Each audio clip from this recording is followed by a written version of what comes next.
what do I have? I have HP, which I Yeah. think is a pretty good brand. I don't know, and just I've had it for a long time, and I think these things have a shelf life. But Well, when I was active with my businesses, I get a new machine every 2 years. Didn't want yeah, to screw around. I'm about due for it, and Yeah. so yeah. Anyways, Mike, I don't know if you heard the news just come over the wires here, but Matt Gates? Yeah. yes, and that's not good. I mean, that's troubling. I know he had some personal problems before his marriage. Maybe he hired a few hookers. I don't know, but Yeah. I just he would have been a very key figure at the very Well, center. sometimes the trouble with being a flamethrower is you have a pretty exuberant personality. And the trouble is, um, as good as he is in doing the good things, he's pissed off a lot of people on both sides. Right, And they right. were probably marshaling a lot of resources to make it very difficult for him. And besides, he's got a Senate appointment that's going to be given him by DeSantis. So what the heck? Um, So you think he'll be yeah, okay. I Um, think that I think that won't he have this? Well, I guess that's something he doesn't have to go through any confirmation yeah, process. yeah. So maybe he was always saying this was all made up and so on, but you and I know where there's smoke, there's fire, No, I right? mean, look, the man obviously had some issues, but I think Yeah, that look, I think he kind of straight cleaned up his act after his marriage. With where you just take a guy like Bill Clinton, and the problem started after his marriage. yeah, So I mean, it's obviously a double standard, but there you have it. I think that I'm worried that any attorney general in Trump's administration, that's such an important position, not only because they can protect Trump in the same way that Janet Reno protected Clinton, by the way, or oh, for Holder sure. protected And Obama. she was completely incompetent anyway. I mean, that was a joke appointment. No, but she stopped any attempt to try to. Clinton Yeah, was surrounded by scandal. I mean, if you look back, you could look at the archives of news. He had a scandal a week. pretty Cabinet much. members taking money, people doing all sorts of stuff, and she kind of ran interference. That's the only function I think she had, basically, was she knew how to run interference to protect him. And that's when you're a person, when you're a figure like Trump, you have to have that. He's going to have, we're talking here mainly about the lame duck period here. They are going to throw they're not stopping. I mean, the Trump hatred is as vigorous as ever. I think that they are, besides the fact that they're trying to start World War III with nuclear Russia. Yeah, So I mean, Biden should be just for that impeached. oh, clearly, I mean, who knows who's in charge of that, anyways? I mean, this whole policy of giving Russia a green light to fire missiles, or Ukraine Ukraine, to right? fire these advanced missiles, and also lay landmines. This was done. Biden wasn't even in the country when that was done, which brings up the broader question of who ran that illegitimate, rotten regime. But putting it Obama. aside, probably, yeah, Yeah. they're trying to set a trap for Trump by launching a war that Trump will be embroiled in. They don't give a damn how many people they kill. And on a domestic front, my understanding, according to the reporting of Natalie K. Winters, who I think is a pretty in-depth reporter, they're doing some of the same crap they did when Trump came in the first term. And Obama basically embedded various figures inside the government that could not be easily removed, could not be easily discovered, and that would basically thread and marble the Trump administration and just run interference every chance they could get. They're lining up people like Mark Elias, who's not going away. I think he's ended the big steal in Pennsylvania now that even Shapiro has come out against it. So he's now lining up, according again, my source on this is Natalie Winters, lawsuits to bring out against Trump. Every single thing he does is going to be a lawsuit. There's going to be lawfare. Is going to go in a high gear. That's not going anywhere. You've got a shadow government set up. I forget who was talking about this openly on NPR. I believe he was a congressman who was like, we're setting up a shadow government just like they have in Great Britain, where you're going to have, for example, the shadow attorney general is going to be none other than Shifty Schiff, and the shadow secretary of state. And each of these people are going to be there to attack and criticize every time one of Trump's cabinet members and office holders, whatever they do, they're going to get attacked. They're going to get criticized. Well, here's the good news. All right. Yes. No, seriously. This is not his first rodeo. All right. Right. So this second term, he's got pretty much more of a free reign, and he's figured out, I think, who his loyalists are.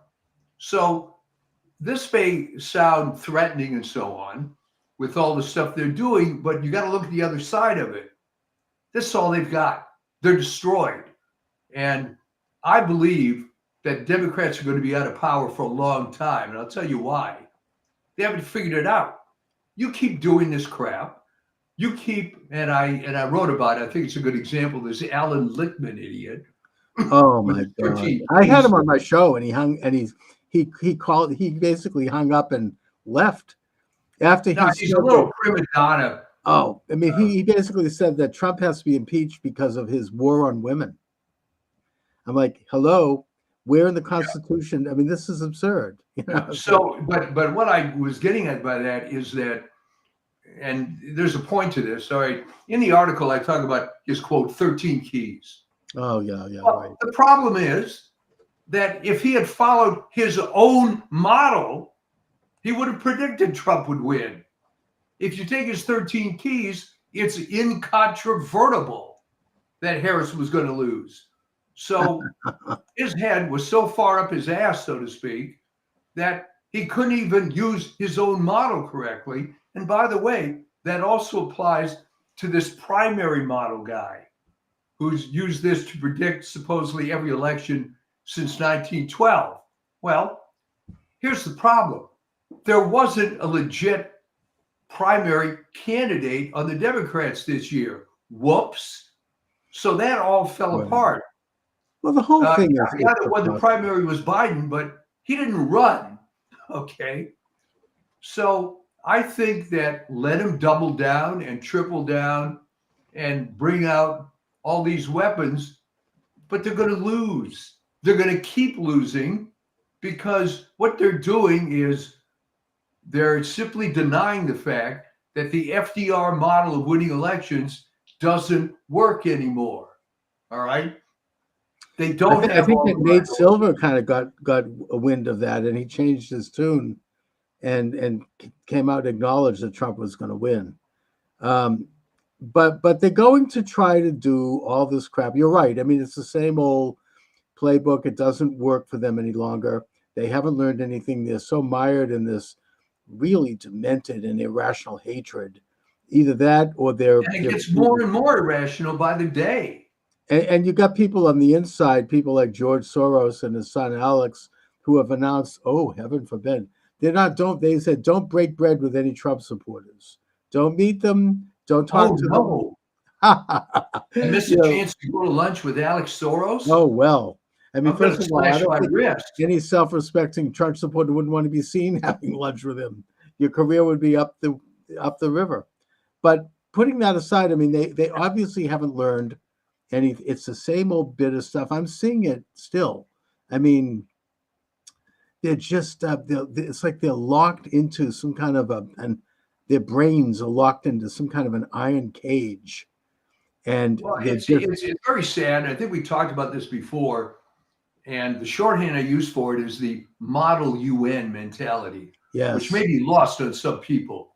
The idea was back in the day, the little kissy-assy smart kids in junior high would be appointed to the model UN. Right. And this was a big deal. And these were all the smart kids. And this was the worldview they had when they were 13, 14 years old. The trouble is, it doesn't apply anymore, but instead of modifying their view, They're just trying harder and harder and harder to make it work. It's pathetic. I've seen this in high school sports all the time, where the team is losing by 30 points at the half, and what we have to do is double down and do even more on the same losing game plan Hmm. we've already It's done. the And definition, as I said, it's the definition of insanity. yes, You had that pop psychologist Dyer, I think his name John Dyer, back in the 70s, the erogenous zones. He yeah, he wrote his research based on spending many years working in mental hospitals and observing mental patients and their patterns. And he one of the things he takeaways from that was that the pure sign of mental illness is that someone would do something over and over again, even though they knew it didn't work anymore, but they would keep repeating it. That is someone who's mentally ill, and yeah. that's what they're doing. They're Well, I mentally mean, ill. I think that's true. And I had said in the past weeks that there's no talent on that side. Now, there's talent to do the same old crap they've been doing time after time, but they can't adjust. So what do? Well, as I mentioned in the current article, they attack the customer, so to speak. I mean, Lichtman, the people have to go to that video. It's unbelievable. This is the best time I've ever seen Cenk Uygur. He just laces into this guy, Yeah. uh, and Now he the wants to be on Musk's Doge, I guess, yeah, apparently. And they're all basically, selling out to Trump.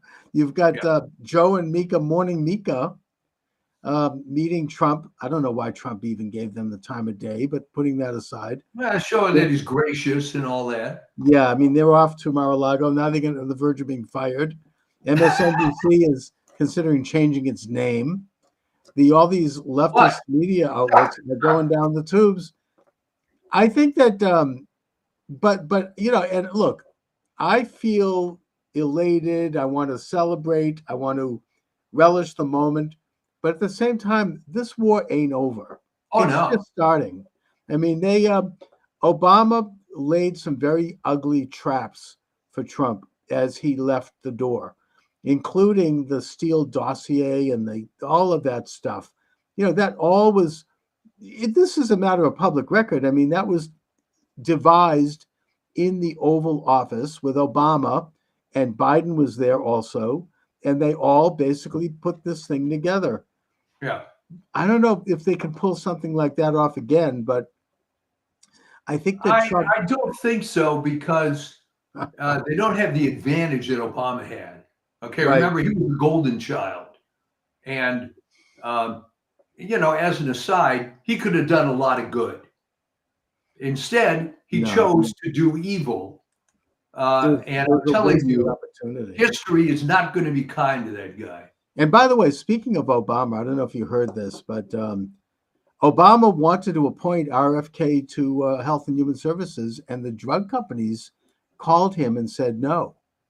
Yeah. So he didn't do it. It's just to show how much he was a stooge of this. No, Obama was a establishment. garbage human being, and He had he no was able background. He to had no authority. He was just another yeah, one of these.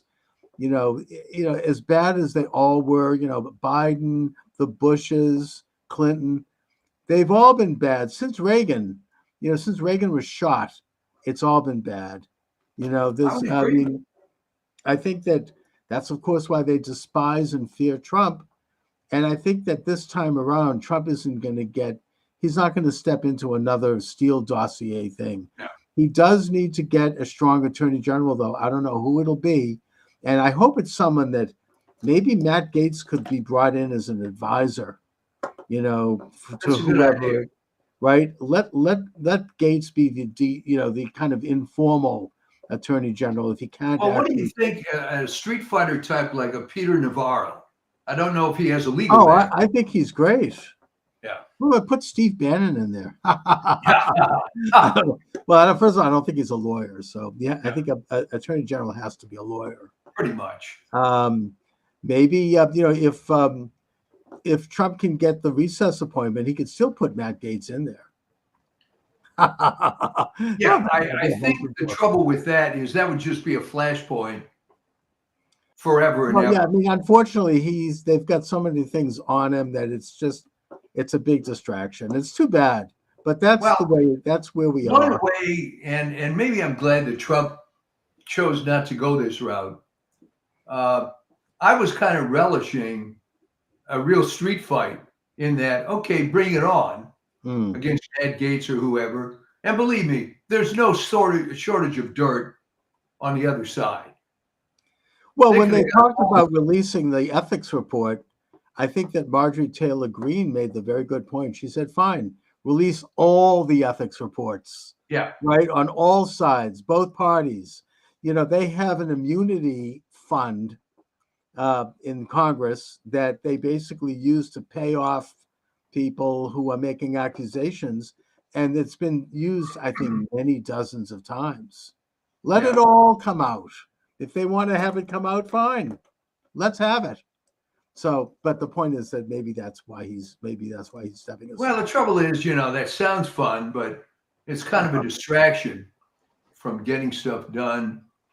Um, I No, think it's a you'll be big able to find, distraction, and you can be blackmailed. It's like I understand that like J. Edgar Hoover used to show up at the LBJ White House, and he'd bring lots of these files with him, and they would go through it and look at all the dirt, and they'd have big laugh, and they would just you're right, and they would just go through everybody and what they had on them. So I mean, this is all blackmail material, and I mean, obviously, this wouldn't happen if it was a Democrat appointee. We know that. But here it is. I mean, I just hope he finds somebody who can pick this thing up because you can't have another, weak person like a Jeff yeah. Sessions, or you can't have another backstabber like Bill Barr. You have to have somebody on the outside who is going to come in and do. This is such an important position right now. I mean, I don't know who it would be.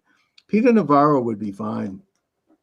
Yeah, I That don't would know be, if he's a lawyer, I but don't either, but he'd be fine. I don't know. I he's can't think some of tough any. guy, He is. and ideally a tough guy without a lot of And past. also, Mike Davis is good from Yeah, the Century One Project. He would be a tremendous attorney general. Recently, Tish James made some comments about continuing with the lawfare in New York, and he came out and he said, "I dare you, go right ahead. I'll have your fat ass in prison so fast your head'll spin." And that's what he said, and I'm yeah. quoting. I mean, he's like, you know, he would be Well, he good. could be the guy. He could be. That would be tremendous. Okay, so I'd feel a lot better seeing him in there. He is like the real, I've listened to him this past year on with the Steve Bannon and filling in for Steve Bannon while he was in prison. He's tremendous. So, Well, we'll what see. I like about him too is he got this sense of humor. I mean, in Yeah. the same speech where he went after Tish James and he was talking about Alvin Bragg, Fannie Willis, and Tish James said, "Where the hell they get these people? Weight Watchers?" Exactly. Yeah, right. And I'd like to see them investigated for how much money they've gotten from all this and throw in Fannie Willis, big Well, Fannie. let's Yeah. talk about money for a second. Yeah. All right. What happened with the total of tens of millions of dollars that the Harris campaign spent on celebrities? This was just incandescently stupid. All right. They were reversing cause and effect, right? Well, because we spent all this money, it's going to do all this good. And can you imagine giving $2.5 million to Oprah to make some kind of speech that essentially slavery is going to come back under Trump? Oh, it was horrible. Um, I don't get it. What It, is it in was it so for flat. her? She's a multi-billionaire. Does she have to now go on TV and expose how stupid she is? Well, she did it for Obama too, and she did it for Biden. She's a hack. She's a Yeah. liberal. She's drank the Kool-Aid. She's just, I mean, you could see from her interviews. And she's kind of, I never really got what her appeal was, but whatever it was, it's gone. I think that she kind of bit the dust after she left her show. For a while, she was the biggest radio talk show host in history. Yeah. But once she left that show, she just faded, and I think that she's never found her footing again. She moved out of Chicago and she moved to like a tropical temperature. I think she's retired. I think she just had it at that point. So whatever happened to her, I mean, that's obviously an I embarrassment. think it was part of the it girl phenomenon, right? She was the it girl because the color purple, and she Right. does the radio thing, and oh man, this black women are people too, and they can do stuff, and isn't that great? Mm, Then she puts out the magazine and all the fashion stuff and so on. Gets a lot of money with her sure. broadcast empire.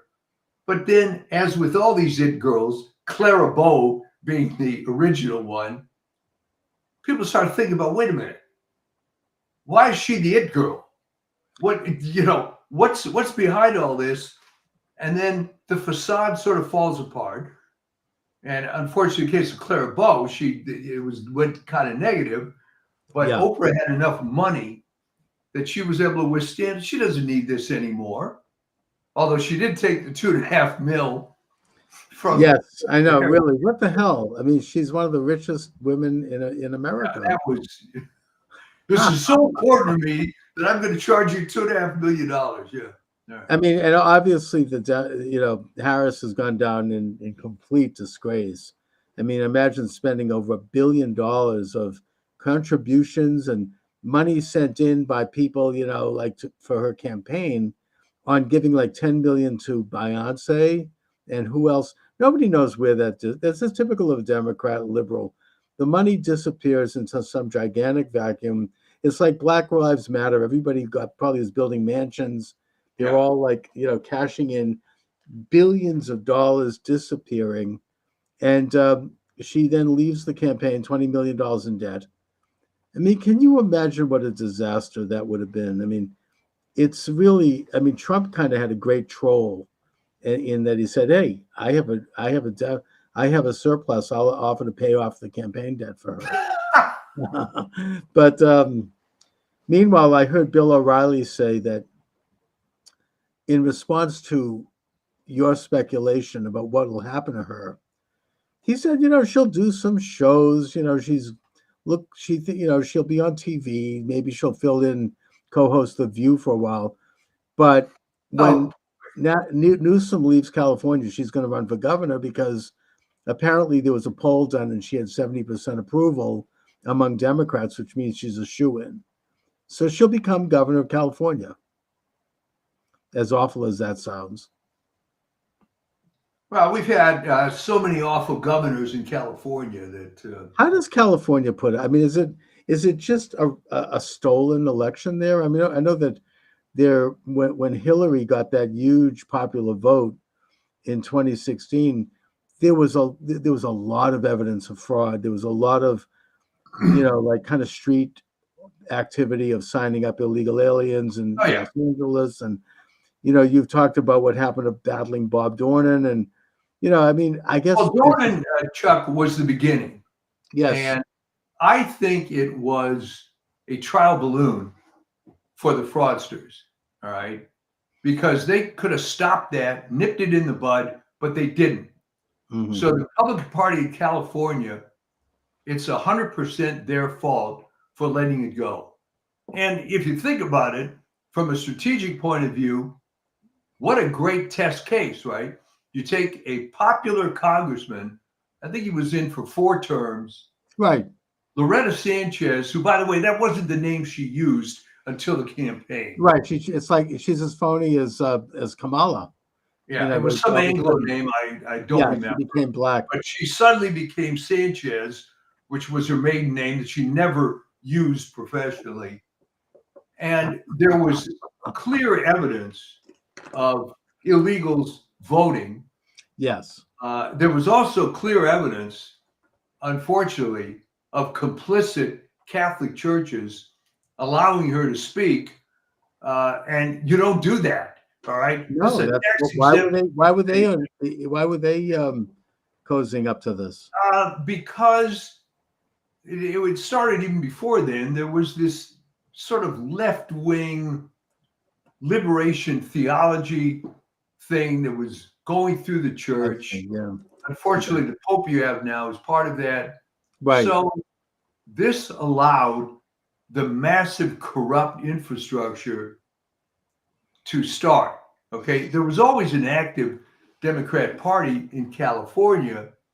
And when I was a kid, LA politics was dominated by, Sam Yorty. I can't think of her name. Mhm. These various people who were just fixtures forever. And of course, that took advantage. In fact, Yorty was actually one of the rare conservative Democrats. Didn't he run for Yeah, president? Ross Wyman was the other one. They were working on this since the 1940s. And I think they let Schwarzenegger come in as a token, quote, Republican. But they were just vicious. I mean, Gray Davis was recalled I remember that. Yeah. as a Democratic governor. And here was a guy who was a perfect candidate, right? War hero, worked in the party forever. And, all the chickens came home to roost when he was up there, the power issues. No, it's been a mess. It's been a corrupt mess forever. Not maybe quite as long as the state of New York, but close. But pretty rotten. And I mean, I suppose that in this, kind of war to MAGAize the country, which is, I think, something that is ongoing. Yeah. And then when President Trump puts his hand on the Bible, it's going to be enthroned. And we need to make sure that we identify and call out all of these enemies. Every time they file a lawsuit, I hope that we can file a counter lawsuit. Every time they bring up, we should be the shadow government. Every time they do something, we should expose it. Not because we'll ever change the core of it, but because we can all continue to peel off percentages of the population who is sick and tired of it, especially if Trump is winning and doing well, which I think he will. And but I don't know where I was going with this, but well, how California got corrupted to this extent. I mean, can it be saved? And can the blue states? I just had Trevor Loudon on my show earlier today, who he's from New Zealand. He's an expert on communism. Interesting guy. They have this new movie out called Behind Sheep's Clothing, which is really interesting. He talks about the influence of China in the United States and how strong it's become. We even talked about in Massachusetts. He says there's this Chinese Progressive Association that really owns the state. We don't know it, but they control a lot of what's going on in our state. And he shows that this is like part of Minnesota with walls, and California, major infiltration by the CDC, Chinese Communist Party, the CCP. Well, it ends up being, and I think you'll agree, a major cultural issue. All right. Oh, and by the way, just in the middle of my interview with Trevor Loudon, TikTok canceled my they canceled my live stream, and Trevor said, "Oh, well, you mentioned China, that's a no-no for TikTok."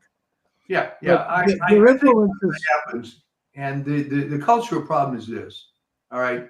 Generally speaking, people on the right are normal.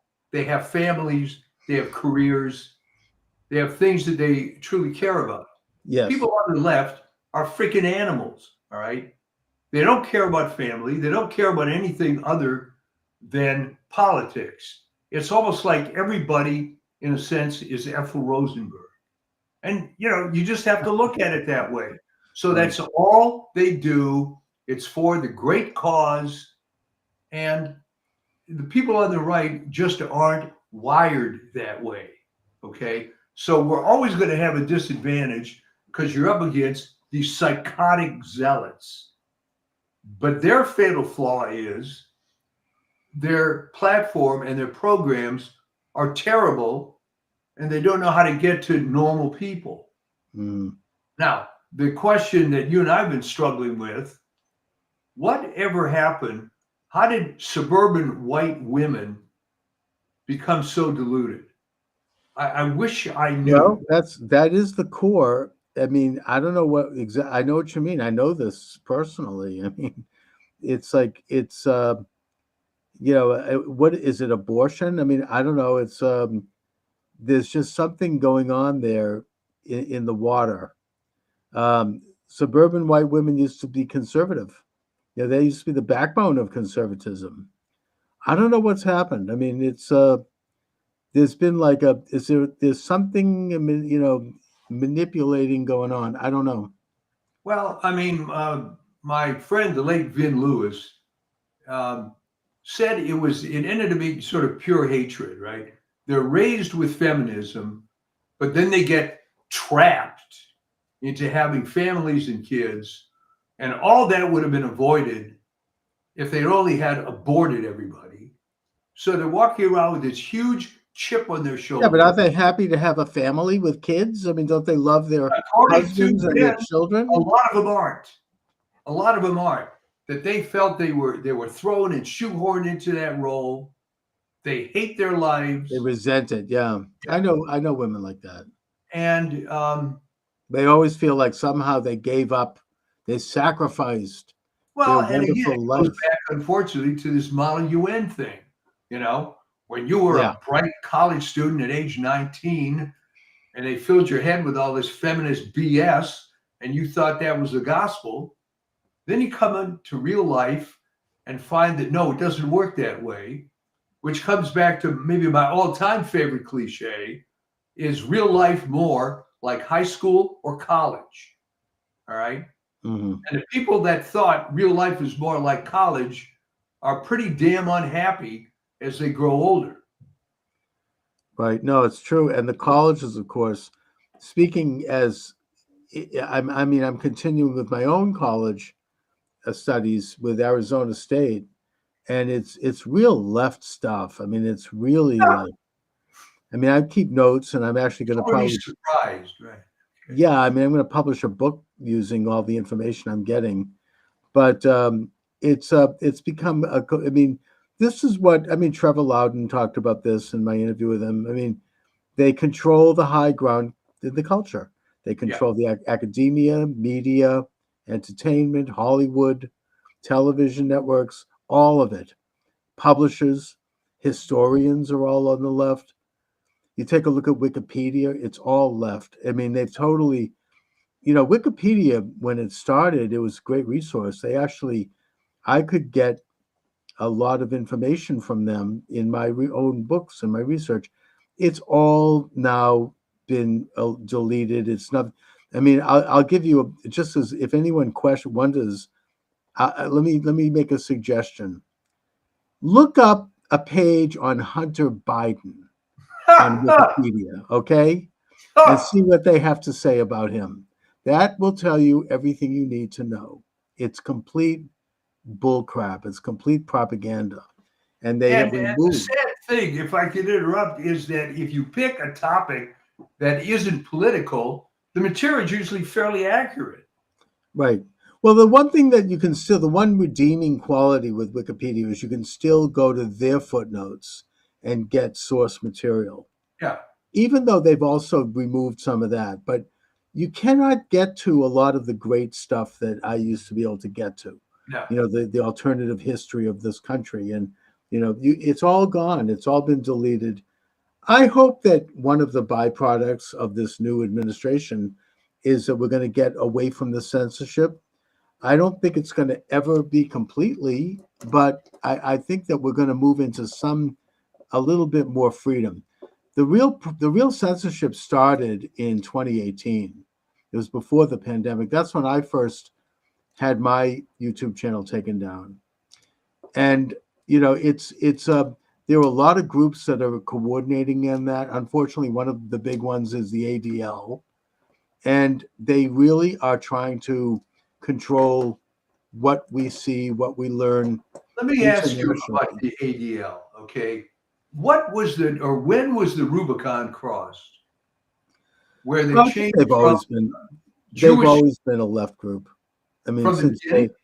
Oh All yeah, right. I mean they started with this the Leo Frank case Yeah. in Atlanta, and they saw an opportunity to essentially make anti-Semitism a national issue and use it as a way to raise money and organize in the same way that the NAACP uses racism. I mean, and Unfortunately, Leo Frank was guilty, however. Leo Frank was a he brutally raped and murdered that girl, Yeah. and then he tried to blame the black security guard, and Yeah. the trial was the most racist thing. I mean, you're going to trust this black man?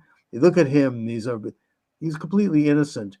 And the ADL came down from New York, and they orchestrated the whole thing with their lawyers, and it was really a disgrace. They still stand by that. Had nothing to do with What? No, anti-Semitism. they still do? They Oh haven't yeah, disavowed it? Oh I my mean, word. he I was didn't know. convicted. He was convicted several times, and then when they pressured the governor at that time to commute the sentence, I guess that he was corrupted. He was working as a lawyer. He had worked as a lawyer in one of their offices, and so he did commute the sentence. And just as Leo Frank was leaving prison, he was he was kidnapped and lynched. Right, and he deserved it. Huh. And that governor had to leave the state. I mean, it was a And real. wait, and they're hanging their hat on that still? Oh yeah, there was just a Broadway show about this with Leo Frank. The evils of that anti-Semitic incident had nothing to do with I mean, it's a disgrace that he happened to be a Jew, but it had nothing to do with that. I mean, and the South is not generally anti-Semitic anyway. Putting that aside, they generally, are very tolerant toward Jews. They admire Jews, especially with Judah Benjamin, one of the Judah main Benjamin, right? figures in the Confederacy, Treasurer was of a the Jew. Confederacy. Yeah. Yeah, and he was Jefferson Davis's right-hand man, and he was a true Confederate. Yeah. So I mean, generally speaking, it was a non-issue that they made into an issue for political reasons and for social, for I financial learned something reasons. today. I thought they had disavowed that finally. No, absolutely not. Oh Oh, no, they still okay. stick by that story. They'll never change that. So So, that's so they've that's the been story rotten of the from day ADL. one. All right. They've been leftist since day one. They are like the ACLU is to the establishment. They're Fabian socialists. They want to gradually change the country by changing the meaning of words. Well, And okay, but like the ACLU, and you know more about this than I do. I mean, to his credit, Roger Baldwin, who founded the ACLU, was a communist. All right. he However, was. he disavowed the Communist Party some years later. But now you're going to tell me that the origins of the ADL, they never disavowed that. So they're No, just and I don't know if I mean, he might have disavowed the Communist Party, but he didn't disavow communism. no, no. I mean, the ADL, I mean, the ACLU to this day, I mean, they will continue to promote leftist causes and denounce, I mean, do you think that they would take a case against the Black Lives Matter? I mean, never. I mean, they're very much an apparatchik of the international illuminated left-wing establishment. And I think that they ran a full-page ad denouncing Trump, calling him Hitler, this kind of thing. Well, here's the good news then, going back to how we started the show. The left hasn't learned a damn thing. They're going to keep doubling down on the same ineffectual talking points, and they're going to wonder why they're losing the muse. A good book on the history of this, and I probably have it in my book collection, is None Dare Call It Treason by John Stormer. Oh, man, I wrote about that. Oh, John Stormer. John Stormer. 7 million copies, baby. Yes, Self-published. and not only that, but I think that he came out with a revised edition that was double the size, I think in the 1990s. I don't know if he's still around, but it's I think he he really died goes, only a few years ago. But yeah, but he goes chapter and verse into a lot of stuff from the ACLU and from the the National Council of Churches, how they were a communist front, how the ADL is a communist front. He shows all of the communist takeover of these, or creation of, these establishment institutions and how they then went ahead and became dominant in the media in terms of what would be, the official and approved narrative. I Right. mean, the obviously the Southern Poverty Law Center, which spawned that rotten Secretary of State in Michigan, Jocelyn Benson. I mean, they're very much part of this communist movement, and that he goes into it chapter and verse. I have to get that. I mean, he really quotes it, and he does a brilliant job. Um, you have the whole perpetual war for perpetual peace movement. Yeah. He shows how they wanted to have what's called, quote, convergence, and that this is a policy that was openly espoused by Roosevelt. That basically the idea was that the United States would move to the left, the Soviet Union would move to the right, and they would both meet and converge at some point in the middle to create a world government. You think I'm making this up? There was this, no, I mean, this is documented. This guy, Rowan Gaither, he was the head of the Ford Foundation, I think, or the Rockefeller Institute. He was interviewed by Norman Dodd, who was a researcher in the late 1950s, as part of the Reese Committee hearings, which are not well known today, but they were very pivotal. They investigated the big foundations and how they had been infiltrated by communists. And he interviewed Rowan Gaither, the head of the Ford Foundation, and he went on record as saying all of this. We were working toward convergence. We were working toward creating a new way of being, a middle ground that would merge, capitalism and communism, Sovietism and Americanism. And we were pouring money into doing this from these big foundations, which were created thanks to Wilson in 1912, 1913. Anyway, interesting history. But that's Well, so I mean, that's the good thing is it's history, and they keep, using this, and it ain't working anymore. well, it never worked. But the point is they're still doing it and they still have that kind of power. They have, George Soros is no piker. I mean, these guys have international power. They have a way of framing narratives the way they want them framed. They will create a world war if they think it's going to benefit, and they're trying to do that right now. We have about how many weeks left of this corrupt, illuminated, illegitimate administration? I think the rest of this month in December, and then 2 weeks in January. During that time, they could create a world war. They're already, firing high-end advanced missiles into Russia. And Russia's firing back. They just hit a power plant in Dnipropetrovsk in Ukraine. The people that are going to suffer from this are the Ukrainian people who would like to see some kind of a peace agreement and who are willing to give up a couple of those Russian provinces. Who cares? I mean, they're Russian anyway, in order to get peace. But they're going to try to push for this massive war. I mean, this is what I wanted to talk about today. Between now and January 20th, there's a lot of things that could go down. There are we don't know what could happen in the world, but it's a very, very dangerous time, the lame duck period. In the 1930s, I think it was, Congress actually passed, I don't know if it was a constitutional amendment, it probably was, to kind of reduce the lame duck period, because it used to run from To March. November, it's all the way through till March of the following year, almost 6 months. Right. And it was a lot of crap went down. I mean, it was a very bad time because you had an outgoing administration, and if it was from another party, they could do all sorts of things. I mean, thinking in Massachusetts, it says they have this idea where they have the lamp in the State House on the night before the governor leaves. He's burning wax, signing legislation, passing laws. You've got Elizabeth Warren trying to shove through, along with Schumer, radical judges. They've got 50 openings, and it's and shame on J.D. Vance and Rubio for not going and doing their work right now in the Senate to stop this from happening, because there were votes, and they what do they went home for Christmas? I don't know. It's like they have to be, this is a fight.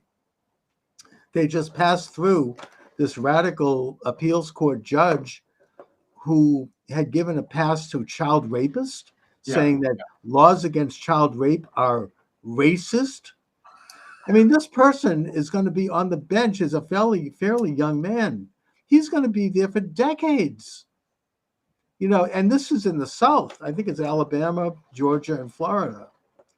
So, I mean, they're putting in position people that will never get rid of them. I mean, they'll be there forever.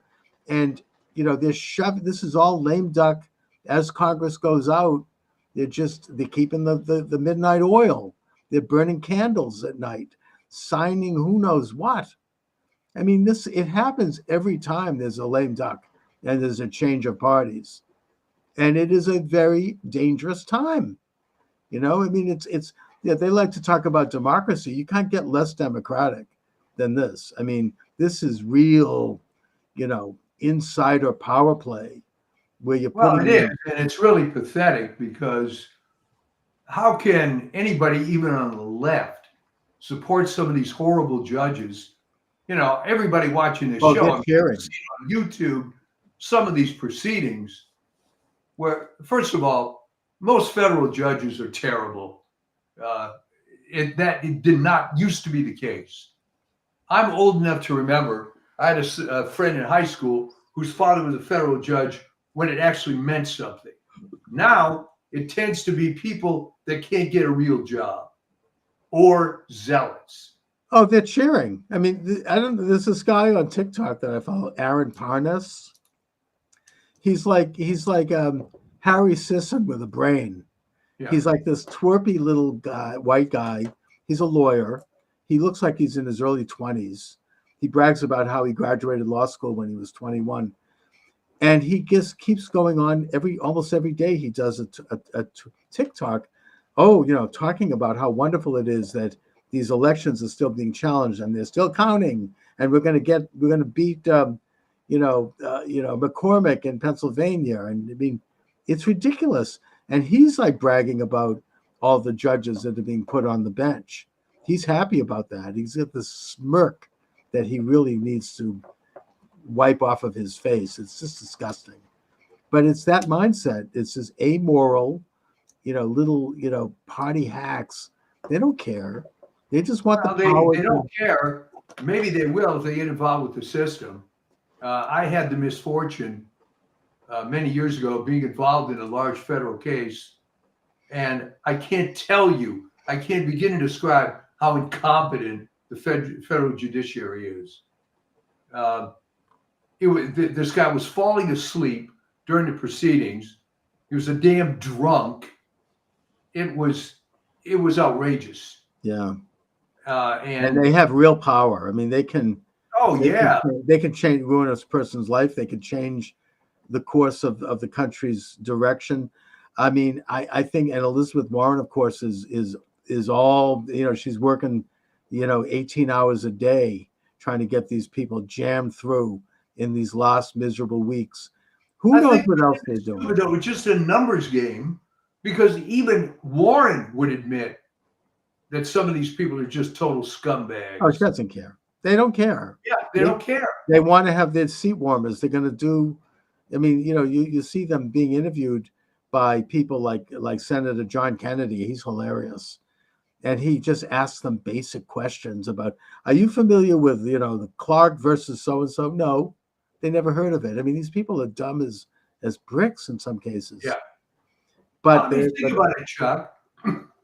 Who would want that job?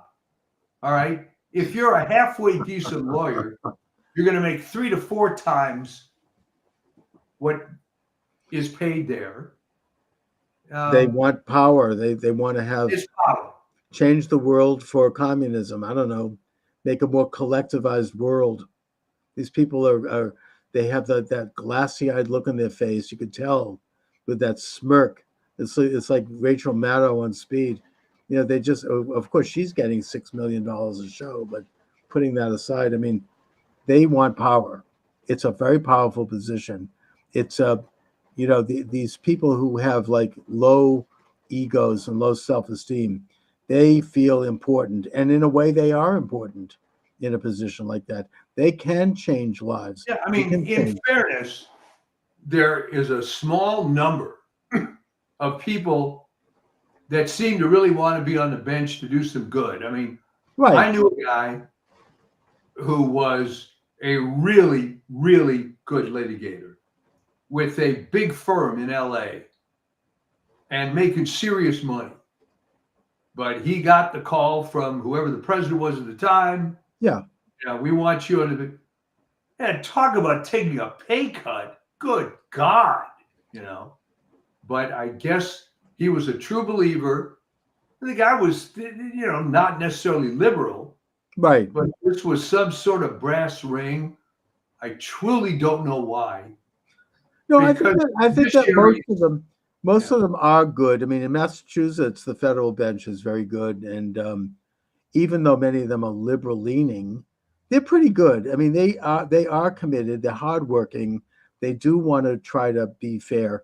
I'm not, but there are these political appointments that Biden seems particularly involved with that are just rotten apples. I mean, it's very bad. But I'm not trying to, it's like most Catholic priests are religious people, but you have some bad ones that give the whole bunch a bad yeah, name.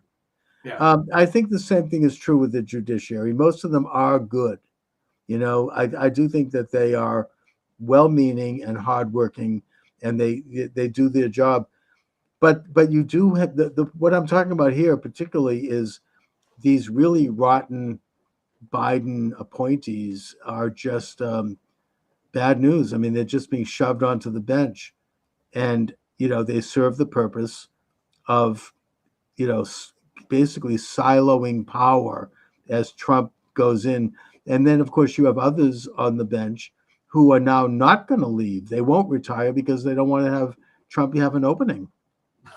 I mean, right? I mean, of course, I mean, that backfired with Ruth Bader Ginsburg, but, Yes, it did, didn't it?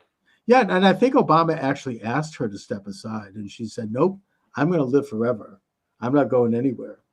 So they blamed Trump because he had an appointment. I No, mean, she was rotten to the core, and and this friendship between her and Scalia, I will never understand. But whatever. I mean, the thing is that they become there's a sense of invincibility after a while yeah, that they're indispensable and they're never going to go.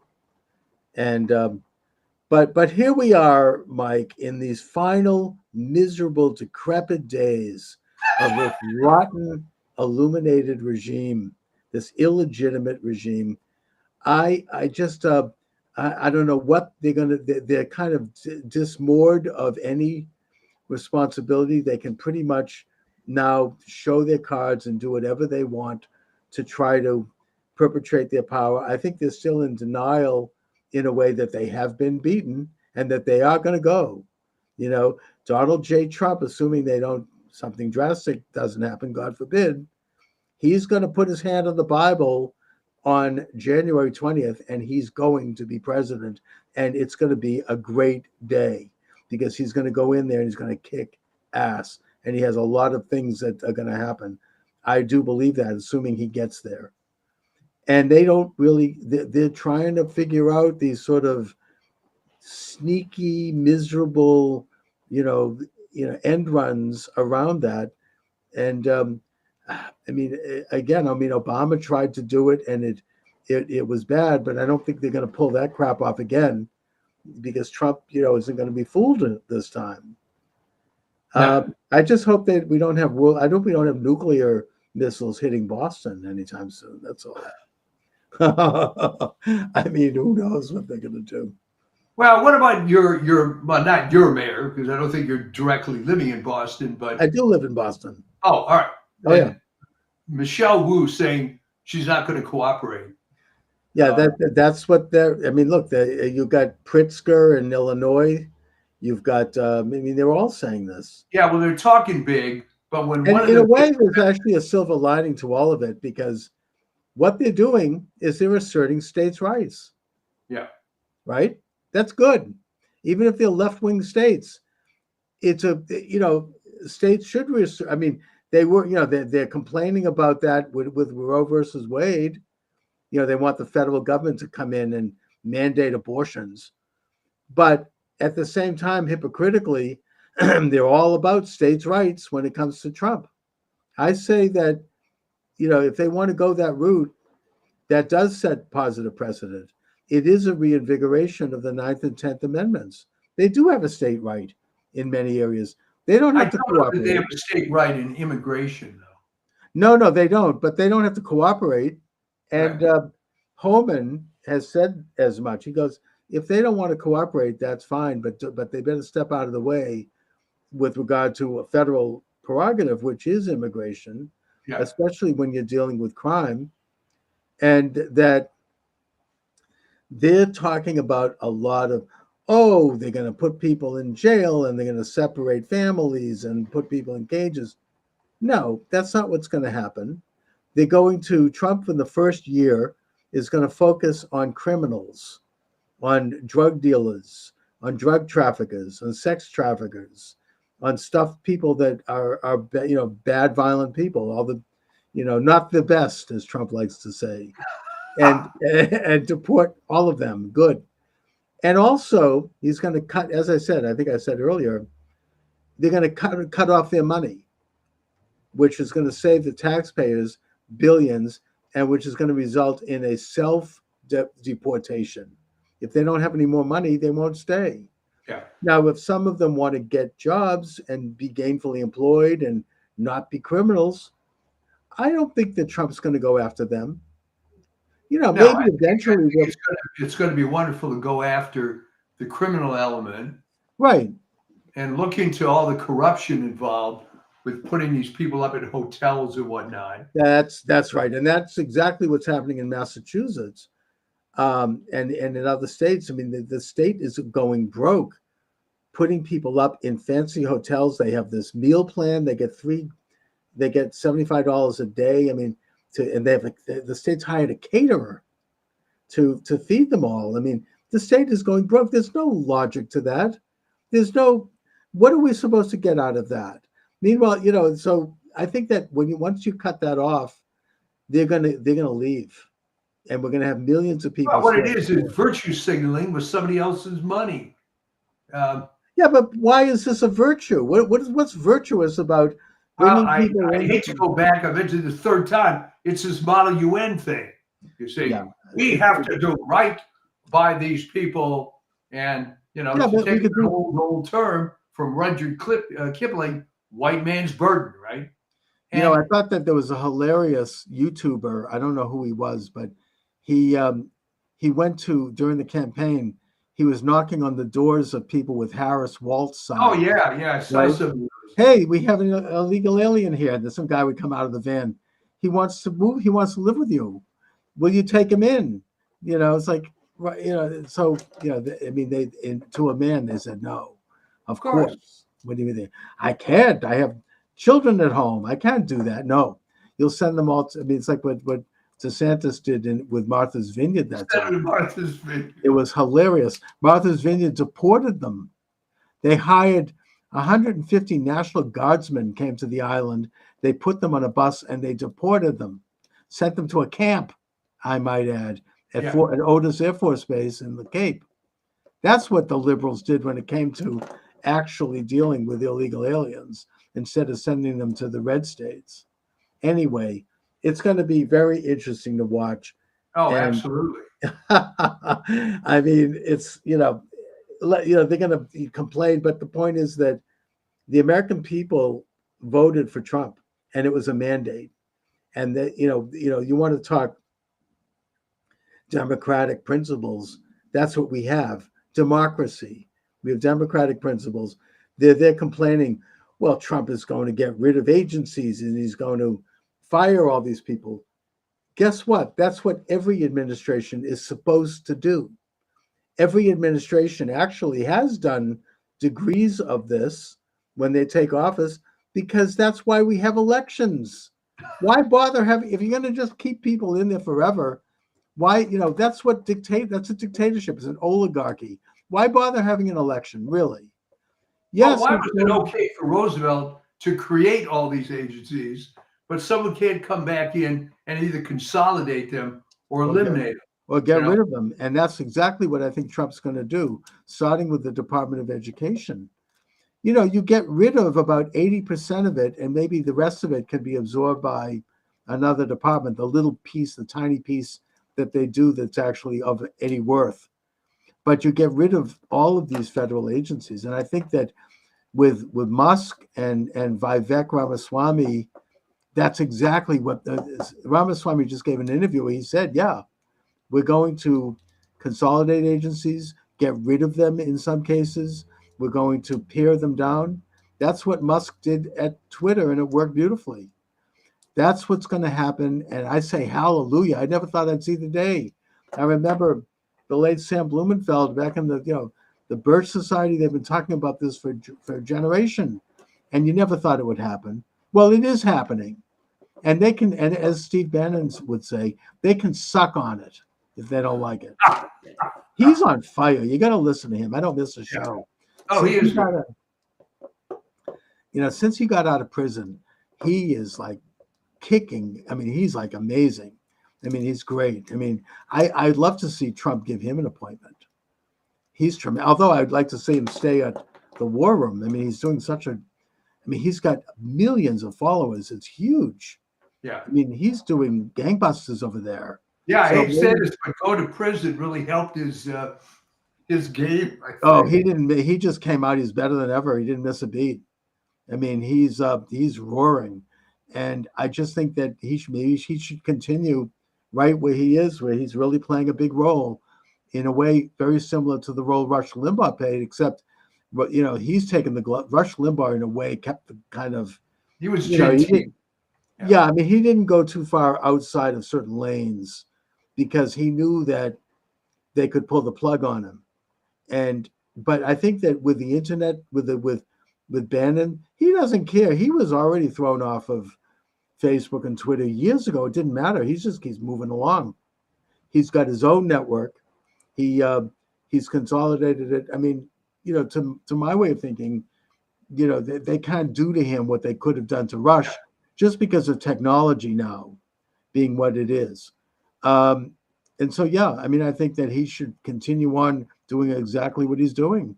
I mean, and other people, I mean, I certainly emulate that. Other people should try to create their network as well. It's going to be an interesting holiday season. and a festive one, I might add. Yes, festive. So, Mike, what do you have coming up on your Substack? All right. Well, I had that piece that went out last night called "Victory," but we focused on the issue of blaming the consumer and your favorite guy, Alan Lichtman, who just gets to be more of a joke with every passing day. I mean, after he was pilloried on all these video forums, he gets interviewed on a YouTube video by his son, who said essentially that, well, even though there's the only one left that will interview him. Yeah. I mean, and some of these left-wing historians, some of these left-wing historians have really gone off the deep end, like Mitchum, who has written some pretty good books, completely Trump deranged, and Michael Beschloss, he wanted Trump to be executed. Yes. Remember that? Because of the after Mar-a-Lago was raided, because he had papers that might reveal some national secrets. Anyways, they've all shown their true colors. They're absolutely insane. So I guess I'll talk to you next week. We will see you next week. Looking forward. God bless America. All right. Thanks for joining me, everyone. Charles Moskowitz, welcome to the program. The movie in question is Beneath Sheep's Clothing, and my guest to talk about it is author Trevor Loudon. Trevor is a New Zealand author, speaker, political activist, blogger. He was vice president of ACT New Zealand, a classical liberal and right libertarian political party from 2006 to 2008, the author of 5 self-published books on U.S. politics. Trevor, thanks for joining me today. It's an honor. Always good to be on. Thanks, Charles, for having me. You know, Trevor, before we get started, I have to ask you about this New Zealand story with this haka, which took Yeah, place right. in the parliament. I mean, it's something that, in spite of myself, I can't stop watching it. It's fascinating. And what is going on there briefly? What's happening with that? Well, we've got to see the head of the ACT party, which you mentioned I used to be the vice president of, is Yes. David Seymour. And I knew him very well when he was the head of Young ACT when I was the vice president. And he's introduced a bill defining the rights conferred to all citizens under the Treaty of Waitangi. That was signed in 1840. It's like your Declaration of Independence. It was a founding document of New Zealand. And what it was the Maori citizens, a native race, transferred sovereignty over New Zealand to the British Crown in exchange for British citizenship. Okay. Mhm. They became citizens. Now, the left, the communists, ever since then, have been trying to say, no, this was a partnership. Maori are equal partners to everybody else. Maori should have 50% of representation in government. Maori should have 50% of this, 50% of that, 50% control of the airwaves, the seabed, etc. So David Seymour's act law was to basically codify the rights so that Maori and everybody have exactly the same rights as everybody else.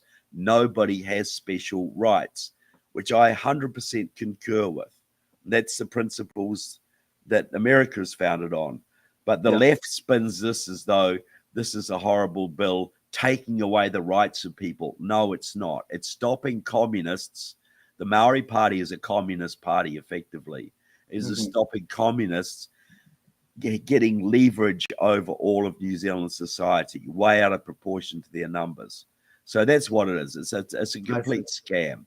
And David Seymour was calling out the scam and saying every New Zealander should have exactly the same rights, no more, no less, regardless of your ethnic origin, which I think you and probably all of your listeners would agree with, Charles.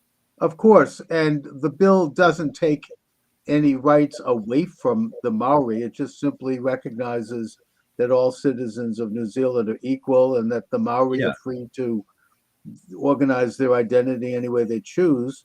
Doesn't change anything. It just it doesn't give special group rights to any particular group. It just stops Marxists using race as a wedge issue to get more power for themselves. Like, for instance, they were pushing things, and it happened in some places that Maori, who are 15% of the population, would get 50% representation on government boards. So this is a great way to blackmail people. Oh, we're on the Waikato Water Board. Well, if you want to build a new pipe, you'll just have to give a couple of $100,000 to our Maori Resource Centre. And then it's ending an endless stream of scams, of special privilege, of affirmative action. But the left-wing media, of course, says, oh, this is taking away rights from people. It's like saying if you arrest the mafia, you're taking away their rights. Do the Maori have a particular geographic part of New Zealand, or are they well distributed throughout the country? They're well distributed. Well, look, the further north you go, the more Maori it gets. Like New Zealand is about 1,000 miles long, 2 main islands. When I grew up in the South Island, Maori were probably 2% of the population. If in the far north are probably more like 40% of the population. I see. The further north you go, the more Maori citizens you find. But they are everywhere. Every community has Maori citizens. And the other thing, I mean, this gets into a broader question of the indigenous issue, which is something the left is, I think, using on an international scale as a leverage to try to undermine sovereignty and to use people.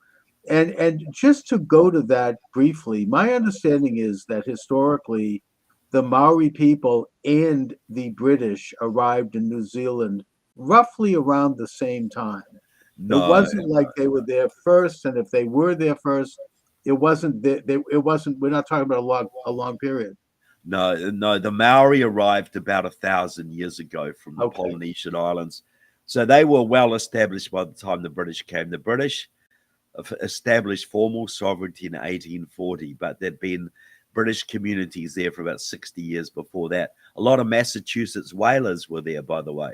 Oh, There's sure. a lot of Massachusetts blood in certain communities in the northern, Interesting. Yeah. because the sailors had to have something to do in their time off, and so there's a lot of Massachusetts ancestry in certain Yes. parts of the North Island. Just like a lot of Massachusetts people are in Hawaii.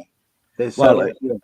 Exactly, because of the whaling industry and that's Whaling industry and also missionaries. yeah, Puritan exactly. missionaries. Well, that's exactly the same pattern in New Zealand, and the Maori are basically the same Polynesian race as the Hawaiians. Understood. They're the southern reach of the Polynesian diaspora, which went to Hawaii, Tahiti, and many islands in the South Pacific. But look, you're right about this being used internationally. The communists call this the nationalities question. It was devised by Stalin. It's where you don't have a working class, you find ethnic minorities, religious minorities, racial minorities that you can instill a sense of grievance in and use them as revolutionary cannon fodder. So this is the Hawaiian independence movement. It's a Marxist movement. The La Raza movement, which wants to return the southern states, southwestern states to Mexico. Sure. The communists who worked in the black community in America and the Native American community for decades. So this is a common thing. Wherever there's minorities, there's Marxists stirring them up. Right, and they want to sow division, and they run on this assumption that somehow if a timeline indicates that a group of people were there before another group, they have some kind of a divine right to that country. And of course, they apply this very arbitrarily because they will never apply it to Jews. To Israel, that's different. That's different. Yeah, to their homeland of that tiny little swath of land that we call Israel. I want to bring things to politics right now, and I feel remiss if I don't talk about the fact that after the resounding victory, thank God, of President Donald J. Trump to serve a second term, he received both the electoral vote and the popular vote. It's interesting that all those states that were trying to get rid of the electoral college by signing a pact saying that all of their electors will go to whoever wins the popular vote, they're now going to have to send all their electors to support Trump. Yeah, isn't that a sweet injustice? Isn't that sweet justice? Yes, and also that Republicans have taken both houses of Congress, and it does look like we're moving toward a significant realignment politically, one that is as profound as any going back to the Reconstruction after the Civil War. Yep. But they are causing a lot of problems in these miserable final weeks of this lame duck, illegitimate, illuminated, radical regime.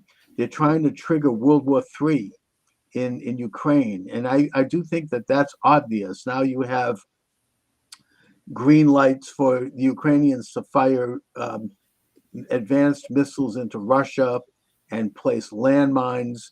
And it's all happening in these final weeks. I think that they're trying to embroil the United States into a world war, which will, of course, make it difficult for President Trump to fulfill the mandate that he called for, which is to bring about a negotiated peace in that war. Do you think that is the case? Well, look, I'm a big Ukraine supporter, so I'm glad they're getting these capabilities. But yes, look, Biden didn't. The Ukrainians have been pleading for 2 years to be able to strike back into Russia when they've got troops massed across the border ready to attack them. They're not allowed to attack them. So now Biden has given them some limited capability right at the end of his term. I think this is basically to take a card off President Trump's table. Okay. Basically, there's nothing to do with helping Ukraine here, though I'm glad they have the ability to defend themselves. This is all about sabotaging President Trump. Well, that's right. And I think that both sides want a negotiated peace at this point. And I don't think it's realistic for the Ukrainians to expect Russia to return Crimea or some of those eastern provinces. So there's going to have Russia wants all of Ukraine. Russia's not going to well, negotiate. that's right. That's why there has to be a and negotiated all peace. of Ukraine. So Of course. there is no negotiated peace. Okay. Really, in my opinion, because All right. Russia said quite plainly, we want all of Ukraine, not just the parts we occupy, all of it. Right, but they're not going to get all of Ukraine because Well, they're not going to negotiate till they do. Well, that's just it. There has to be painful concessions. A war can only end with a total victory by one side or painful negotiations to result in the compromise. And I think that Trump's position is that to protect Ukrainian sovereignty, there's going to have to be, and to stop the war and the killing, there's going to have to be a painful negotiated peace. And that's sort of where I am with it. But let's go on to your movie. It's not mine, it's Julie Bieling's movie, but I'm interviewed in it. You're interviewed in a it. role in it. Yeah. Well, let's talk a little bit about the movie because it gets into a topic of how much communism and communist ideas have infiltrated our liberal Western democracies, and something right under our eyes which we don't see. It's imperceptible, but yet done in the broad daylight.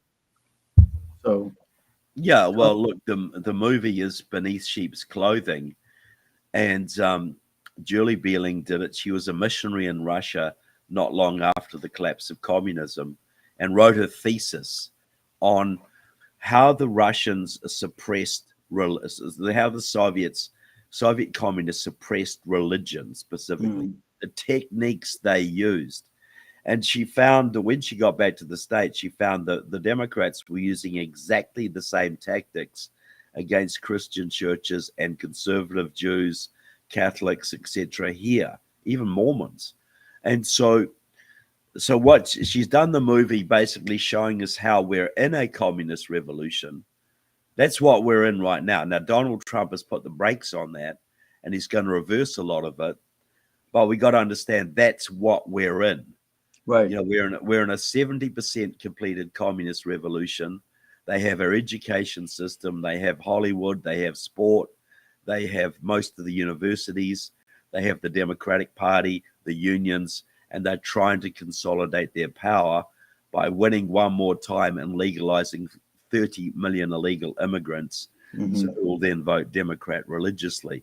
So we're in a revolution. Donald Trump is putting the brakes on, but they ain't going away. They're going to be fighting tooth and nail, and I mean violently, lawfare, everything. And Julie's is the best movie I've seen out there that actually makes it real to people that that's what we're in. That we can understand that this isn't just stupid Democrats or silly liberals. Open borders, the indoctrination of kids, destruction of the energy industry, all of it is communism. All of it is a manifestation of the American communist movement, which is allied to various foreign communist movements.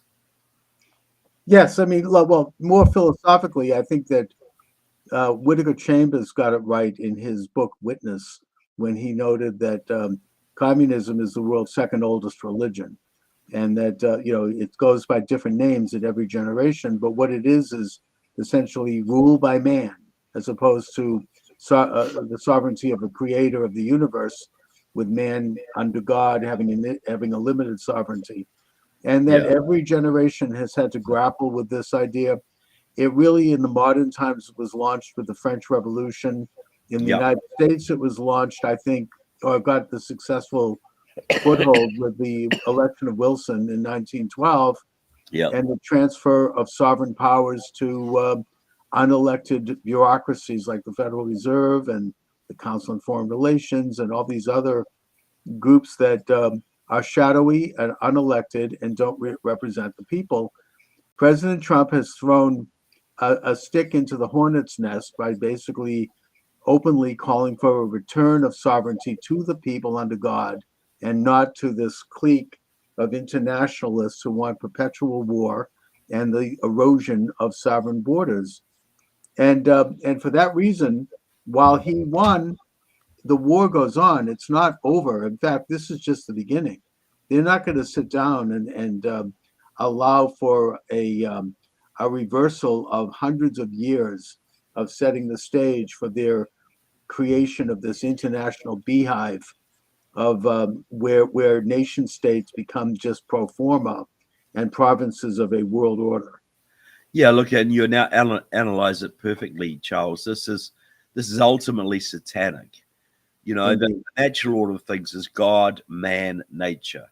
You know, and there's hierarchies. You know, we're given institutions to govern ourselves, like the church, like civil government, like the family. They're the godly institutions. So communism in its various forms, and you're right, it's gone back thousands of years, has always sought to overthrow and undermine the church, to overthrow and undermine the family, and to overthrow and undermine civil government, to basically give Satan the upper hand on earth. That's what communism it is, and its various names.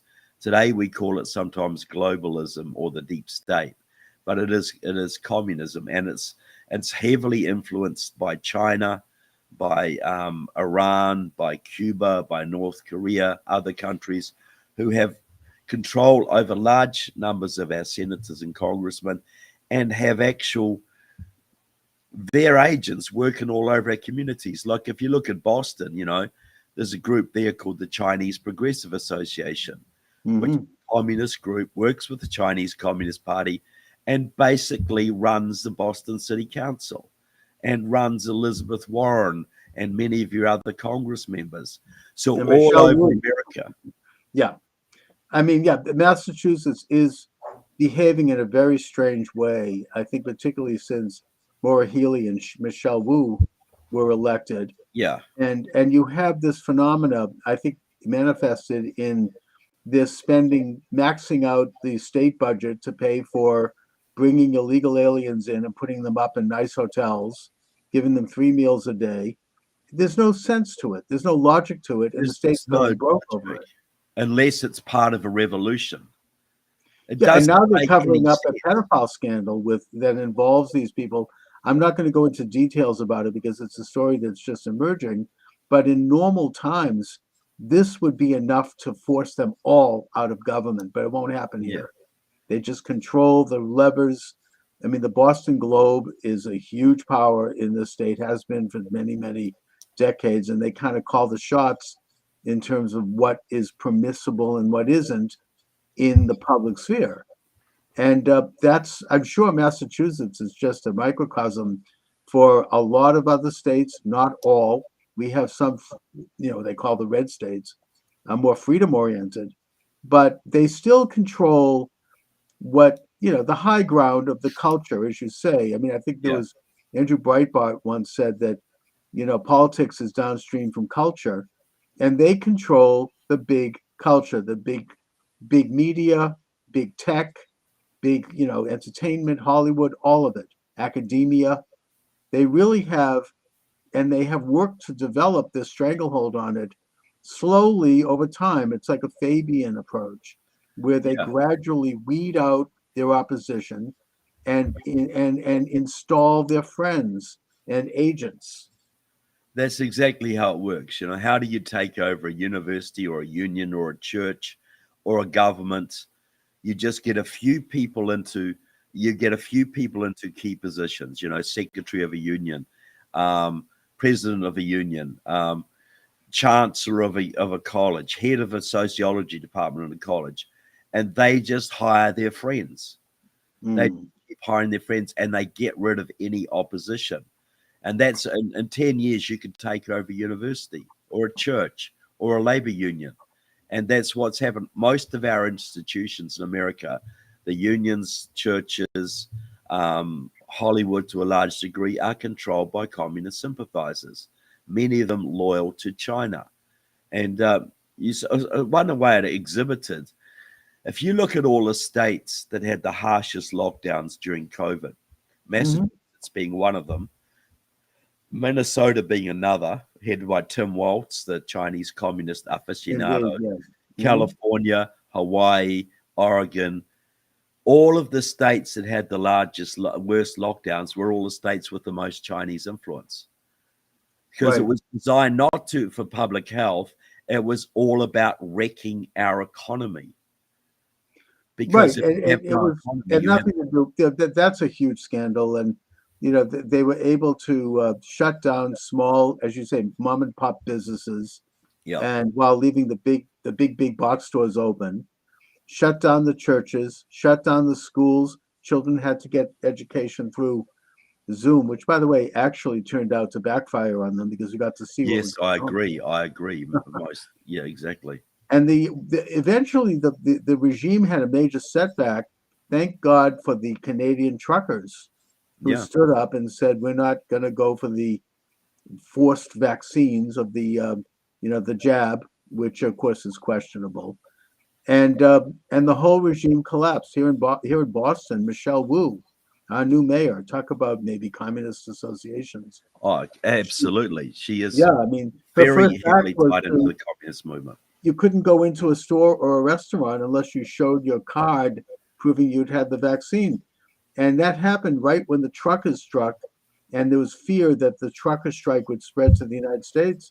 So they backed down, and she backed down. Yeah. And so they had a setback, but they're going to try something else. I mean, this is it's only a matter of time. I think that they've had another setback with the election of Trump. Yeah. And the team that he's putting together is tremendous. They're going after every one of them. They have people who they're planting a strategy, from what I understand, where they're going to sue everybody. Every movie he makes is going to be lawsuits, attempts to impeach him.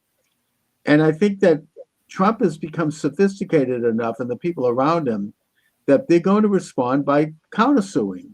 There's going to be, they'll tie them up. I mean, they'll bleed them out. This is a tough group. And I just was censored on TikTok. I guess I said something that PO'd the TikTokers, so I've been suspended for a week. Sorry about that. So anyway, that's the agenda. Look, I mean, it's happening in real time here. They still. It's one because we were talking about Chinese influence in the. Yes, I think that was the key, mentioning Chinese influence. Yeah, I think you're absolutely right, which is profound.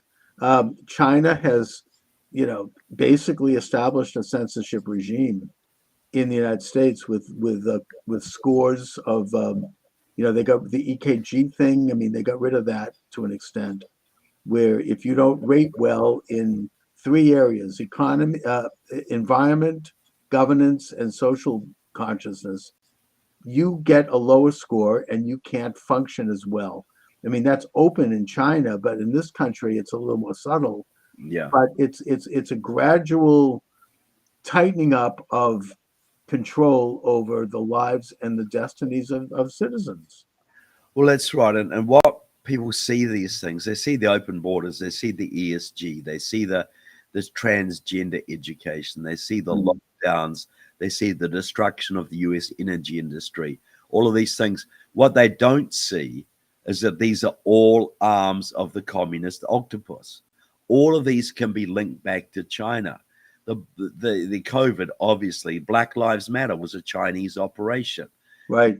The election, every state has major Chinese-backed election. Voter registration organizations. The Chinese Progressive Association does that for you in Chinatown. They run Boston through doing that.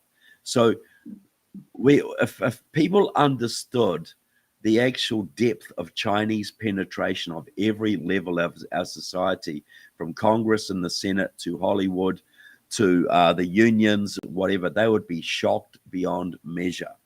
But this is why they had to get rid of Trump with the COVID and the Black Lives Matter and the election shenanigans.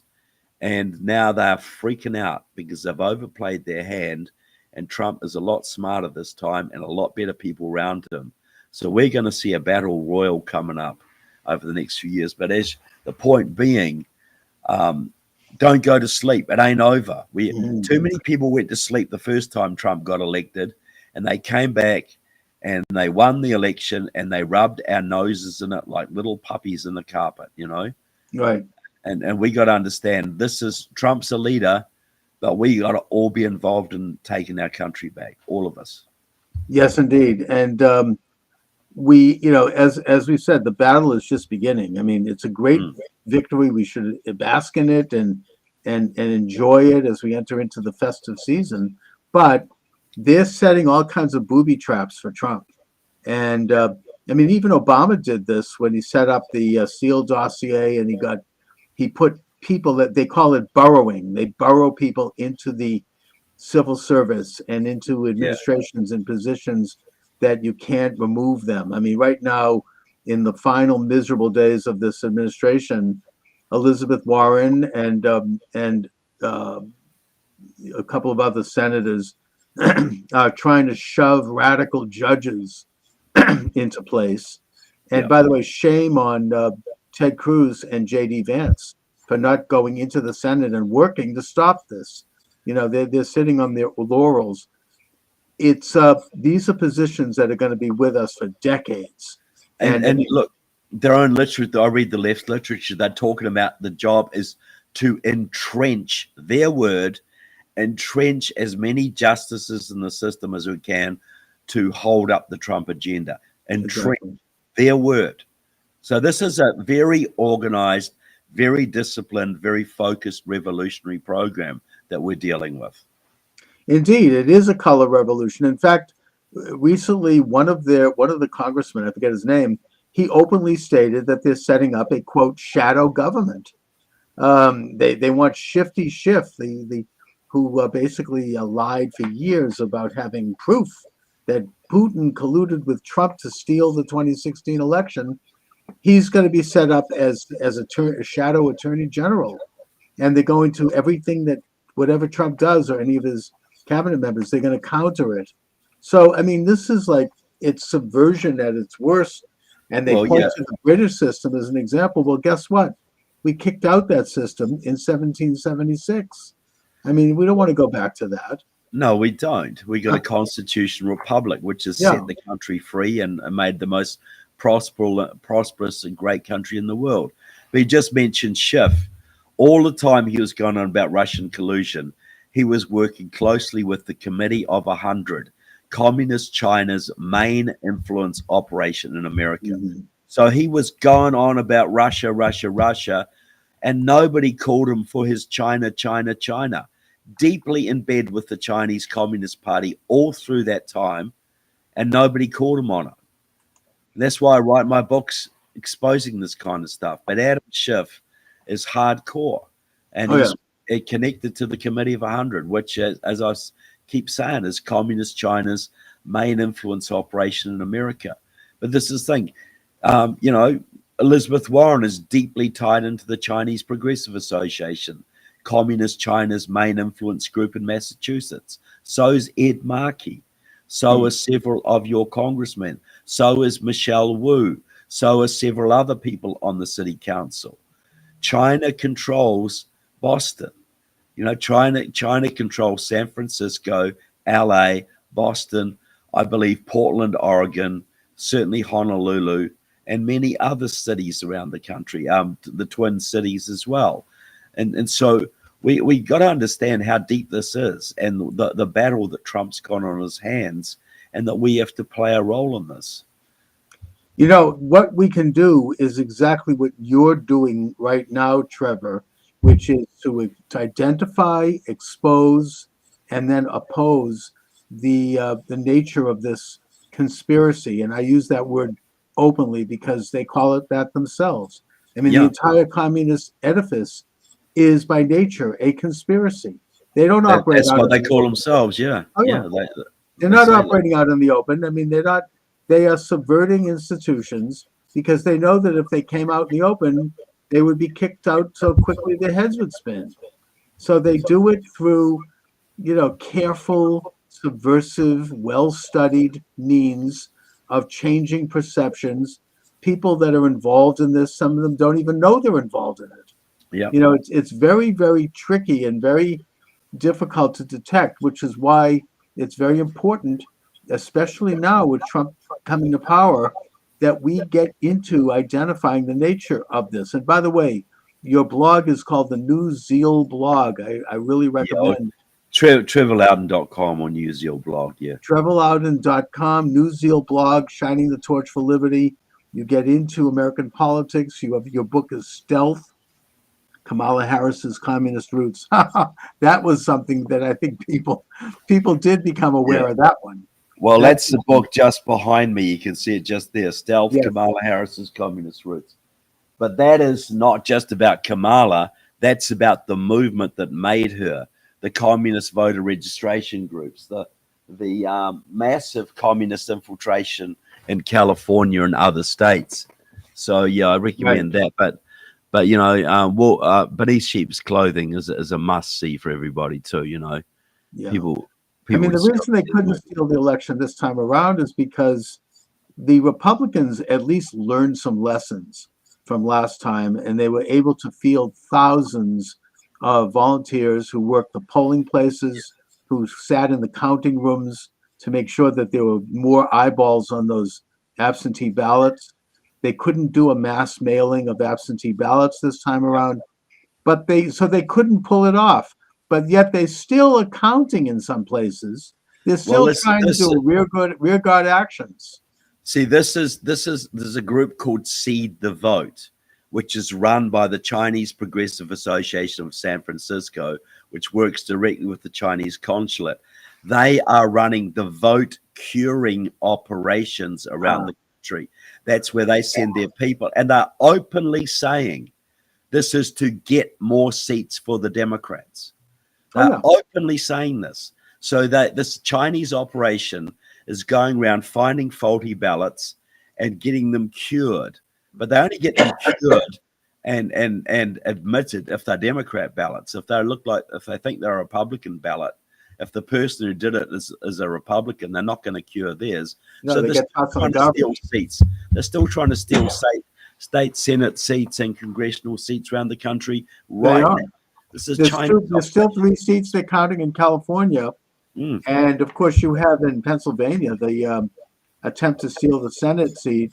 One of the electors, one of the election officials, they're actually openly admitted that they were counting illegal ballots. And she said, I don't care because everyone breaks the law anyway.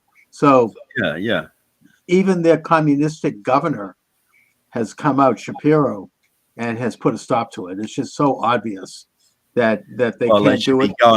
You should be going back and throwing out all the ones that have slipped through. Yes, they should. And also, we do have now groups on our side like Turning Point USA. You've got Charlie Kirk, and you've got others who are curing ballots for us. So, I mean, they've learned some lessons. They're going out and doing, voter harvesting now because that's how the system works. We all voted early this time around. We didn't wait for election day. We didn't fall into that trick. They still stole Arizona, but the stealing has been met on the field by people who are playing that same game. And I think that's been very important. Although now that President Trump has won, I hope that he doesn't forget about the fact that we need national reforms on voting. We need national voter ID. We need to have paper ballots, get rid of the machines. Elizabeth Warren in Massachusetts put a bill up in 2018, I mean, where she said that the voting machines are rigged and that we need all paper ballots. Of course, she denies that now, but that's we have to call that up and say, I support Elizabeth Warren's bill. And I do too, but that's the thing, isn't it? All these reforms have to be put in place, and people have to go to jail for committing vote fraud. Oh, absolutely. And by the way, it's not voters who are stealing your car or stealing your ballot. Yeah, I mean, this is a crime. It's a felony. It's not individuals committing voter fraud either. It's election fraud. It's ballot fraud. It's organized, hardcore. It's like an organized crime issue. And I want President Trump to set up an organized crime unit federal government that goes and does RICO lawsuits against the organized ballot crime operations in Boston, in New York, in Los Angeles, in Chicago, and you start finding the low-level people, and you say, we've got you for vote fraud. You get 2 years in jail, but you can go free if you rat on who paid you, and you go up the chain and you find the people at the top and you put them in jail. And if you do that, vote fraud will be gone. It'll be over. I think that's an excellent program. I mean, those rotten big city machines have been in power by these means for several decades now. That goes back to the 1960s. At least, and we're not going to fix the country unless we fix that problem. Oh, I totally agree with you. That's the first priority, returning the voting system to one man, one vote. And the integrity and sacredness of that system has to be restored. So, Trevor, just briefly, let's talk a little bit about this movie again that you're here to promote.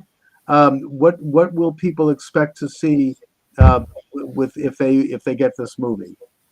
What they'll expect to see is understanding that communism is alive in America, and it's way more powerful than they think, and it'll show how it's done, the ways this is manifesting, because we all see these weird things going on, whether it's open borders or transgenderism or the attacks on the energy industry, whatever it is, but we don't understand that it's cohesive, that this is part of an organized program by our enemies to bring us down. So the movie features me, James Lindsay, Alex Newman, and a whole bunch of other people some of whom lived under Soviet communism and are talking what they saw back in their own country.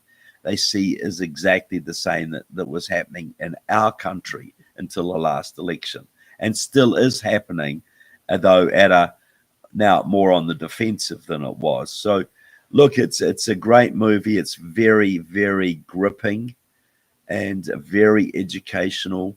And I want millions of Americans to see it. I really do. And I don't make any money off it. I was in it because I believed in it. And I just want people to see it.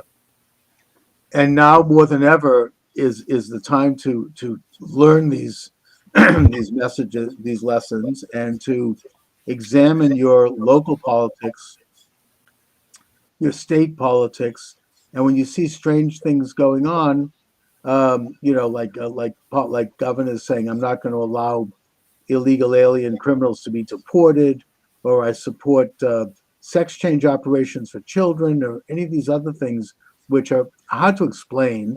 You know that there's something rotten underneath, because these are not things that people elected our government to do or to allow. These are not stupid people. They're saying crazy stuff, but they're not stupid people. These things only make sense if they have an agenda to weaken and divide the country in preparation for a revolution. And you got to look at it through that lens. And Beneath Sheep's Clothing will help you to understand that lens, how we actually look at these phenomena and see the connections between them. I can already see the battle lines forming around the issue of deportation of illegal aliens. Yes, absolutely.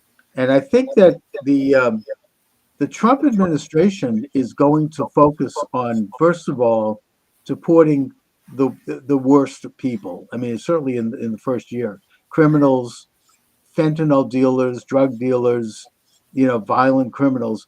And also, I think that there's going to be a massive self-deportation because they're going to cut off the money. They're going to cut off the fancy hotels and the dinners and the credit cards. Even Mayor Adams in New York is already starting to do this, which is why I think he's under attack. 100%. He's actually shown a little independence, and I think that's going to be the Trump strategy. But their strategy is going to be to try to resurrect all of this old demonization. Oh, he's separating families and the children in cages, and we're going to hear all that kind of propaganda. How do we respond to that? Well, I think like Leo Hohmann is you don't apologize for it.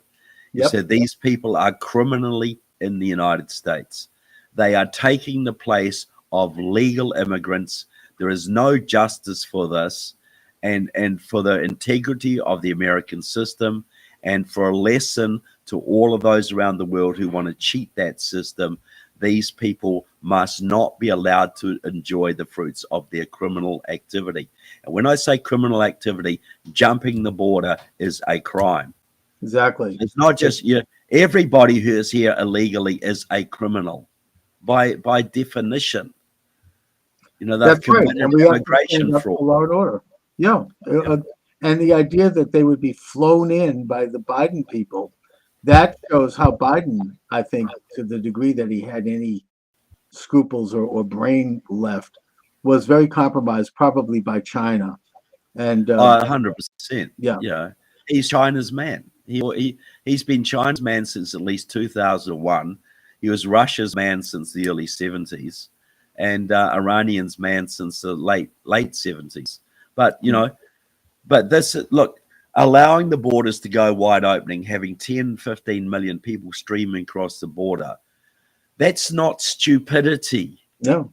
That is a deliberate program to alter the United States on a permanent basis, to swamp the conservative voting base, to cripple the hospitals, cripple the education system, and economically destroy us. That only makes sense if it's malicious. This is not, these people are not that stupid. Oh, no, it's quite deliberate. You know, it is absolutely deliberate. The goal is the social transformation of America on a permanent basis towards socialism. You imagine, had Kamala Harris got in and she legalized 30 million illegal immigrants who then voted 90% Democrat, that was their goal, to have a one-party state that could never be thrown out, ever. You never get rid of getting it. You never, once you have a communistic government in place, it's very difficult to get rid of it. I mean, look at Venezuela. We could look at the Soviet Union. It took almost 100 years to get rid of that.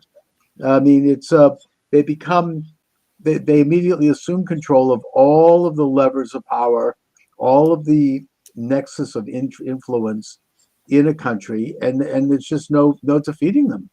So yeah, you know, people used to say to me when I campaigned against communism in the 80s, they'd say, "Oh, Trevor, if the people in Russia didn't like communism, they'd just organize a revolution and throw it off." And I'd say, look, to do that, you need a few people, right? So you got a room, you got 25 people in it, you're going to organize a revolution. 5 of those people are KGB informants, but you don't know who they are. And if they tell the KGB what you're doing, you're going to get executed. So are you really going to try and organize this counter-revolution? No, they use, of course, they have the mechanism of terror. I mean, I've talked to a couple of Iranian exiles here who have told me that they go back, that some people try to go back and they all get killed. I mean, it's just they control that ability and they have an outreach all over the world. And so, you know, through terror, certainly China does this. China has in colleges the Confucius clubs, which keep an eye on Chinese students, making sure they're in line. You know, yeah, so and they had about 17 secret Chinese police stations in Minneapolis and others, monitoring anybody who might say something bad about China, and then their families will get pressured. They will get kidnapped. They've actually kidnapped people from this country and taken them back to China. Chinese nationals living in America who have criticized the Chinese regime have been kidnapped and returned to China. Oh yeah, and that was right under Tim Walz's nose. Tim, China-loving Walz in Minnesota, was allowing this to go on. Yes, and it's something that, I mean, we can see how China even handles its own citizens. People disappear if they run afoul of the Communist Party. So, so Trevor, let my viewers and listeners know where they could get more information about you and your excellent work. Yeah, trevorloudon.com. That's my website. All my books are available there. And Beneath Sheep's Clothing, you go to beneathsheepsclothing.com or go to Amazon and look it up and get a copy there. Trevor Loudon, as always, I want to thank you for joining me. Great conversation. Welcome to the program. Charles Moskowitz here, live. Taking your calls, 508-637-5596, 508-637-5596, or you can text me or chat me, whatever you want to call it. I'm also live on TikTok right now and on Podomatic, so thank you.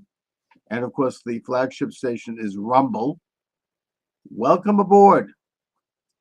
Thank God, first of all, I just want to say again that President Trump has won a resounding victory. This is not something that for 1 minute I or anyone in this country should take for granted. This is not only a miracle, but it is a game changer in world history for the better. We really bit the bullet recently by avoiding another illegitimate regime. I don't want to go more than that regarding the opposition because TikTok will take me down. There's still censorship. But I just feel grateful. I feel happy about it. I almost at a loss for words. However, we need to continue the fight forward. This is just the beginning. President Trump, God willing, will be inaugurated and will begin his administration on January 20th of next year. And I can only count down the days. We don't know what kind of mischief they may be pulled off in the meantime. It looks like they're trying to instigate World War III. Maybe embroil the administration into a war with Russia, nuclear Russia. They're going to start authorizing American missiles in the last weeks of this miserable administration.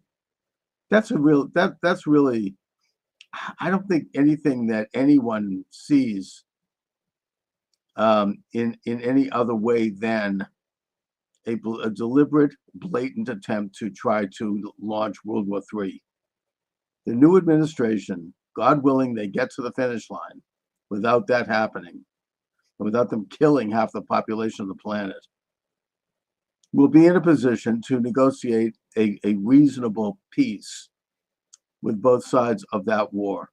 A war that really, we now know from information recently released that the Biden regime, whoever was running the shop over there, instigated and started when they had Biden go up and give a speech where he basically gave a green light to a limited Russian invasion of Ukraine. And that's exactly what happened. You know, it's interesting if you look at these things from a modern geopolitical standpoint, that a lot of wars were started that way. Korea was started that way. You had Secretary of State Dean Acheson deliver a speech a couple of weeks before North Korea launched a full invasion of South Korea at the National Press Club. He was the Secretary of State, where he said basically the same thing. He gave a green light to North Korea invading South Korea by saying that South Korea was outside of the U.S. defense zone. You know, so many other double talk kind of references. So you have to ask yourself, why do they want war? They want war because they want world order, and they want to wipe people out and weaken the world in a way broadly, and more specifically, various populations, socially, psychologically, culturally, every other way, so that they can implement their world order designs. They can turn the United States into a province of the world, as a sort of a gendarme of the world. And also they make money from it. Arms dealers. I mean, it's interesting that the Clinton family, the Bill and Hillary, reestablished the Clinton Global Initiative shortly after the launch of the Ukraine war. These are scams. They're making money from taxpayers, with the blood of young people in these countries, and enormous suffering. And I mean, the immorality of it is impossible to calculate. And they have an interest in keeping perpetual war. The historian Charles Austin Beard developed, kind of blew the lid on this. He was an establishment historian in the 1920s with his book, Perpetual War for Perpetual Peace, noting that has been the policy of what, you might euphemistically call the Anglo-American establishment, the United States, the British Commonwealth Empire, and all of their apparatus, including their secret apparatus, such as the Council on Foreign Relations and networks of other societies. That has been their policy since World War I. Perpetual war for perpetual peace, constant nation building, constant interventions, constant arms dealing, and war, right up until today. Donald Trump was a distractor. He stopped this. He came in and he said, no, the United States will have peace through strength. We'll offer a hand of support to our allies and a hand of friendship to our allies, but we will not any longer engage in this perpetual war. We are the peace party. That's why we elect, one of the many reasons why we elected Trump, to get us out of wars, to stop this policy. Hi, you're joining me on TikTok. How you doing? Yeah, I'm good. How you doing? Good, very good. What are your thoughts? What do you say? Yeah, welcome aboard. We're talking about the new administration coming up. We're talking about this push toward World War III on the part of this decrepit Biden regime. What do you think? Oh, that's really nice, though. Like, where are you coming from? Well, I'm in Boston. Where are you? Oh, you're in Boston. I'm from Africa. Really? Which country? Yeah, Nigeria. Nigeria. Wonderful. Great country. One of the powerhouses of Africa. I understand there's a fantastic... Yeah. We are the giant of Africa, Gosh. You got a great economy. You've got great...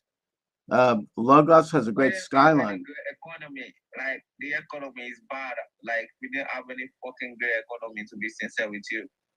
Oh, okay. Well, I hope that Nigeria could be a leader in African sovereignty, in the development of all these great independent states. I know there's some corruption, and that's too bad. Maybe you should run for prime minister. Yeah. I know, yeah, I know, right? I don't know if everything goes better, Well, what do you people think? What are you up to now? Like, well, I'm just doing a live stream here on my station. Let me ask you, what is your impression of President-elect Donald Trump? Oh, you mean the elected president Donald Trump, right? Yes. What do you think? Wow. Yeah, I think it's a good decision for the Americans. Trump is a leader, is a all-round and father that knows what to do, Yes. He's someone that is moved with a great ambition that wants to make America great again, Yes. I couldn't agree with you more. And by the way, I've talked to people overseas, and they're generally very, very favorable I'm to very Trump. happy Good. for Trump and for American people. Thank you for saying that. And we're very excited and hopeful, that we want to have a more prosperous and freer world. So very good. I think that most people I've spoken to overseas have said this. They're grateful and happy that Trump is in office because they want to stop the wars and they want to stop the... Everybody's happy that Trump is happy. I agree. Listen, thank you for joining me. Nice to see you. Thank you very much. Yeah. You're welcome. Anytime. All right. Yeah. All right, my friend. All right. Take care. All right. So you're welcome to join me, obviously, on TikTok. This was. And by the way, You could call in at 508-637-5596, 508-637-5596. So I want to get to the main, I mean, I'm kind of riffing here and not getting into the main subject that I suggested today and that I put on the masthead, and that is the MAGA cabinet, the appointments that President Trump have made. All of them are brilliant and excellent. All of them must be approved and must be seated. It's that simple. Donald Trump won the election. He won on the Electoral College. He won on the popular vote. He swept all of the so-called battleground states. Congress is Republican, both Senate and House. And he made inroads in all of the blue states, by the way, including Massachusetts. And thus, he has a mandate to govern, and we must ensure his ability to govern smoothly and effectively, not like last time. And the most important way to do that is to ensure that all of his nominees are confirmed and put into office. Now, the deep state, as President Trump calls them, the double government, as Michael J. Glennon calls them in his book by the same name. He's a professor emeritus at Tufts University, Fletcher School of Law and Diplomacy. He's a former legal counsel to the U.S. Senate. He's an insider. The military-industrial complex, as Eisenhower called it. The power elite, as C. Wright Mills calls it, my sociology mentor. They will do whatever they have to do to try to stymie, slow down, impede, obfuscate the Trump mandate. They're already talking about setting up a, quote, shadow government, unquote, with people like Shifty Schiff from California operating as Attorney General. I mean, it's really, really subversive and frankly un-American. This is what they even say openly. I mean, there's an interview about this that I listened to on NPR. I forget the name of the guy, but he said that the British have been doing this for many centuries. Yeah, the British. I think we got away from them when we kicked out King George III. I mean, excuse me, but hello, we had a Declaration of Independence. We don't do that here. We may be, the Democrats could be part of what's called the loyal opposition, of course, and they absolutely should criticize. I do. I mean, we all do. That's American. But the idea of setting up a shadow government, really? Anyway, it's more serious than that. And the big problem, of course, is not really them. The problem is the rhinos. The problem is people like Mitch McConnell, who is anti-Trump, who hurt Trump in the first term through, dragging his feet, making sure that he couldn't function in many areas. He's going, thank God he's out. But his replacement, John Thune of North Dakota, is apparently his protege, and that's very bad. It's not good that he won. I will say about John Thune that when he started in Congress, probably about 12 years ago, he was a Christian. His main motive was to bring morality and faith to his functioning as a U.S. Senator. And he was a pretty good guy. I don't know. I think that, power corrupts, as Lord Acton said, and absolute power corrupts absolutely. And that political figures, when they're in office too long, are all, without exception, bad people. President Trump, by the way, is proposing term limits, which would be great. And I think Thune possibly has become corrupted by the system. You no longer are serving the interests of the country, the interests of your own constituents, and you start to serve your own interests and do favors and trade favors with other political figures, and you lose your moorings. I don't know if that's true about Thune. So far, he has said he's recognized President Trump's mandate, and he has said that he will allow for recess appointments, if not bringing people through the process quickly. We'll see. There is an insider fight over this right now because McConnell has apparently gone on record as saying that he's going to oppose recess appointments, even though it's been done before. It was done by President Obama, by the way. And yet, Mike Johnson has stood up. So we have an ally in him, at least at this time. I wouldn't trust anyone, but he seems to be a stand-up guy. He has stood up and said that the Constitution states that both houses of Congress have to agree to a recess, and if they don't, then the president, as chief executive, can come in and call a recess for Congress. Now, that is a constitutional theory. I'm not sure it's ever been done before, but Mike Johnson is a pretty smart lawyer. He has stated this by quoting from the Constitution, and that is one way to get it done. Either way, it has to be done. We have to get all of President Trump's nominees in their seat. We have to do it now. We have to call our congressmen, our senators, our representatives, and let them know in no uncertain terms that we expect all of President Trump's nominees to be seated in their respective offices.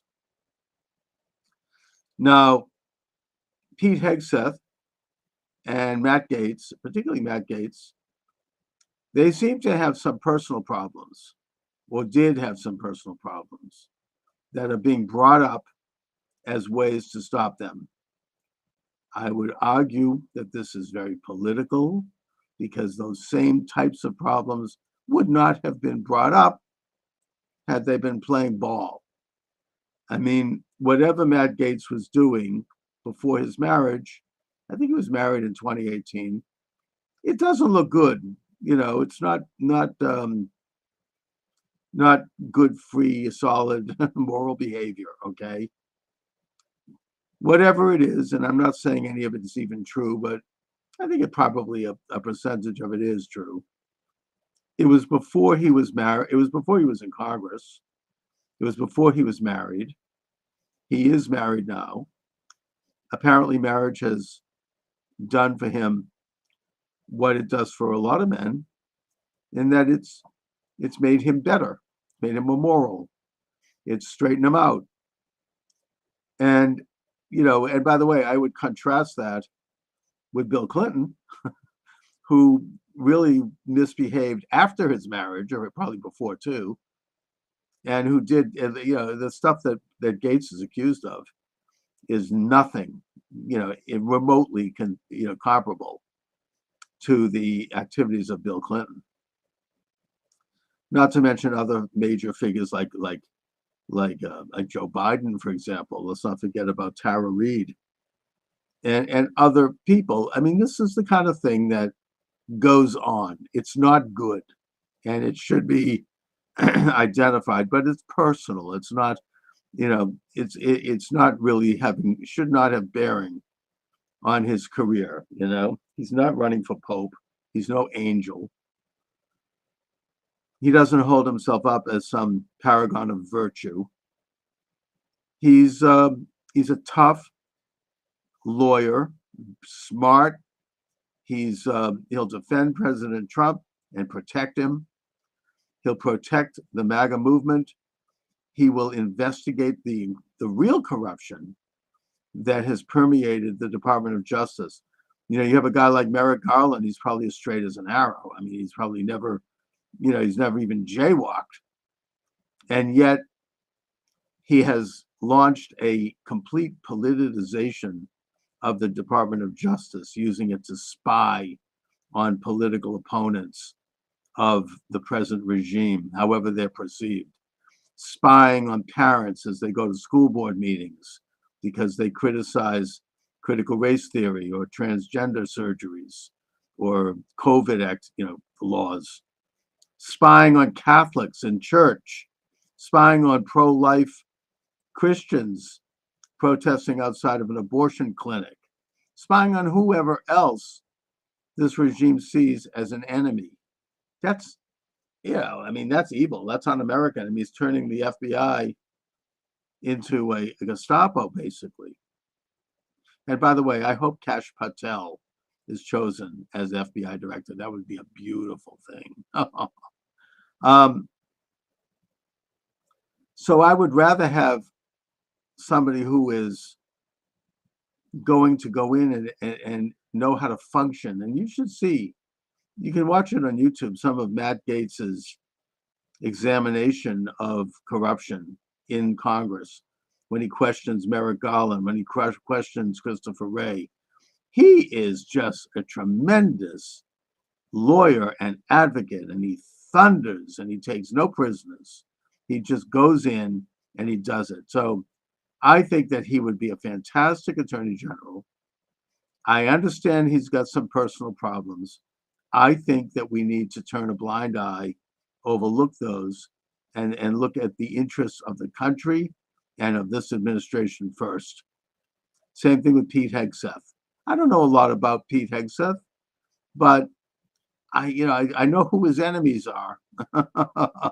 And he's a decorated veteran. I mean, my sense is that he's interesting because of the fact that for 20 years, he actually was directly involved in real combat, unlike people like Mark Milley and, these sort of desk officers who really never saw combat. And as such, he's a disruptor of the system. He understands the actual inner workings, the guts of the military. And in that capacity, I think that he is a person who more likely will make the military what it should be, which is a fighting force, a force that can protect both coasts, that can protect America from invasion. That's why we have it. It's not a social experiment. I think that Hegseth will get rid of that aspect of the military, and that is something that is good for all of us. In fact, all of the cabinet positions are oriented in that way. They want to bring back the function of their respective offices to its original function. Most of them have expanded too far beyond those functions, and they've particularly gotten involved in politics. The obvious example is the FBI. Now, the FBI has always been problematic. I mean, under J. Edgar Hoover, it was problematic. It was spying on people. But at least Hoover went after genuine enemies of the United States, like the Ku Klux Klan, like the Communist Party, like the Mafia. Since, I think, probably starting with Mueller and then on through Comey and then finally with Wray, you have these political lawyers who are not agents, who don't have a background in investigation work, who basically have used the FBI and turned the FBI into a political house. I mean, that goes after people they don't like. I mean, Comey made his bones by going after Martha Stewart, right? I mean, it's just, it became arbitrary, and it's dangerous for freedom. So I hope that Kash Patel is the nominee, and I believe that he'll make it right. Anyway, I'm going to take off at this point, but I will just give out the number one more time if you'd like to call in. 508-637-5596, 508-637-5596. So just to encapsulate here and sort of wind it up. Thank God President Trump has won. We need to enjoy and feel happy and grateful for that victory. I certainly do, especially as we enter into the Thanksgiving, Christmas, Hanukkah season. I feel good. I mean, I'm pleased with the direction of this country. At the same time, we have to understand that this is just the beginning of the fight to take back our country. We have to make sure that President Trump's nominees are confirmed. We have to make sure that President Trump's agenda is carried out. That doesn't mean we can't criticize when criticism is warranted, but we have to do it in a constructive way in order to make things better, not to tear things down. Anyway, I want to thank you for joining me. My books are available on Amazon Books. Charles Moskowitz, you can check them out. I'm looking forward to a reduction in the censorship regime as we enter into this new year. I am planning on expanding my live stream capacity. I'm planning on inviting various guests. I am planning on doing the program consistently at the same time each day so I can develop an audience and start to get people calling in and texting, and we can really have this experience. And I feel optimistic about that. That was my original purpose in terms of getting into this back in 2018, around the time the censorship started. So I feel optimistic personally. I feel optimistic as an American. I feel optimistic as a Jew. I feel optimistic as a person, as a man. And I guess I covered all my bases. So anyway, thanks for joining me, everyone. Check out my books. They're available at Amazon Books. God bless you all. God bless America. Program. We're now live. Thank you very much. Charles Moskowitz here.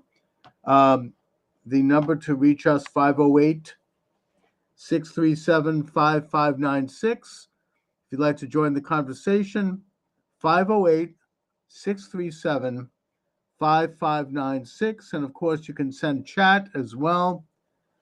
I'm doing a little live streaming here to discuss an issue that's very important, both to me personally, but also, I believe, to the world. And that is my basic advocacy and suggestion that the state of Israel immediately annex what is called the West Bank and Gaza, what has been called historically and in Israeli circles, the lands of Judea and Samaria. I advocate that they do this before President Donald J. Trump takes his oath of office on January 20th, which of course is really less than, 2 months away from now. And that they get it done. They get it done now. They have a ceasefire in of course, on the northern border with Hezbollah, but that they must do this now.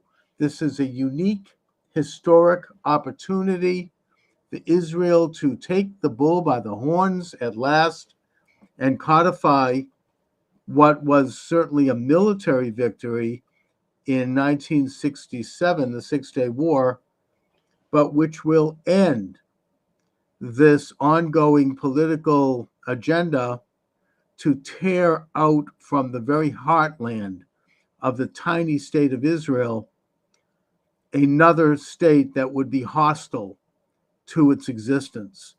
This would be like, creating a Taliban state out of one of the American states, or an ISIS entity out of one of the American states. To expect Israel to do that politically, militarily, it would be insane. Religiously and spiritually, it would be wrong. Israel must assert sovereignty over that tiny country that was recognized by the Balfour Declaration, was recognized as part of the British Mandate of Palestine, at least the western part of it. The eastern part, Transjordan, was basically the Arab part of Palestine. And they have to stop the quibbling and the ongoing and endless arguments and discussions. Get it done. Get it over with. Israel is Israel. Israel today, before I address the political issues, I want to address the spiritual issues, and then I'll go to the practical question. The spiritual issue is simple. The Lord God, King of the universe, blessed be He, spoke to Abram, who became known as Abraham shortly after this message, where He told him to go up and go to the land that I will show you. That land is exactly the parameters of the state of Israel today. That land, Abram did go up, Abraham as such, as the world's first believer in the creator of the universe. And he established a commonwealth there. He fought wars with the Canaanites, the seven nations, and he successfully established the first completely sovereign Israelite commonwealth. That continued through his rule and through that of his son Isaac, and then on to his son Jacob. Of course, we know the story of Joseph and how he ended up in Egypt, and he became the de facto prime minister of Egypt after saving the country from famine. And then Jacob and his sons, dealing with terrible famine in Canaan, went down and had a reunion with Joseph, and they lived in Egypt, where eventually, after Joseph's death, they became slaves. We all know the story. They would then be liberated by the hand of God and his messenger, Moses. They would wander through the Sinai for 40 years, where they would receive the Torah at Sinai, at Mount Sinai. They would then conquer the land that God had shown Abraham, that being exactly the parameters of the state of Israel today. The book of Joshua talks of how Joshua crossed the Jordan and defeated the Canaanites at Jericho. Now, the book of Deuteronomy is clear about two things here. Firstly, that 2.5 tribes of the 12 tribes asked to stay behind, to stay on the other side of the Jordan, and yet remain part of the Israelite Confederation, and continue to help with their brother tribes in the conquest of Canaan, which God commanded the Israelites to do. So that tells us that the border of the Holy Land was the Jordan River.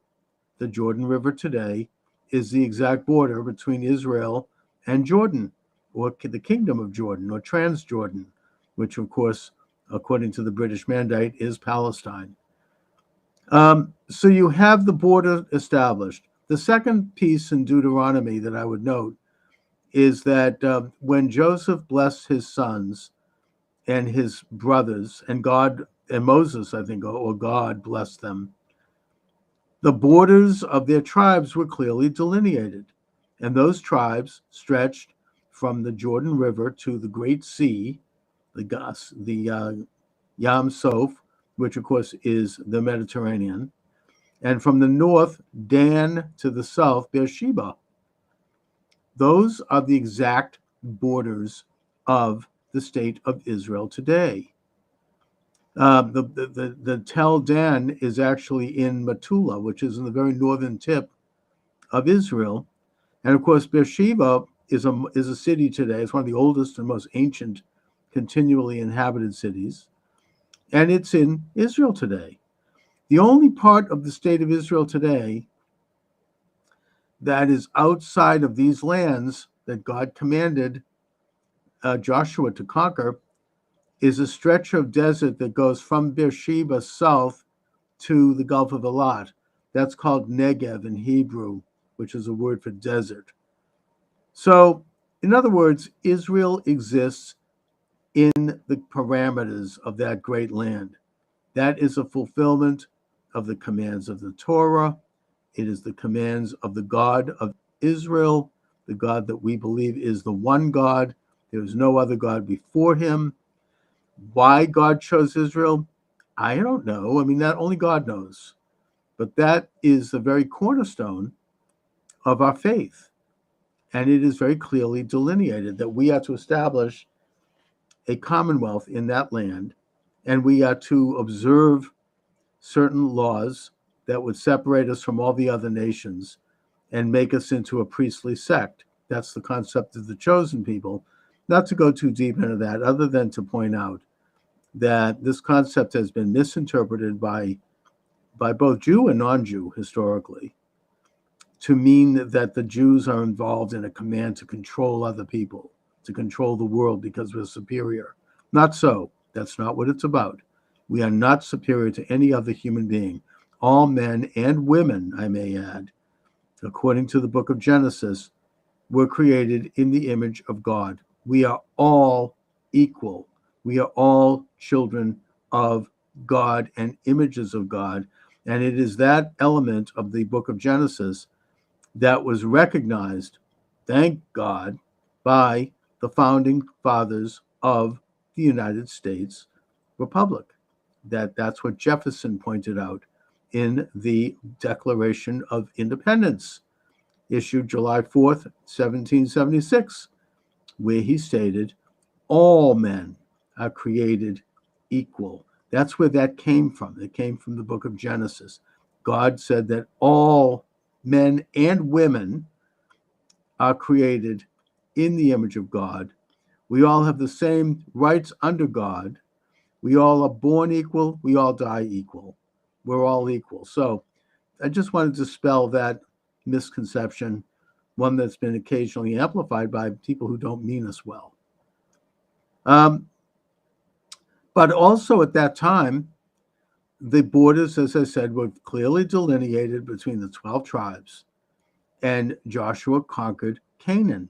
He left some of the Canaanites where they were, which means that in some ways he failed to completely conquer Canaan. And that failure continues, frankly.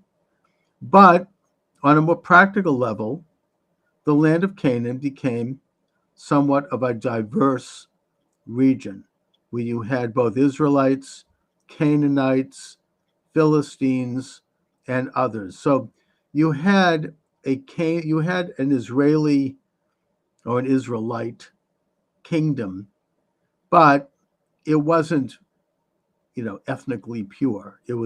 It had different ethnicities in it, for better or for worse. And that's, of course, the story of the book of Judges, the book of Kings, the book of Samuel, right up through the book of Chronicles. I'm just getting into a brief history here, okay? The kingdom is united under first Saul and then David. And then it reaches a zenith of power under Solomon, where it becomes a great, powerful empire. Jerusalem is established as the capital. Solomon builds the temple in Jerusalem, which is actually not commanded in the Torah, but which is in the writings. And then, of course, Saul falls into sin, and he spends so much money on his concubines that he bankrupts the country. 3 years after his death, his son Rehoboam turns out to be worse and not even as intelligent as Solomon. And then the empire divides into two, Judah and Israel, or Judah and Ephraim. The northern kingdom becomes more pagan. They set up idols, mainly because they wanted to stop people from making pilgrimages to Jerusalem, since the two countries are now enemies. And at times, friends, Judah remains Judaic. It remains children of Judah. It adheres to the covenant, with some major lapses and some bad kings like Manasseh.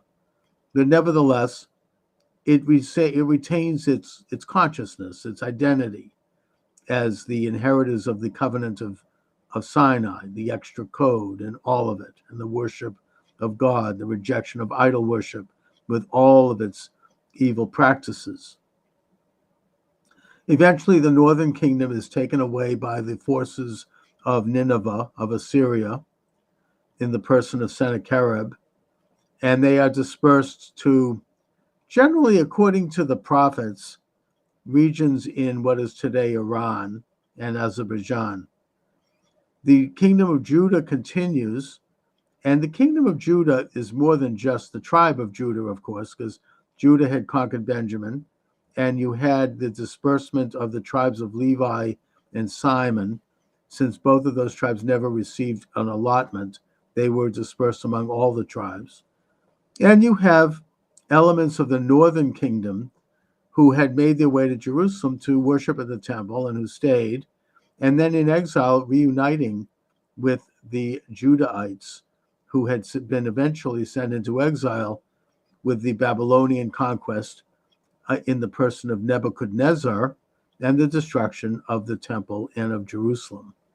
So that happened maybe a century later. Then, of course, after the destruction and the exile, the Judahites, the children of Israel, are commanded to return to their ancestral land once again as clients of Cyrus the Great of Persia, who conquered Babylonia and who is referred to as the Messiah in the book of Ezra. His Ezra, the scribe, and his general Nehemiah lead the children of Israel, or a big portion of them, not all.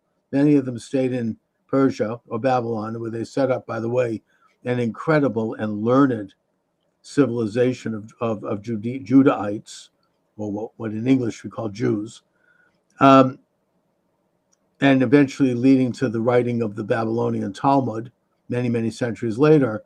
But Ezra returns to Jerusalem. It's miraculous. He reestablishes the state in Judea, or Judah. Judea is just a Roman, Latin, Greek way of saying it. He rebuilds the temple, and he reestablishes the Commonwealth under Persian sponsorship. Eventually, Alexander the Great defeats Persia, passes through Judea, recognizes the Judean client state under Greek control. The Greeks, of course, after Alexander's death, his General Ptolemy takes over and rules from Egypt, still recognizing the sovereignty of the Judeans, the semi-sovereignty. And by the way, around that time, Ptolemy, or one of his children, developed the Septuagint, which is a Greek translation of the Torah, and which basically brought Torah principles to much of the world. After Ptolemy eventually has a war with Antiochus of Syria, who victoriously presides, he conquers Judea. A lot of Judeans are beginning to become super secular. They're becoming Greek. They're becoming Hellenic. There's a civil war there between them and the religious Judeans led by the Hasmonean clan, which is a priestly clan. Eventually, the Hasmoneans defeat not only their fellow Jews who were secularists, but also the Greek state under Antiochus. That's the story of Hanukkah, which is a story of sovereignty. It's a story of nationalism. It's a story of religious assertion, one that should and has inspired all of man ever since. And by the way, the book of Maccabees is codified by Catholics in their Bible, the Vulgate. It's not actually codified in the Tanakh. But nevertheless, we observe Hanukkah. Judah Maccabee, the son of Mattityahu, establishes sovereignty, complete sovereignty, even though he does send a gift to Rome, because Rome at that point was the major power in the world. After several wars and the martyrdom of his brothers, each of whom had a period of control, eventually Simon, who was the last of the Hasmonean brothers, his son, John Hyrcanus, becomes a powerful ruler of Judea expands Judea. And then, of course, his son further expands it, that being Alexander Yanai, who was evil. And then when Yanai dies, his wife, Queen Salome, becomes queen for a great period of time. I don't think it was long, maybe 10 years. And after her death, her two sons, unfortunately, fell into a civil war. The Romans used that as an opportunity to back one of the sons and install him as a dictator under Roman auspices. And the general Pompey, Gaius Pompey, entered Jerusalem and entered the temple. And while that ended the sovereignty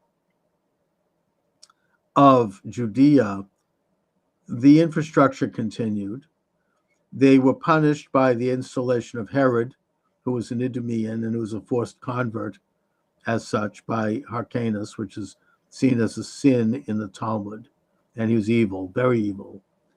And he established what you might call the so-called deep state, what President Trump would call, in Judea. And the Herodians under Herod would control all of the institutions. They'd control the high priesthood. I would argue that they were the ones who were responsible for the crucifixion of Jesus, because they're the ones who advocated it to the Roman dictator, Pontius Pilate, who, by the way, I know that he's portrayed this way somewhat in Christian sources, who I think wanted to soften any attack on Rome later on, as they basically eventually literally took over the Roman Empire. Nevertheless, according to Alexander of Philo Alexander, a Jewish scholar in Egypt, and according to Josephus, who was one of the primary sources as a historian of those times, Pontius Pilate was a very cruel and brutal dictator who probably crucified thousands of people outside the walls of Jerusalem. Eventually, he was so brutal that he was even too much for the Romans, who recalled him after he massacred Samaritans who were going to pray on their holy mountain, Mount Gerizim, which is in the heart of Samaria. By the way, the Samaritans, generally scholars believe that they are descended from a hybrid of the 10 tribes of the northern kingdom and the invading Assyrians and other surrounding peoples, and that they continue to practice Judaism, belief in God, except with some differences. They approached Ezra to ask for a reunion. Ezra refused. Now, for reasons that we don't totally know, but that's what happened. And they're still there. They live around the city of Nablus, which of course is the Greek city of Neapolis, or the Roman city of Neapolis, and goes back to the ancient Hebrew city of Shomrim or Samaria. And they continue to practice a form of Judaism. They have had a rapprochement with the Israeli chief rabbi, and that is a relationship that ought to continue to be explored. A lot of Palestinians who trace their lineage back many centuries, and that's only a small segment of people who call themselves Palestinian, by the way. I'll get into that in a minute. They trace their ancestry back to the Samaritans, and the Samaritans, ethnically, genetically, are very similar to the ancient Judahites. So, in a sense, in the broad sense, we are brothers with the Samaritans. So back to the history of Israel.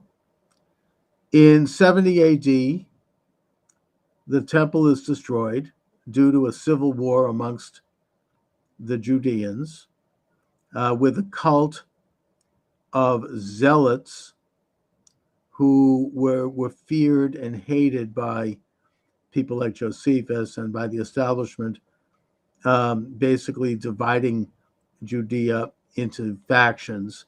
that defeated each other. So the Romans were able to walk in and pick up the pieces, just like they did under Pompey, and destroy the temple. About maybe 75, 100 years after that, you had another rebellion, the Bar Kokhba rebellion, where the Judeans achieved sovereignty for, I don't know, maybe 3 to 5 years. They were defeated by the Romans under Hadrian. Hadrian used a classic Roman technique, the one that the Jews always feared would happen, one that Rome did to Carthage, which is that he really destroyed Jerusalem and built a temple to his god Apollo on the ruins of the temple. He changed the name of Jerusalem to Aelia Capitolina, and he changed the name of the country from Judea to Palestine, Palestina. The reason he did it, according to most historians, was because Palestine was the name derived from the ancient Philistines, the sea people who had settled on the coast and who were the eternal enemies of the ancient Israelites. Goliath, for example, was a Philistine, and the wars between Judah and between Israel and the Philistines are legendary. David had wars with them. Eventually, they were defeated by David, and they disappeared from history at that point.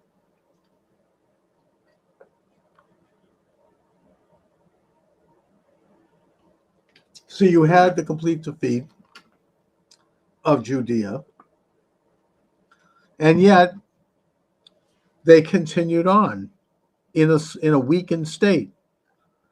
There was a disbursement of Jews, one that started by the Babylonians but continued and accelerated throughout the Mediterranean. Jews, according to history and archaeology, settled in the Rhine Valley of Germany. They were as far as Ireland. They were traders. They were merchants. They got into business. They were known to be polyglots. In other words, they knew many languages. So they made themselves useful to various courts. There's a big Jewish community in Saranasia, which is today in Libya, Benghazi. They were in Spain. They were everywhere. And yet they continued in Roman Palestine and Byzantine Palestine, and they continued to write the Talmud, or the Palestinian Talmud. And they continued to have communities there. They never left. They continued right up till Herodotus, who was a Byzantine emperor and who was oppressive to the Jews of Aleppo, of Antioch, and and basically at that point the Jews formed an alliance with his enemy, the Parthians. The Parthians came in and defeated him, and for about 20 years, this was just before the Islamic conquest in the 6th century, the Jews again asserted sovereignty in Judea. People don't realize this. It was a difficult one. It was insecure, but it was under Parthian sponsorship, which of course echoes Cyrus the Great. They were able to establish sovereignty for a brief period of time. Herodotus came back in, completely defeated them under the guise of the True Cross, and there was a bloodbath by the Byzantines at that point. About 10, 15, 20 years after that, you had the Islamic conquest, the Battle of Yarmouk, which was fought by Abu Bakr at the Yarmouk River, which is near Lake Tiberias. And the Islamic forces were successful in conquering Palestine. One of the caliphs at that time, I think it was Ali or Omar, he allowed the Jews to return to Jerusalem. He allowed the Jews rights under his control. They did not reassert a sovereignty at all, but the community was able to reestablish itself somewhat. and they formed an alliance with the Muslim authorities. Um, some have speculated, for example, that the famous Dome of the Rock, which is on the Temple Mount, is actually a synagogue. It is unlike any other mosque in the world.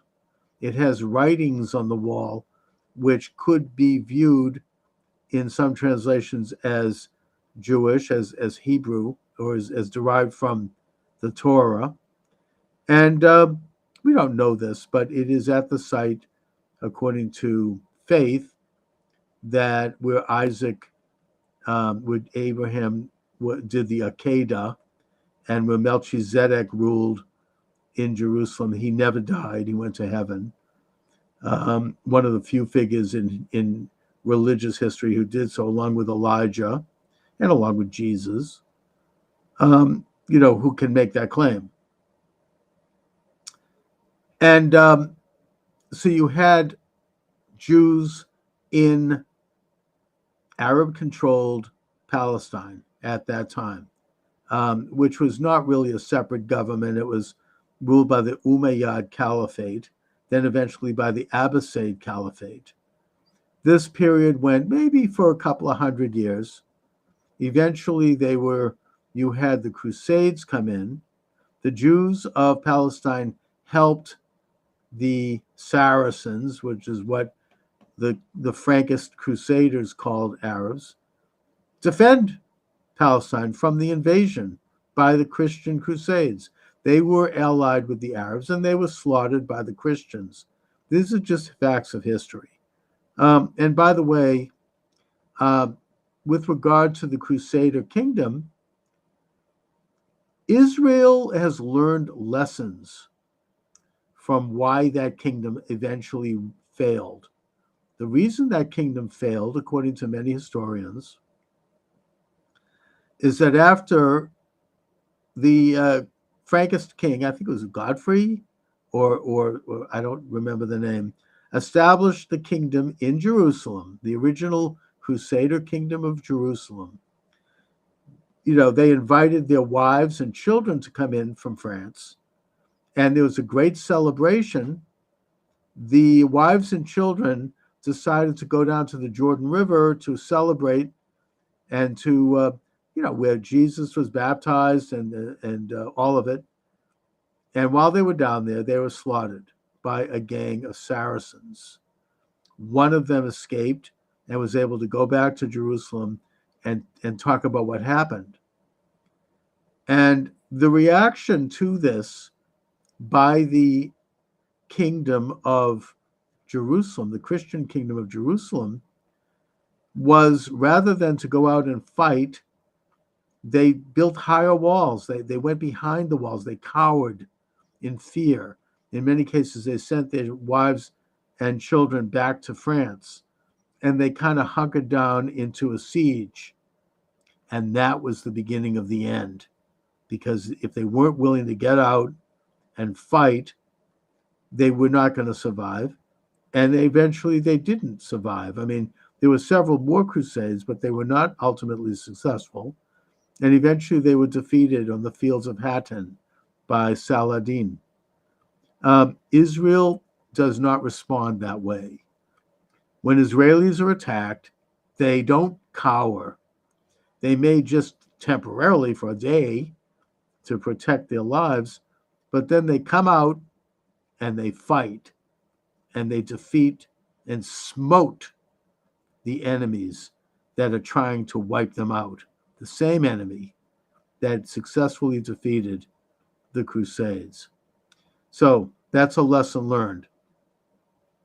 After Salah ad-Din, who was Kurdish, so the Arabs were gone at that point, ethnically, ruled an empire.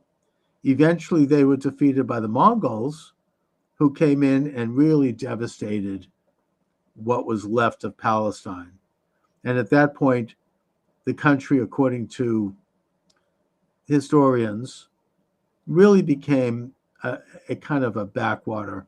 There was very low population, low industry, low development, low activity there.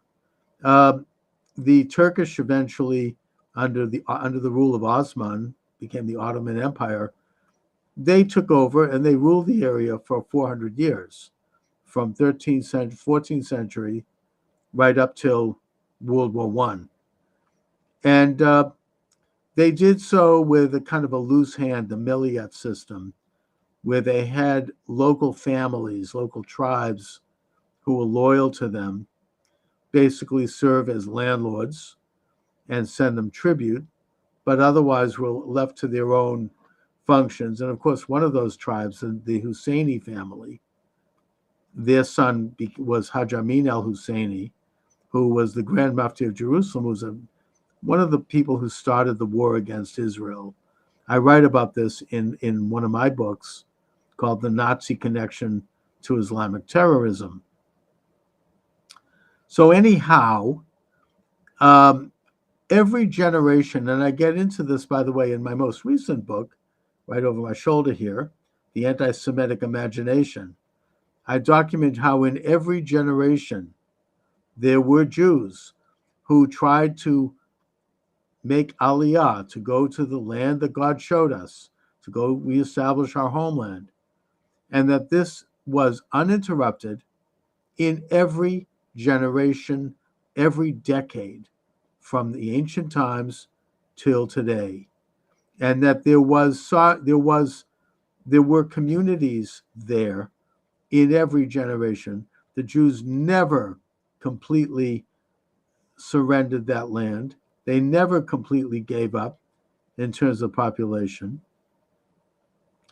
Napoleon tried to reestablish Jewish sovereignty there, and he was not successful. But in a way, Napoleon, in around the turn of the 19th century, kind of could be viewed as one of the fathers of modern Zionism. Zionism, again, being a movement that it's both nationalist and religious, that has existed within the Jewish people and their allies in every generation and in every decade and in every year from the ancient times right up till today. After Napoleon, you had wealthy Jews like Montefiore and Edmund de Rothschild later, who became interested in Zionism and who tried to help establish Jewish settlements from European Jews in what was then called South Syria, and did so very successfully. I mean, it's a great history of how they established neighborhoods. Montefiore established that neighborhood right outside Jerusalem. The Khan Yunis, I forget, no, that's an Arab name. I forget the name of it. Har Nof, I think, the one with the windmill. Rothschild, who was one of the few members of the Rothschild banking dynasty that was actually friendly to Israel, he set up what eventually would become the Jewish National Fund, which purchased land from local owners at fair market value and turned it into this massive Jewish fund that to this day technically owns the title to about 85% of Israel outside the West Bank. And all done, on the marketplace. They continue to proceed. Anyway, so we're up to more modern times. I'm not going to get into that. It's just too much for today. There are many, many books written on how the Zionist movement, people began to make Aliyah. It was an organic movement. Yes, it did not start with Theodor Herzl and the Zionist conference in Basel.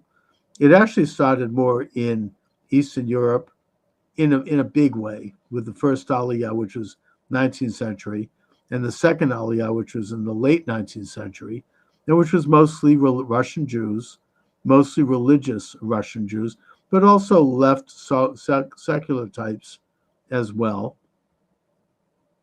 I get into this in my book. I'm not saying you have to buy the book. You can get it from your library. The Anti-Semitic Imagination, Charles Moskowitz, where I show the different waves of settlers coming in, a lot of them from Russia, some of them from Western Europe, even some from America, and how they really started to develop what you have today, which is this incredible, organic, dynamic society that is established.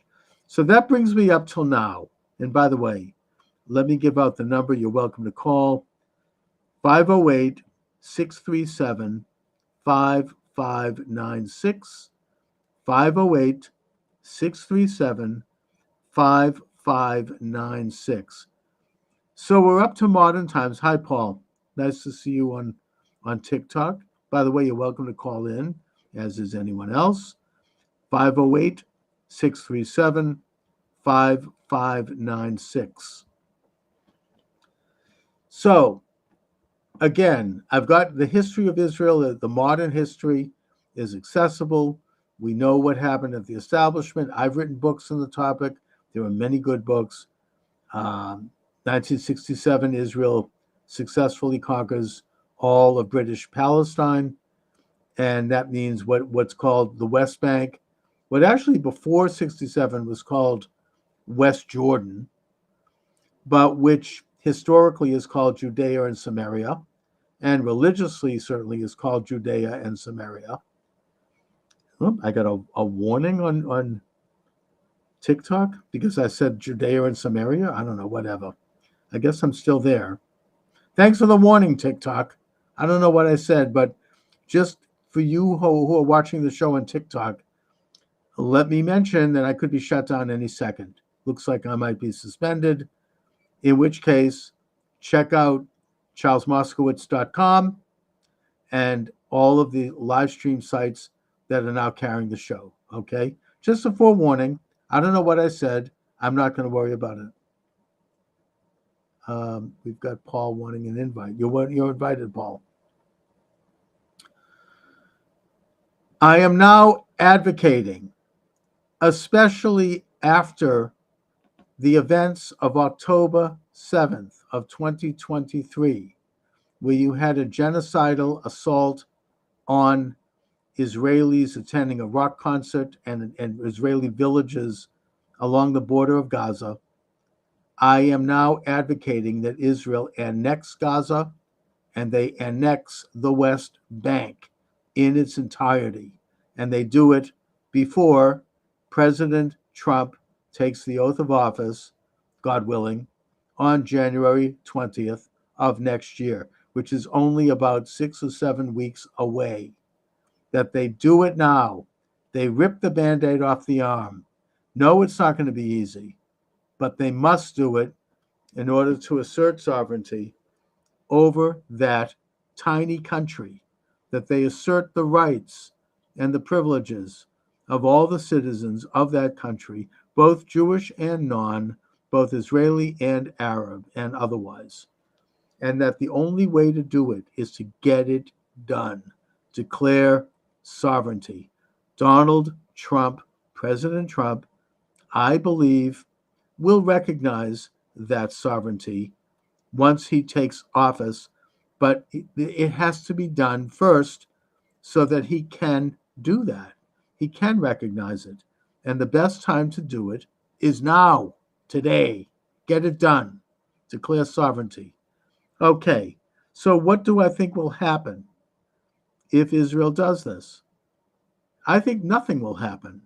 They'll just do it. Israel should offer citizenship to Arabs in Judea, Samaria, and Gaza. They should offer citizenship. If they get citizenship, then they'll have all the same rights as any and all other Israeli citizens. They'll be free to travel in Israel. They'll be free to live as Israeli citizens. They should have that. All of them should have it. Israel shouldn't be afraid to offer it. Now, what would citizenship entail? Well, let's look at the process of receiving American citizenship as an example.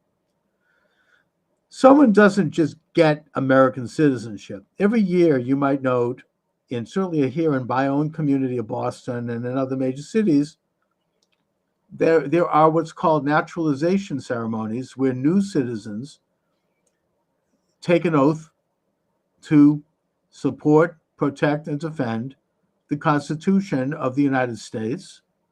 They pledge allegiance to the flag of the United States. They take a test to see whether or not they have basic knowledge of American form of government, American culture, and other factors. And they swear a loyalty oath to the United States. It's a process. You don't just get it. It just isn't handed out.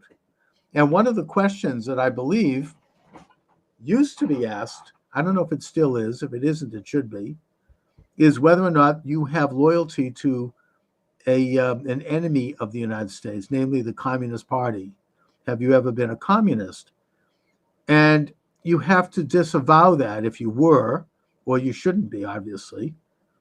And you have to say, I no longer adhere to foreign alien principles that are anti-American and that are antithetical to American government and way of life. And I totally, wholly, and with all my heart adhere to and accept the American way of life as part of my responsibility as a citizen of the United States. So I would suggest that therefore, only naturally, there has to be that same process in the state of Israel. So if you have Arabs living in Hebron or Nablus or Ramallah or Gaza or anywhere else who want to become Israeli citizens, they would be required to go through a basic process to get to that point. And that should include probably a year of education on Israeli history, on Judaism, on Israeli law, and on other factors. And then they should be required to take a test, mostly written test. And finally, they should be required to take an oath of loyalty to the Jewish state. And once they fulfill these obligations, and once it is demonstrated that they are not adherent of or affiliated with enemies of Israel, like, for example, Hamas or Hezbollah or any of the other enemies who are openly and avowedly dedicated to destroying Israel, then they should be welcomed as citizens. I just think that's the right thing to do. Now, if they become citizens and they take the oath, and then they obviously will then be expected to be loyal to that oath and continue on as loyal Israelis. If for some reason they behave in a way that contradicts that, then of course that is a violation of that oath, and that's a crime, and they should probably be prosecuted or expelled. Now, as far as Arabs who don't match up to that level, or who don't want citizenship, I would say to them, that's okay, as long as they are peaceful, as long as they don't take up arms, then they shouldn't have to become citizens of any country. And for that reason, I would suggest that the Palestinian Authority should be allowed to continue operating sort of like an American state. It's like Massachusetts operates within the United States, the federal system, or Rhode Island or Delaware or any other state.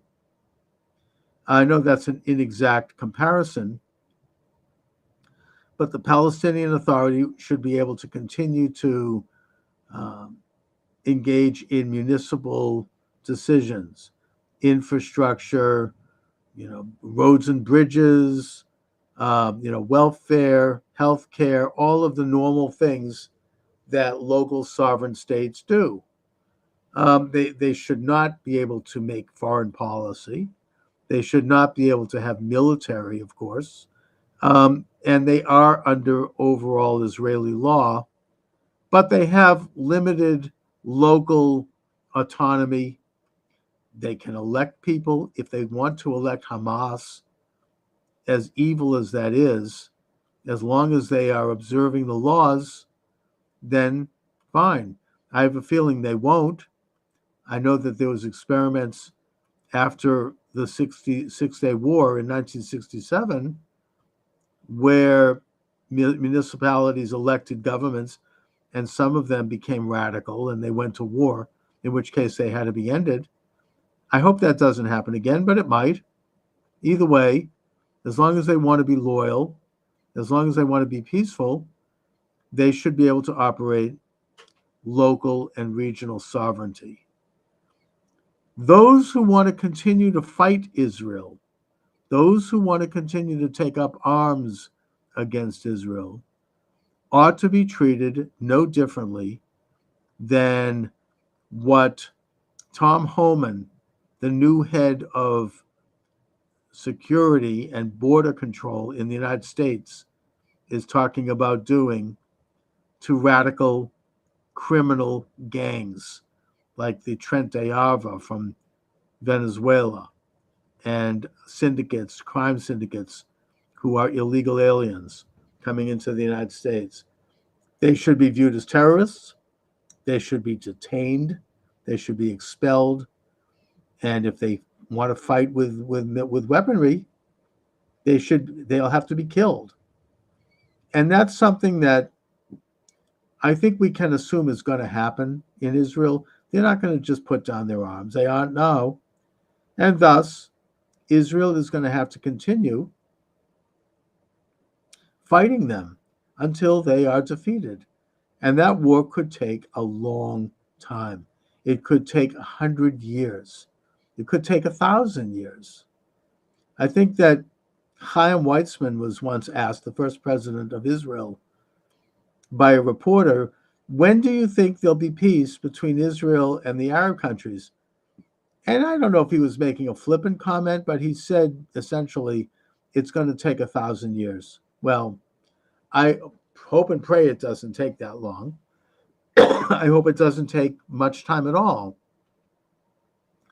But if you have a subversive element inside your country that's continuing to kill you and fight you, you have a moral obligation and a practical need to stop them, to defeat them. So if Israel declares sovereignty over its entire country, I assume, unfortunately, that particular element of the war will continue and will continue over time.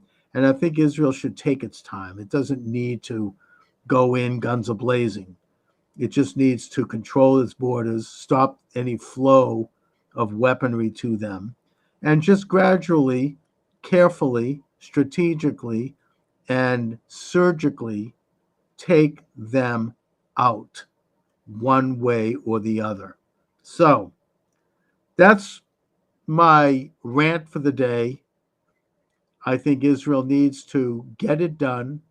I think it will not affect Israel's position in the world. There may be some wringing of teeth, and the UN, which, of course, every day they condemn Israel. I mean, every agency of the UN, you can have an agency on basket weaving, and somehow they're able to work in a condemnation of Israel. Israel does not need to concern itself with any of that. Israel needs to preserve and protect and defend its own citizens and its own interests, both politically and nationally, as well as spiritually and religiously. And therefore, they have nothing to apologize for, especially after the attack of October 7th.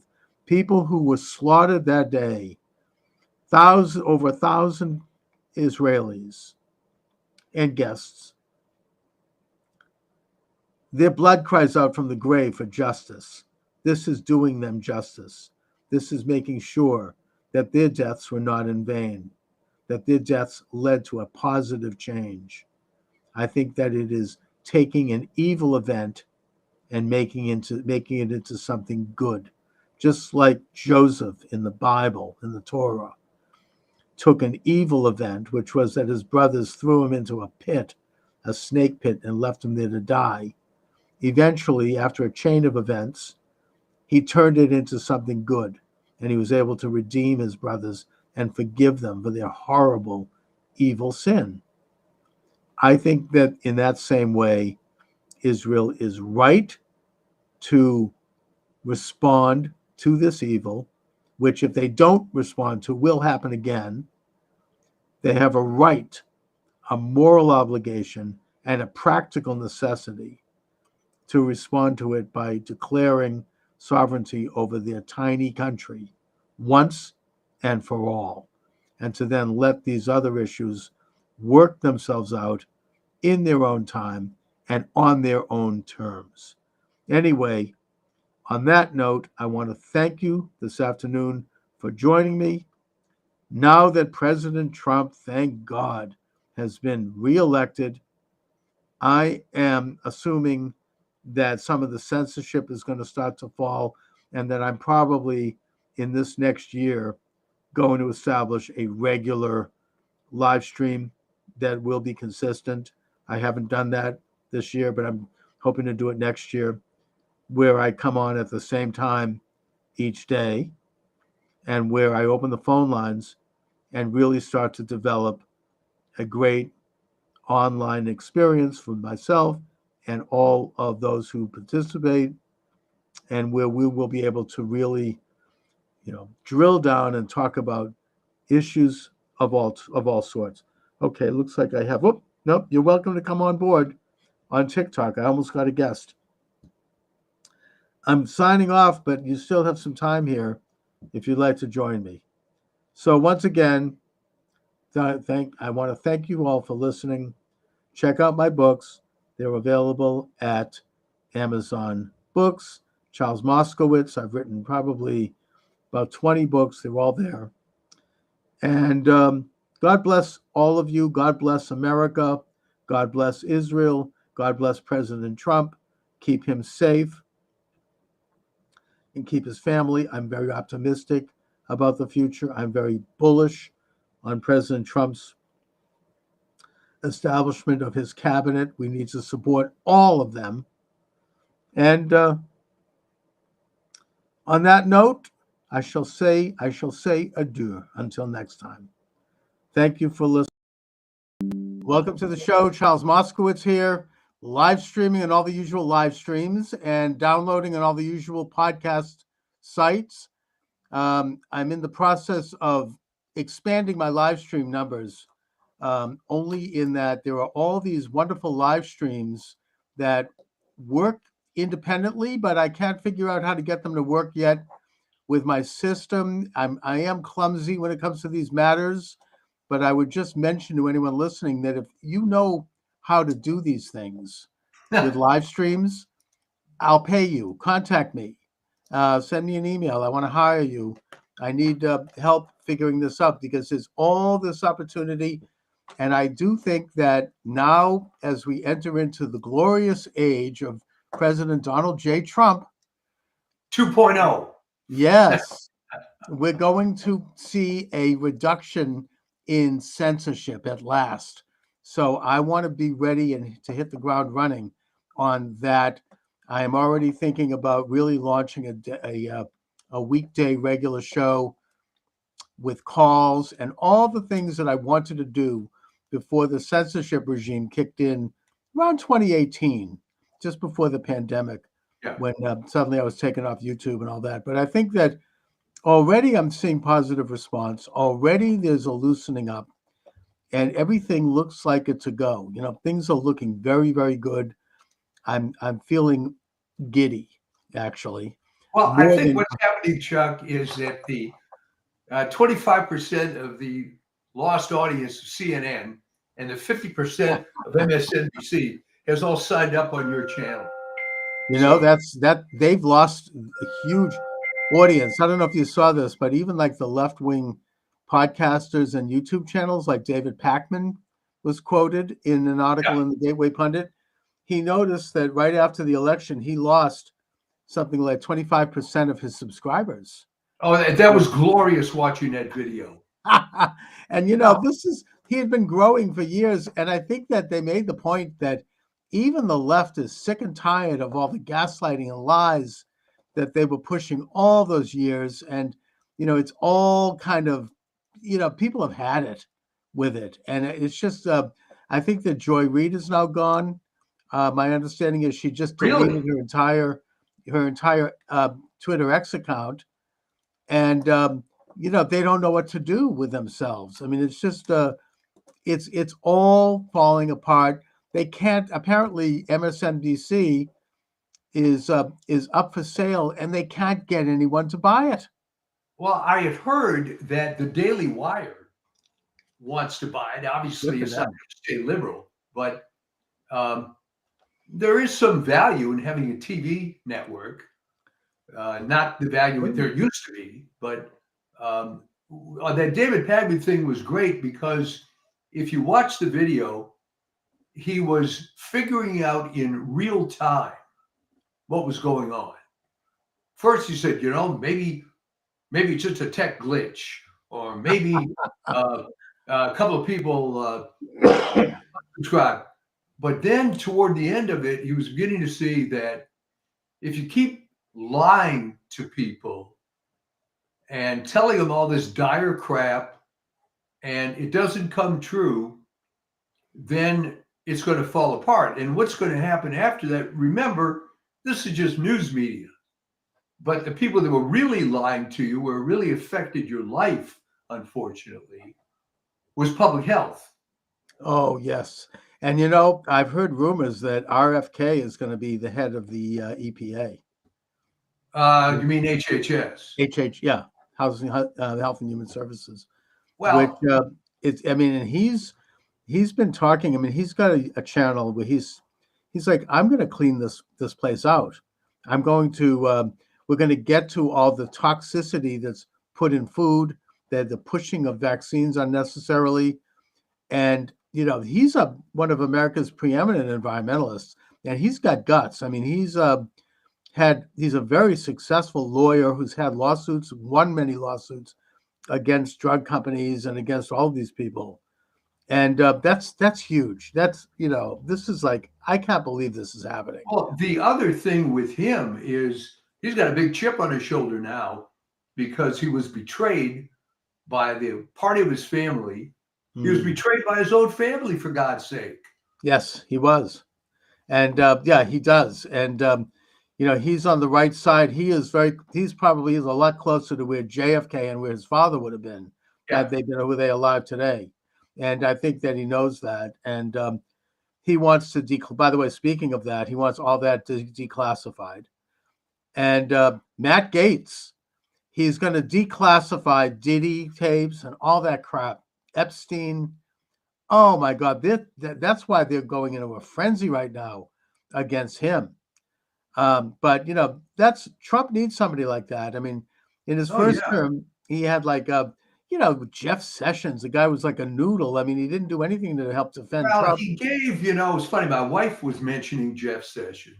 Yeah. And I explained to her, reminded her that he got the gig because he was, to his credit, the first senator to endorse Trump. Right. But that ends up being pretty thin gruel, unfortunately, because the guy turned out to be a lightweight. Right. Some good old boy that just kept getting reelected in Alabama. And and I think Trump, and then of course Bill Barr was worse. He was an outright traitor. I mean, he actually lied to Trump. Oh yes, we investigated the election and we found nothing. So I think Trump has learned his lessons. It looks that way. Trump has somebody in there because obviously I think it's fair to say that he's going to have 4 years of attempted impeachments and lawsuits and bullets and everything you can imagine they're going to keep throwing at him. And so you need a guy like Matt Gaetz. I mean, he's I've seen some of the video of him in Congress interviewing people like Christopher Wray. I don't know if you saw this. Oh yeah, well he's a flamethrower with that. Oh yeah. He's a tough, like old-fashioned Southern lawyer. He has a great ability to smoothly move forward on an argument. I mean, J.D. Vance has that too. I mean, they don't take any crap. I mean, you can throw everything at them and they just keep going, and they know how to keep the thing, they keep on the topic. They don't get rattled. And you can see in his interview with Christopher Wray, and he's saying, you don't know where the Hunter Biden laptop is. You've had it in the FBI for 10 years. And Christopher Wray, what an evil individual. You can see they have a close up of his face. He's got, Tourette syndrome. He's twitching and everywhere you can look. I mean, the guy is just, there's something really rotten. And now I understand that just before coming on the air, I'm looking at news. Kash Patel is going to be the new FBI director. Is it FBI or CIA? It was FBI. FBI. Yeah. That's freaking amazing. He's going to clean, because he wrote a book about this gang, Washington Gangsters, I think it's called. I wish I'd interviewed him back then. I probably should have. I whatever. But the point is that he knows the score. I mean, he's going to clean that office up and get through all of these, rotten, FBI officials. Well, let me tell you about the FBI. The morale at that place has been going down the toilet since, believe it or not, about 2005, and I'll tell you why I know this. As some of your viewers may recall, I'm a California guy, moved to the DC area for some years, came back to California. Point being, when we had moved to Northern Virginia, I joined a health club and got to be friendly with a woman at the front desk, who then I found out her husband was an FBI special agent detailed at headquarters. Right. And she just wouldn't stop talking about how bad the morale was and how everybody hated the leadership. And that was back then. And it was only getting worse and worse and worse. Chris That was Wray, probably back when Mueller was the director. yeah. Or Comey before him. These people are political hacks who are just weaponizing, and I think Wray has been the absolute worst. I mean, they're going to Patel is going to take the politics out of it and start to investigate actual criminals, actual enemies of America, people who are, the drug cartels, whoever. He's going to stop prosecuting Catholics by sending spies into churches and parents at school board meetings. I think that the other thing, Gates made mincemeat out of Garland. What a rotten individual he is. These people, I mean, they have the nerve to talk about, criticize Trump's appointments. I mean, this is excellent. These guys are great. And Hegseth, he's fine. He, look at his resume. I mean, the guy spent 20 years in combat, unlike a lot of these generals like Milley, who probably would faint at a nosebleed. No, Milley was a desk general. Desk generals, exactly, who worked their way up through cocktail parties and social circuits. I mean, Hegseth actually is in combat. He's awarded several Bronze Stars, front line. Same thing with Tulsi Gabbard. I mean, look at her record. It's incredible. These people are great. These are the kinds of people, Chuck, that were always passed over for these inside positions. I mean, That's the problem. And you can go back to Secretary of Defense a long, long time, and you know who I'm going to mention. Your favorite guy, Robert McNamara. Oh, yeah, right. Formerly head of Ford Motor Company. Knew nothing about the Wonder Boy who said that we were going to win easily in Vietnam because on paper we looked better than the Viet Cong. And this moron, it took him to, people can call in and tell me the exact date, but literally 6 months before he died, for him to finally admit, gee, I really screwed up. I remember that interview he gave at that time, and, reporters started to ask him questions about it, and the man just absolutely flipped out. He was screaming at them. I mean, he's filled with such remorse and such guilt. I mean, he's responsible for, the blood on his hands of just these stupid policies and bad decisions in a war that we either shouldn't have never been in, or we could have won it in a matter of maybe a year.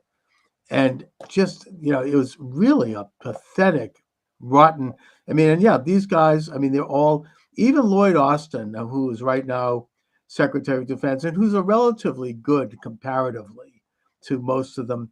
He was he like CEO of Raytheon or something? I mean, he wasn't like, I mean, he's a general, I think, but it wasn't from war. I mean, it was more like another one of, I mean, I suppose we could even go back to Eisenhower, I guess. Never really was actually involved. In fairness, Eisenhower was basically a desk general. He was. And let's face it, he became, quote, a hero because of the way World War II worked out. But he was promoted way over MacArthur for the only reason that he was able to kiss a lot of FDR butt. And MacArthur was the real McCoy. Yeah, I mean, MacArthur, he was when he was in the Philippines, and they lost the Battle of Manila, and then they were in the Corregidor, in retreat. He didn't want to leave. He was like, I'm not going. I'm fighting.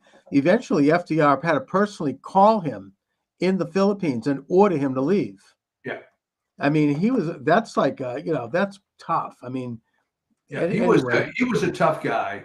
Yeah. And of course, my late friend, Vin Lewis, always, what he referred to when Harry Truman fired MacArthur, he referred to it as the original Revenge of the Nerds. Right. Although Truman was correct in firing MacArthur. I mean, it was in retrospect, because we have a civilian government, and you cannot have a military figure defy and contradict and be insubordinate to that government. But what was great, and Vin was always very intelligent about this. It literally was true to the movie Revenge of the Nerds, because the nerds had legitimate complaints about the jocks, right? I mean, right. So yeah, there was stuff that MacArthur was doing that was wrong, no question about it. But if you looked at Truman, yes, well, MacArthur actually was right, but the problem is he was contradicting Washington. He wanted to invade China, and keep them out of North. He had completely taken North Korea by force, and he wanted to strengthen that border and eventually do some forays into China. And Truman put a block to it, and then of course China invaded. So it was a disaster. Well, I mean, that was the really a bleak period, because this whole Marshall Plan type idea for the world and so on was a terrible failure. And you're right, MacArthur was right. He was right, but unfortunately it was insubordination because Truman was president. So I get that. I mean, that's like what Milley did. I mean, he was insubordinate to Trump. So, and in fact, now Milley has said, and I hope he's right, that he's afraid that once Trump is in office, he's going to be called back into service so he can be court-martialed. I hope they nail him. I hope he is. What a horrible person. It was just terrible. And here was a guy, didn't really have anything on his resume other than playing the game and being one of these desk generals. And when I lived in the DC area, there were hundreds of these kind of guys. They're all, I mean, he didn't even go to West Point. I mean, he went to Princeton. He didn't have any military. I don't know if he had any background in military. It's just, I hope that Trump revokes all of the security clearances of all those people, those intelligence agents who signed the Hunter Biden laptop letter, and maybe even have them investigated. That's, Trump wants revenge. Fine, good. I mean, it's not so much revenge, it's justice. The left has for years, I've been hearing them gaslight, no one is above the law. Really? Well, now they're gonna eat that now, hopefully. Yeah, because no one is above the law. And those people, I mean, they need to be brought before tribunals and interviewed. And if they're guilty, let the process take its course, of course. But if they're so worried about it, what are they hiding? Well, call it revenge if you want, but I would prefer to look at it as straightening out and reforming the system. if these scumbags can exist in such a bad system like this, then it's got to be looked at heavily. Okay. And an article came out some weeks ago, I think in Epic Times, asking sort of rhetorical question, exactly what was wrong with the spoil system? It seemed to work pretty well. It's unsensible. I mean, This horrible civil service thing, which now your new Department of Government Efficiency is going to look into. And Yes. by the way, great article in the LA Times, clueless thing on the front page of the LA Times today. It's unclear how this new department is going to find out anything. I mean, oh, I think it's going to get pretty clear pretty quickly. I mean, Elon Musk. I mean, how can you get better than that? Yeah. I mean, he's the richest man in the world, and Vivek Ramaswamy is no slouch either. I mean, to have them go in forensically looking at every government agency, I can't believe it. I mean, I've been talking about this for decades. In Massachusetts, they should do this. I hope when they're done, they have a Doge in each of the states, and they clean up Massachusetts. And the Massachusetts, the MBTA for starters. I mean, it's like 40,000 people on payrolls and their pension plans and their hacks. Meanwhile, the train is running last year with their train with no engineer running over the Neponset River. I mean, it's a disaster. And so yeah, I mean, that's huge for them to go in like that. I mean, no wonder they're nervous. Well, here's a little speculation. You think, despite the fact that we suffered from 2020 through 2024, is it not better that he won in 2024 because now he's more pissed off? The mandate is clear. And, we had to kind of wait, didn't we? But yeah, I think it's better this way. Oh, it is. I mean, it's almost providential. I mean, Trump has had a chance to learn from his mistakes. The country has had a chance to see what a disaster an illegitimate leftist regime is going to rot. And now he's come back with an ability to bring that new wisdom and this new team. I mean, there's a whole political realignment.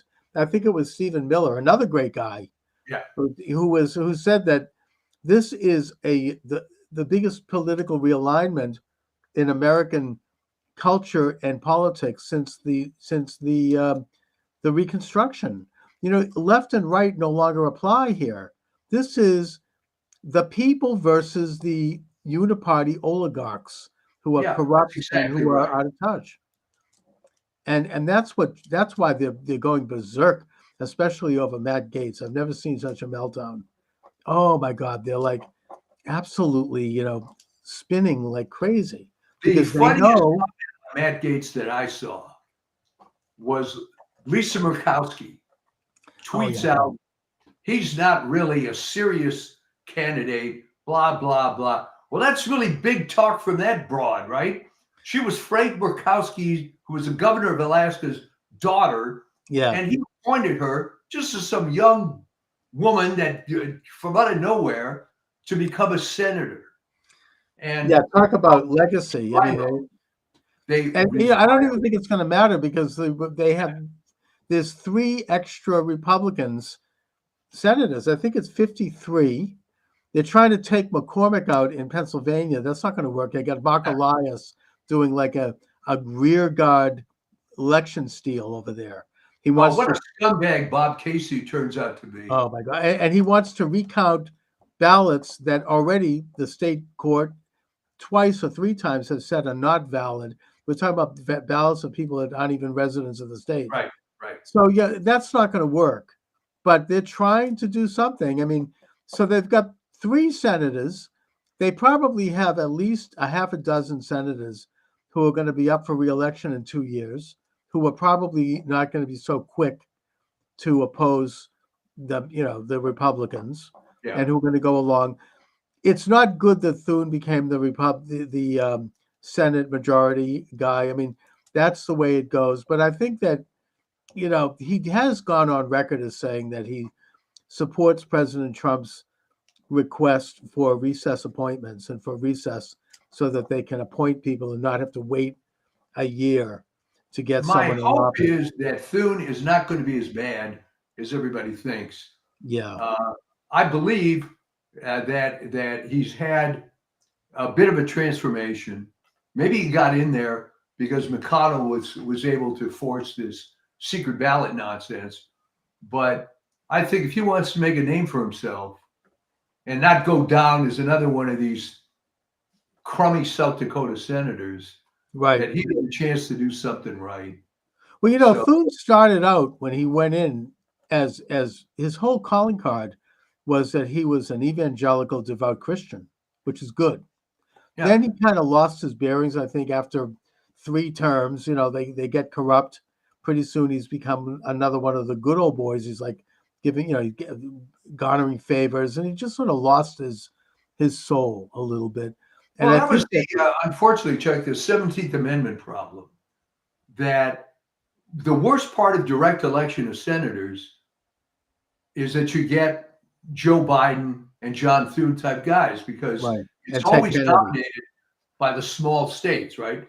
South Dakota has what 300 people in the whole state, so Right. it's fairly easy to cater to a sector of that. What Daschle did, by the way, Oh when he yeah, was in forever, was that he got very chummy with some Indian tribes, and that was it. All right. Biden's success was a couple of unions, the credit card guys in Wilmington, yeah. and he was in forever. Mike Right. Vance. It becomes a corrupt borough. You know, Yeah. basically, it's like a So- rubber stamp. I don't know that the people that thought direct election of senators was a good idea even considered this horrible small state phenomenon. But there you go. All right. Yeah, I mean, look, it was a terrible idea. Basically, it took power away from the states, and the senators, rather than representing the states and their legislators, they represent the federal government. I mean, it's become like a Trump has put revolutionary proposals in place, term limits, Senate no more than 2 terms, maybe House maybe 3 or 4 terms, fine. Right. Moving some of these enormous bureaucracies out of Washington, that'd be great. Maybe you should put, the Health and Human Services into Juneau, Alaska, or something. You know, like move them around the country so that they're not part of this rotten culture and they have to like hire real people in real places and become like much more efficient. And he's also talking, and this is a miracle, getting rid of the Department of Education. Reagan said he'd do it, and he never did. Instead, he put in Bennett, who turned out to be bad. Yeah. And that would getting rid of the Department of Education and just putting in a couple of national standards for school boards to follow in exchange for federal dollars. Well, such you're right. I mean, it's never been explained to me. Just because you have a list of standards that schools have to maintain to get federal aid, why you need a department with 34,000 employees. Oh, it's a whatever. gift to the teachers do that. unions. They've been pushing for that for over 100 years. I can just hear the late, great Dr. Samuel L. Blumenfeld, my mentor, in his grave talking, smiling. I mean, he wrote a whole shelf of books on this topic. I mean, it's just a rotten, it's put in place by Jimmy Carter because they wanted to help elect Carter, and it was a political favor. And it has corrupted the system ever since. It is all about DEI and gay rights and nothing else. Yeah. It's nothing to do Jimmy with Carter was the gift that keeps on giving. I mean, it's.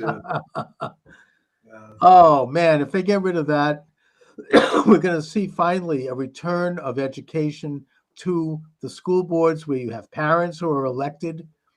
I mean, the reason here in Boston that Mayor Michelle Wu is not allowing for the direct election of the school committee, it was taken away during busing because there was so much contention, is because she doesn't want people like, I don't know, me running for school committee. People who've had a child graduate Boston Public Schools like I have, who actually can go in there and take a look at the curriculum, take a look at the budget. Doesn't want that. But the point is that they still are elected, and there are parents on those school committee boards, and they will make the decision about the curriculum, not some rotten, corrupt Washington agency that is, living off of the taxpayers and foundation money from the Ford and Rockefeller Foundation and pushing a leftist agenda. Now, if they want to be leftist, fine. If like Cambridge, right, or Somerville or Provincetown, they want to elect communists to their school board, good, let them, if that's what they want for their children. But the point is, you'll have choice. You can do this through. There's a little concept that the left likes to talk about called democracy, right? There are democratic principles, and it's what Trump is doing is, it's just, he really is on a roll. I mean, this is downright revolutionary.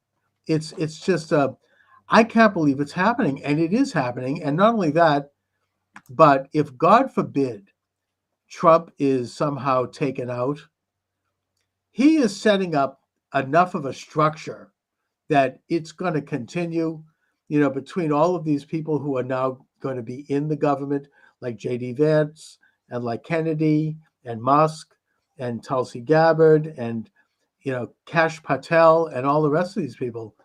It's going to become a juggernaut.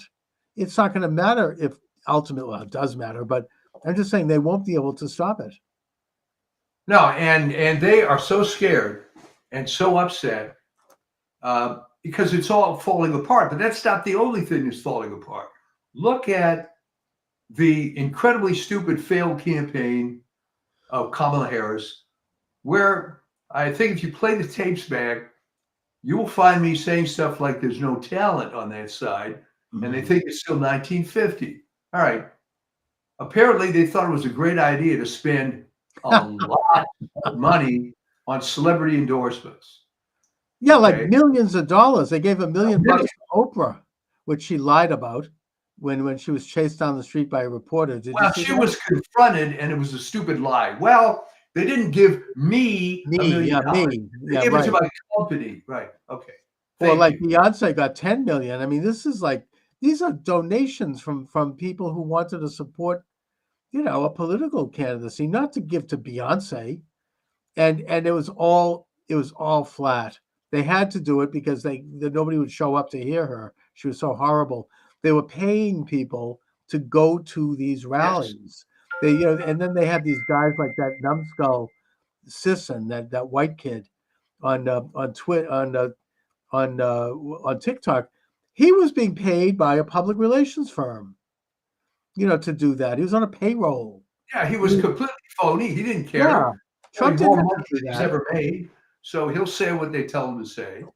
Of course, he's an employee. I mean, it's really awful, and now they end the campaign with $1 billion spent, $20 million in debt, and she's still raising money to try to cover the debt. Trump maybe was trolling, I don't know, but he said, "Well, I'll tell you what, we'll retire her debt by my campaign. I'll just pay for it because I don't need the money anymore. I'm in office." But I don't know if they took them up on that. But really, really bad. I mean, one of the worst. And now they're all like at each other's throats, trying to blame everybody. And here's another conspiracy theory, according to, if you want to believe Nancy Pelosi, right?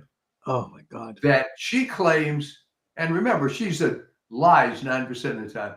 She claims that the Democrats wanted to have an open primary, but Joe came out and endorsed Harris as a deliberate way of torpedoing everything, because then they couldn't go against that, apparently. I think there might be some truth to that, actually.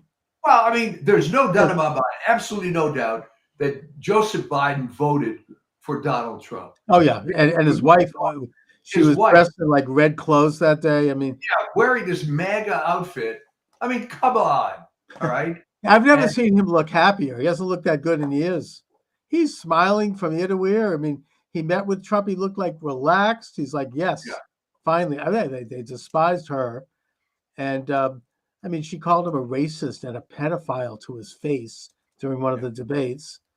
And then you see during Memorial Day, she's sitting there in the stands with Jill Biden, you could just, it looked like she was about to get up and like it was just really brutal. So, I mean, these are all sort of like the whole thing is just crumbling, and everybody's like pointing fingers, and they don't get it. They don't understand why they lost. They think that it's not her personality, it's the issues.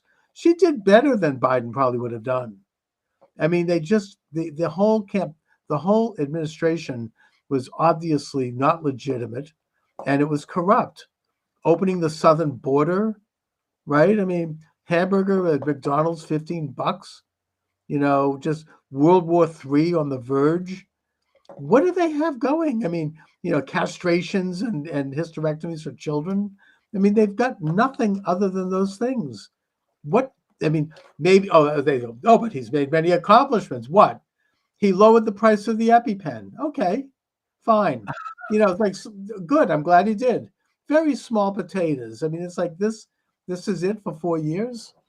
It's like, really? It was just too bad for everybody. He should have quit while he was ahead. Right. He was able to get away with 50 years of corruption. He could have retired. He couldn't let go. To the beach, and that would have been it. Yeah. But no, it's old-fashioned hubris. I mean, people think they're indispensable, and they get drunk with power. It's happening around the world. I mean, it's happened throughout history, where you have these new political figures, these young guys usually, who come up and they're reformers, and they're going to take over the country.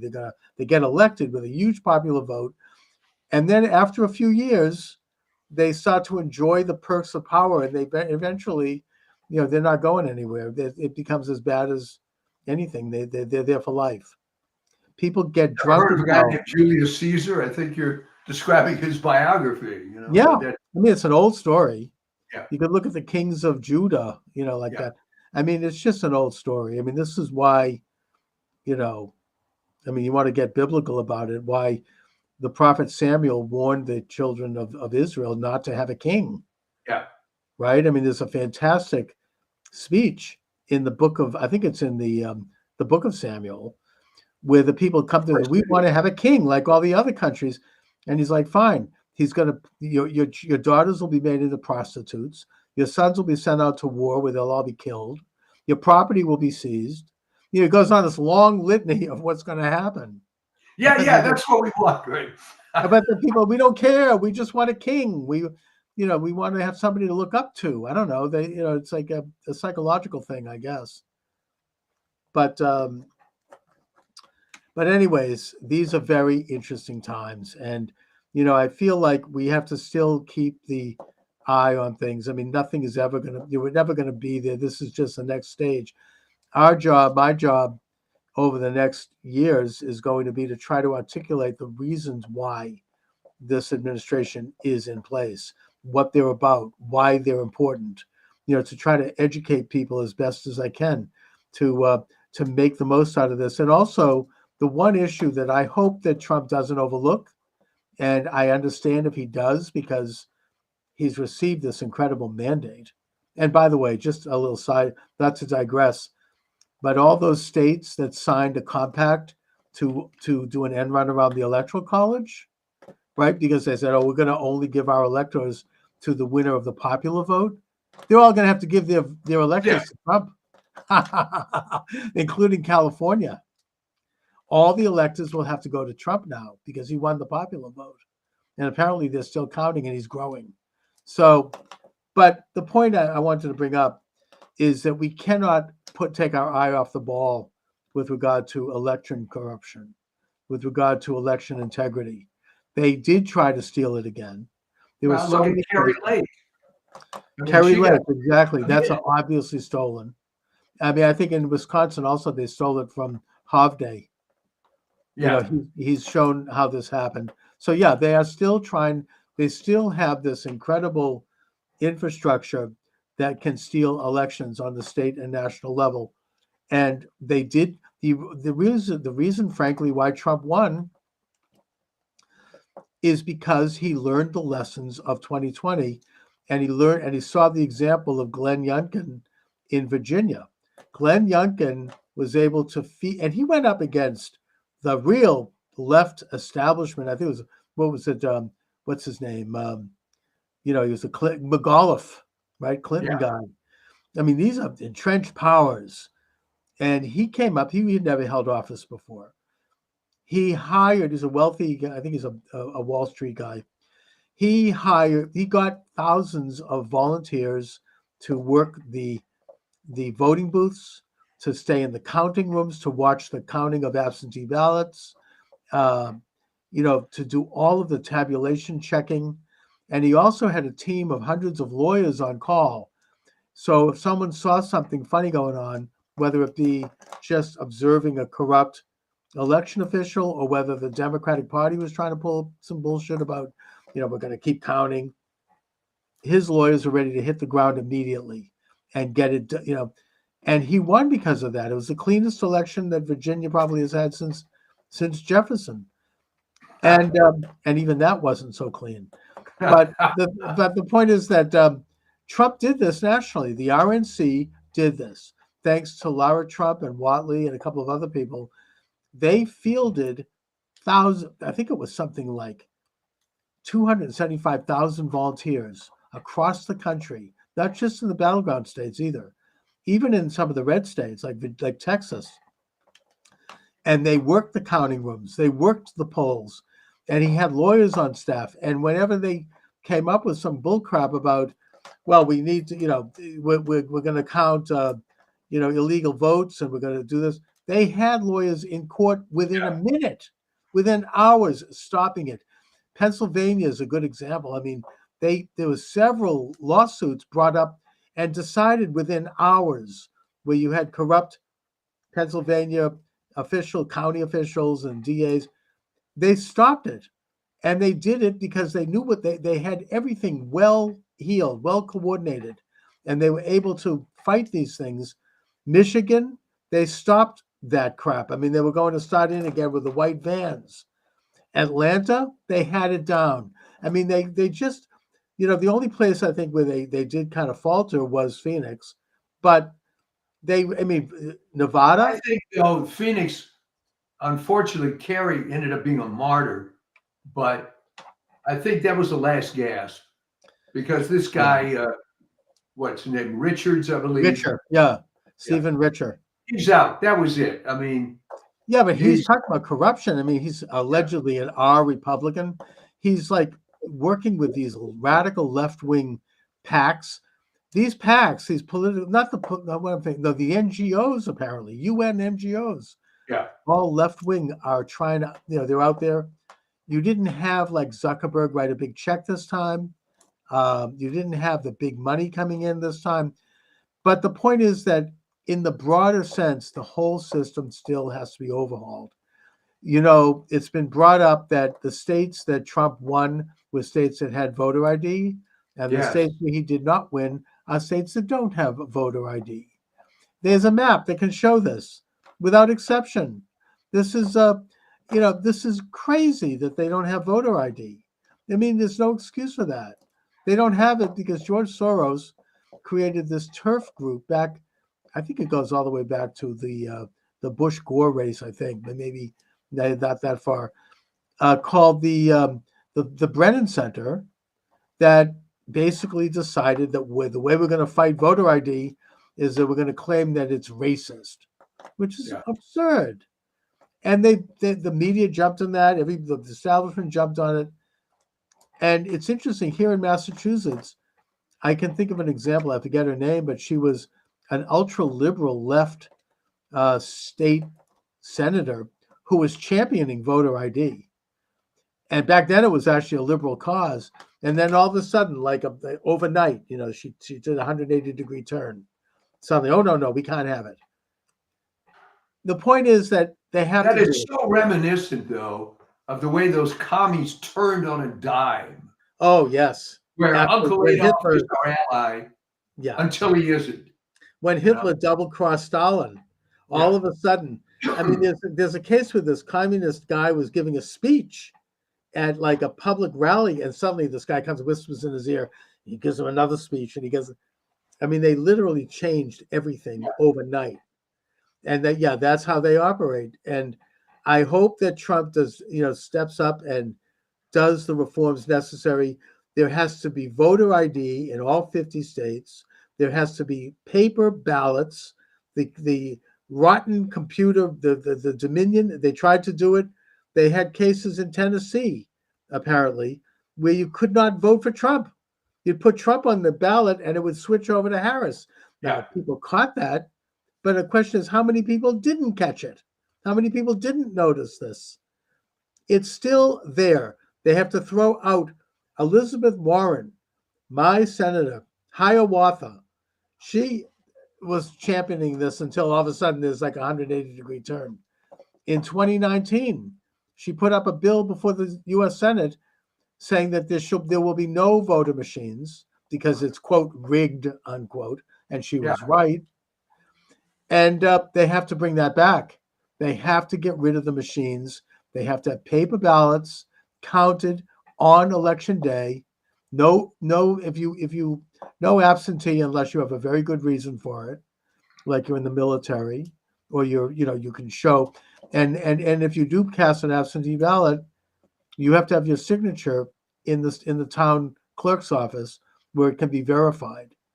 And it's just that simple. I mean, this country, it's a disgrace that we haven't done it right. I mean, it's never been right here. You go back in history, it took 100 years to get the secret ballot. When this country, in the early part of the 19th century, people would vote in public with a show of hands, and you could get it hurt. The author James Fenimore Cooper, the author of The Last of the Mohicans, his father was murdered after voting for the wrong candidate at a public forum in New York. And after he left, after voting for the wrong guy, he was hit in the back of the head with a baseball bat and killed. So I'm just saying, I mean, this country has never had it right. It's always been corrupt. The whole, the voter rolls. I mean, Mark Elias fought tooth and nail to stop states from removing bad names from their voter rolls. I mean, what could be more obvious than that? With a click of a mouse, all that information is available.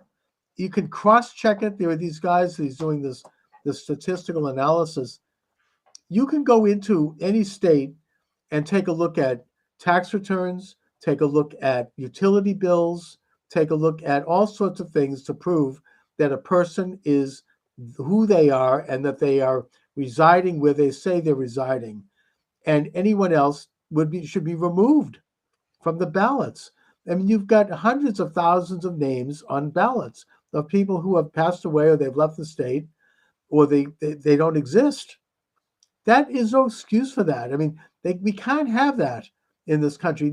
I think this is a very important cause. It's not, I mean, there are other things that are exciting right now and I'm thrilled, but they can't forget about this. This has to be done, and they're going to, and when they do, if they do, you're going to hear the left scream louder on this one than anything. They're going to absolutely go. You're probably right. But I mean, the reason they haven't been able to do much about it is because, again, I go back to public health. People don't want to come to the realization that it's corrupt. Because you're taught from the time you're in the first grade that it's a free country and you can vote and your vote counts. Just like you're taught that, you have your Salk polio vaccine and you do what they tell you to do and everything's great. Yeah. And for people to realize that a lot of this was just crap is devastating. Yeah, but Trump doesn't give a damn, it seems. Oh, I get it. He's going to go ahead and, they can scream and squeal. And his wife doesn't give a damn either. Apparently, she didn't want to go when he went to meet Biden because she hates the Bidens. And she rightfully blames them for sending armed thugs into her home where they rummaged through her underwear drawer and her son's bedroom and turned everything upside down. She's very angry. She blames Biden. And Trump asked her to come with him. And she said, F that, I'm not going. Yeah, I don't want to see him. So, that's great. That's who you want. I mean, both of them are like that. They're like, they don't seem to care. They're very, and now that they've had this mandate, the left says, oh, he's not going to have the guardrails, they say. I mean, listen, Bill Maher, the guardrails are gone. Yeah, you're damn right they're gone. The guardrails. The guardrails are gone. He seems to be going right in and doing what he needs to do. And, it's an incredible thing to see. And I just am very excited. I mean, for the first time, I feel your mood is so much better than it was a few weeks ago. Oh my God. I'm still not 100% well. I had such a nervous breakdown. Those few days leading up to that election, I didn't know I was going to be that affected. That night, I was almost like in some kind of a stupor. I mean, I'm there practically passed out on the couch with my pistachio ice cream. Well, I figured something was up because, as you recall, it was on the next day when it was clear that he won. You were just euphoric. You called me. Let's do a show right now. Let's do it. I know. I mean, I'm like half asleep, and all of a sudden, I have one eye open, and I took a look at Rachel Maddow's face. She had lost it looked crestfallen, and all of a sudden, I'm like, yes, I'm totally up, and something is going on. And then I'm flipping the channels, and they're all like, it's like worse than a funeral. They're like, oh, and one of them, she's like, I'm nauseously optimistic. Yeah. Really? I mean, they were I know those people because what I saw in the real world, and maybe you saw it even in your little enclave there, is a lot of these people were coming out of the closet as Trump people. I remember I go to this deli to pick up a breakfast sandwich on occasion. Right. And I said, well, George, how you doing? Well, after last night, I'm doing great, And I never knew he was the Trump guy, right? Yeah. Well, I think that everybody's very happy. Even people who voted, nobody liked her. Nobody was happy with that. And I think that even a large percentage of people, other than these crazy women who are shaving their heads, I think that most people are relieved and happy. They know that the country dodged a major bullet. They know that already things are looking up across the board, across the world. The rest of the world is celebrating. I mean, Israel is going to annex the West Bank, okay? I mean, it's amazing. Let them do it. Get it over with. It's like these are major positive developments in the world. Well, here, I'm going to put you on the spot now because it came out and the numbers were higher than 80%, and in some cases over 90. The three top demographics for Kamala Harris were Black women, Jewish women, and LGBT. Yeah, but something, even amongst all three of those categories, I think Trump made a few gains. He did. He got 26% of the Jewish vote. Now, that doesn't seem like a lot, but comparatively speaking, that's 1 out of every 4 Jews voted for Trump. Women, she didn't get the women's vote. I mean, I think that Biden got a bigger women's vote than she did. I mean, all the talk about abortion, it didn't happen. I think Trump, I don't know if he won the women's vote, but it was pretty even. It didn't work for her. Maybe Black women, I don't know, but it didn't fly. Gays, I think Trump did better. I was driving around doing my driving, and I noticed in the town of Sharon, which is a very ultra-liberal town, this gigantic rainbow flag, gays for Trump. They were flying on the front of the house. I mean, they weren't making any secret about it. I think that Trump did better among all categories. Why do you think that the brain trust of the Democrats, or at least her campaign, thought that abortion was a winning issue? I never understood. No, but I think that most people saw through it, which is, first of all, if people do believe in, and they are pro-choice, Biden and Harris didn't do a damn thing other than a lot of hot air on that issue. Yeah. I mean, they did diddly squat. I mean, it's not a federal issue any longer. It's a state issue. And if they cared about it, they might want to work with states to try to just maybe tighten up the laws a little bit to help protect the life of the mother, which, by the way, we talked about this and you made the point, and now it's been kind of more proven that that isn't happening. Women aren't dying because they can't get an abortion. No, and the other dirty little secret is that after Roe v. Wade was overturned, abortions went up. Went up. Yeah, and in some states like Massachusetts, they actually liberalized it, like to the point where now you can do it after the baby's born. Yeah. It's horrible, but look, that's what it is now. It's up to the states. Well, It's that's my point, democratic. Chuck. So why did anyone think this was an important issue? It wasn't. It wasn't. And I think people saw that. It was not on the ballot. It was not a federal issue. If they don't like abortion or they want to change abortion policy, it's a state issue. And there was some people that maybe they thought they could get revenge against Trump because he appointed conservative judges. I don't think that worked. You didn't get anyone outside of a hardcore base of people who bought into that. People just, and the other thing on this, on everything is there hasn't been any rioting. There hasn't been any violence. There hasn't been any, Right. pussy hat, stuff. I mean, none of it. It's people are happy. They're relieved. None of that. And I don't think it's going to happen at inaugural either. I mean, they just don't have the energy for it. And if they do, if like Antifa comes out, that's not going to help them. The other thing that Trump, and now it's sort of, there were two rumors going around. The first one, as I say, it was dropped by Mike Huckabee, the new ambassador to Israel. That is, Boy, was that a great choice. excellent, brilliant. I think he's tremendous. I think that Israel's going to annex the Judea and Samaria.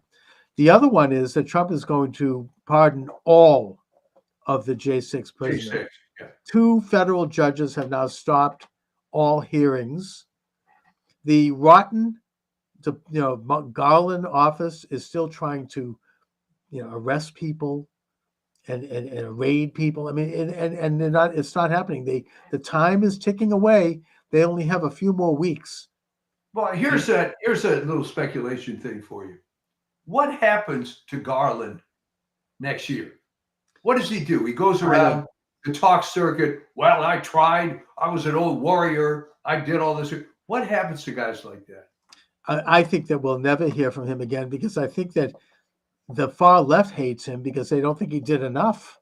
Yeah. He didn't jail Trump. He didn't do, why? I mean, I'm listening to Jim Braude and Marjorie Egan on NPR here in Boston. I mean, they're like, why doesn't he, go in? I mean, he should have been put into Rikers Island because he defied that corrupt judge in New York. He defied the gag order. He should be put in chains.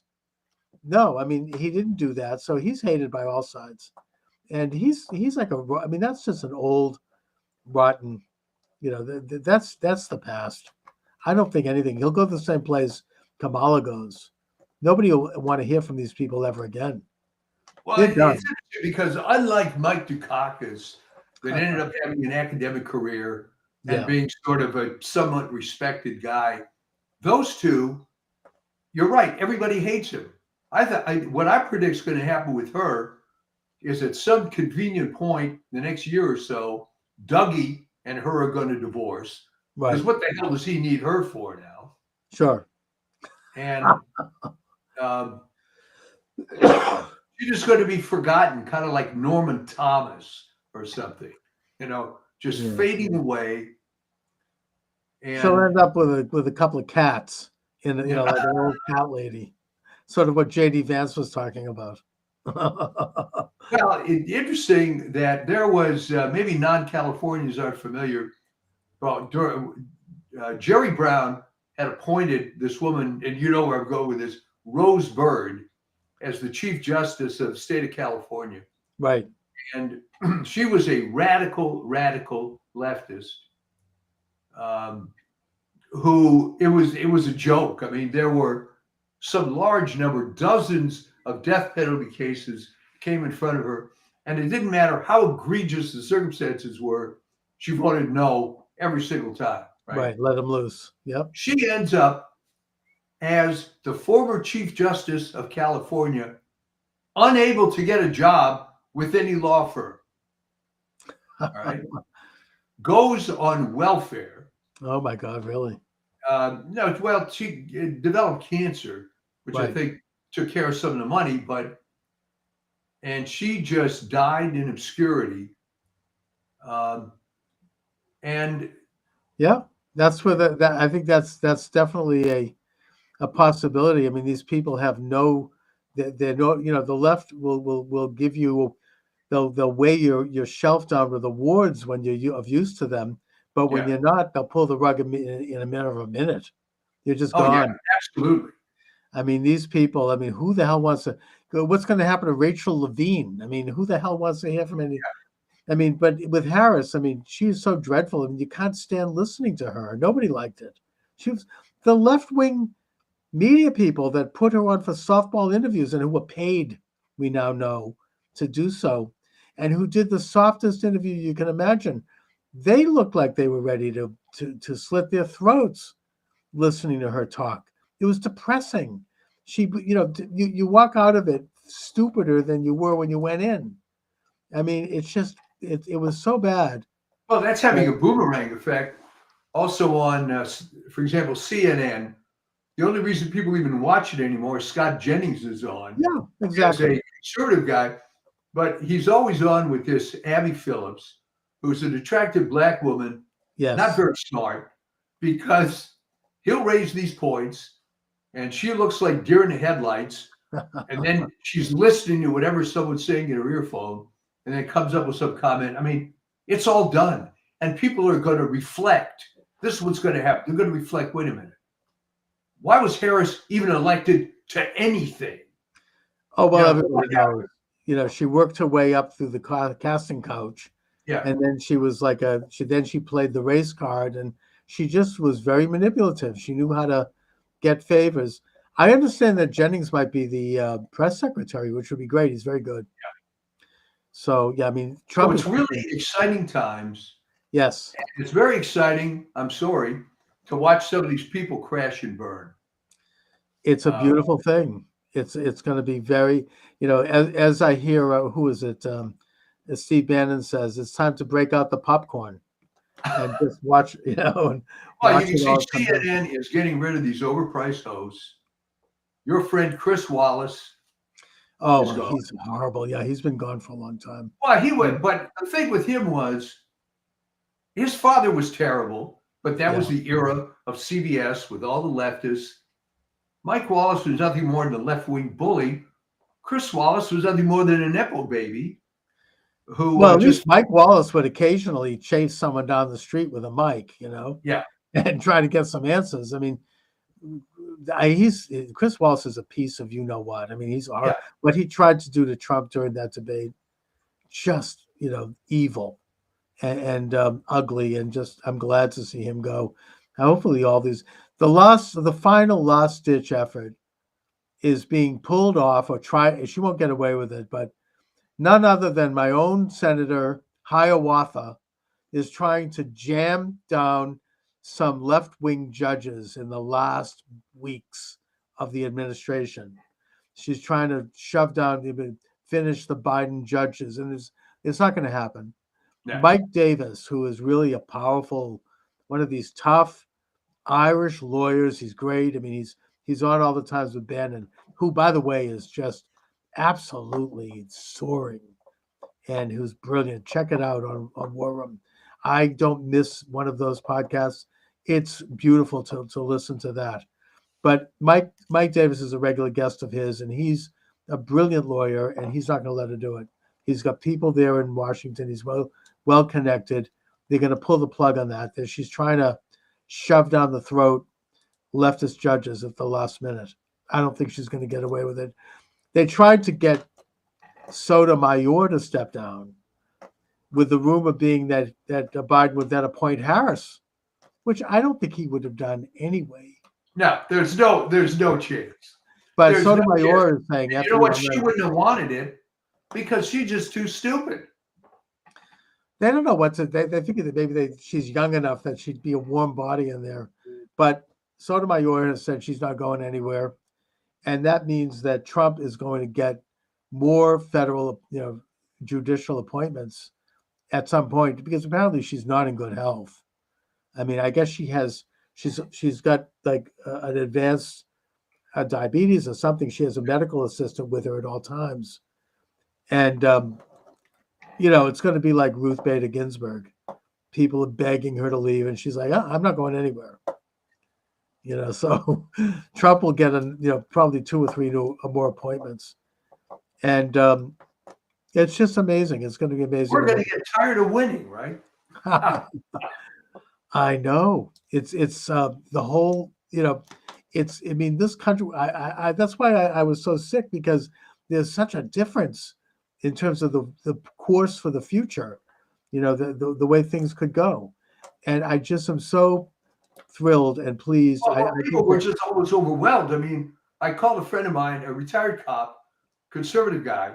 This is about a week after the election. I said, Neil, I haven't heard from you.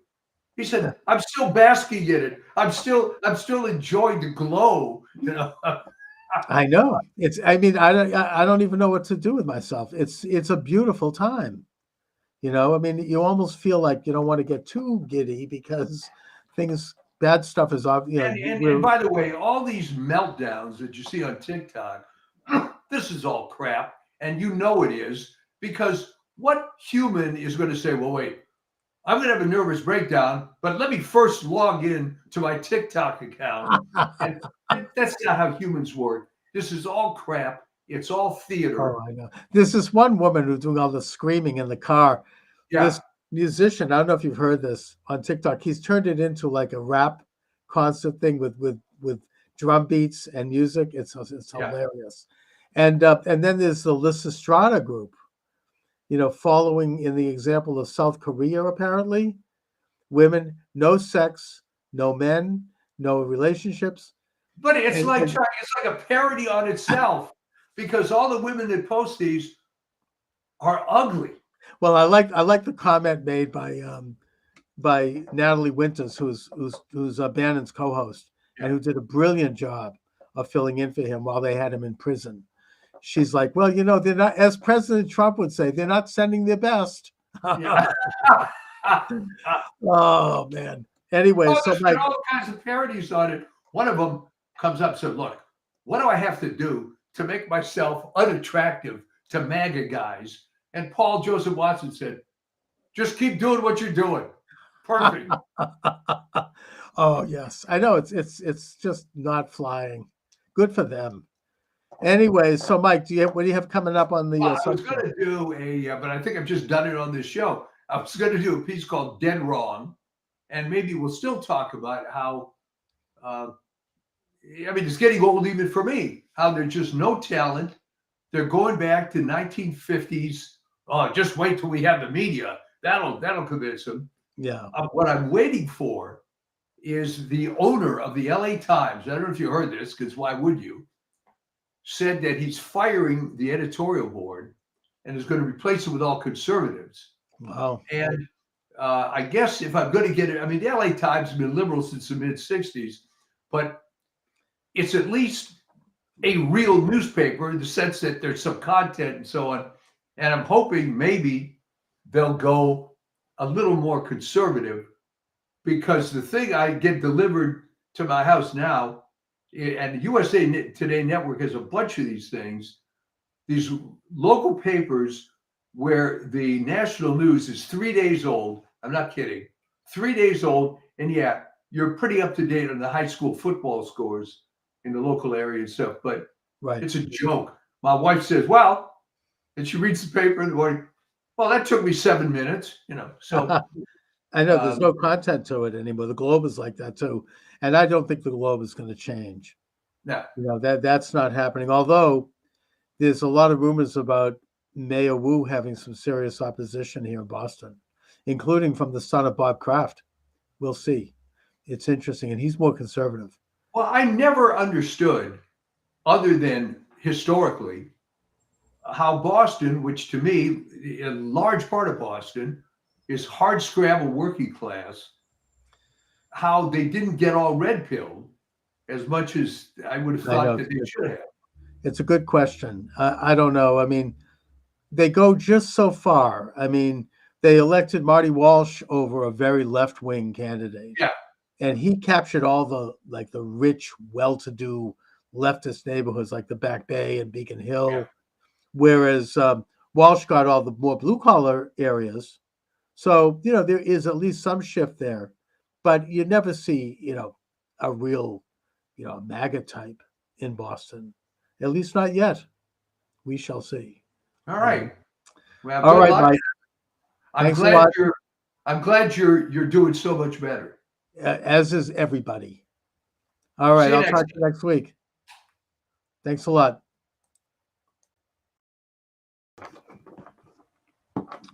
Okay, I think that we're good. Let me just make sure that my sound is functioning here.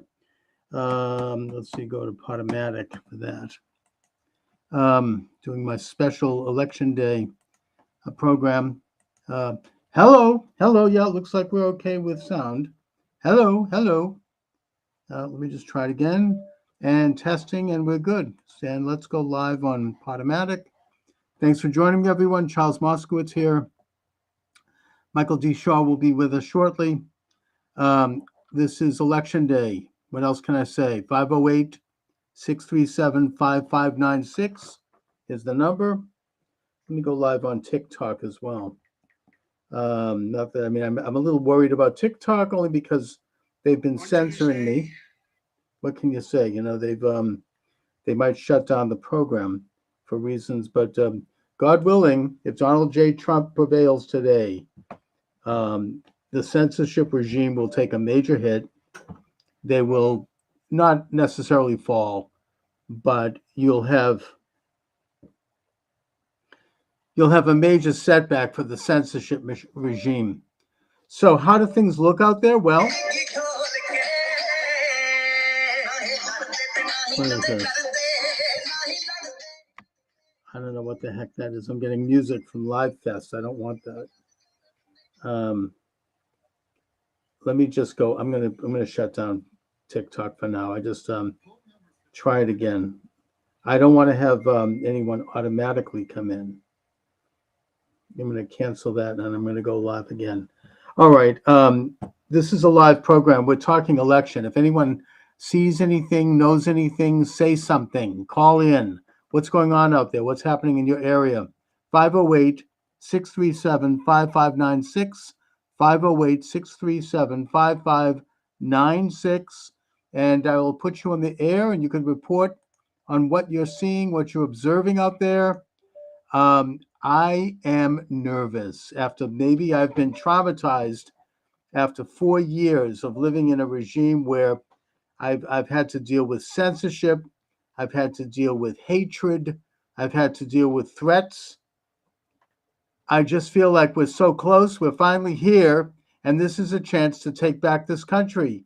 Whether you like Trump or not, I love Trump, but putting that aside, this is your chance to take back the country and do the right thing to end this invasion of our country by 10 million foreigners crossing the border unvetted, this slide into perpetual war and World War III. In case anyone hasn't noticed, Ukraine is on the retreat, and if Biden or Harris are elected, they're going to nuclearize a war with Russia. That means missiles hitting American cities, whereas Trump doesn't want war. He's a peace candidate. He wants to bring about a treaty of peace between those two countries by getting them together and forcing them to come to the table and each making concessions. That's the role, the traditional role of the United States. Do we want to have an economy where we haven't increased the deficit by something like $5 trillion? But instead, we have a situation where we can, see inflation go down so that a McDonald's hamburger doesn't cost $15. It's really the choices are stark. Anyways, I don't really think at this point I need to make a pitch for Trump.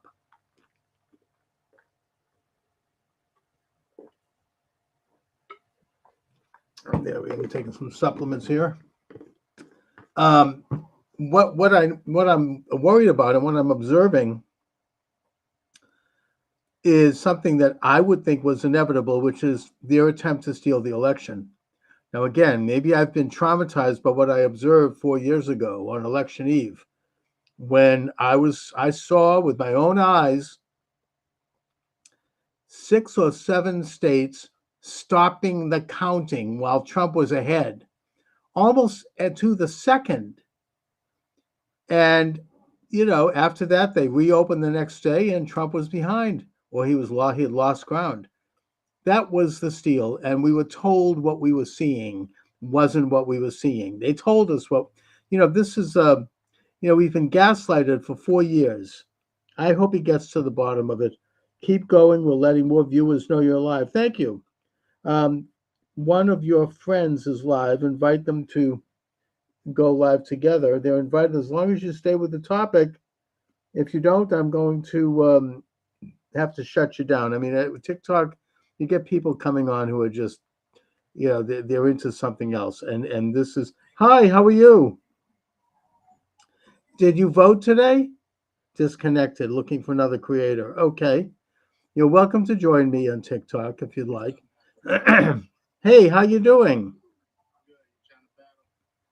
Let me just turn up my volume a little bit. So I'm doing a program on the election. Did you vote today? Did you don't know. You're dressed like Santa Claus, so it's a little early. Christmas is a month away. All right. 508-637-5596.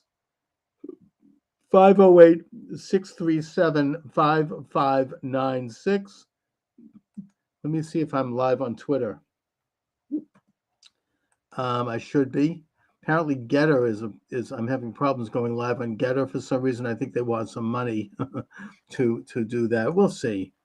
I hadn't paid much attention to Getter until today. I looked it over and I found that I'm not going live there for some reason. Am I live? Yeah, I'm live on yeah. We're live on Twitter or X. If you'd like to chat, you're welcome to do so. Come on down. We are talking election. I want to know what's going on, where you voted, if you voted, how you voted, what you've observed, what you're seeing. I just let's get to let's see. We're also live on Rockfin. Rockfin has been a really good site for me. Yep, Rockfin's live. Rumble is live. Rumble is the flagship station. I'm live on Podomatic, and I'm live on Twitter X. Everything is moving along well here. Anyway, I am. Look, if this was an honest election, Trump would win a landslide. I don't think there's any question about that. We have to get out and vote so overwhelmingly today that the cheating won't really be enough. But they are scrambling to get this thing done, to cheat. They're not getting anyone coming out. They've got no enthusiasm. All of the momentum is on the side of Trump. We are in a position where we can save our country. We can save our future. Everything is at stake.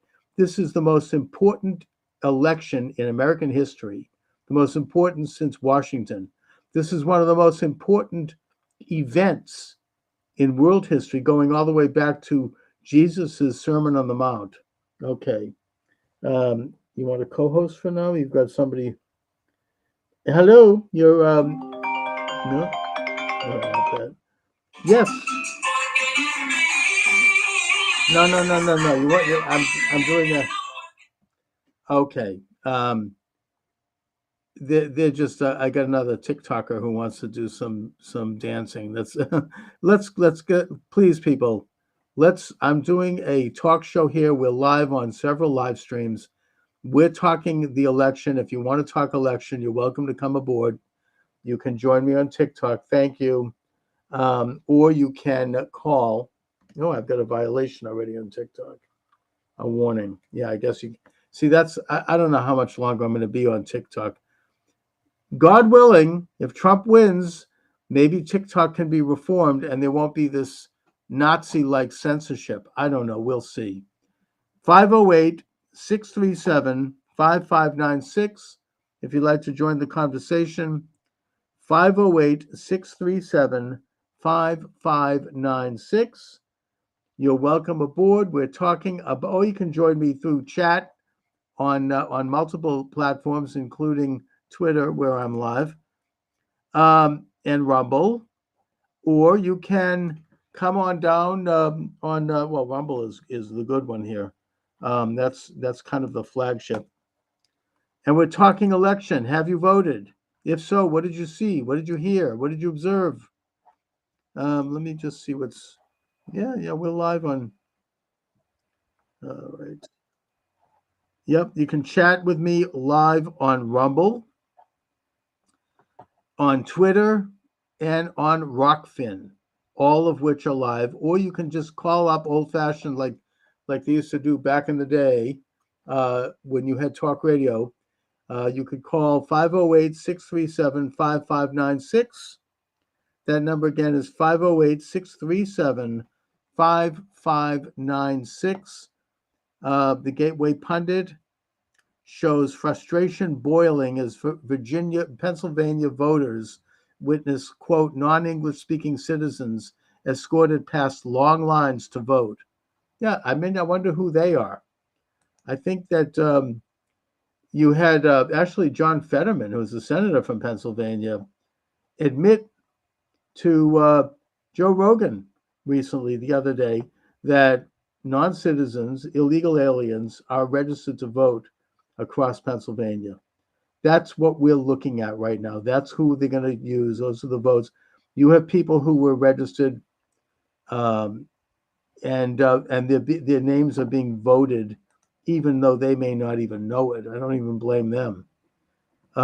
I think that this is underway. I think they are trying to steal this election. Now, if TikTok wants to shut me down for saying that, fine. I have said it. There it is. That's an opinion. I'm not stating it categorically. I don't have any evidence, hard evidence of it. But it appears to me, based on what I know and what I've observed over the past. Am I in PA? No, I'm in Boston, Massachusetts. Are you in PA? What's going on in Pennsylvania? What are you seeing down there? I can tell you here in Boston, where I am, there are large crowds at the voting booths, and they are fired up Trump supporters. You might actually see some surprises right here in the Bay State, the cradle of liberty. I don't think Trump's going to win Massachusetts, honestly. But if he makes some inroads and we see some more areas go red, so to speak, that could be of earthquake proportion in our politics here. We have a very leftist government here. I could get into that. That's a subject for another day. But suffice to say that the reports I'm hearing, initial reports, are that there's a lot of enthusiasm out there for Trump.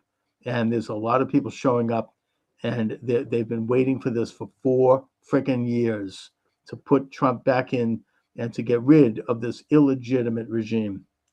Anyway, in Tennessee, have you read? Good. What's happening in Tennessee? We're getting a note on TikTok. Have you observed? What are you seeing out there? I mean, are people enthusiastic? I mean, Tennessee is a bellwether state. I know it's red, but that doesn't matter. It's a key state. If without Tennessee, we can forget it. What's going on over there? You're welcome to join the conversation. My access, my live has been removed. Okay, so we're done with Twitter. We're done with.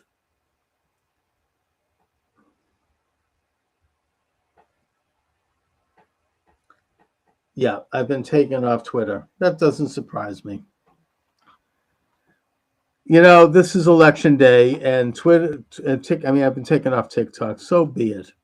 Anyways, 508-637-5596. 508-637-5596. Let me just see something. Content has been taken off. That doesn't necessarily mean that I can't go live. Let's just see.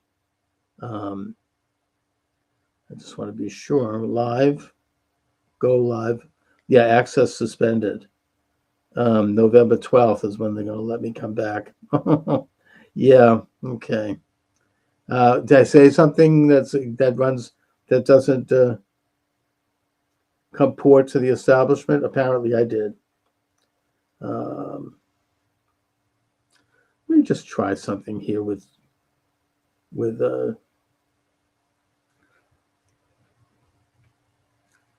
all right, let's just see. TikTok Studio. Let me see if I can switch accounts. I have 2 accounts here, so maybe the other one will let me go. No, I'm not going to do that. Forget it. I'm not on TikTok's out. So be it. Damn.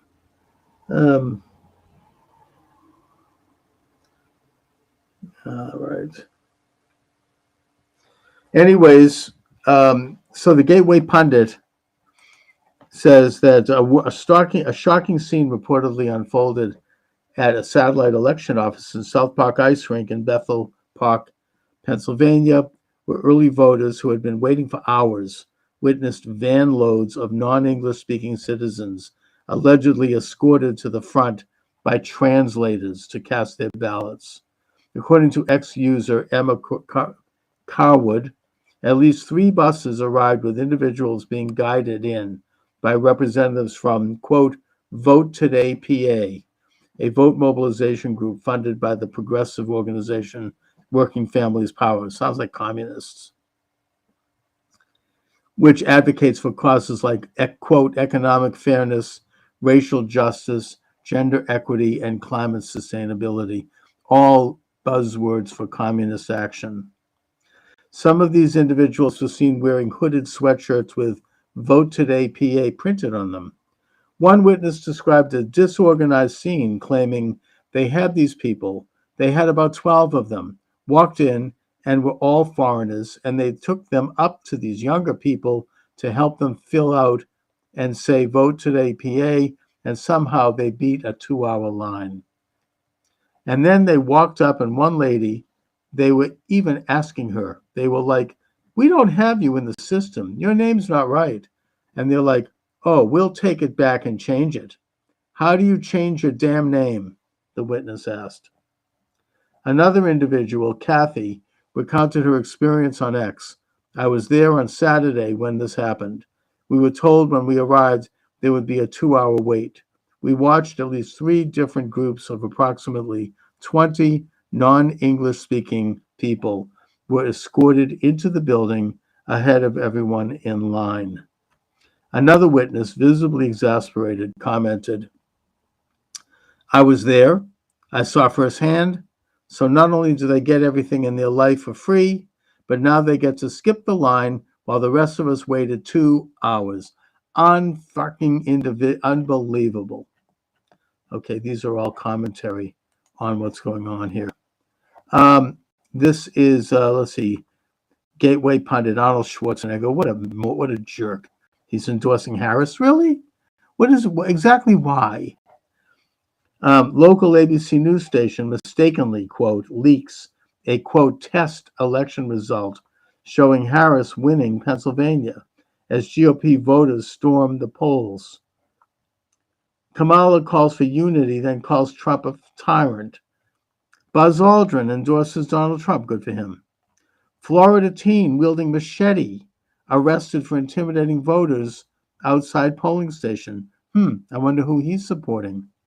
Congressman Keith Self, Pennsylvania's call for courage, why conservatives like Scott Perry are needed to save America.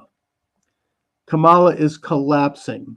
Kamala can barely keep her head up and looks absolutely exhausted after a light day of campaigning. FOIA finds FEMA funding millions to Illinois at the request of House Democrats. Why did FEMA get? Were they part of the Hurricane Helene? I don't think so. What's going on with them that they're getting FEMA? President Trump holds a rally. Great. Biden nukes Harris campaign, calling half USA garbage. We know that already. Trudeau on the edge. Bloc Québécois withdraws support for unpopular Canadian Prime Minister and his Liberals. Now works with opposition to topple his government. Okay, so if he's lost Quebec, he's lost everything. Honor and freedom of expression, a distraction from what's truly at stake in the U.S. election. This is about that comedian who said about Puerto Rico, the stupid comment. He should never have made it. Shameful. Kamala Harris makes a comment defending Joe Biden after he called millions of patriotic Trump supporters garbage. Trans kids' mental health no better despite dangerous drug treatment. Yeah, now they release that. I wonder why. Probably somebody leaked it. Anyway, Michael D. Shaw will be joining us shortly. You're welcome to join the conversation. 508-637-5596. 508-637-5596. I'm not going to engage in happy talk here and talk about how I think Trump's going to swamp it. I think that because of the cheating and because of the mass media and all of the forces that are out there to try to stop Trump and have done so in every way possible, they're not going to sit back and let this happen. I won't believe. I don't, I saw, first of all, I saw Raskin on with Bill Maher the other night, and I understand he's already drawn up articles of impeachment in case Trump does win. But what I would suggest is that if Trump does win, but if the Republicans, the Democrats are able to take the House, they're going to not only launch articles of impeachment, but they're not going to certify his victory. They just aren't. Raskin is fairly open about that. He also was promoting a radical agenda. He wants to get rid of the Electoral College. He wants to make Washington, D.C. a state, and Puerto Rico, which, by the way, probably would be Republican. And he wants to get rid of the Electoral College, which, of course, is really un-American. It means that the president will just have to run and be elected out of New York and L.A., maybe Chicago. The rest of the country will become irrelevant, will become unnoticed. Let's see. Do we have notes? We've got chats. Your stream so really well. As a proposal for you, I will share your stream. You just see that. To kick community for you to hit 1,000 followers. Oh, he wants me to this is some ad. they're offering to do something in it. Yeah, they want to pay. No, thanks, but no thanks. I don't pay for anything. I don't need to have. I don't need that. But thank you anyways. And nothing. There's nothing wrong with making a pitch. I just I don't pay for radio. I want to do it the old-fashioned way, build up an audience as I go. I'm not going to, I just ain't going to pay. Anyways, 508-637-5596. If you'd like to join the conversation, come on down. 508-637-5596. Let me just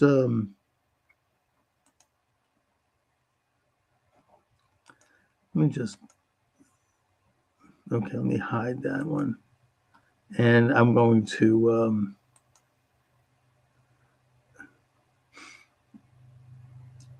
all right. I'm not going to overlay it, but I'm going to. You can call in. I just was canceled off of TikTok, so much for that. Let me just take a look at my my Skype here. We have. Let me just see if this works. Best way to do it is just call it. 617-396-4958. Yeah, see, that one doesn't work. It's the other one that works. Let's see. Did I write that out? Yeah, this was in my interview with Dustin Nemos. Right.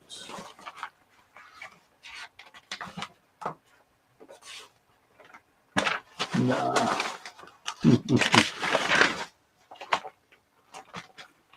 Oh, anyways, you're all welcome to come on down. Here we go. If I can find it. I have the number. Here is the number. Okay. 508-637-5596.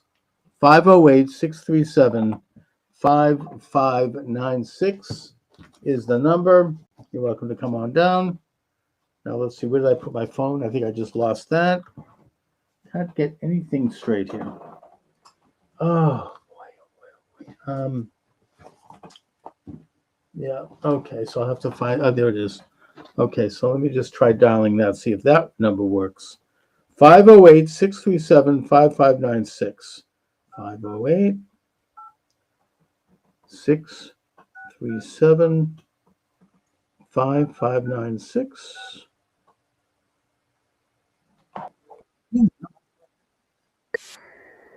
Yeah, that one works. So you're welcome to call.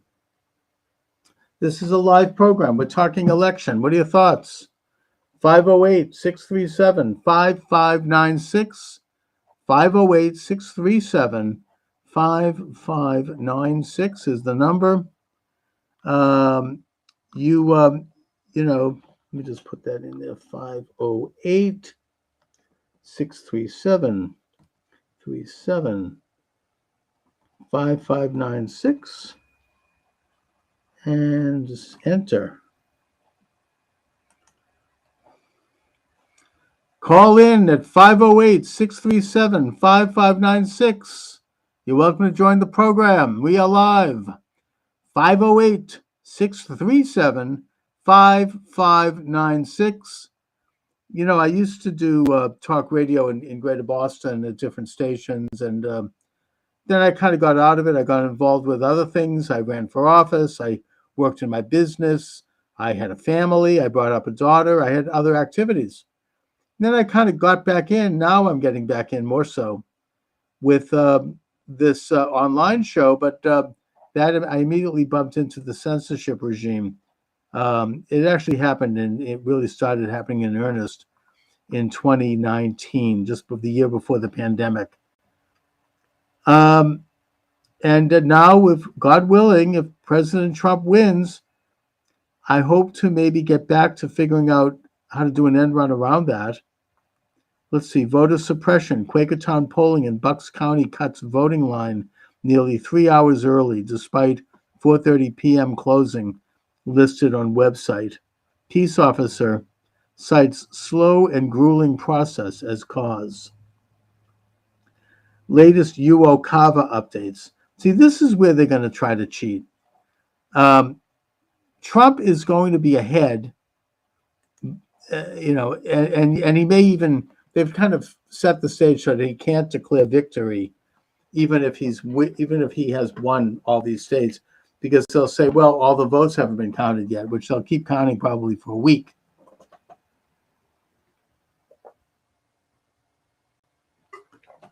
But in the meantime, they have these UOCAVA votes, which apparently they have lowered the standards overseas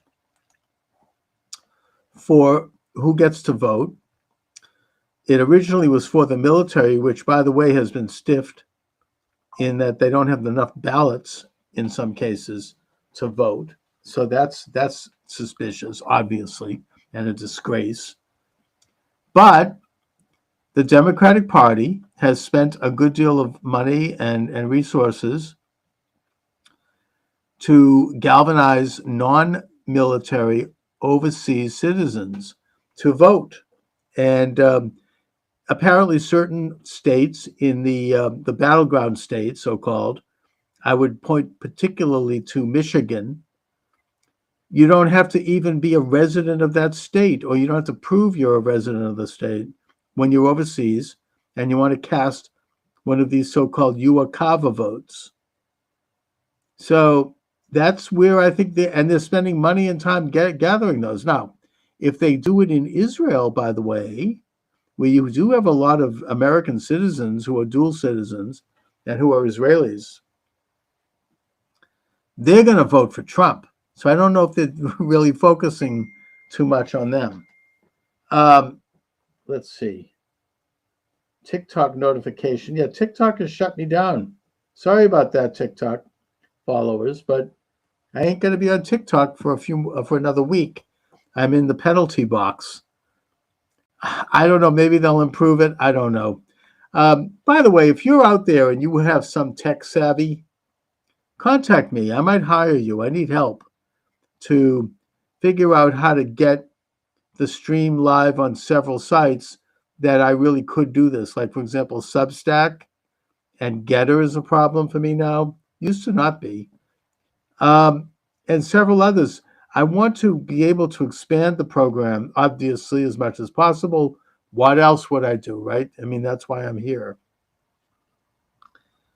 And, I want to be able to make hay, what can I tell you? Let me do something. Let me also go Twitter and see if I can get the live button going. I know I'm live on Twitter, but there's also this facility where I think I can anyway. Maybe not. Let's see. Twitter. I mean, here we go. Spaces. Yeah.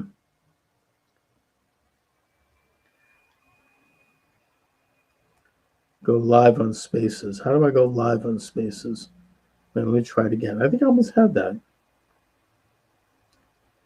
Spaces.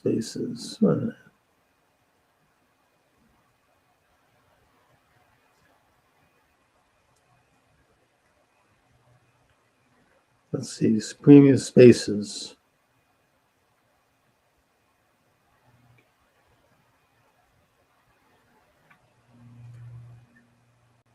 Wait a minute.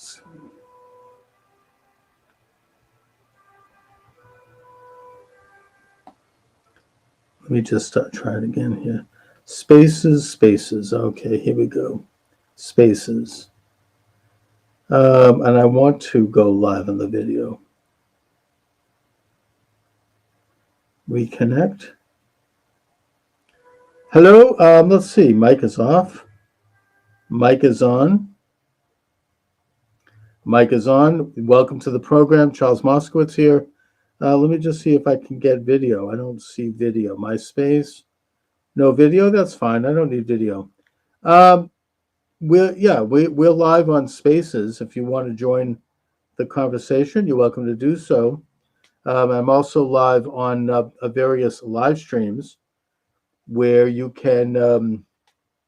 What do I want to talk about? What do you think I want to talk about? What else?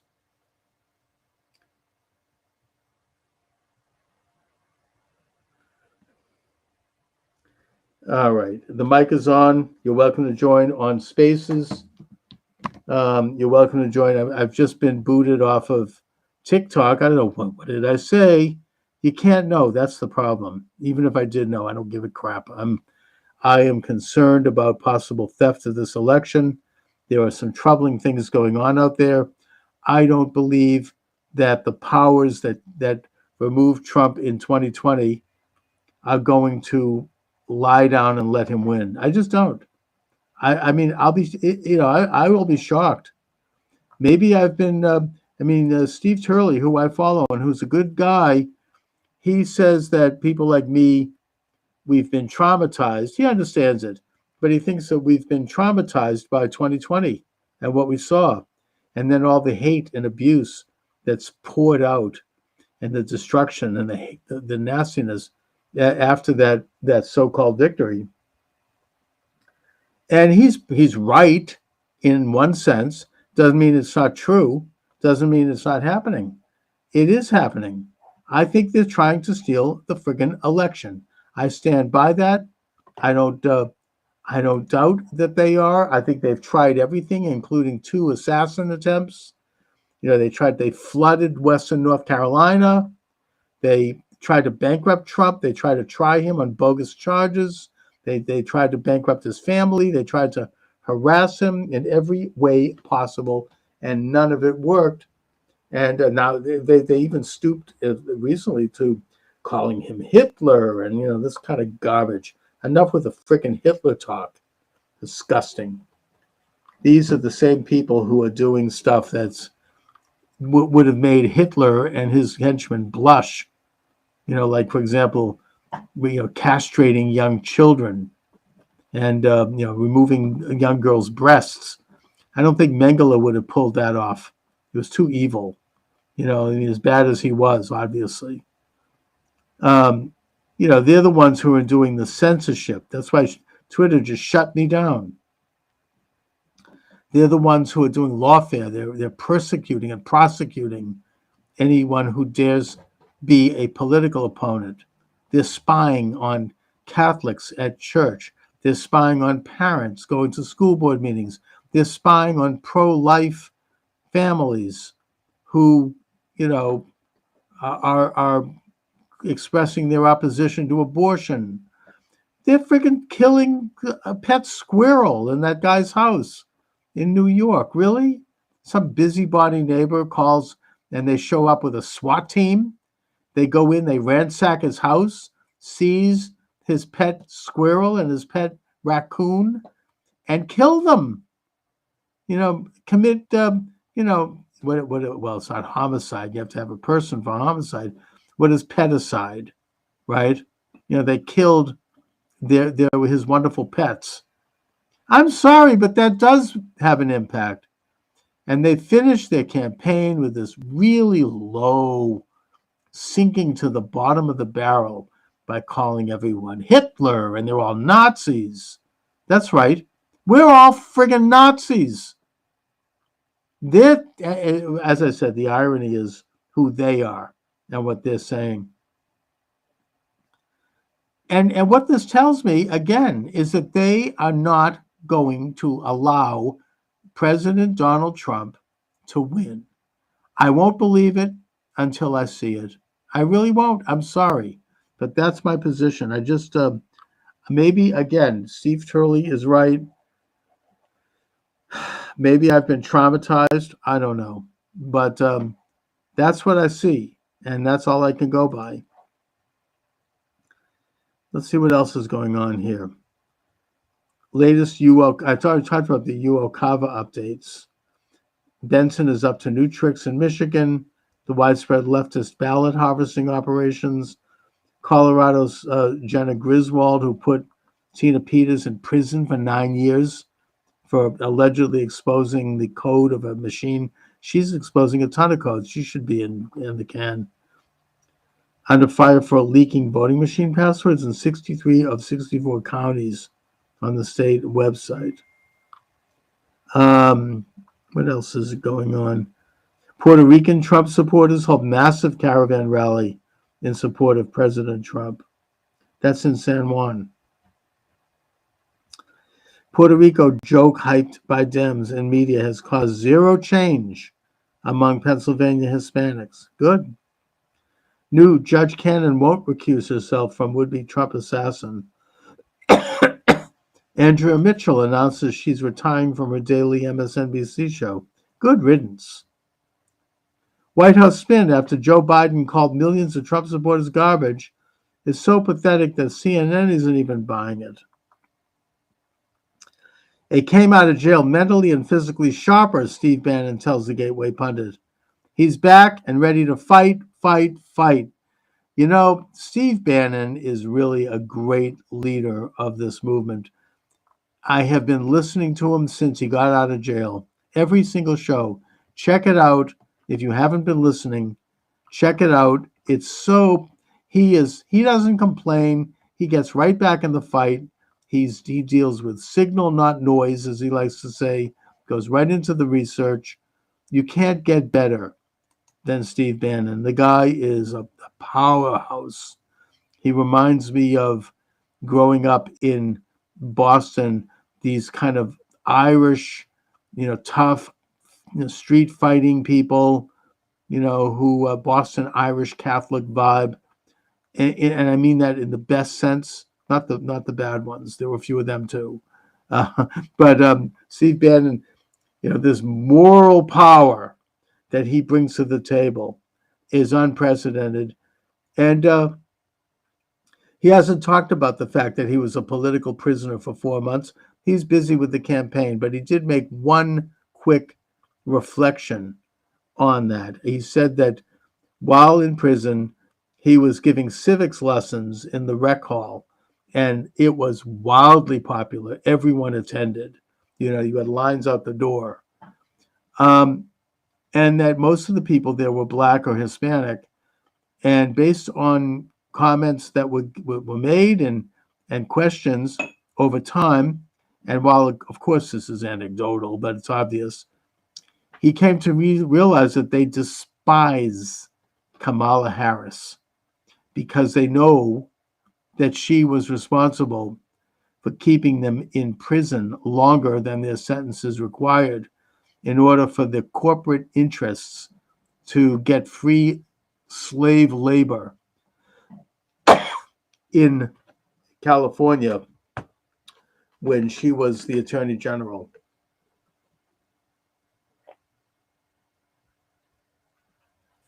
And that conversely, they love Trump because they understand that Trump was the author of the First Step Act, which released 10,000 predominantly minority men from prison for minor misdemeanors. Hello, am I on? Yeah, okay. Anyway, you're welcome to join the program. 508-637-5596. 508-637-5596. God willing, if President Trump wins, and oh my God, I'm sitting on Spielkes, as they say. I mean, the thought of it is just it's so tantalizing. Oh, and it could be such a glorious day for this country if he wins. I can almost taste it. That if that happens, for me personally, I'm probably going to start to ramp up this program a little bit. I don't deny the fact that I've been discouraged. I've been behind the 8 ball in terms of marshaling the amount of energy needed to do it because of the censorship. Look, I was just canceled from TikTok. I was only like about 5 minutes in and they canceled me. I think that if Trump wins, there's going to be ways around that. I believe that. Let me just see if I'm live on YouTube. I have a phantom YouTube. Oh, I'm live on my own website, Charles Moskowitz Live, which I'm going to spend some time promoting. If Trump wins, I'll feel energized to do that. Let me see if am I live on YouTube? YouTube's Unlimited Hangout. All right, let's see. No, I don't think I am. It's still, YouTube is still a little tricky. Whatever. Yeah, maybe I am. I don't know. It doesn't appear. Let's see, YouTube. No, it doesn't appear that I am. Let me just see if I click live, if anything happens. No, they won't let me do that. Destiny, he's a left-winger. He's live. Yeah, they let him go because he hates Trump. I mean, it's, this is, they're all having live coverage. Okay, fine. Not live on YouTube. Anyway, you're welcome to join the conversation. 508-637-5596. 508-637-5596. I'm not really attracting much action on the the Twitter X. But whatever, it's just another venue. I don't mind. It's all good. Let me just see. Where are we on this? Spaces, yeah. Yeah, I mean, I am live on the Spaces. Anyways, Michael D. Shaw will be joining us shortly. He's a science writer. He does a blog. He has a Substack, a page, and we'll see what happens. Let me just maybe I should take some more of my supplements. I've been working out at the gym. Something I never thought I would do. I always hated it. We had membership, but I never went. But my daughter urged me to go and challenged me, and she kind of like, and I listened to her. Whatever she says, I try to do.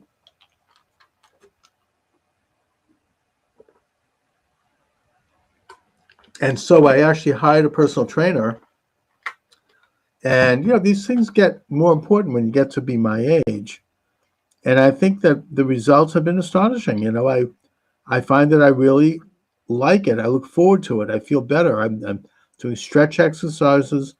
I'm doing good old-fashioned bodybuilding, pumping iron. I'm doing, cardio by doing the treadmill. I get to listen to Steve Bannon on the headphones while I do it. And I'm finding that I'm feeling better than I have felt in a long time, and I'm getting into shape.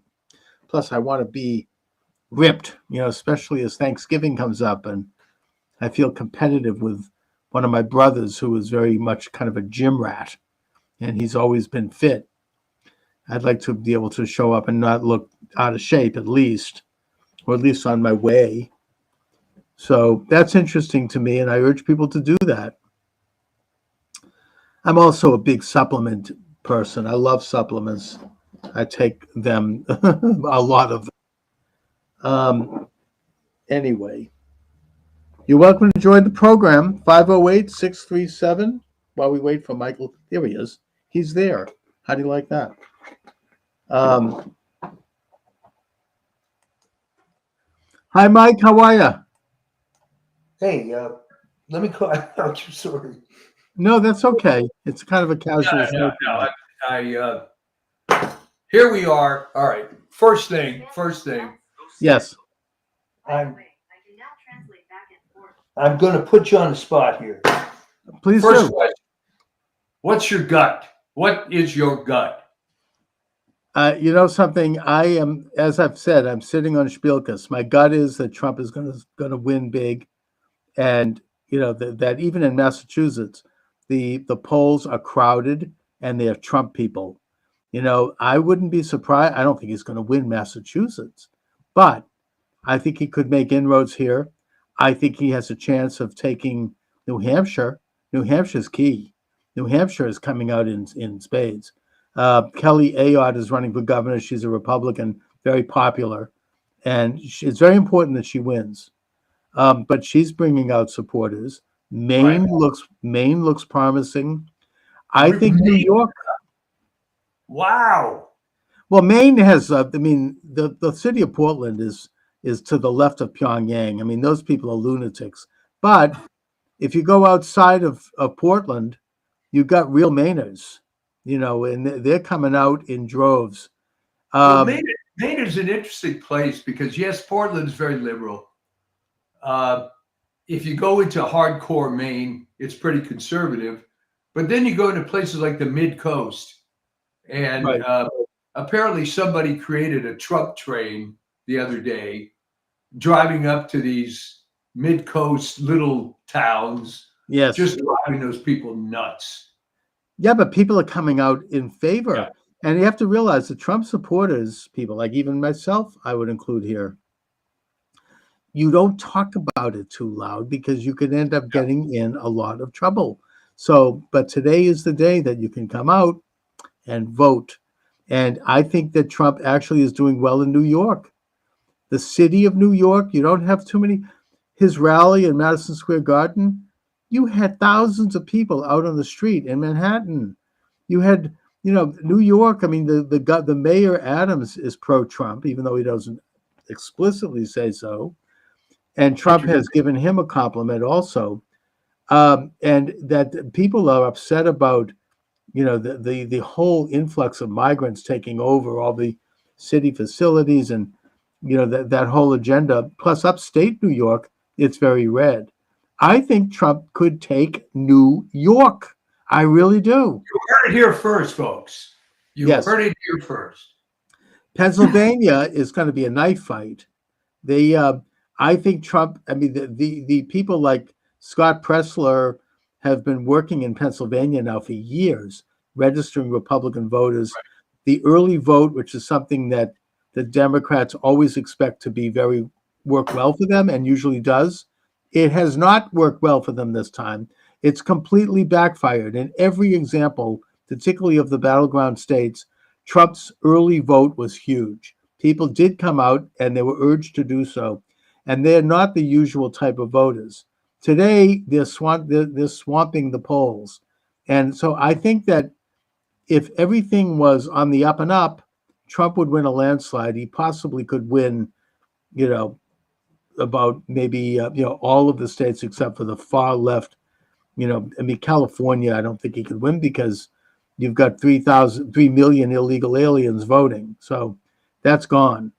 I think Washington is probably far left also, but Oregon, maybe, I don't know.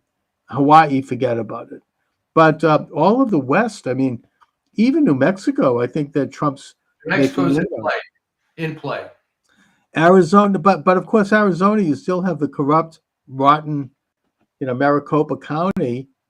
But I just heard Kerry Lake on with Bannon last night, and she said that they have fixed the problems of the broken machines that were breaking only in Republican areas in 2022, and that the street game is good. I think that I'm optimistic there that the fraud will be overtaken. The fraud in Pennsylvania is a problem. They're blocking access to voting machines. It's like a street fight there. But I think that the overwhelming nature of the vote, they could overcome the fraud.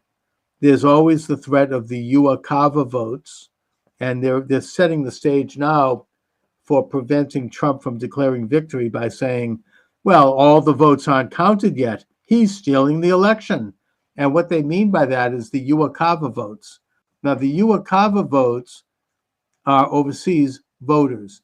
What it is that the standards were weakened, I think about 5 years or 6 years ago. I don't know if it happened during the pandemic, but originally it was only supposed to be for military personnel and their families, and maybe a few others overseas, American citizens. That has expanded to everybody, and that the standards of proof of residency has weakened. The Democratic Party has invested a lot of money in harvesting and gathering those votes, and doing so for the battleground states. And of course, you have the corrupt, rotten Secretary of State in Michigan, Jocelyn Benson, who has said that all of those votes will be counted whether people lived in the state or not. So that's a problem, and they could do that, and that's going to be one avenue to steal the election. I think that they may use it. There are problems being reported with the Dominion voting, and there I said it, Dominion, in some states, apparently particularly in Kentucky for some reason, where people are trying to vote for Trump and the machine won't let them. I don't know how pervasive that is, but we know that that's something that's very difficult to detect, the algorithms of those machines. So I'm worried about that. Look, I still think that they're going to try to steal it. I can't imagine them letting Trump win. They've done everything to stop Trump, obviously. I mean, they tried to shoot him twice. They tried to bankrupt him. They tried to put him in prison. They've used day after day of these hoaxes and this propaganda to push him. And, oh, he's Hitler. They've gone to the lowest of lows. I mean, the bottom of the barrel. He's Hitler. Oh, yeah, sure. And, nothing has worked, but they're still not going to stop.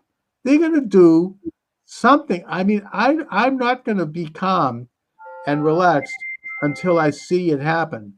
I mean, what about you, Mike? All right. Well, I can't disagree with any of that, but on the positive side, they have no talent. They keep doing the same things. Let me give you this particular example.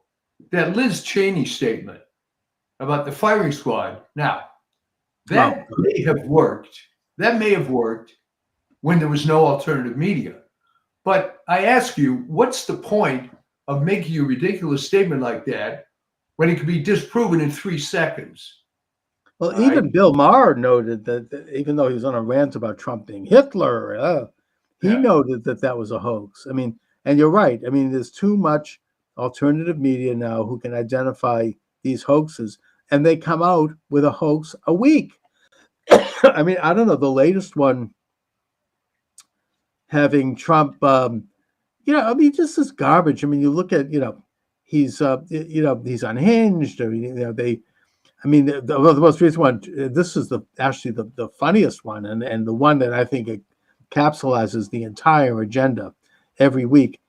I'm looking at the Drudge Report, which is really anti-Trump. Oh, man. Oh, And they have a big headline: Trump is toast. Trump is toast. yeah. And they show, of course, they do what the Globe used to do to anybody they don't like. They did this with Reagan, where they show a very large picture of him in the most unflattering light. I mean, it tries to make him look really old, or in a, you know what I mean? They'll find something. And then you click on the article, and what it is that Michael Moore, the filmmaker, has said in some stupid interview in some weird talk podcast that he thinks that Trump is going to lose.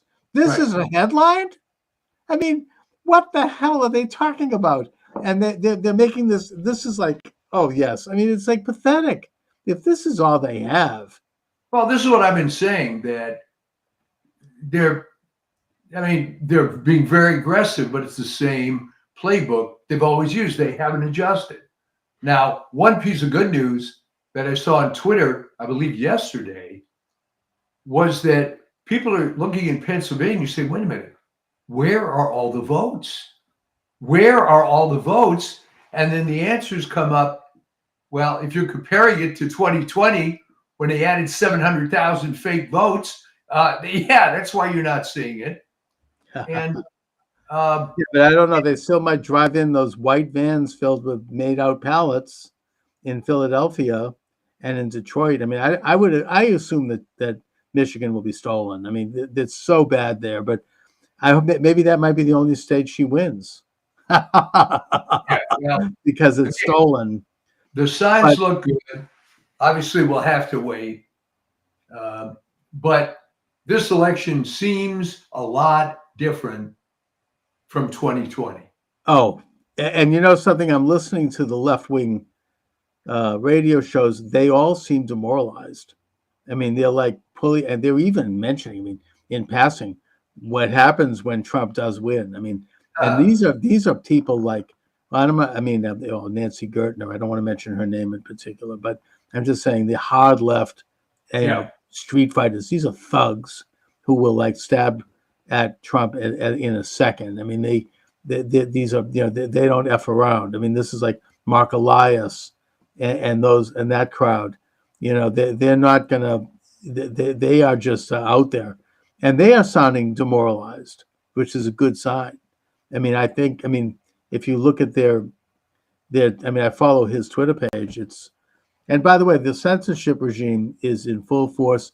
When I went on a little early and I went on live on TikTok, they shut me down immediately within 5 minutes. Really? What did you say? I don't know. You can never tell. Did I make a reference to getting to the bottom of 2020? I mean, I was trying to actually be somewhat careful, but somebody reported me and they shut it down. I've been suspended for 2 weeks. So I only say this to note that the censorship regime is in full-fledged right now.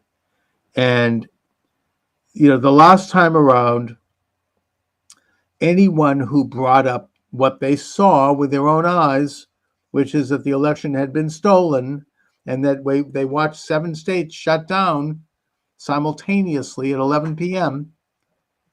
Anyone who brings that up is demonized as being almost like a subhuman, like you're the Übermensch, Untermensch. Was what the Nazis called you.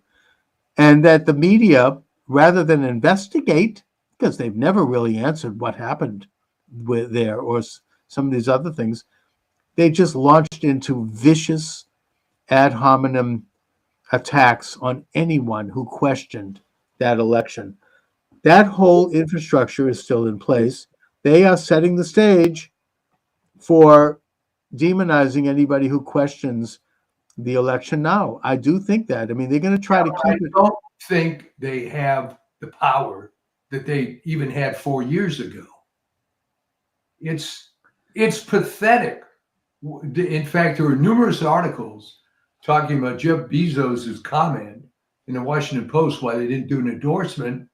And I think it was Megyn Kelly and others said, it doesn't matter. The paper's dead. You're not going to save it. You have a hardcore of like a couple 100,000 subscribers and people online, but it's like you're preaching to the choir. And for a good Catholic, this is not a particularly nice thing to say, but they're just going to abort themselves to death. And that's going to be a smaller and smaller faction. I think so. I mean, Bezos, I think, knows this, which is why he's not endorsing Trump. And maybe there's a couple of other big names out there who are around now. I mean, look at Elon Musk was anti-Trump until recently, right? He supported Biden. Maybe there's a couple of those types that are out there now and that are going to stand up. Well, even Joe Rogan, as otherwise a liberal, unless he's completely changed. Oh yeah, he formally endorsed Trump yesterday. So, there are some pretty hard-hitting people, I think, who are around now who weren't before. There's a huge momentum. People are excited about Trump's government. He has amazing people around him. RFK Jr. That's a big point. It's not just Trump. It's the people around him. He brought the RFK. Yeah.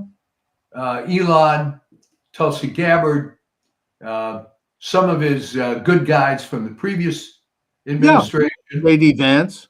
Yeah. His 2 sons are great. His daughter-in-law is great. People he can trust. They're actually very brilliant people. He's surrounded by good people who will not only protect him, but who are going to have expertise in various areas of government. I mean, Elon Musk wants to handle, reducing the deficit. Can you imagine? I mean, Biden, they've rung up something like $9 trillion in debt, which is why people are wondering why hamburger costs $15 at McDonald's. Yeah. I mean, to bring Elon Musk in there for that, he's the richest man in the world. He did it at Twitter. He cut back 80%, and it's much better now. I mean, that's like, it's a gift. I mean, this is like something. Consider that for a moment. Again, I've seen things to this effect. By the way, let me just interject also. Cut back 80% of Twitter, and it's running fine. Imagine what he could do to the federal government. Of course. And by the way, they're UAKava votes. They're not trying to gather votes in Israel because Israelis are overwhelmingly pro-Trump. Right. They're going to, they do have American citizenship, a pretty good number of them. I mean, probably in the maybe upwards of, 50, 60,000 Israelis probably have American citizenship. And they're going to vote for Trump. And that can make a difference. So I don't necessarily assume that the UAKavas are going to all be for Biden. I mean, for whatever the hell they are. Harris. Well, that's a good point. I think a lot of the military has become liberal, which is a story unto itself. But but did you see that they're shafting the military? They don't have enough ballots. I don't know if you saw that. No, that's really a disgrace. They always seem to complain about that. This isn't the first time, to be honest. Yeah, I mean, that's ugly. That's a disgrace. Can you imagine Meanwhile, I mean, Jeff Kuna this morning pointed out that the Democrats in Congress scuttled a bill that would have provided for financial assistance to families of veterans who had died in war Yeah. for colleges. They scuttled that bill, and instead they supported a bill that gives free tuition to illegal aliens. Now, to me, F them. That's enough of a reason to vote for Republicans in Congress. And Trump has to take both houses of Congress. I think that his chances for the Senate are good. The House, I'm not so sure. They're trying to, in the Senate, numbers like 54, possibly Okay. more. Fantastic. Yeah, I mean, I think so, because I think that the guy running for Manchin's seat is going to win. The guy in running against Tester in Montana is strong. He probably is going to win. And there might be a few other surprises in the Senate races. I mean, maybe, I don't know, John Deaton can beat Hiawatha Warren here in Massachusetts. I don't know about that, but you never know. But haven't you noticed that there really aren't too many Democrat office holders that have come out full throat for Kamala Harris? No, I mean, they don't go like Tammy Baldwin, who, by the way, is losing, I think, or challenged in Wisconsin. She didn't even appear with her. No. When that's a shock in a way. That's a big story because, when your president of your party is making an appearance in your state, you join them on stage and you support them. She was nowhere to be found. So that might be a sign for what's going on in Wisconsin. I don't know, but I mean, that could be. And Wisconsin is huge. I mean, if Trump takes Wisconsin, that's a game changer. That's huge. So yeah. The other thing that seems to be a good sign is if you look at all the newspapers, the most they'll say is it's a dead heat. Which means Trump is crushing it. That's what I. That's what I. And they're never going. I mean, Trump always, historically, performs better than the polls, and this is a good sign.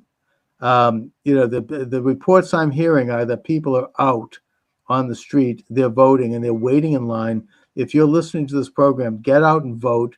Bring your friends, bring your family, bring your colleagues, and be prepared to wait in line. Maybe get a couple of snacks and some water because you're going to have to be there a while. But it's your civic duty. I mean, this is a chance to really, make a difference in this country and get out and friggin' vote for Trump.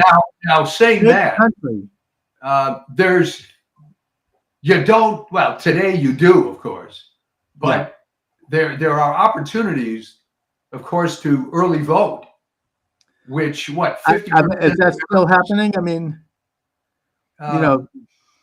well, no, there's not early voting today. I think the early voting is over now. Right, no, but what I'm saying is that you didn't have to wait till November 5th. If you did, right, you damn well better vote today. But on the other hand, you have plenty of opportunities, or had plenty of opportunities, to do it, and you should consider, because it's less of a hassle on these so-called election days. So, food for thought. Yeah, but the important thing is that so far, the early voting has been in Trump's favor across the board. Every single battleground state.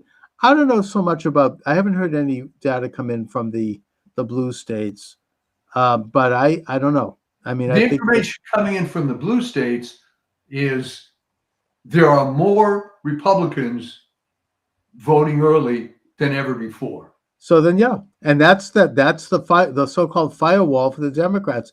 They always banked early votes early, and they were ahead going into Election Day. I mean, at least in recent decades. And now they don't have it. It's gone. Trump's ahead in all, certainly in all 6 of the battleground states, and he's gained in the blue states. I don't know if he's ahead necessarily. But now on Election Day, Republicans traditionally come out and vote. And I also assume that independents are breaking for Trump, and a lot of Democrats are going to vote for Trump. they're not, everybody, they all admit that nobody really is enthusiastic about Harris. No, no one It's no one horrible. is for Harris except for a very small number of stupid people that think the most significant thing in the world is that a so-called Is that she black has a vagina. woman, president. They're voting for her vagina. Just like there was that core of people that voted for Hillary.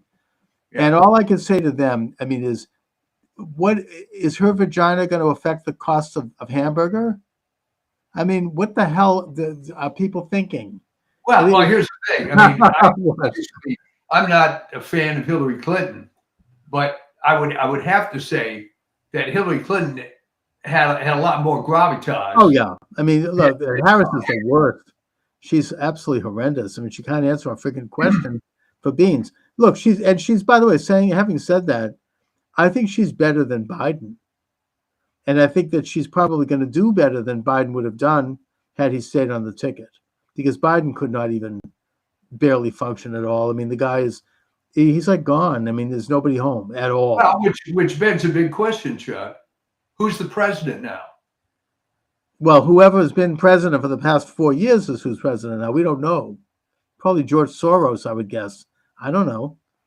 Obama probably. I mean, he's probably out there. And all those people are going to be swept away if Trump wins. The Obamas, the Clintons, the Bushes, all of them will be gone, finally, relegated to the sewers of history where they belong. Well, let's talk about the Bushes for a minute. Interesting case. I always hated them, but certainly GW was masquerading as a Republican successfully enough to win twice. Okay. Right. Now, why the hell didn't he just go off into the sunset, tell his damn family to shut up, and his legacy, such as it is, would have been preserved? But when his daughters and his wife come out in favor of Harris, and I don't believe GW is in favor of Harris. He's kept pretty quiet on that. Yeah. But what was the point? What good did that do for those endorsements? You know, Well, I think that Bush has been affected by the same forces that affected Blackmun, that Nixon talked about. They are blackballed. They're hated. They're denounced. They can't hold their head up at social events. They've been uninvited. They can't go to church probably without holding their head up. And I think that got to them. I think Bush has had, I mean, there was things got pretty ugly for Bush particularly in that final year. I mean, I remember that they revved up that hate machine. Yeah. That was pretty tough.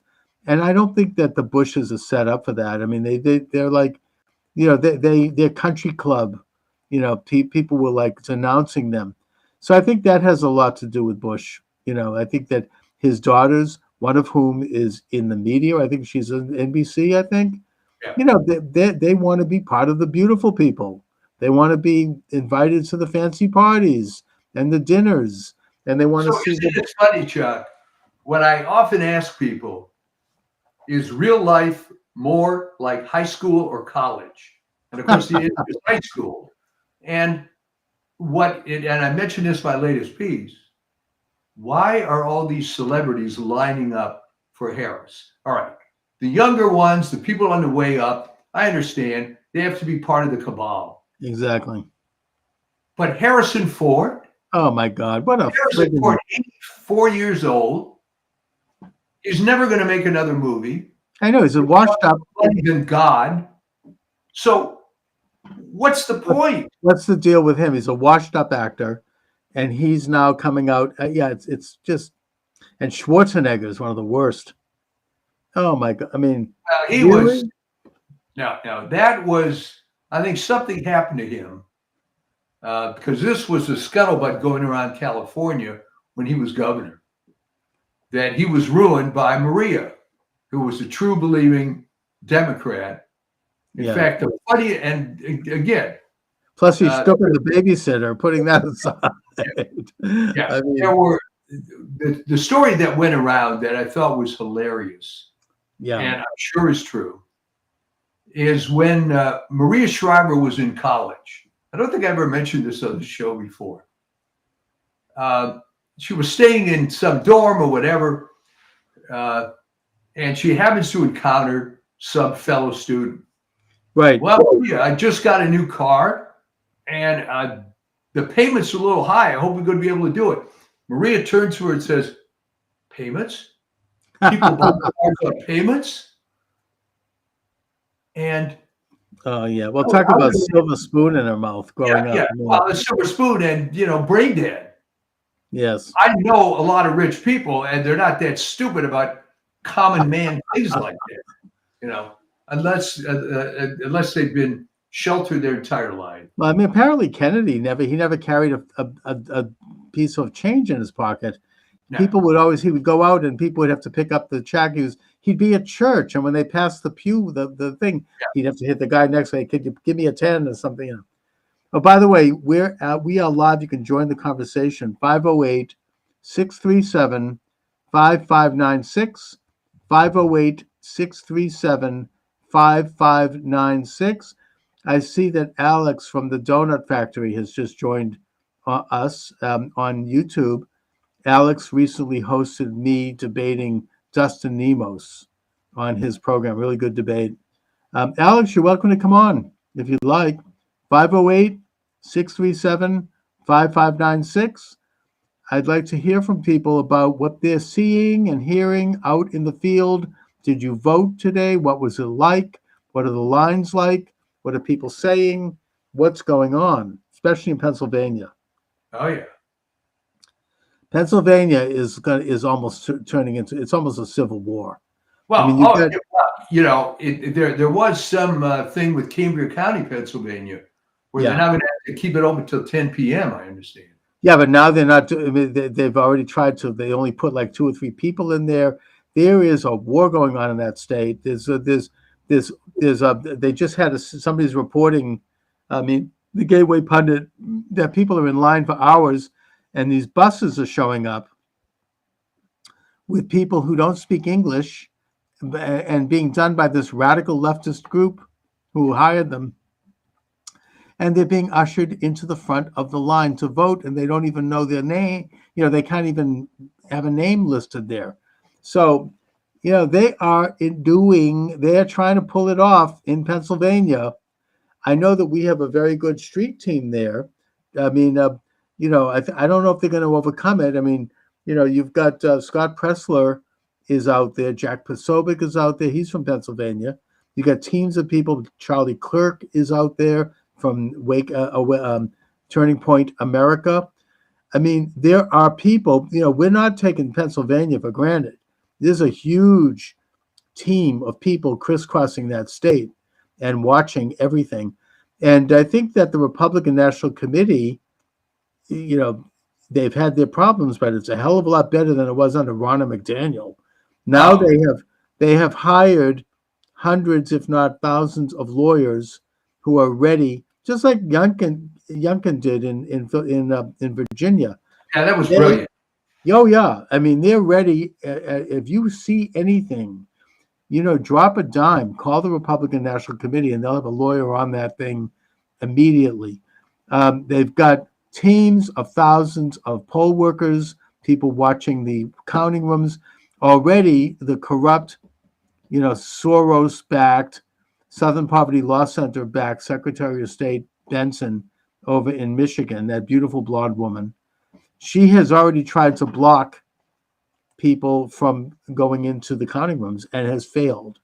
So, it's tough. I mean, those people. Isn't this though? I mean, they're going to stick a stick in their back.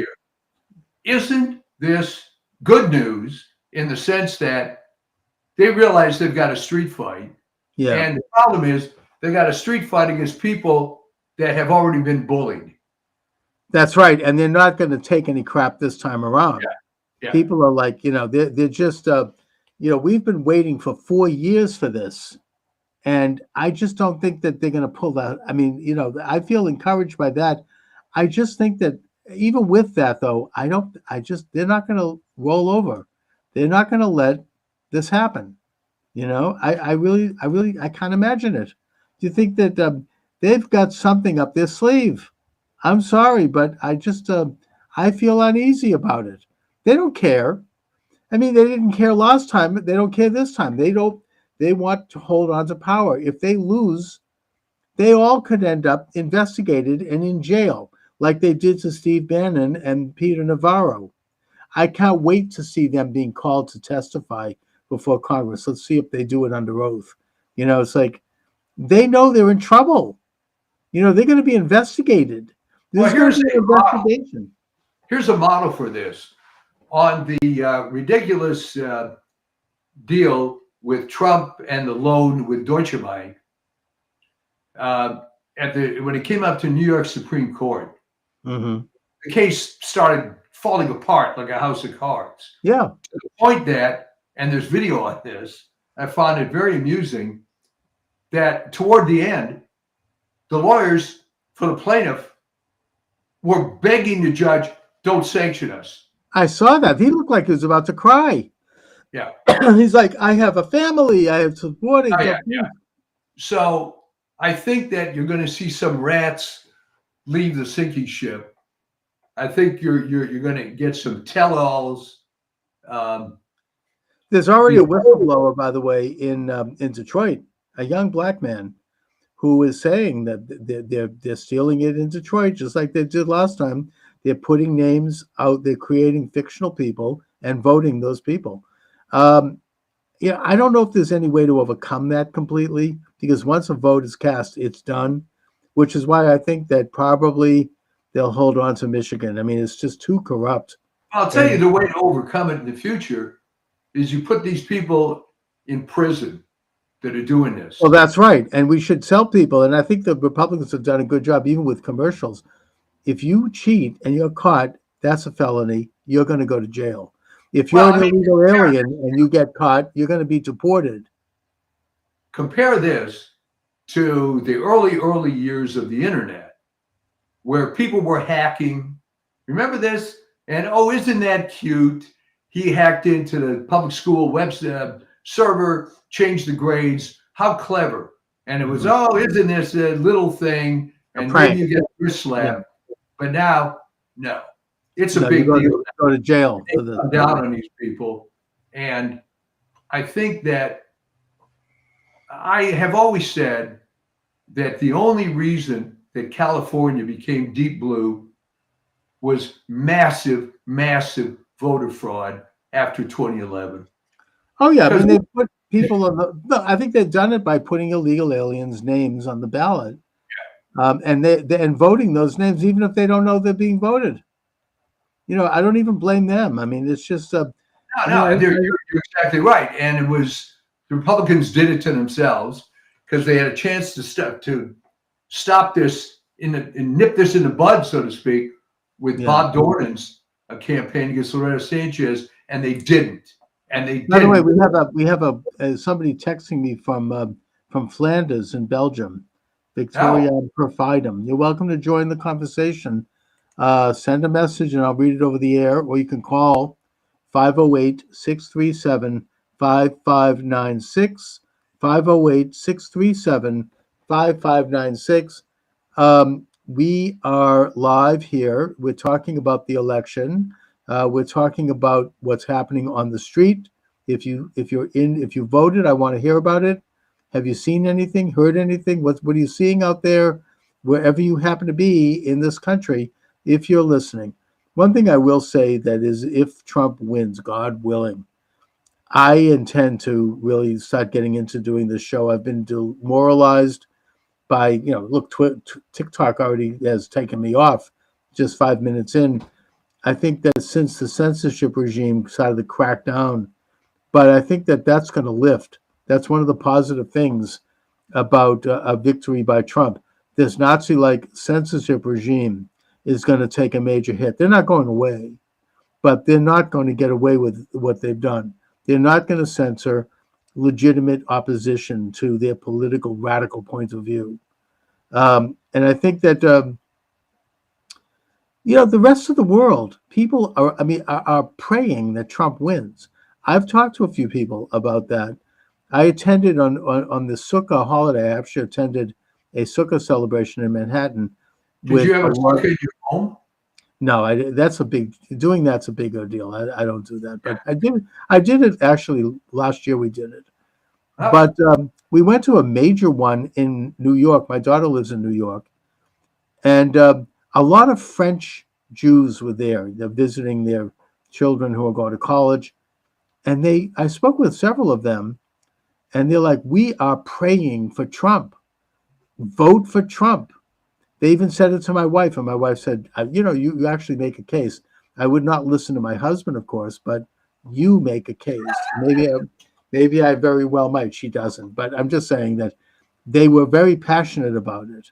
well, they should be. The country has been overridden, Yeah, and overridden by anti-French foreigners who, and in Europe, anti-French and anti-Semitic. Let's not kid oh ourselves. yeah, definitely. And in Europe, it's a bigger problem than here, but that could be us, where you have an influx of large numbers of people who are not interested in assimilating into your country, but who are creating their own nationalism within your country.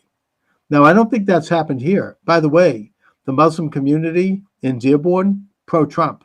Oh yeah, The Somali community in Minneapolis, pro-Trump. They've come out. Thank God for them. Thank God for the Muslims. Thank God for the Palestinians and for the Somalis. Get out and vote. You know, they basically isn't said, that an interesting turn? Isn't that an interesting turn?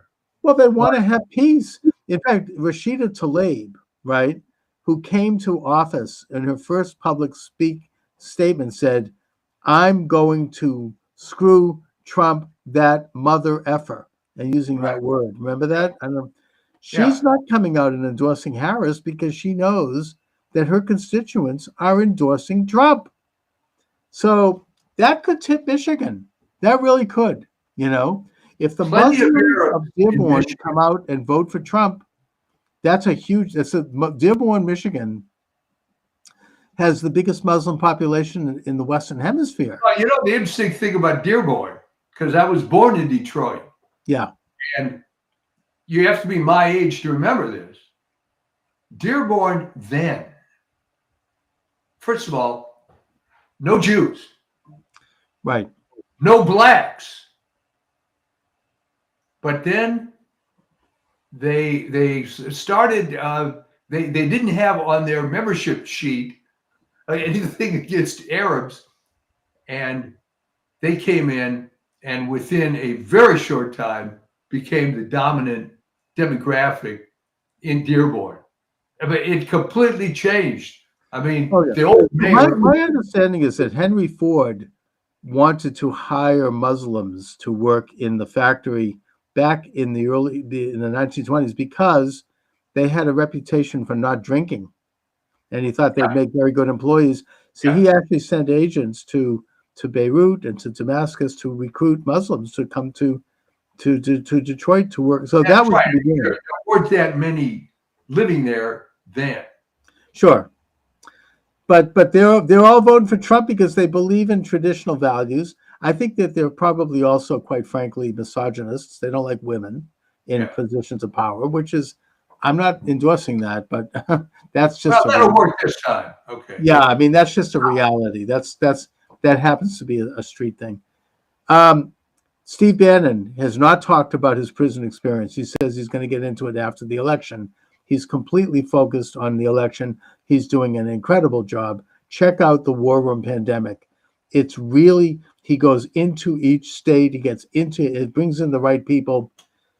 The one thing he did mention about his prison experience was that he said that while he was there, he was giving these seminars in the rec room, these civics lessons, and that they were hugely popular. People were lining up to go. These are prisoners. Most of whom are Black or Hispanic, and that this may seem anecdotal, but he said they despise Harris because they all know that when she was Attorney General in California, she kept prisoners, but most majority of whom were black men, in prison longer than their sentence required. They could have gotten an early release because she wanted to have cheap labor for her leftist support, the leftist supporters of the Democratic Party out there, who, I mean, this is, they're going to have slavery practically, and they know this, and they despise her for it, and they love Trump because of the First Step Act. The First Step Act, Trump worked personally on that and getting that across. The result was that upwards of 10,000 prisoners, predominantly black men, were released from prison for misdemeanors, for like having a nickel bag of marijuana, really small crimes. And that he promised to do more. So, that's I think black men are not supporting Harris. They hate Harris. And I think Hispanic. That's exactly right. She made her bones, such as it is, by going with tremendous and stupid zeal on relatively minor drug cases, putting tons of primarily black men in prison. Yeah. To put more notches in her belt. And she was very emblematic of the cartel of the criminal justice system, which is horribly corrupt. It just exists to prosecute drug offenses, to enrich defense lawyers, and keep incompetent judges on the bench.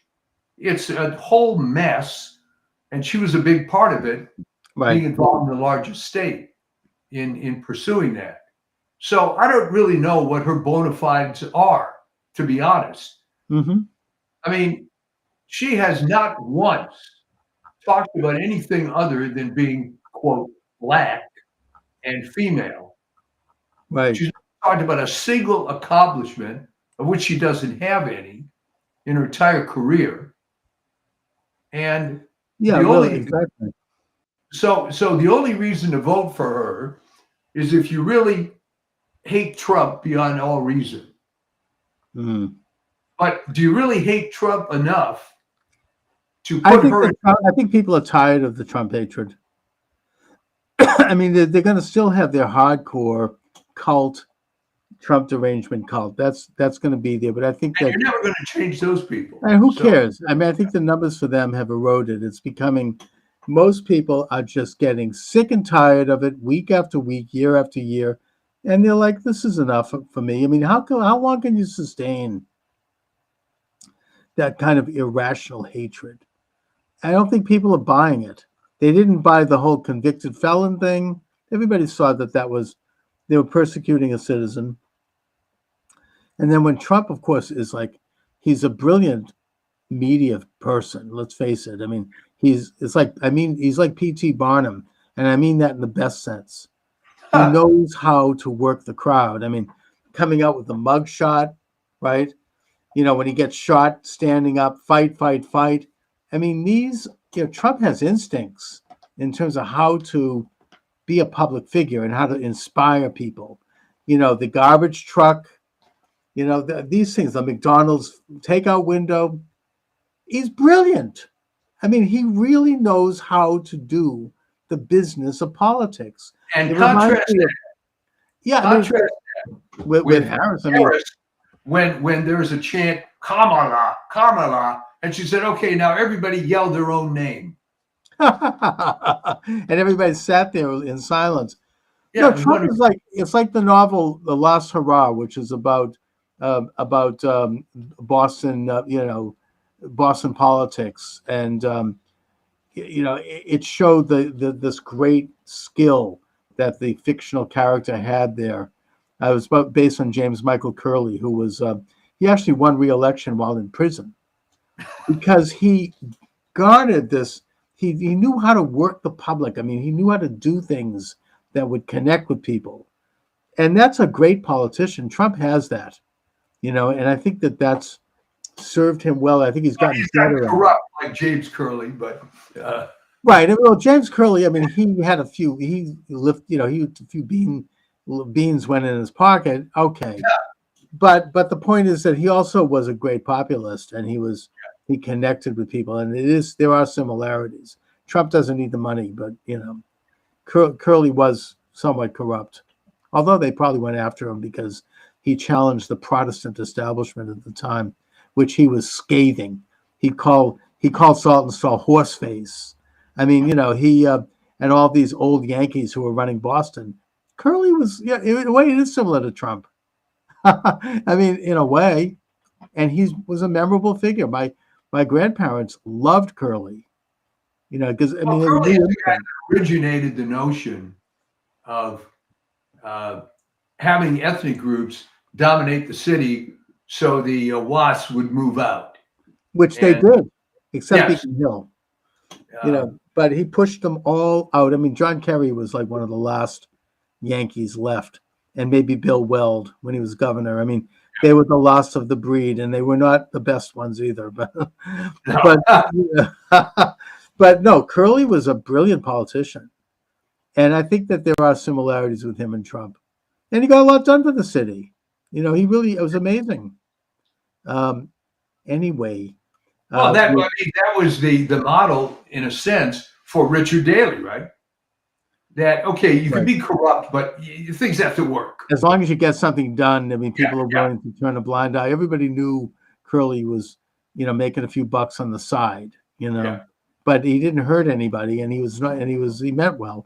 And with Trump, he doesn't need to be corrupt. He made his money already.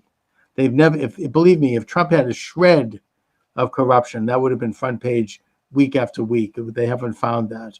Instead, you have some corrupt judge saying that he claimed that Mar-a-Lago was worth $18 million. Show how ignorant he is. I mean, Mar-a-Lago is worth $300 million at least. The parking lot next to Mar-a-Lago is worth $18 million. I mean, just to show how rotten that and corrupt that legal system is. That hasn't worked. We don't even need to talk about that. People have forgotten about that. That's dead. Well, in a sense, I'm glad they forgot about it. Oh, yeah. Because this was supposed to be a big strategy. This idea of worshiping authority in general. I mean, when Mandy Cohen, and this has to sink in, of the CDC comes out a week ago saying you should get your COVID booster. It's like my head would explode, right? I mean, how can you keep this up? How is it possible for you to keep this up? And here's the thing, they don't know anything different, right? That's what they do. But it isn't working. No one's getting these shots anymore. And why not? Well, because 60-something% of people did. A lot of them had side effects. Some of the side effects were horrific. And people thought, it's sad, but I can't trust public health anymore. Now, as one who was writing about public health for years, well, I had come to that conclusion a long time before that, the thing that made me write off public health was when they came out against vaping as a method to stop smoking. And then I realized this is so corrupt. Oh, that's so stupid.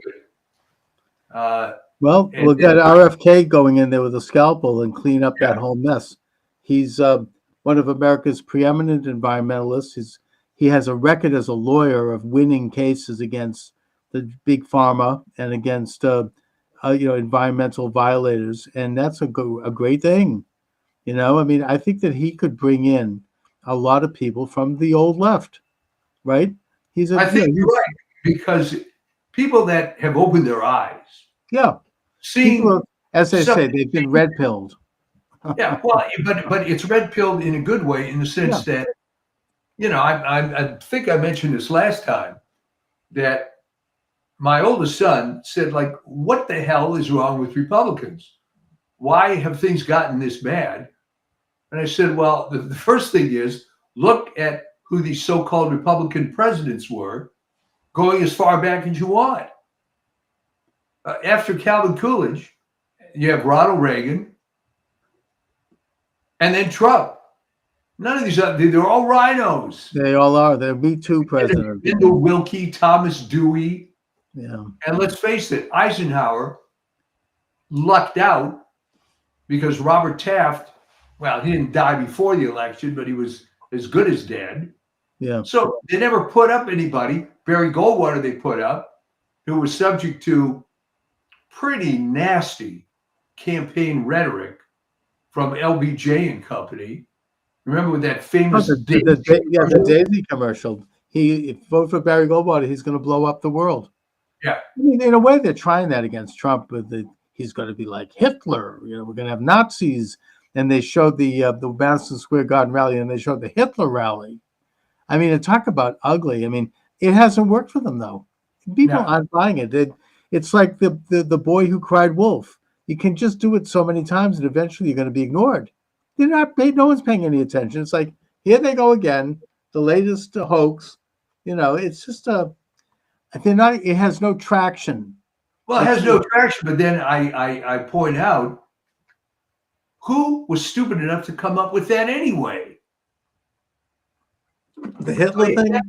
Well, I mean, they've called every Republican a fascist, going all the way back to Eisenhower. That's nothing new, but they've gone a little too far this time. Who thought that it would resonate to compare a rally in 2024 to one in 1939?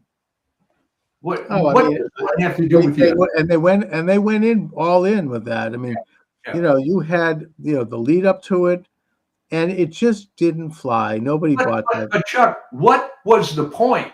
All right, maybe they thought they could rally their own supporters. They thought this reflects the very base of the Democratic left. But what's the analogy? The fact that it would, first of all, it's ridiculous.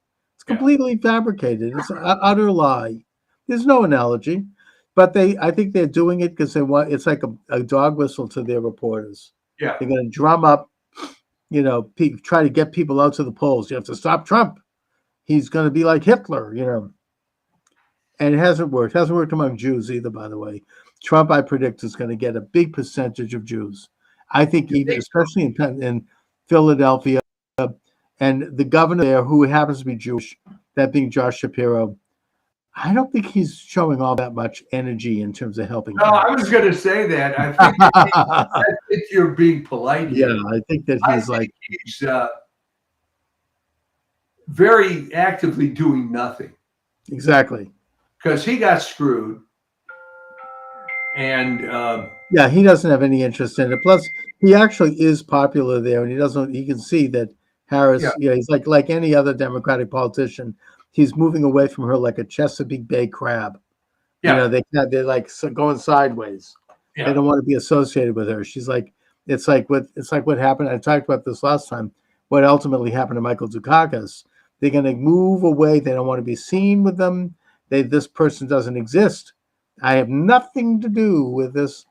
I think Shapiro is thanking God that he didn't get picked by her. He bit the bullet on that one, and he'll be around for another round, and he's fine.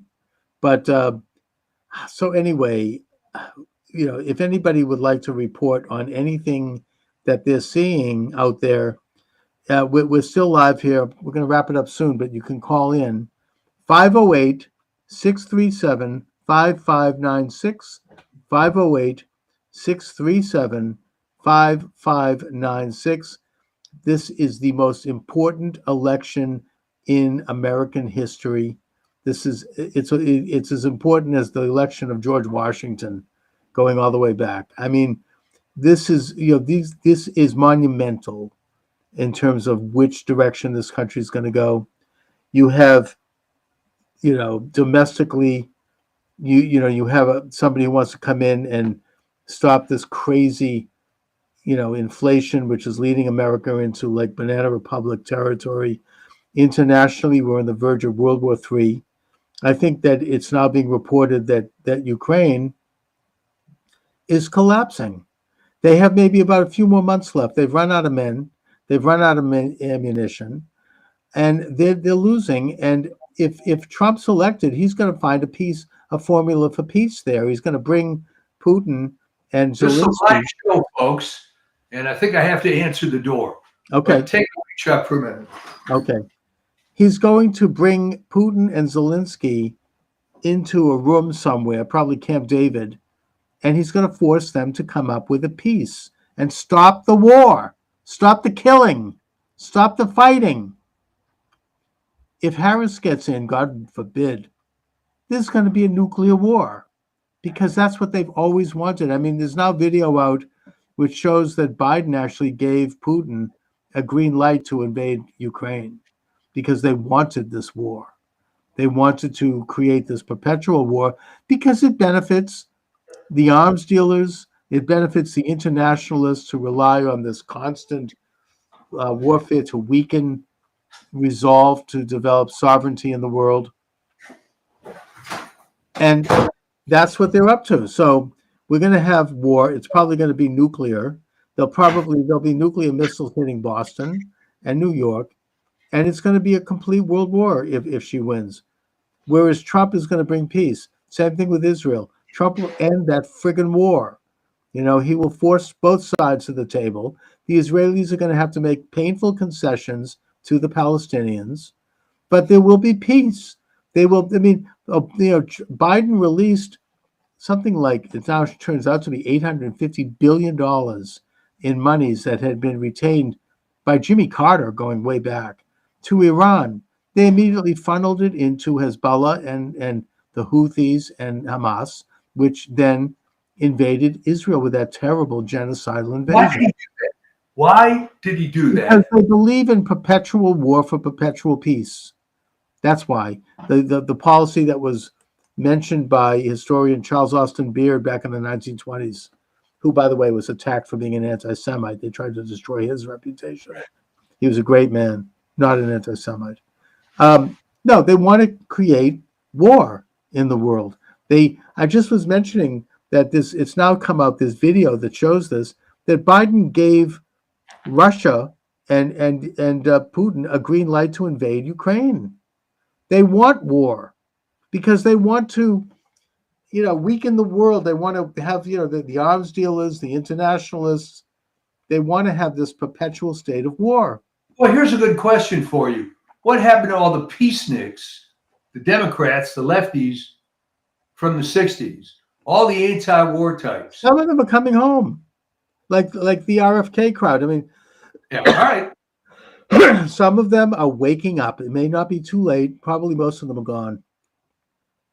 But there is some, I think there has been some awakening of people to this internationalist illuminated agenda that seeks to weaken sovereignty, to weaken the United States, and to turn us into a province of the world. That's why they're inflating the dollar. That's why they're engaging in international war. That's why they're telling municipalities that men can be women and women can be men. This is all part of this bigger agenda. And Trump is openly and articulately countering it. To me, it'll be a miracle if he wins. It'll be an event that proves that there is a God. It almost makes me want to become Christian. Hey, I mean, I don't know. The greatest Jew of all time, maybe. Yeah, I know. I'm just saying. I only say that because it makes me become a believer in God in all of the forms. It's just something miraculous. Here's something to think about on this military-industrial complex. The term created by Eisenhower on his 1961 farewell address. I'm thinking that he developed a lot of guilt feelings at that point, that he was part of this massive cabal of death and destruction, which, worked out well for the U.S. maybe, but he could see it was not ending. And it was I agree. I mean, I think that he did decide to spill a few beans at the final moments of his administration. He waited for the evening before he left office, and JFK was sworn in. Literally the 11th hour. Yeah. I mean, And he also said more than that. If you look at that speech, he also talked about big pharma and the biological industrial complex. I mean, there's a lot there that he got into. And, he's not the only one. I mean, there were other people in the establishment. I mean, we've talked about Michael J. Glennon, and his book, The Double Government. You know, I mean, C. Wright Mills, the sociologist, wrote The Power Elite. It's all about that. You know, there are other people who have tried to blow the whistle, not just Trump and the deep state, talking about the deep state. And that this is a rotten establishment that's been with us since time immemorial. It's nothing new. And it's always been a struggle by people to bring back sovereignty under God and not under the state. I mean, this was the Protestant ethos of the Puritans who founded Boston. Boston is really the cradle of liberty.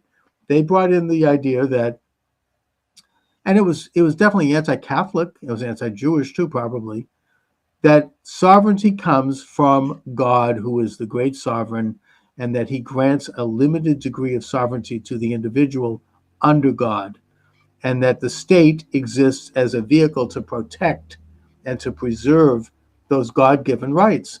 This was the ethos of the Founding Fathers. This was the ethos that was captured by Jefferson in the Declaration of Independence.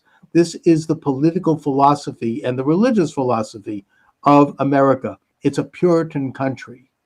We believe in this concept. Catholics and Jews also have become slightly Protestantized as Americans. It's not the same as it is in other countries. Well, Because tell that's what we are. when Eisenhower, confessed in 1961, Yes. why has it taken so long, and why did it take a guy that was completely outside the system before more people woke up? Because they control the media. That's why. All You've right. got Walter Cronkite. You've got them. You know, they've been able to, kind of like, manage what we know and what we don't know, what we see and what we don't see. They really have to a large degree, and they do so less now. There have been great figures who have stood up. I don't know. I mean, I'm a fan of Pat Buchanan. I don't know if you like his books, but Yeah. he's somebody who who threw out some ripples. Nixon was not completely on board with it, which is why he was, I think, removed from office. Reagan was not totally on board with it, which is why he was shot. And there have been people who have been at least willing to stand up to somewhat to this. Rush Limbaugh, the late Rush Limbaugh, he didn't go so far as to like completely expose everything he knew, because he knew that they'd pull the plug on him in about 5 minutes. Yeah. But talking between the lines, he made a big difference in terms of bringing people to a more conservative consciousness, an awareness of the American values. He really did. I mean, but he worked within the system because he wanted to maintain. It's kind of it is a compromise. He had huge influence. He had the biggest show in the world, really. They used to listen to it clandestinely in Havana. Yeah. And he was there for decades doing that show. Huge difference. But he did play ball to a certain extent with the illuminated establishment. But he pushed the edges, and that's what you have to do. I mean, I don't do it, you don't do it. But if you reach that level of influence, you kind of have to an extent. I'm sure Trump does to an extent.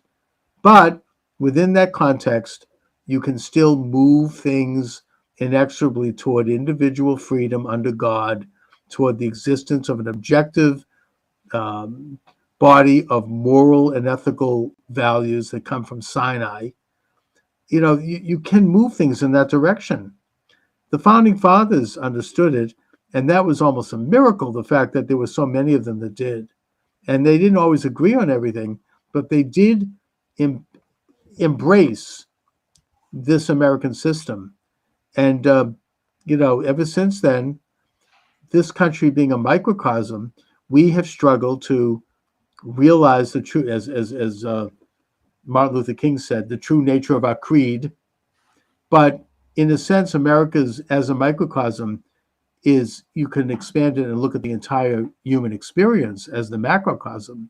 We have been struggling to realize our own individual potential since the days of Adam and Eve. I mean, it's not new. and that it's every generation we have to struggle to advance, and we've made major strides in this country, especially. So, anyway, Mike. Well, there you go. So get out and vote, and as the Irish in Boston used to say, vote early and vote often. and please, pray for this country and pray for our future. There's so much at stake. If Trump doesn't win, I mean, no, and let me put a final historical perspective on this. All right. Consider how consequential the election was of 1912 when Wilson came in. Great Transformed the country, and no one's looking back at this point. All right. That's where all this left-wing stuff came from, and it just marched on and on. That's a great example, because that year, the entire country changed. Yeah. Wilson was an open and self-avowed socialist, and that we've never been the same since. He was an open and self-avowed racist, too. Oh, yeah. And he was an internationalist. He got us involved in World War I, which is unnecessary. He basically embedded the United States into this international agenda. He was very open about it, and there were people around him who were even more open about it, like Edward Mandell House, who actually who coined the phrase New World Order. Yeah. And he did it. He got in there through trickery. I mean, they convinced Teddy Roosevelt, who I think was a great man, but he had some weaknesses. He had an ego, to come in and run, as a bull moose, and that split the vote so that Wilson could be snuck in. They implemented the income tax. They implemented a reform so that the Senate would no longer be appointed by the states, which removed state power. They reduced the size of the U.S. House. They implemented the first social experiment, which was prohibition, right? Who the federal government should have no role in whether our people drink. They implemented World War. Part of all this is he was an unmitigated disaster, and the election of that guy changed the course of the United States, and not for the better. Oh, absolutely. I mean, he implemented, as part of the Income Tax Act, you had exemptions for foundations and nonprofits. That's the only way they could get it through. Yeah, the multi-billionaires could park their money and use it to influence our politics, buy politicians, hire their layabout children for fat jobs, create this aristocracy in this country, this informal aristocracy. David Horowitz from the Horowitz Center has done a good job of writing about that. And just generally speaking, it's been a shift in sovereignty from the individual to the state. It's a big subject, maybe too big to get into, but you bring it up very well, Mike.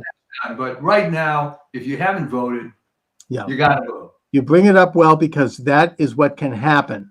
There can be a major change in the way we see ourselves, the way we govern ourselves, by who is elected. It does matter. It's significant. That's a good example in 1912. That's right. That happen again. Anyways, Mike, I'll talk to you next week, and God bless America. Get out and vote. Let's not have any illusions. Get out and vote. Thank you. All right. Mike, take care. See everybody next time. Good afternoon and welcome to the show. Charles Moskowitz here. Michael D. Shaw will be joining us shortly, probably by telephone. I felt compelled to go on the air today to celebrate. Hallelujah. MAGA is triumphant. President Trump and the MAGA movement has entered the fray. Thank God. I do think that there's a hand of God. God is watching over this country. This is almost a miracle, given what we've been up against, what President Trump has been up against for 4 years. The very fact that he survived, and the fact that we're all here today. I know it's going to be a difficult road forward. I'm not a utopian. I'm not a perfectionist. But we can at least relish our momentary victory. Thank God. Anyone who'd like, and by the way, I've I've been banned from TikTok, so sorry I'm not there. But Welcome aboard. I just welcome Potomatic. Thank God this is a day to celebrate. President Trump is triumphant. The MAGA movement is triumphant. And we have created a moment in history that is unlike any in certainly my lifetime in this country. President Trump, we should remember, was not supposed to be there today. And, oh my goodness. This was not supposed to happen. They tried to kill him. They tried to bankrupt him. They tried to imprison him. They tried to discredit him and his family. They tried to do everything they could to throw every piece of mud they could come up with. And yet he prevailed, and that he was triumphant. And today he is the president-elect. Hallelujah.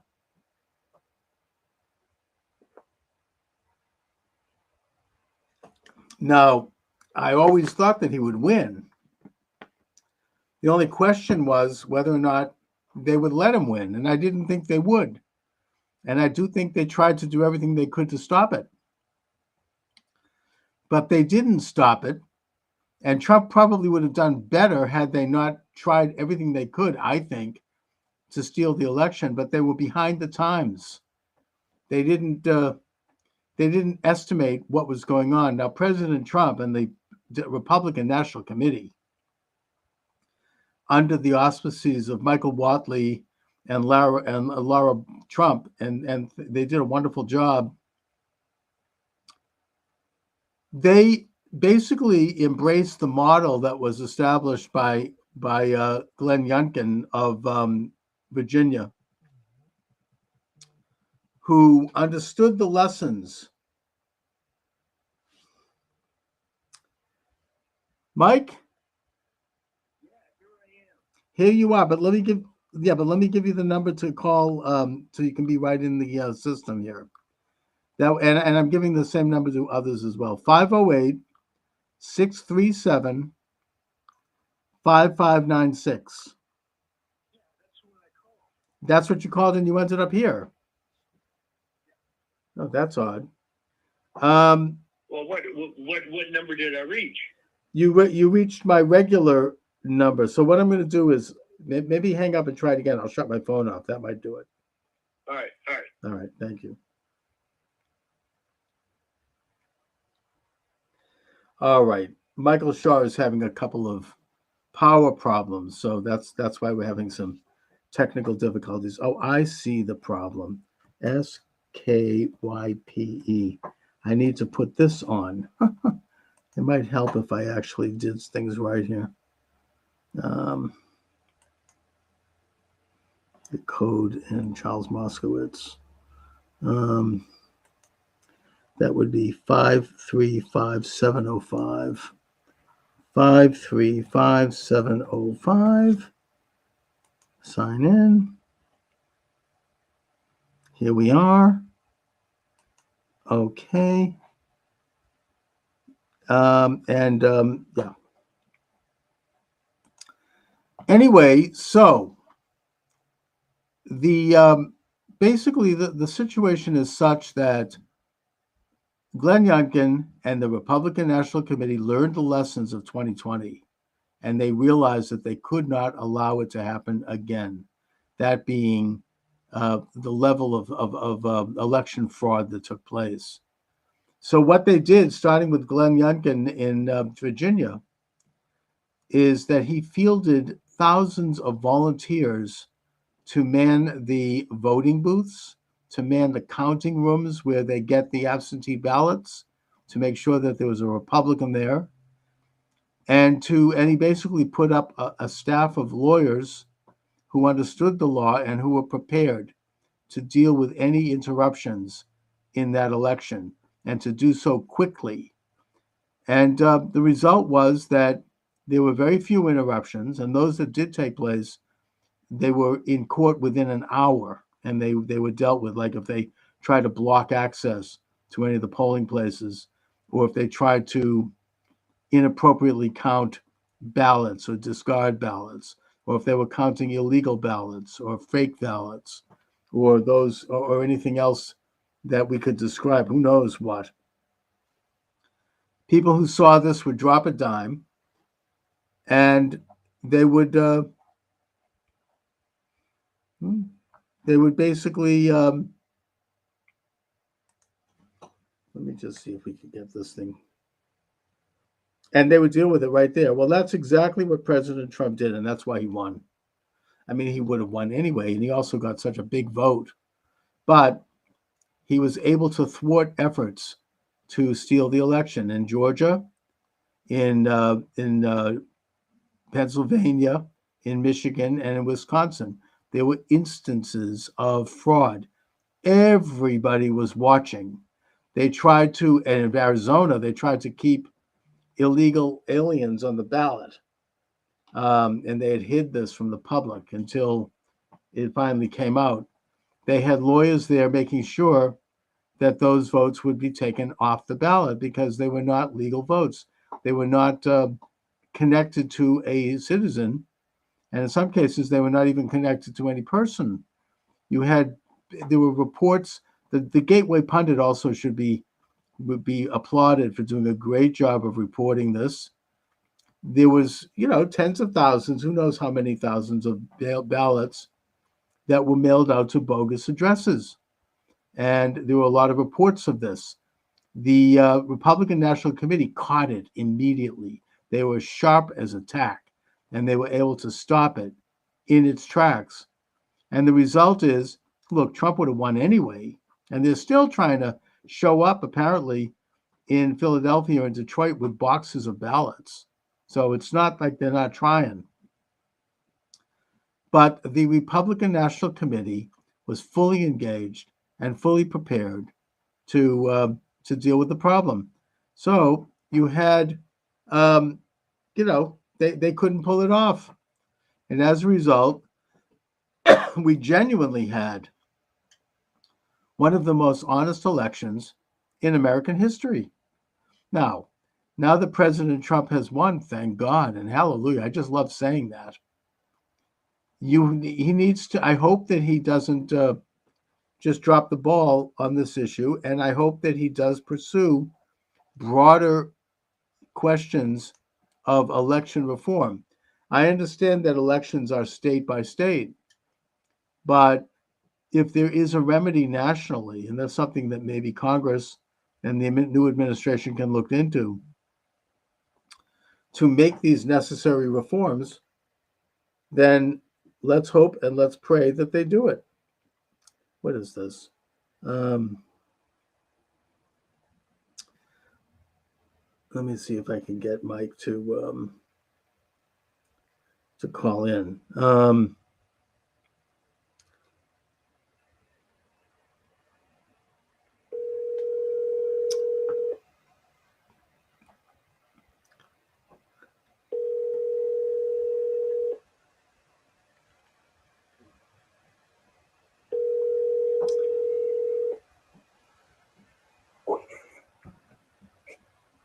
Hello. Hi, Mike. How are you? Okay, so did you get that number thing worked out? Well, I mean, for some reason, you're not coming in on the computer, but that's okay. We'll just do it this way. Oh, all right. No problem at all. So, Mike, we have a lot to celebrate in this country of ours today. I think that the election of President Trump is a miracle. And I also think it is an act of conscious, hard work on the part of the Republican National Committee, which should be applauded, and which prevented the kind of voter fraud. They learned the lessons of 2020, and they followed the example of Glenn Youngkin in Virginia. And I followed this on the Gateway Pundit. They did a really good job of reporting it. That every time voter fraud came up, and by voter fraud, I should be more accurate, election fraud, ballot fraud. Voter fraud is rare. That's not what we're talking about here. We're talking about hundreds of thousands of unaccountable ballots that were on various rolls in different states. Whenever this came up, the Republican National Committee had thousands of lawyers ready to go and to challenge it in court right down to the hour and get these ballots thrown out. And they did this in Atlanta, Philadelphia, Detroit, and Milwaukee, the key cities in the key states, and in Maricopa County. So this is why President Trump won. He would have won anyway. I think that even if they didn't do it, he got such an overwhelming vote that he probably would have won anyway. What do you think? Well, here's a darker interpretation, if you will. Sure. Yeah, all due credit to Lara Trump, but this also smacks to me of Ronna McDaniel working for the other side, because it's just too dramatic of a difference. Well, she might, whether she actually was or not, she might as well have been. Yeah. I mean, and I don't think that they expected such a disastrous result. I think that in spite of the stealing and in spite of the theft and the Voa-Koa votes from overseas and all these other things that they tried to pull off, it just wasn't enough to overcome Trump's vote. It was fantastic. It wasn't enough, and I didn't mean that literally. I'm just saying that by Ronna McDaniel being a rhino and doing business as usual, and being an election fraud denier, No. in effect, she was working for the other side. Yes, and as were all of the rhinos. Mitt Romney and Chris Christie and Paul Ryan, who's one of the worst, who was basically stabbing Trump in the back while he was Speaker of the House. All of these guys, Bill Kristol, not to mention the Cheneys. All these other factors don't seem to be even as large anymore.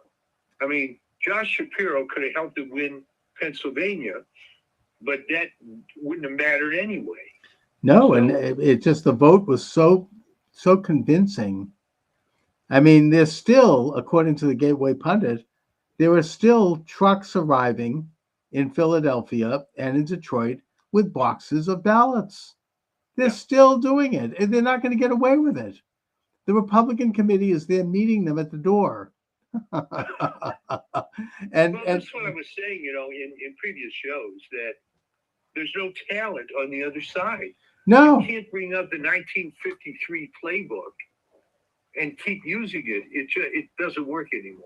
Yeah, you're absolutely right. I mean, the whole thing is so ham-handed and so cheesy. I mean, they're trying to do the same freaking thing they did last time, and they were depending on the media. The media didn't even buy it. I'm sure you watched some of the returns. I mean, oh yeah, the liberal media, even like people like what's his name over there, the pretty boy on Channel 5. I mean, the one that tried to screw Trump during the debate. They weren't even buying it. I mean, they all looked crestfallen. Rachel Maddow, with a smirk, was just off her face. She looked normal almost. The hardest of the hardcore are still taking the position that despite the result, despite the popular vote, the American public is wrong. I know, and they're going to lose because of that, because that's why they lost in the first place. One of the reasons, and they're doubling down. I was listening to NPR here in Boston a little bit, which is what made me run back home to do this show. But what's his name, Jim Braude and Marjorie Egan, and they're doing the same crap. I mean, it's all because they don't like a black woman, right? And they're all, in other words, we're all racists and sexists, and it's just such bull crap. I mean, then the fact that they would be still. I mean, this is, the one of the ugliest and darkest moments of this whole rotten campaign on their part was that they stooped to calling everybody Hitler and Nazis. And, people are like, no, we're not Nazis. We don't have anything against a woman. This is garbage. We're tired of this. This is a great case of sin clouds the intellect. And you've seen this already in the entertainment industry, that with failure after failure after failure, these movies, they attack the audience. And I just wonder if it's putting aside the fact that it's really a form of mental illness when you do something over and over again and it doesn't work. Who is it that he did a book years ago, back in the 70s, one of these pop books. It's got this book called The Androgynous Zone or something like that. I mean, it was John Dyer. He was a therapist who researched his book by spending a good bit of time in prison and in mental institutions, studying what people's behaviors were. And one of the things that he noticed about people who were mentally ill and institutionalized that made them who they were is that they would keep doing the same thing over and over and over again, even though it didn't work. And they couldn't kind of get out of that. They became like fixated on this action. And that is one of the signs of mental illness. And that's exactly what they are about.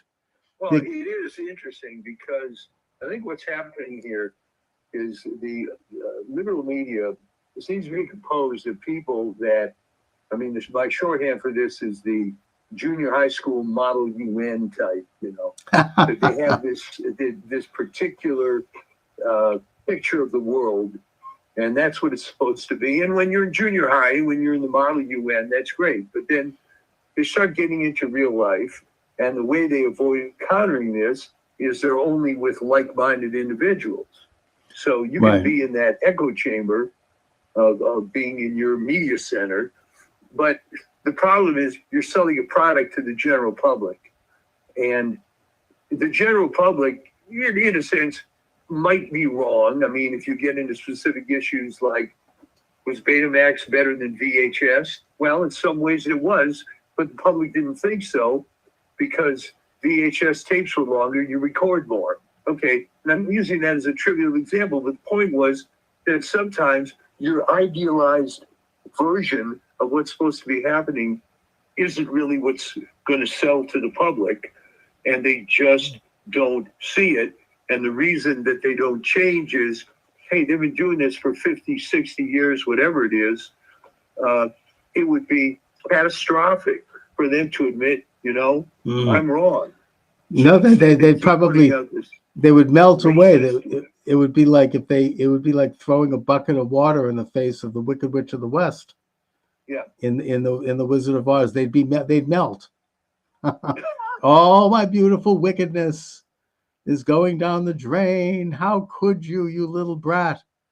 It's sort of it's kind of like, except in their case, it's one thing to keep repeating this thing, that this worldview that's not true or that doesn't reflect what reality really, but that the particular worldview that they are pushing is so nasty and so ugly and so defamatory toward others. It's more and more ugly the more they cling to it.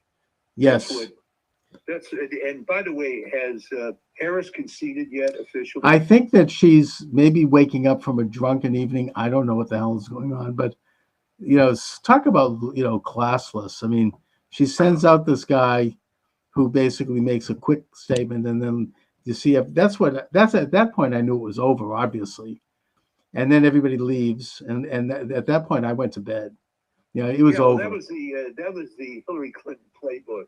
But I ended up watching Charlie Kirk had a streaming thing, which was just great. Oh, sure. I mean, there were these 4 or 5 guys on there that were consulting every possible website and Twitter feed that you couldn't possibly do on your own. Yeah. And getting these updates and being very conservative in some cases with which states they were going to call. And then they started making fun of Arizona with this. I think it was just total denial on the part of Maricopa. They couldn't bring themselves. No, they couldn't. They even the media, they couldn't. They were like choking to actually declare the reality of it. I think it was only just a few hours ago that corrupt, rotten Secretary of State in Michigan, Jocelyn Benson, who I've been talking about for years, she finally has conceded Michigan. And it's sort of just they don't want to take that bitter pill. No, because you see, they were right and everybody else was wrong, and it was going to work out like this. And this Oh, it was whole thing- hilarious to watch it. I mean, it wasn't as funny as 2016 because Um, because then they really didn't expect anything like it, and they were completely shell shocked.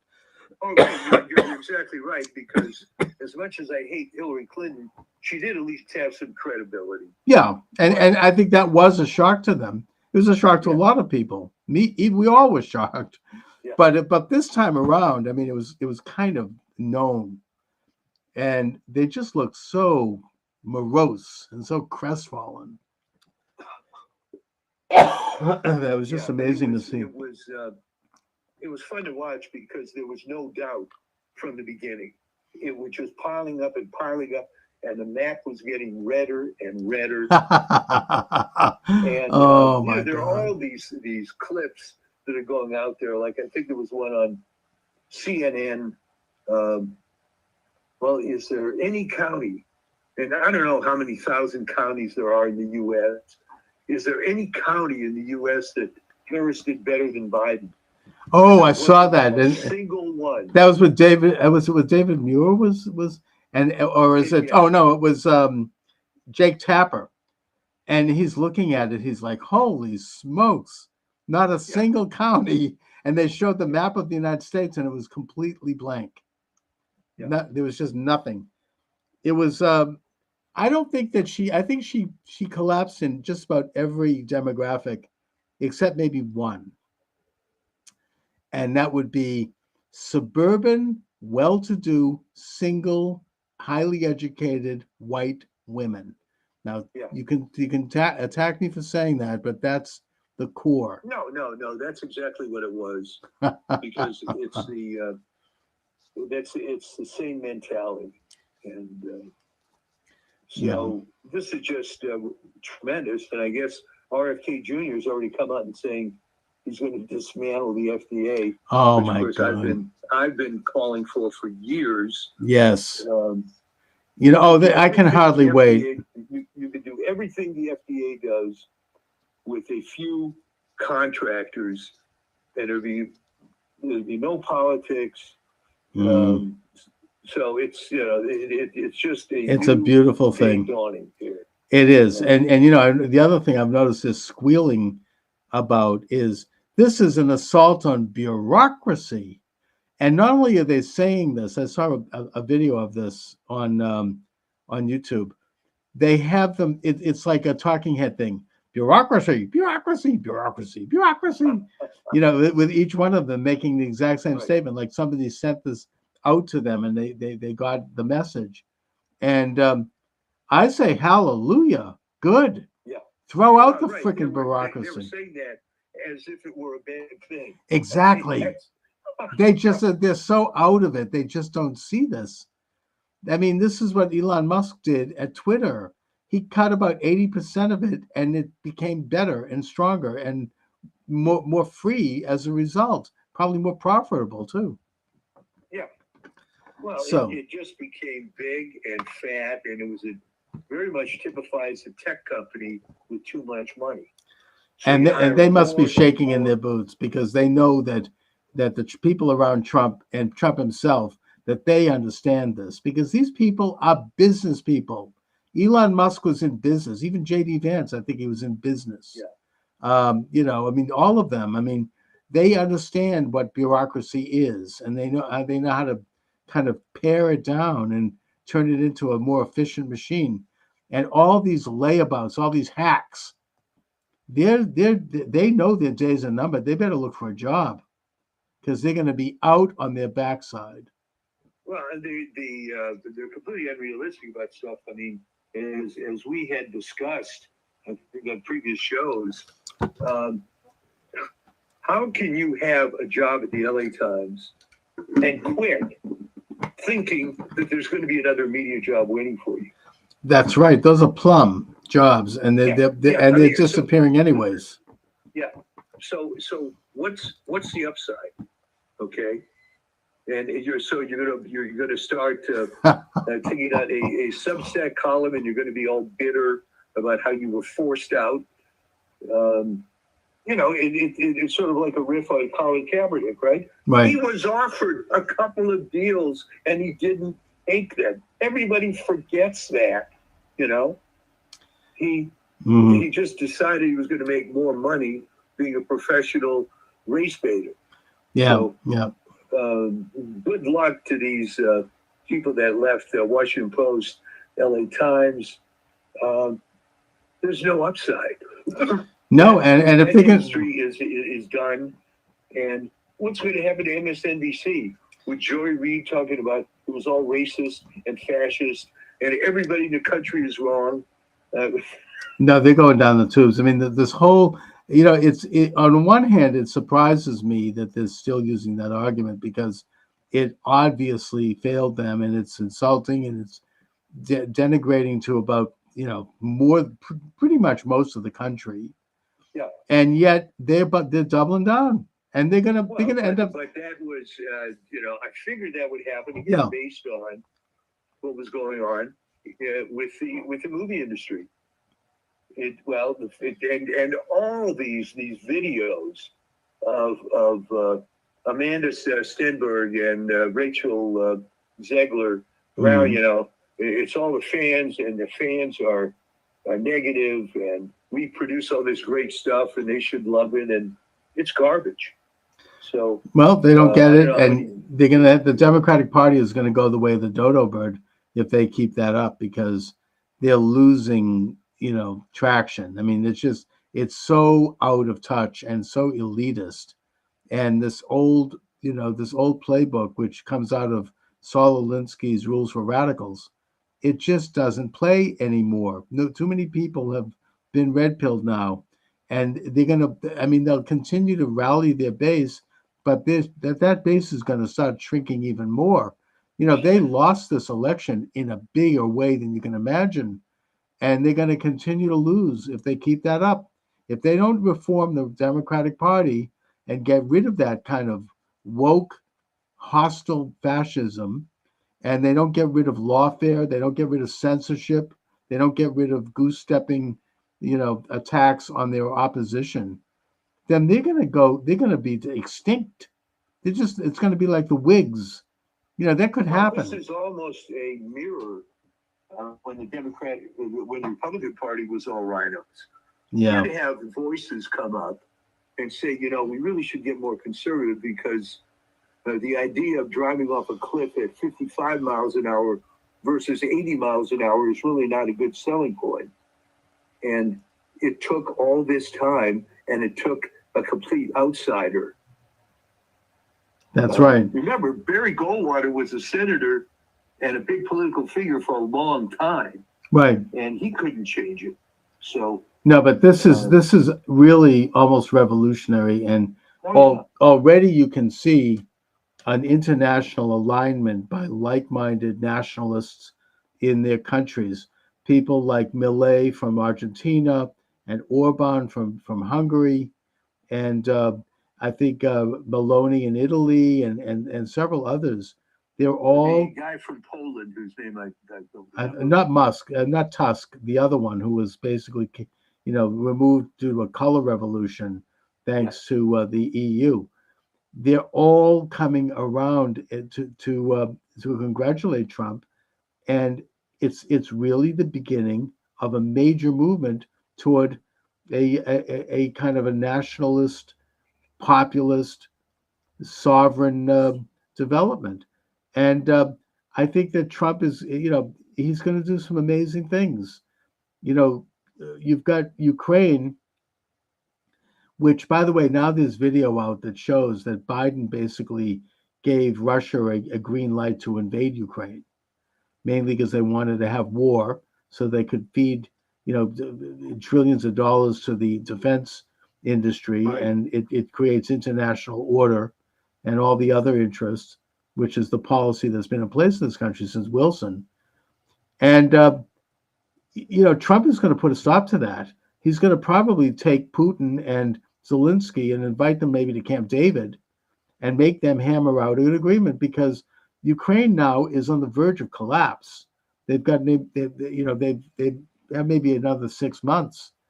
And the atrocity of that, all the losses of lives. I mean, it's really loathsome and evil. And I think that it never would have happened under Trump, and Trump is going to stop it. He said that he could do it even before he takes office, which I think is possible. I mean, Eisenhower did it in Korea before he took office. Yeah. Well, that's right. That's a good analogy. So, And the way my understanding from history is the way Eisenhower did it is that he flew out to Korea and to Panmunjom, where he met with both sides, and he said, "Look, I'm going to become president in 3 weeks, and if you don't stop this war, I'm going to drop a nuclear bomb on you." And they believed him, and they stopped the war, and it's been peaceful ever since. I'm just saying, Trump he knows how to do that, and I think that he could do that. I think he could do it with the Israeli-Arab conflict too. I mean, I'm happy that he's pro-Israel, but he might force the Israelis to make some painful concessions to get peace with the Palestinian Arabs, and I hope he does. Well, So- it was divine intervention. I'm not sure we deserved it, but we were given another chance. And it is, again, we've said this a couple of times. The funniest part of all this is they're just doubling and tripling down with the same crap. They just don't get it.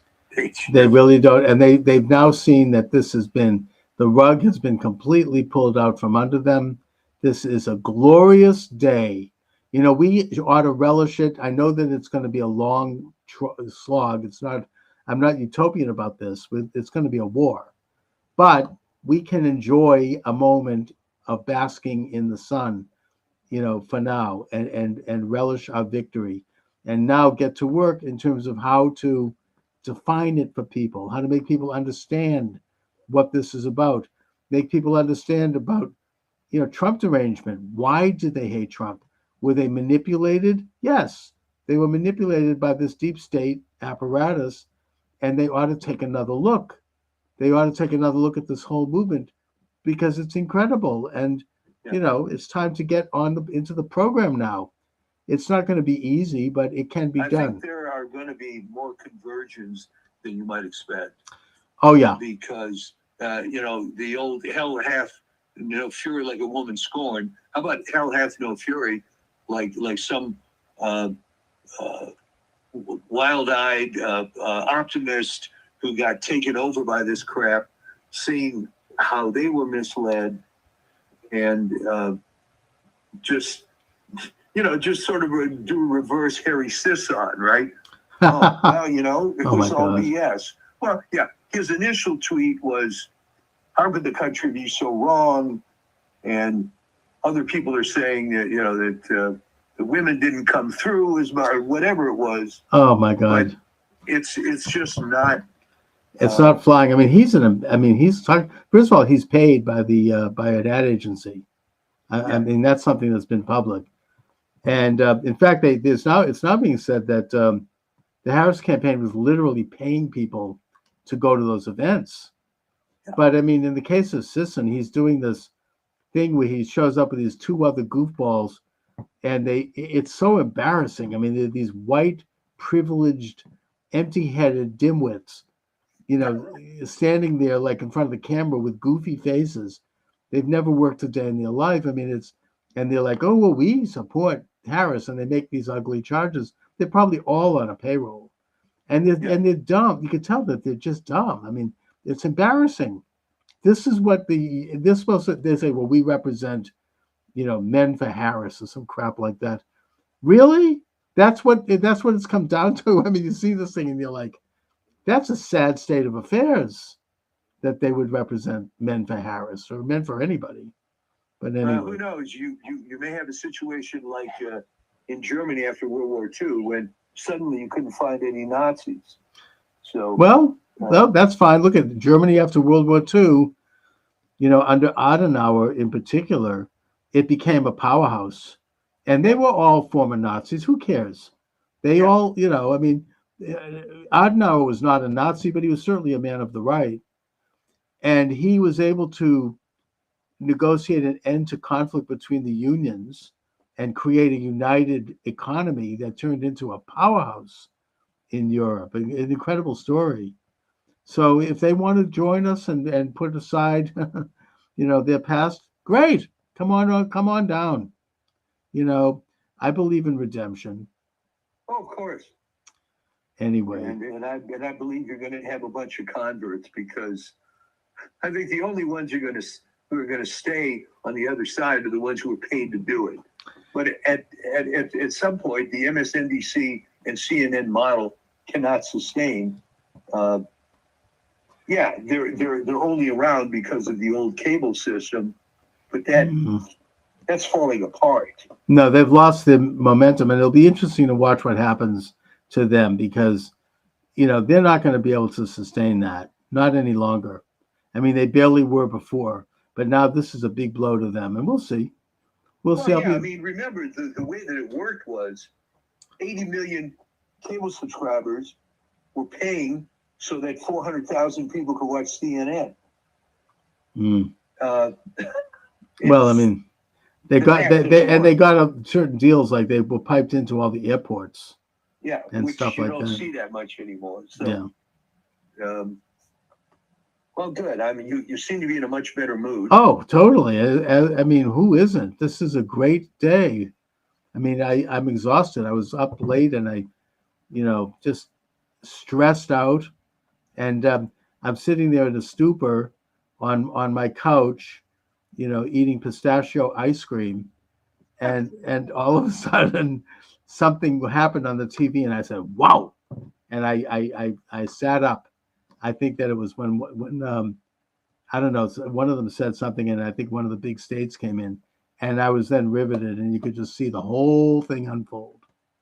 So I think, like a lot of people, there was like a moment where you realized that you crossed the Rubicon, and that they were not going to get away with it, and that the election was going to happen fair and square. And Trump, of course, came out with his beautiful family, and he gave an eloquent speech. And, I think that I think you've said that Trump has been somewhat humbled, maybe after having been shot, and that, he's becoming molded into just a great statesman. It's just an incredible thing. Anyway. Well, good. We can all relish. All right, Mike. It's going to be exciting times now. Indeed. And not the least of which is that you seem to be in a positive mood. So don't. Totally. Don't lose that. No. I mean, I'm very optimistic. I really feel very, very. I'm just absorbing it, and I'm basking in it. And I hope that everyone is, including people who didn't like Trump. We all want to see things work out well. I think that everybody's relieved that it was not close, even whether they admit it or not, because then we would have had Mark Elias there with his team of lawyers, and they would have been dragging on week after week. And the liberals were talking about doing that, and they can't do it. It's too late. He got the popular vote, for God's sake. I mean, not just the electoral. Plus Congress. He won the popular vote, they said, by at least 5 million. And then, of course, it's all falling apart. Don't forget, people say, well, wait a minute. How is it possible that that Biden got 81 million votes? Well, that's right. All of a sudden, what happened? They just evaporated. And yeah, it is falling apart. And also, the fact that Trump got such a large popular vote shows that those votes came from the so-called blue states. They came from New York. They came from California, from Massachusetts. Yeah, well, I was waiting for Massachusetts to go red. But No, that's not happen. That's not. I don't. There's not much hope for that. No, but they didn't lose these classical blue states by all that much. I think it was New Jersey by 3. I mean, they almost Trump. They held on to Minnesota by a thread, and New Hampshire too. So they didn't. I mean, they lost steam in every single state, maybe except Vermont. And the District of Columbia. Other than that, they barely held on, and that's why the popular votes there. Both houses of Congress are going to be Republican, which means that little Jamie Raskin is going to have to put away his impeachment filings. Right? I mean, he does. Yeah, He was talking about this one with Bill Maher. Impeachment, we're going to not certify the election. That's all out the window. Ain't going to happen. Thank God. So, and I think that most Americans, including most liberals, are relieved. It's just so miserable. The lawfare agenda is dead. The censorship agenda is dying. It's not completely dead, but we'll see. All of it is going. It's disappearing. And if the Democrats don't learn that they need to move into a new way of thinking, they're going to be dead too. So anyway, Mike. All right. Well, great. I mean, it's like night and day with your mood here. All right. So great talking to you. I hope you get your. We'll get the power on. Yeah, here. get your power back. And we will talk to you soon. All right. Take care. Thanks. All right. So that was Michael D. Shaw coming in by phone. He's having some kind of a power outage. And I've said what I've had to say. I mean, I've been taken off of TikTok for some reason. I don't know what I said that offended them, but whatever. I appreciate you all joining me today. I'll give out the number one more time if you'd like to call in, 508-637-5596, 508-637-5596. And or you can text me or chat me, as it were, on Rumble, which is the flagship station. That's rumble.com, Charles Moskowitz. My books are available at Amazon Books. Just put my name in the server, Charles Moskowitz, and you'll see a bunch of books come up. That's how I sponsor the show, with my books. So all I can say is God bless America. Thank God it's a new day. It's a new day in this country, a day of sunlight and hope and goodness. Anyway, thanks for joining me, everyone. Have a great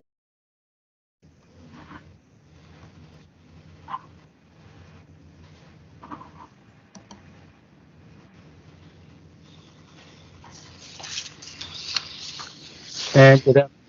Charles Moskowitz here. Steve Turley is my guest of this segment. Steve is internationally recognized scholar, speaker, and classical guitarist. He is a professor in theology, Greek, and rhetoric. Steve, thanks for joining me. Well, it's my pleasure, Charles. Thank you for having me. And Steve, you certainly have a gangbuster of a YouTube channel going. I've been watching it. Very, very good. Oh, cool. Thank you. Now, you bring up a very interesting premise in that you seem to believe that we are entering into a, you might say, renaissance of Western Judeo-Christian culture in the United States and maybe around the world.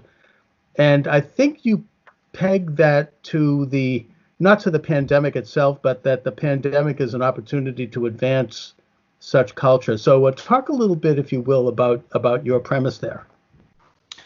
Yeah, thanks for that, Charles. Yeah, so what I saw prior to the pandemic were a number of dynamics that scholars tend to call post-security politics. It's a very interesting term.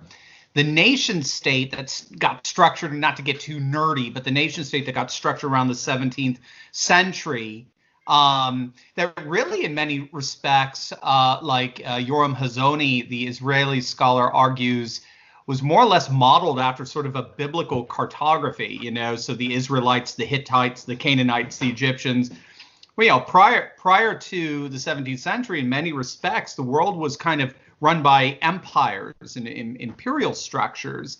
And after sort of the fall of the Holy Roman Empire, we started breaking up into what we now know as the nation state. And there were three advantages to the nation state. We had a sense of border security, so we could stay safe from marauders, We had a sense of economic security, so we can find jobs and provide for our families.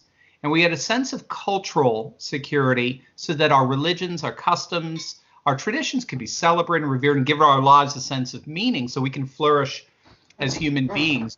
What globalism has done over, say, the last 4 decades or so, what scholars have noticed is it's smashed those three securities. It's opened up our borders into basically a borderless world.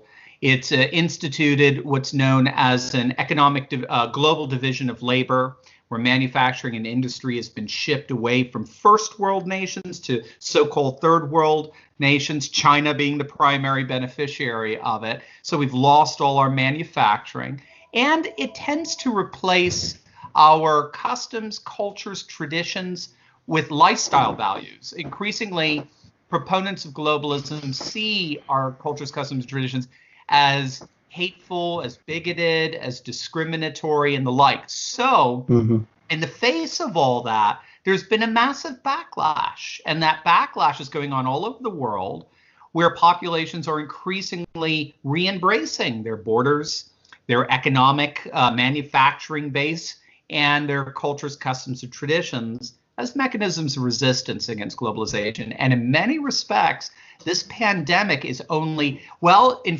frankness, it's hastening both dynamics. It's hastening the craziness that we see with globalists and their autocratic tendencies, but it's also hastening and intensifying the blowback against that. Everybody now is closing their borders. Everybody wants to bring manufacturing back home and the like.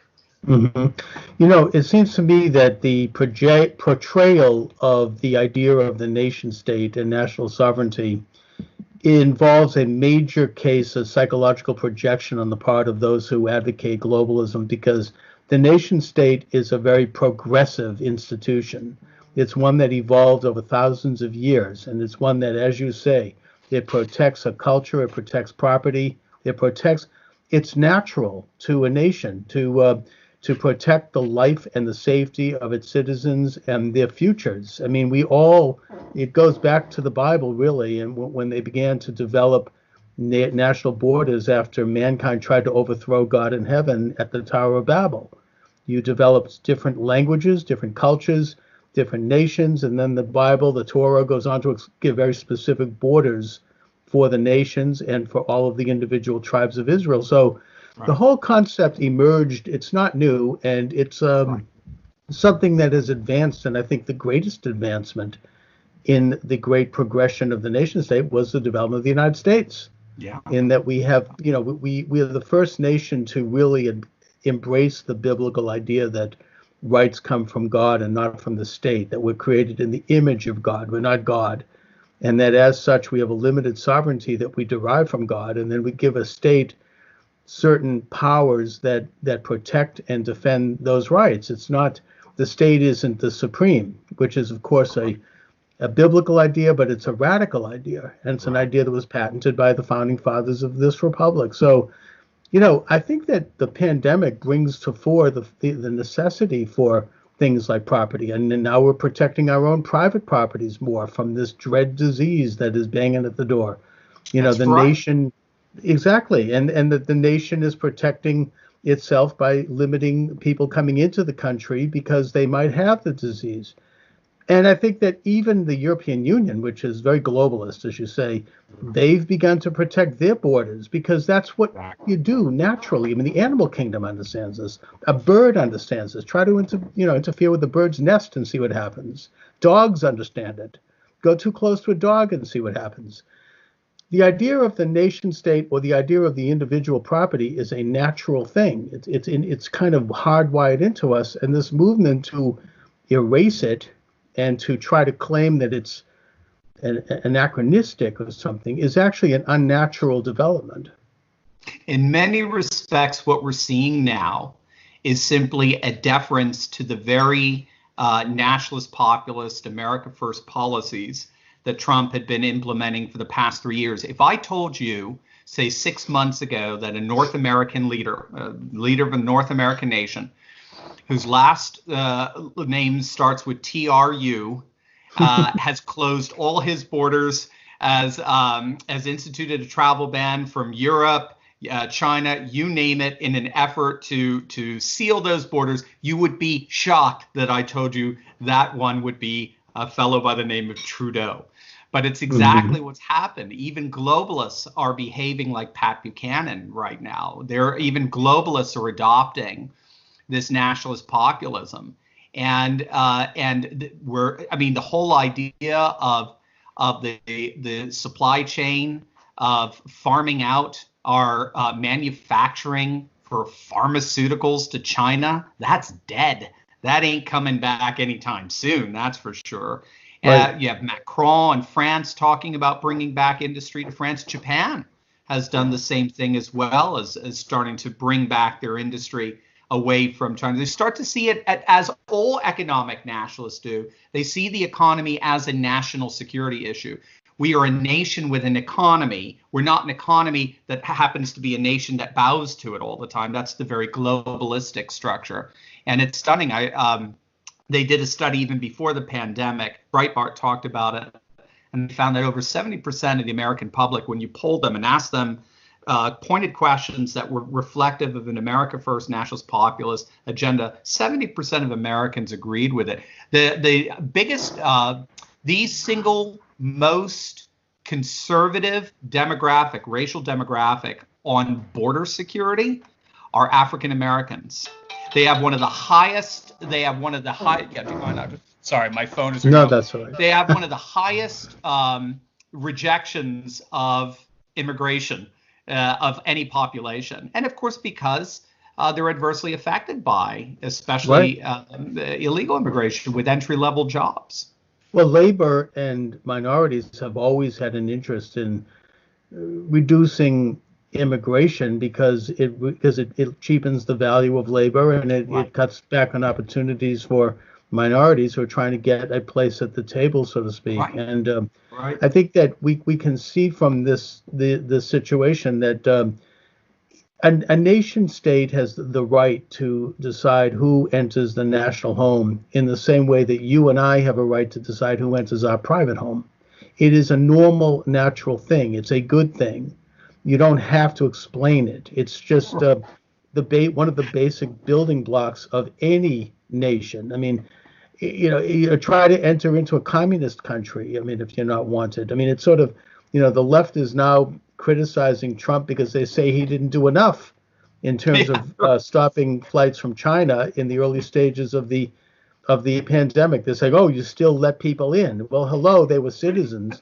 And that at the time, I remember they were screaming about the fact that, oh, he doesn't like Chinese men and women. Right. That's It's called motivated. xenophobia. Yeah. Exactly. So it's all very situational for them. Yeah. But the fact is that, it's just a normal, natural thing for any sovereign nation to do. These are the functions of sovereign nations. And I think it does certainly put globalism on its heels. The latest thing I'm hearing is that now, it's sort of a last-ditch, desperate attempt by the globalists that anyone who criticizes globalism, this is a euphemism for anti-Semitism. Yeah. Hello, I happen to be Jewish, putting that aside, but as a Jew, I mean, Israel is a sovereign nation. I mean, the United States. I mean, this isn't an anti-Jewish thing. It's are Jews supposed to be globalists? Some of them are, some of them aren't. But this isn't something that is inherent in Jewish understanding at all. If anything, it's the nation state is the primary idea. Exactly. And again, Yoram Hazony has been one of the major voices in that, a wonderful, wonderful scholar.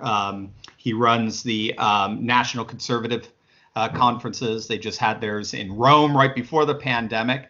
And of course, they had all those horrible anti-Semites like Viktor Orban and the like speaking there, as they're all, of course, laughing at such an assessment.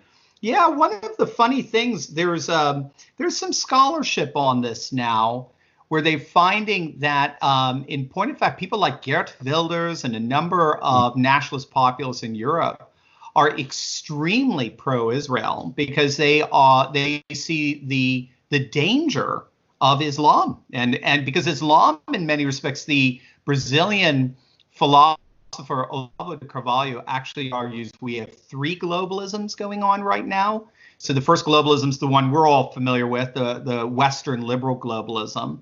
That tends to be very economically driven. Then you have the Chinese globalism, which of course is Marxist driven, and that's getting hit hard as we speak. Thank God for that. But then you also have a religious globalism, which is the Islamic globalism, particularly via Iran.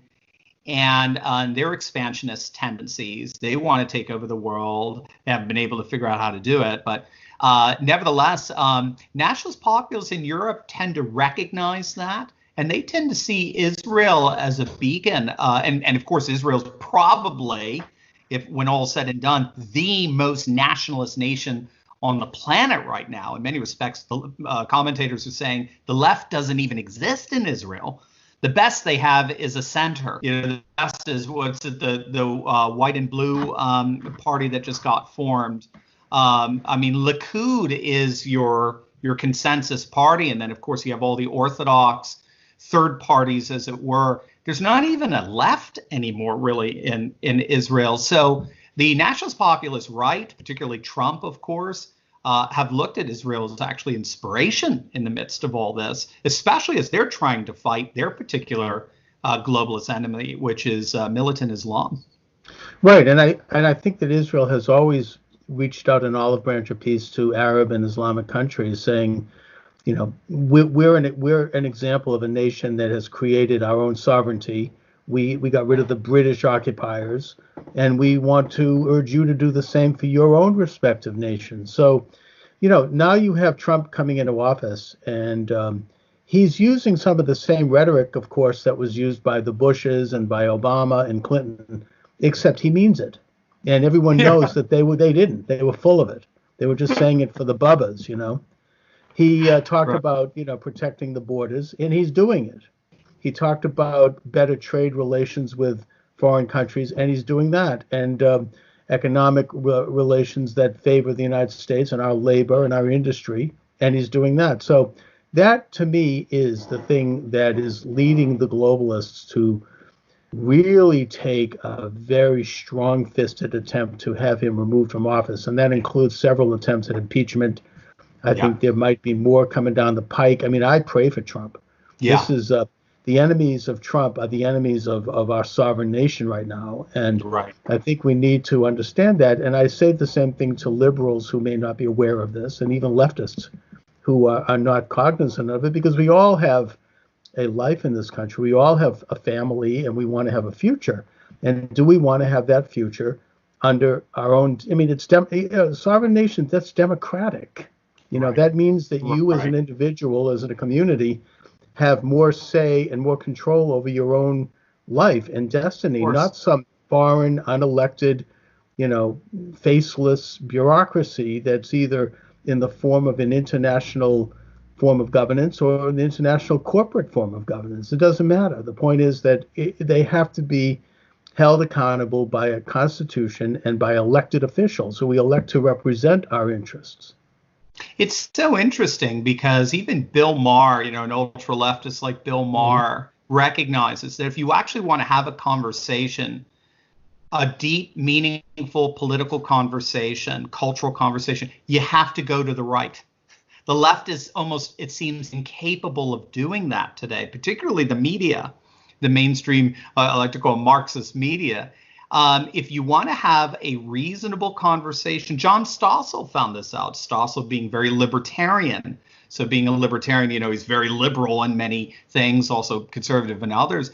He found liberals shocked and absolutely offended by the things he was saying, whereas conservatives are like, oh, that's interesting. Let's chat about that. That's why we have the talk radio everywhere. Talk radio is by definition 99% conservative because we love reading and thinking and reflecting and then conversio, having a conversation, because we're not afraid. We have a sense that there's truth out there. We're all trying to get to it. And we're confident that we feel a certain sense that we're really pretty close to it here. And when you have an entire political movement that says no, and anything to the right of us is by definition taboo. It's by definition now going to be defined as hateful, bigoted, homophobic, anti-Semitic, xenophobic, and on and on. And therefore, it's to be dismissed, rejected, and excommunicated. The cancel culture. How is that even remotely democratic? How is that not the very authoritarianism they try to denounce us for. We're the ones who want democracy. We're the ones that want referendums. We are the ones who want more say over what happens in our nation. And we want to do it through conversation and a normal democratic discourse. So it's crazy, but that's why we get to have these great conversations. That's right. I mean, it's a major case, again, of projection, because the left is very solitary and conformist in its views. Their arguments have more to do with degrees of how fast they want to go or personality disputes, but not on ideology. I mean, the ideology, whether they're conscious of it or not, tends to be the same. Their hatred for Trump is that he's actually challenging that view. And the hatred in the media, and you talk about this on your YouTube channel, Steve, and you do so quite eloquently, it is really unprecedented. It's really open to the point where they really are no longer professional. I mean, they'll do a story based upon one anonymous source, which is unthinkable before Trump. And then, of course, the next day when it's disproved, they then take it down and go on to the next one. And it's just this constant barrage. I mean, and the hatred is so palpable. I mean, I was listening to Michael Smerconish, who's a big time left of center radio talk show host in Philadelphia. He's been there for about 30 years. And early in the administration, when the atmosphere was almost like Frankensteinian, I mean, people were showing up with torches and the rage was just on the street. He made one mild comment that praised President Trump about something he had done. And it wasn't even a big deal. It was some technical thing. And he says, we have to give a little credit. And then he got such hate mail and people were going to boycott his sponsors. I mean, people that had been sponsoring him for 20 years. And it was so bad that he had to back down and he had almost like retracted. The atmosphere is like, it's like a carnival. And I think that it might have lessened a little bit because a lot of people, I mean, the average person who dislikes Trump is not like that. They have legitimate complaints. I get that. Or they don't like his personality. That's fine. But this derangement is something that I think what they're weighing and balancing now is how far do they want to go with that? Because if they expose it any further, it's going to sink them. So what do you see happening with the upcoming election? I mean, I'm actually very concerned, not just because of the pandemic, but because of the forces that have arrayed against Trump. I mean, these people aren't going to take no for an answer. Absolutely. Yeah. It's, I think the way to situate the election, at least the way I'm doing it, is to have a healthy balance between recognizing we are in uncharted territory right now, especially with this pandemic, and we're going to have to see the economic fallout from it over the next few months. So we're going to have to see what's going on there, but also to look at it in terms of the patterns that have been pretty prevalent, certainly over the last 100 years of presidential elections.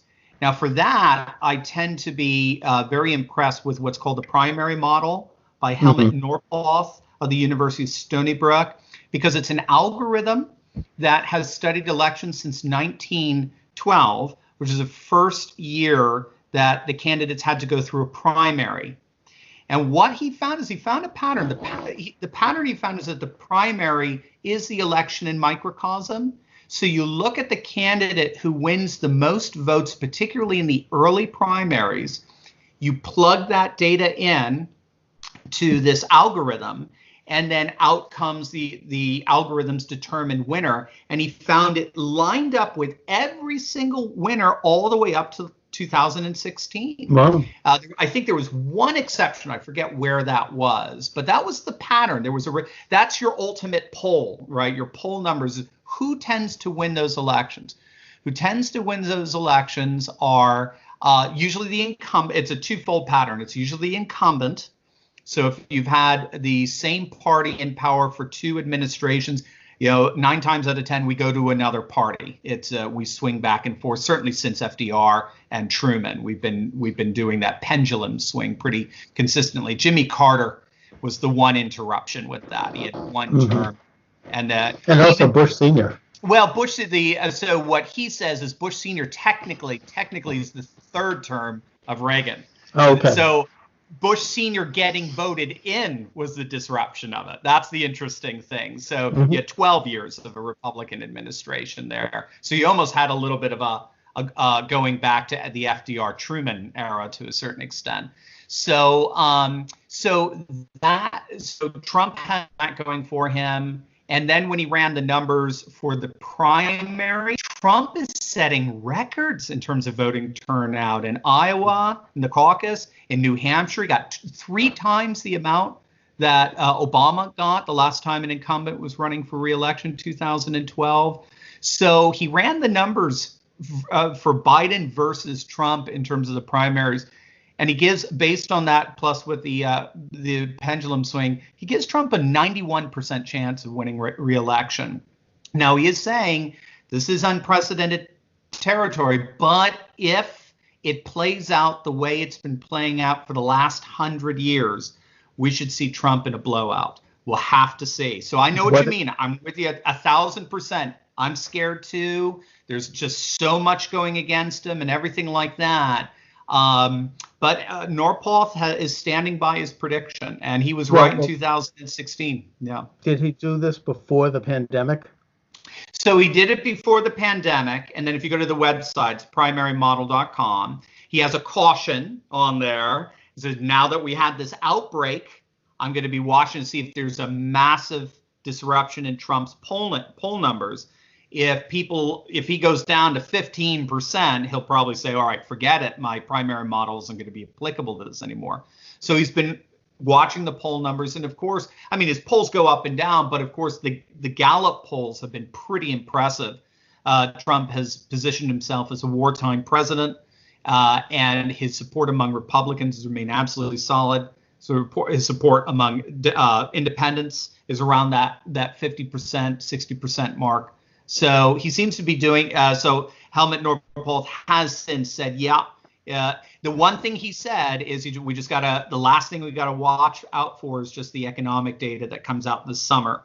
If we're going into this election with 20% unemployment, all bets are off. But if he can bring that back down, we can open up the country again, which you've noticed blue states don't want to do, interestingly enough. Mm-hmm. Right. So I think they know it's going to really hinge on that.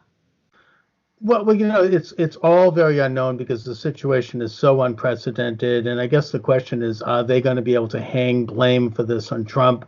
Are they going to parrot the communist Chinese line and do that?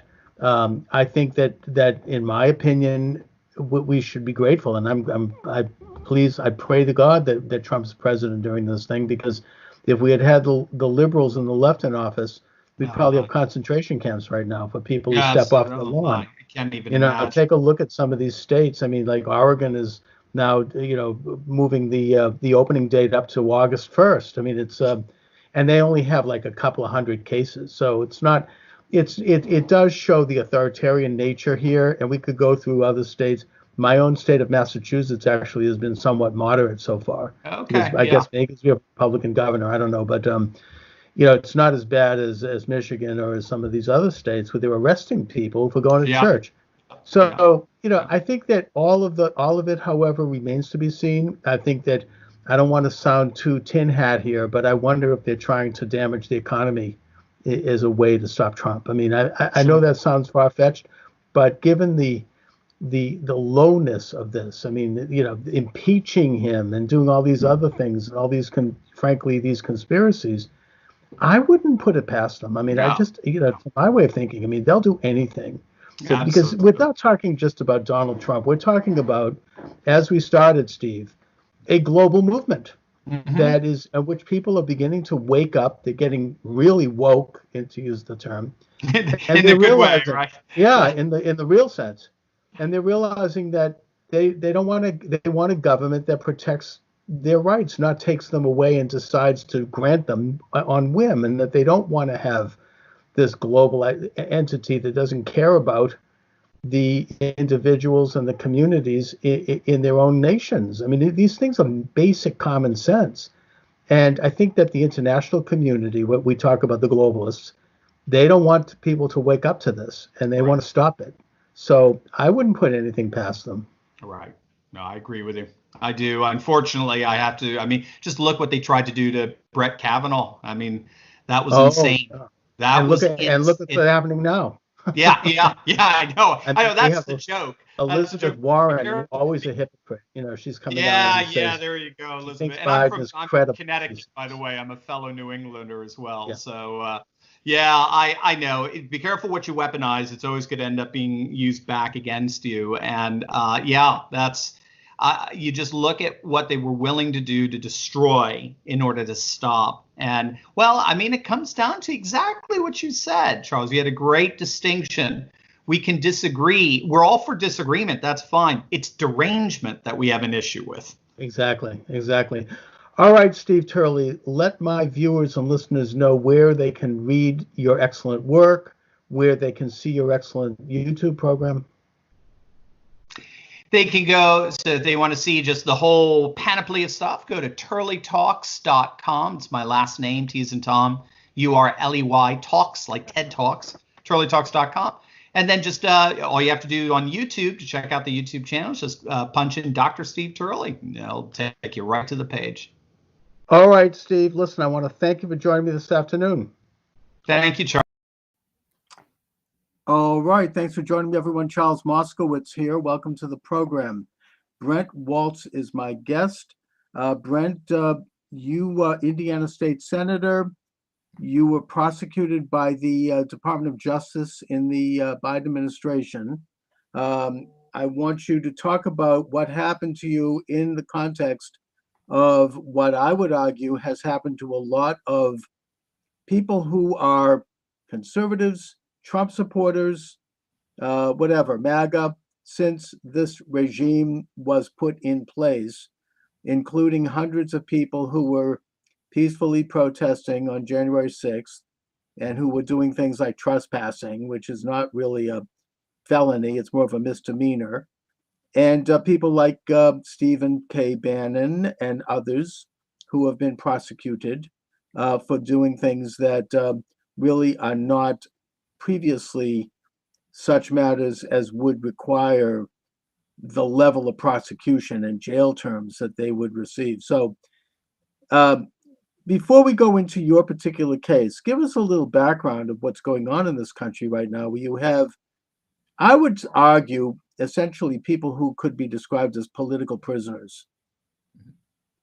Well, that's the title of my book, A Prisoner of Washington. And so Yeah. I'm in complete agreement with your assessment on this. I think you're absolutely spot on in your analysis and your assessment. I had never heard the term lawfare until a few years ago. It was a Right. foreign concept to me. I'd never heard the phrase, didn't know what it meant, but I am acutely aware of that now, as are dozens, if not hundreds, of people who are conservative, that are Republican, that support Donald Trump. And what I have seen is the use of the Justice Department as a weapon.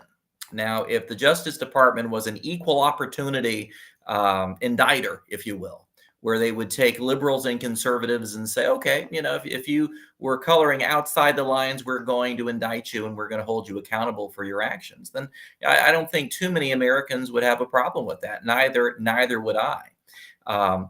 But when they specifically look and target people first and then try to determine whether or not they did anything untoward or illegal, or that could be spun to be made or viewed illegal in front of a jury, that's an entirely different metric. That's an entirely different criteria that when I went to law school anyway, we were never informed that. And I find it extremely offensive, first of all, as an American citizen. I find it very troubling, as a conservative Republican and Donald Trump supporter. And I think it'll have a very chilling effect on other people who are inclined to try to support conservatives, try to support Donald Trump, donate to their causes or his campaign in the months ahead. I think that's what it's all designed to do, frankly, Charles. Oh, I think it's entirely about not only intimidation of the public in general, who are afraid to say things publicly like that they think that the 2020 election was stolen. You could end up being picked up by the FBI, which has been completely weaponized since the appointment of Mueller as FBI director back in the 1990s.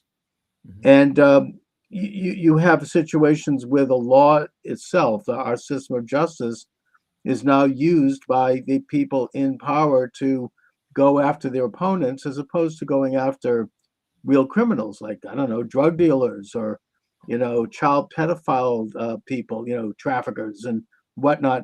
Instead, they're focusing on their own political opponents, both in terms of intimidating them generally and specifically taking people off the field, like they have done with Stephen K. Bannon, who's one of President Trump's chief advisors, and who they're not going to let out of prison until a few days before the election. So, we have a situation here which is really similar to what you might have in a dictatorship type of a country. I'm not saying we're an outright dictatorship, but certainly there's a sense that we're moving in that direction when you have this phenomena. Alan Dershowitz, who's a Harvard law professor formerly, speaks about this very well on his own podcast, which I recommend, The Der Show, where he goes into it as a professor, very easy to understand terms, how this government is using our system of law and abusing it in this manner. This is not what our system of law was set up for.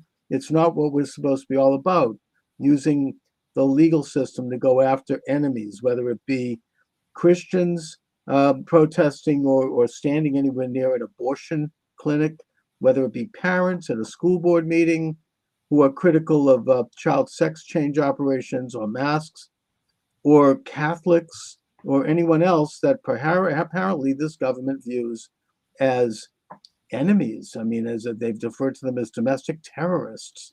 I mean, this is the kind of stuff that happens in communist China, and it's very frightening. And and we're all chilled by it. We're all chilled by the censorship of losing our shows. I mean, my show was taken off a few years ago on YouTube, and and I think that it's going to get worse before it gets better as we move toward the election day, and as they try to continue to consolidate their power.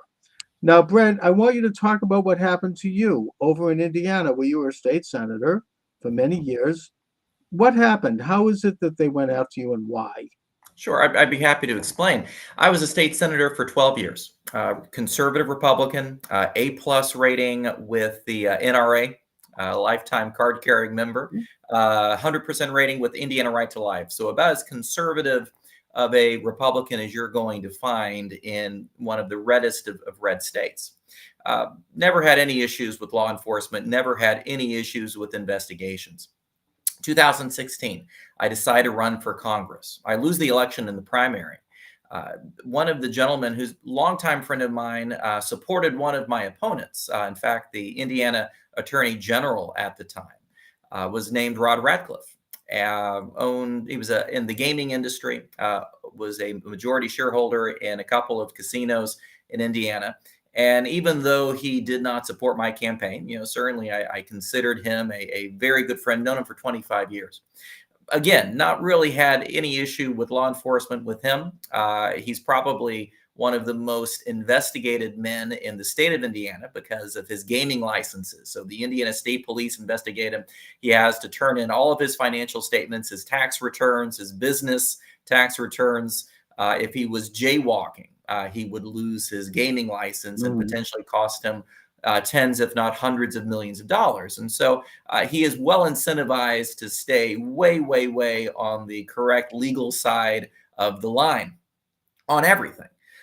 In 2016, he was a strong Donald Trump supporter. He became Indiana's campaign finance chairman for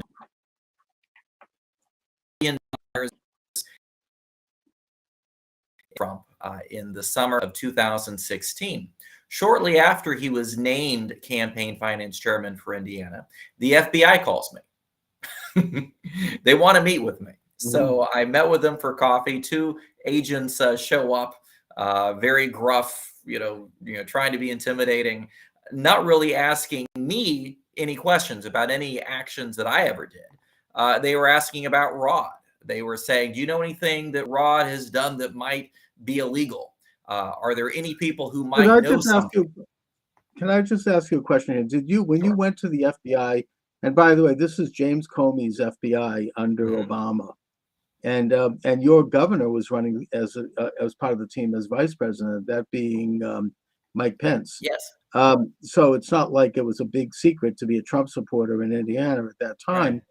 But when you went to this meeting, did you go with a legal counsel and with witnesses?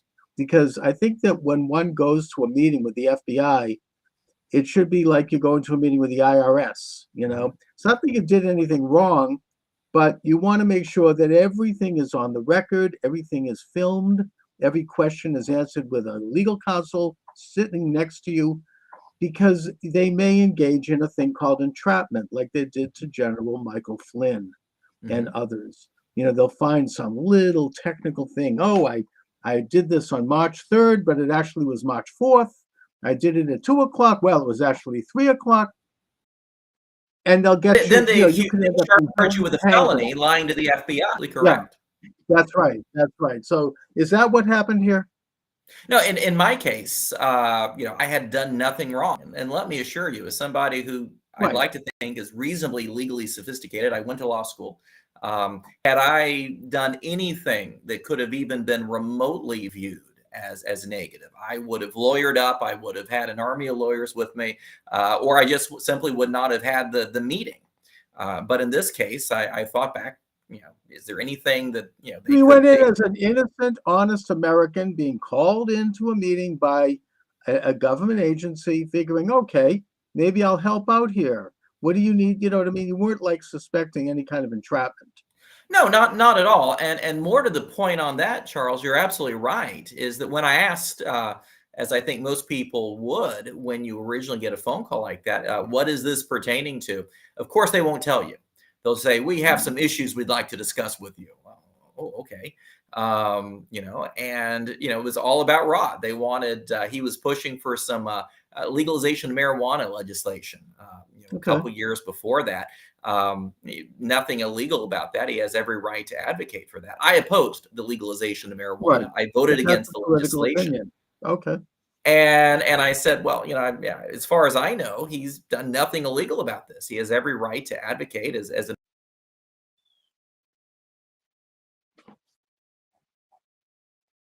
Did you lose me there? No, you're back. Okay. He has every right to advocate this. I opposed his view, but at the same time, he has every right to advocate this position. And clearly the FBI was not happy with the responses that I gave. And as they continued investigating, they went through all of my tax returns. They went through all of my campaign finance information. And there were a couple of donations that they viewed as questionable. There was a campaign. It's very similar to what happened with Dinesh D'Souza. You may recall. Oh, I was going to ask you about a few years ago with that. Apparently he gave a little too much money to a candidate. And also it's similar to the way they've gone after Donald Trump, in that they took a misdemeanor and they turned it into a felony and then attached it to a alleged campaign violation. Now, just as a matter of law here, and I'm speaking here as somebody who I also ran for Congress many, many years ago. And I remember how the Federal Elections Commission worked, and they questioned me pretty heavily on something which I ended up proving my innocence on, because it had to do with a Boston Globe ad. They claimed that I had done something with that. I got the Globe editor and publisher to call them back and verify me, so everything went away. But the point is, I had to spend a lot of time on this, on the phone, and I didn't want to hire a lawyer. But the point I'm making here is that they found campaign, Federal Election Commission issues are not crimes. They're violations. I mean, Hillary Clinton got hit with a $7 million fine for Federal Election Commission violations with regard to the Steele dossier. But it wasn't a crime. It was a misdemeanor. And she paid the $7 million campaign, probably some rich, I don't know, George Soros, maybe, I don't know, somebody stepped forward, and they paid the fine for her.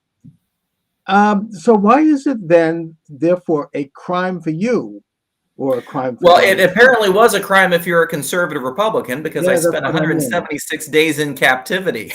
So it may be okay for Hillary to do these sorts of things, but apparently if there's any confusion on a campaign finance, and the irony to this is that the person who donated the money to my campaign was interviewed by the FBI 3 times. And he admitted to doing it. And he also said that I had no knowledge of this. In fact, he said that he intentionally tried to keep this from me. And the FBI had this information. They had these, on the record. And rather than charging him with lying to the FBI, if they didn't believe him, I'm assuming that they would have or should have done that. They kept that information out of the grand jury. They intentionally hid information that would have been exculpatory, to me, in order to get an indictment. And this is something that, unfortunately, in lawfare, they do. The Department of Injustice, as I refer to them, they're consistently doing things like that. In the case of Brad, let me just ask you on this point. If someone is in a situation like that, where a grand jury is having evidence withheld, isn't there some kind of a legal recourse there? I mean, doesn't the grand jury hear minutes of a trial where that evidence can be presented? I mean, if you have evidence, exculpatory evidence that would exonerate you, don't you have a legal venue to present that evidence? Well, you do a trial, but you don't during the grand jury process. The grand jury process is secret. I never had an opportunity to testify before the grand jury. So essentially, you have rumors that they're investigating you.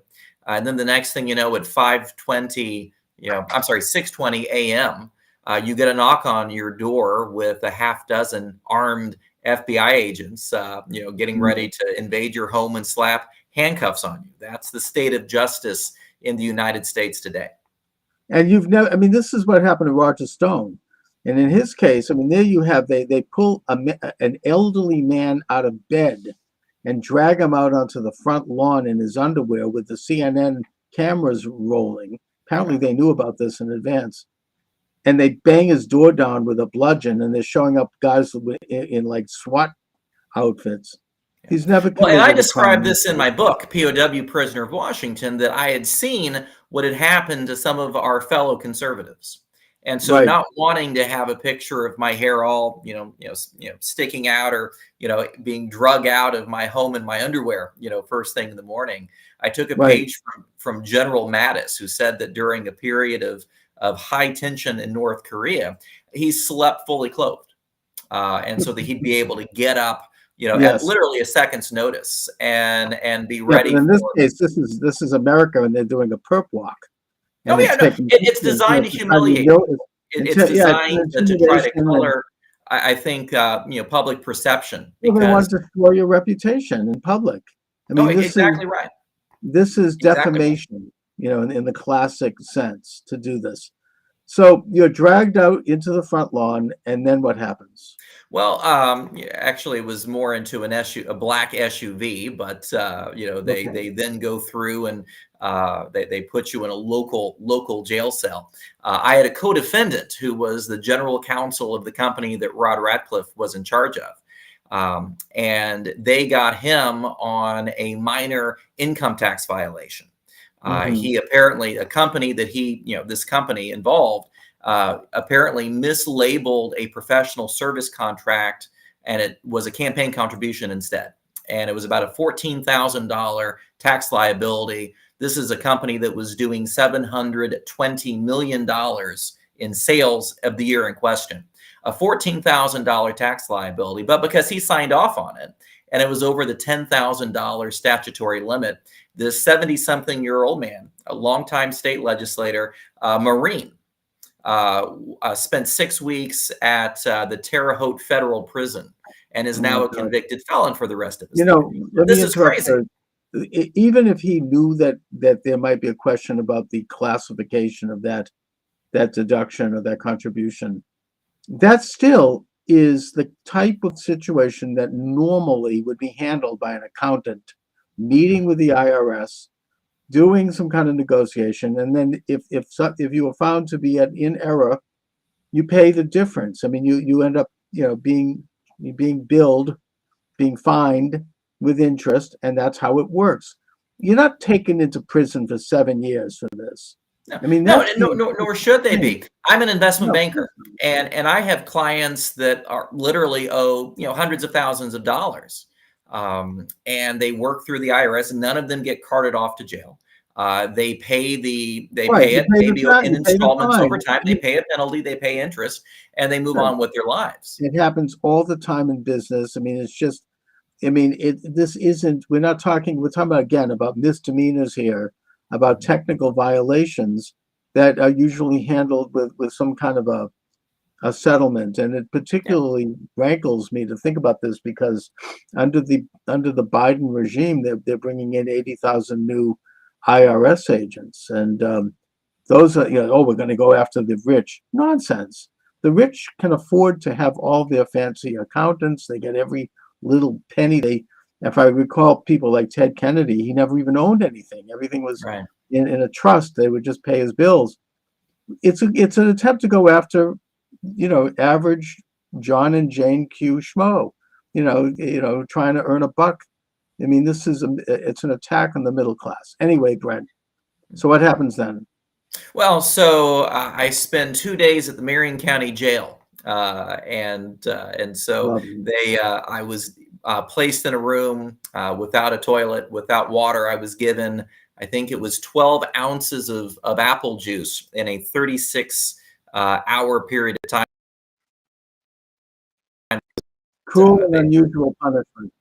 Well, it was definitely unusual. I'll just put it that way. I'll leave it to your listeners to decide the depth of cruelty as far as that goes. But it was definitely unusual. Okay. And I encountered something very similar to that in my 176 days of captivity. I walk in and turn myself in. This is a couple years ago, to do my 176 days of captivity. And I was asked if I had had a COVID shot. Well, I had not taken a COVID vaccine for whatever reason. And they said, well, we're going to have to put you in quarantine. And quarantine was a 6 by 8 foot cell, a standard jail cell.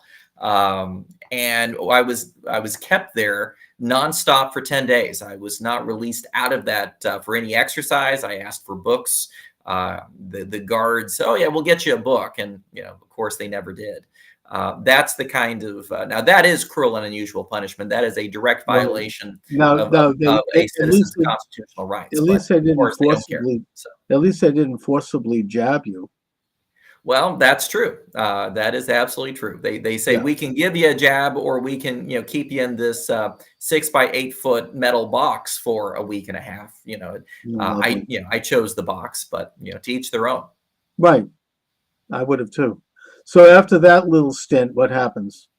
Well, after that, then everything was fairly calm and peaceful. When I was by myself in my jail cell for that 10 days, I started writing my book. I thought that, somebody needs to chronicle this. I think of myself as a pretty decent writer.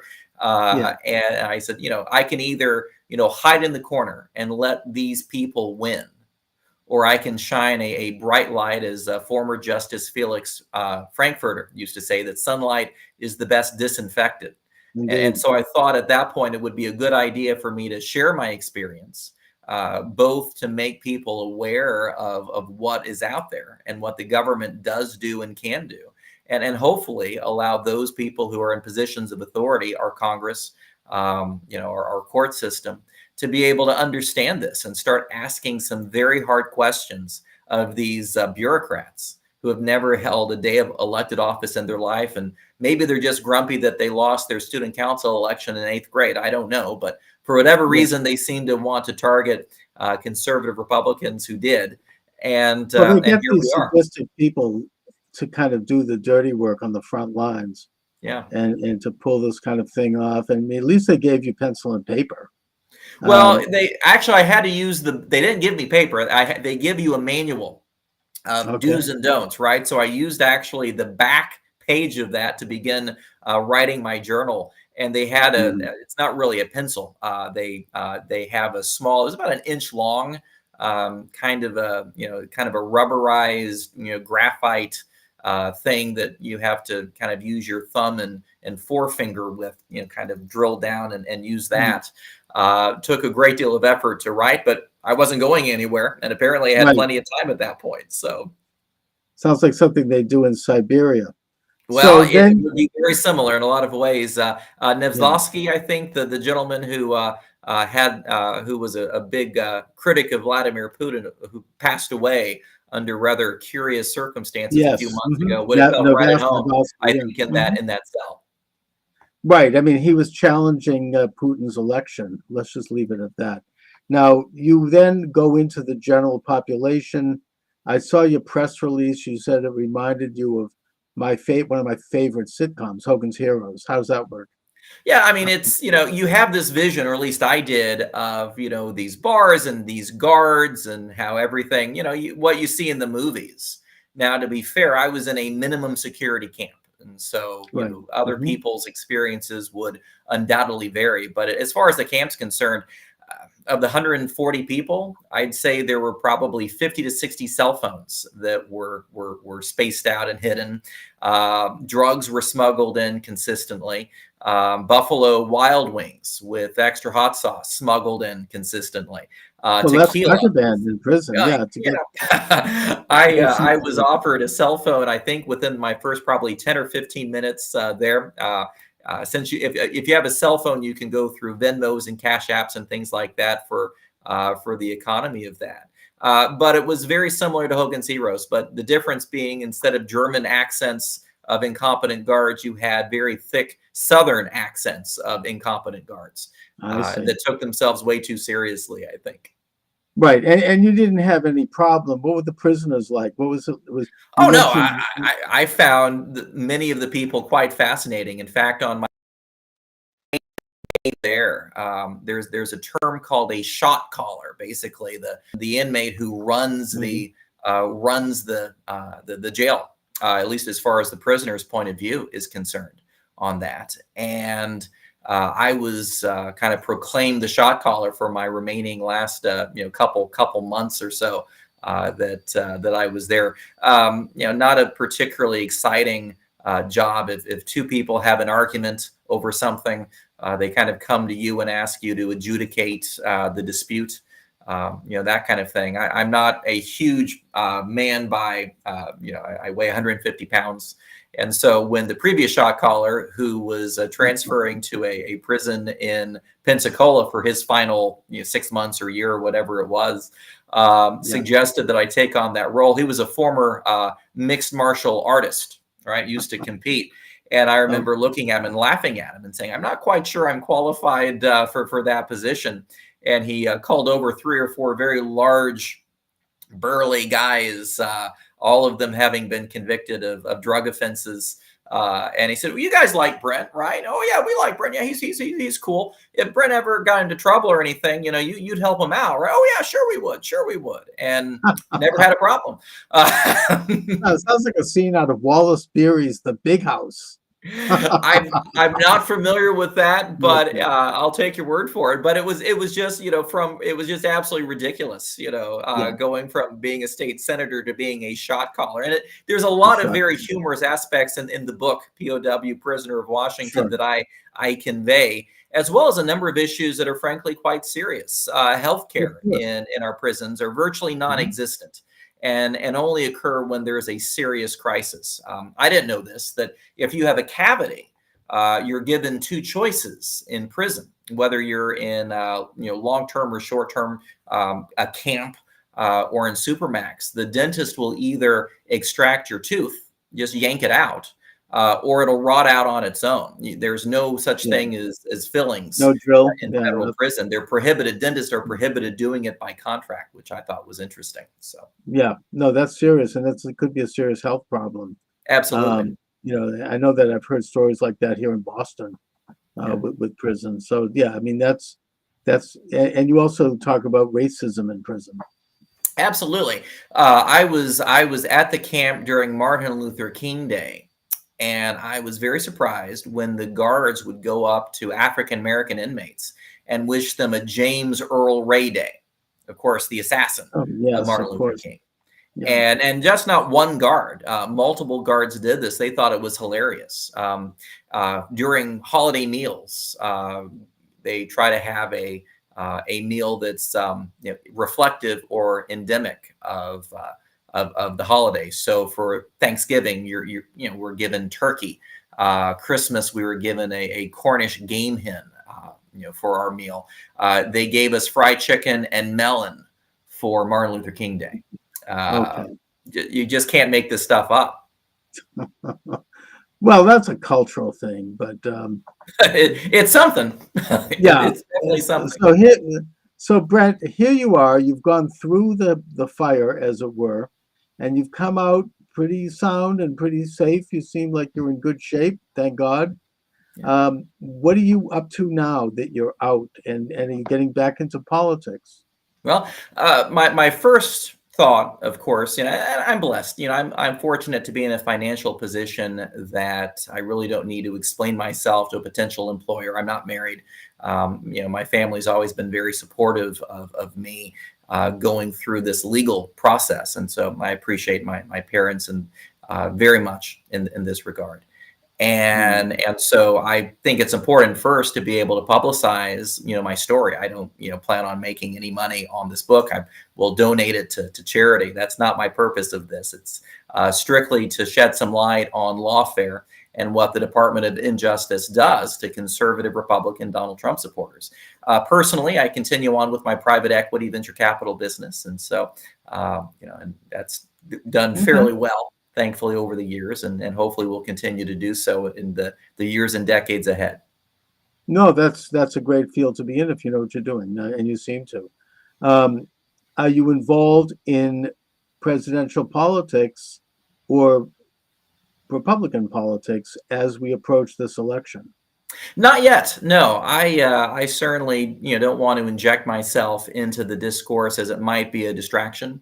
I think it's important first to be able to explain what has happened, and then let my fellow Republicans decide in what role, if any role, they would like me to play in terms of the public discourse. And so at this point, in terms of the overall public relations or public discourse, I think the best thing I can do is to shine a light, shed some light on what's happened to the Michael Flynn's of the world, the Roger Stones, the Paul Manaforts, the Peter Navarros, and the list goes on and on and on, because it's a very recurring, consistent thing. Indeed, we have political prisoners. We have, I think there's still about 200, mostly men, some women, who were detained on January 6th of 2001 on the lawn of the U.S. Capitol building, basically for trespassing, who have not yet been charged. And, you have an attorney general even now who is not only bragging about this, but who's threatening anyone who questions the upcoming election. I think people were afraid to question the 2020 election, even though we all saw what happened with our own eyes on election evening on television in real time, because they see what can happen. I mean, they can, there's polls I don't think were accurate because people are afraid to tell the truth. They don't know if that information might end up with the FBI.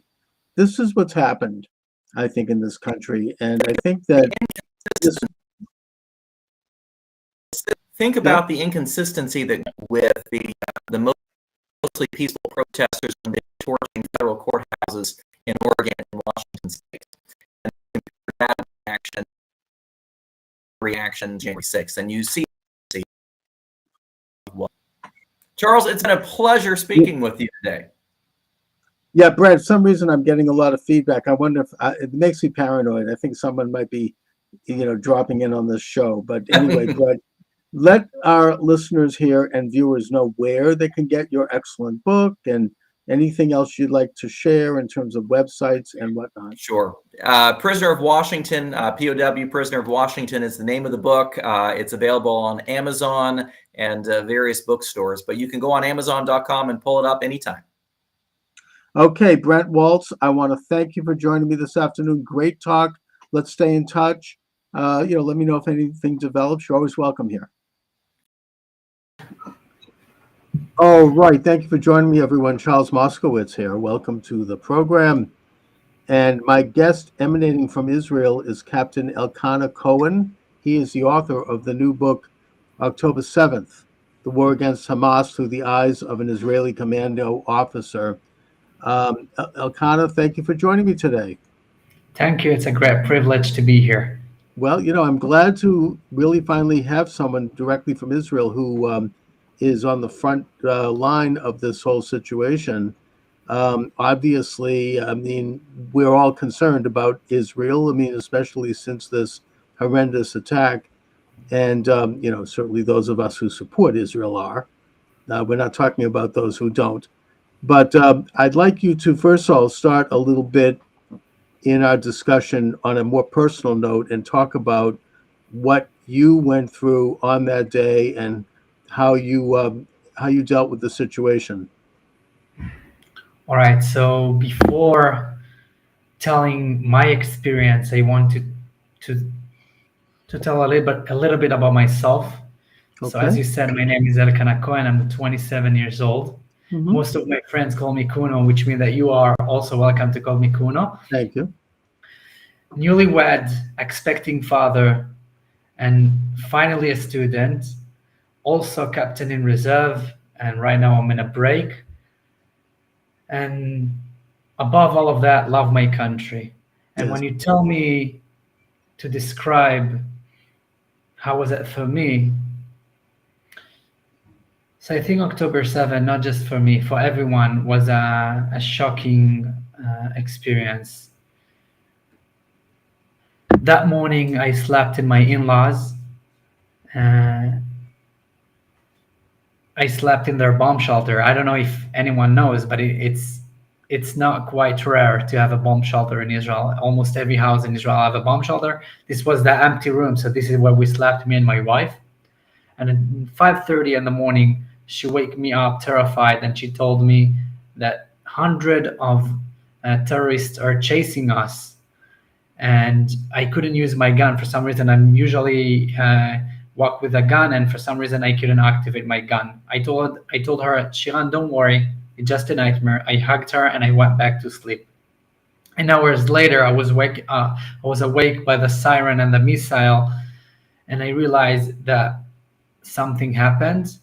To be honest, I went back to sleep. I sometimes here in Israel it's happened, unfortunately. Right. And then an hour later, when I woke up, I realized that it's not just a regular thing. And I ran into my house, which is 15 minutes walk. I opened my phone. I'm religious, and usually I'm not using my phone during holidays. Right. But I opened my phone, I called my commander, and I asked him, you'll see what's happened, and just for you, let you know I'm here, and whatever it takes. And he told me, all right, prepare your stuff. I actually don't know anything what's happening yet and now. And while I'm turning off that phone call, I'm getting another phone call of my friend Gabi from a unit, and he told me that Shiran, Elkanah, where is Shiran? Shiran, she's my wife. I met her on my active service. She also served in my unit. And he told me, you and your wife both called up. And for people who doing reserve, it's fine for me to get to called up. But me and my wife at the same time getting called up in a holiday, Right. I realized that we are in something big. Now, Yeah. is your parents-in-law located near Gaza, or where in general were they? Where were they? So my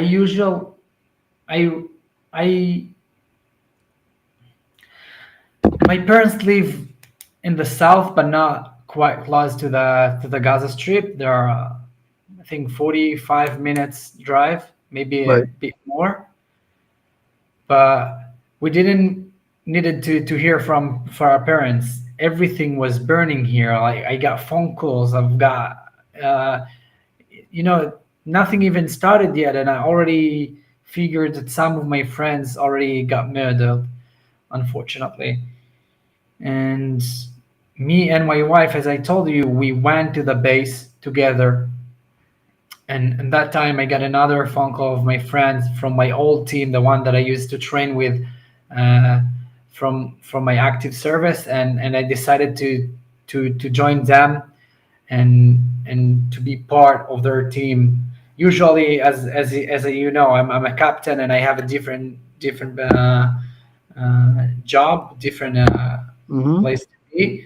But that time I decided that I couldn't stay from the side and do something else and instead of fighting. So I joined my friends, and this is how everything began. Right. So, the thing that impressed me a lot in this horrible situation was how Israel really pulled itself together completely. And I mean that as a society and politically and militarily, the people started to just go out there. You had, retired boobies and zadis showing up, and ready to fight. And everybody kind of was, you know, clicked into action. I mean, to deal with the crisis.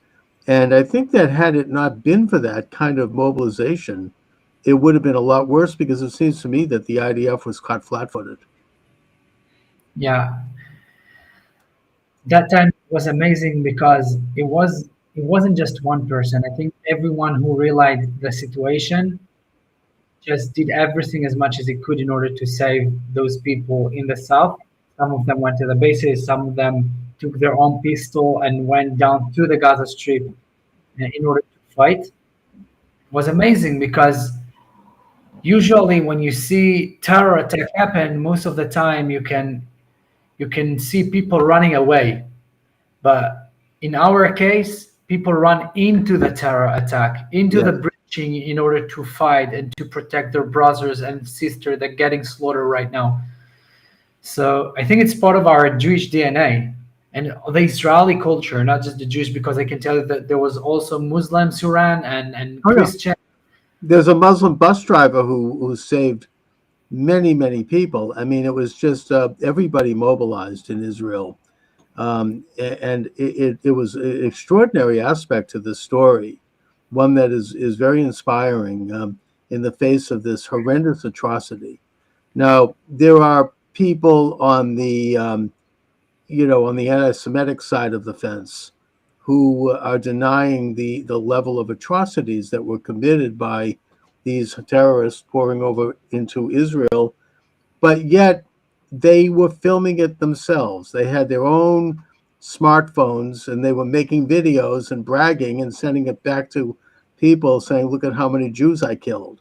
And, and they were filming many of the atrocities that we've heard about and that the anti-Semites want to deny happened. So it's not really a matter of the Israelis talking about this. It is these depraved and hateful genocidal terrorists who were talking about it and who were performing this kind of atrocious event. Yes. I'm always says that if it wasn't for hate, those protests, I'm the first one to go and speak with the people who protest, because if they are actually protest for the Palestinian, I think they just don't know the fact, because the IDF do as much as it can in order to protect those civilians, and Hamas is the worst thing that can ever happen to any Palestinian, and people don't understand that. That you see people protest for Hamas, gays for Hamas. It's almost, I don't know, it's almost like a joke, because if they will be in the Gaza Strip, those people are going to be slaughtered by Hamas themselves.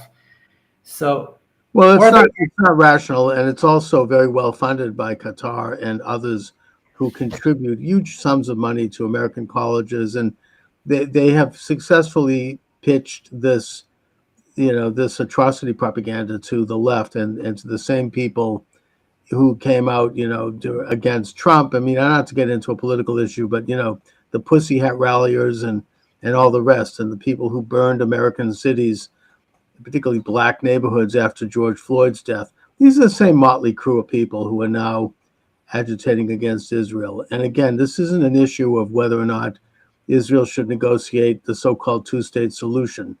It's more a group of people who want to destroy Israel and openly do so. and that they began the agitation within hours after the attack. So Israel didn't really respond yet. I mean, Israel, I think there was several weeks before Israel responded by going into Gaza. So, it's pretty obvious what their agenda is. So, Elkanah, then you're deployed. Can you talk a little bit about that? What happened in Gaza in terms of deployment? And has the operation been successful? I mean, I wonder if it has not been as successful as we might assume. Not that you can talk about specifics. I understand that. So if I share my experience, I think that in some places, yeah, we did manage to have success, a huge success, and unfortunately sometimes we were the one to rescue bodies of hostages that were kidnapped and slaughtered. So it's always sad because you feel like it is a success. You rescue your own people, but you rescue bodies, and it's hard to feel. It's hard to realize that you call it as a success. It's not really a success, but No. but yeah, we did manage to bring the body of the family, to bring their loved one into bury, which is also a big thing. And we discover lots of terror tunnels that used Hamas, and we destroyed them. And we figure that almost every house at the Gaza Strip, I don't know to speak for all the Gaza Strip. I can talk about the places that I've been to. Okay.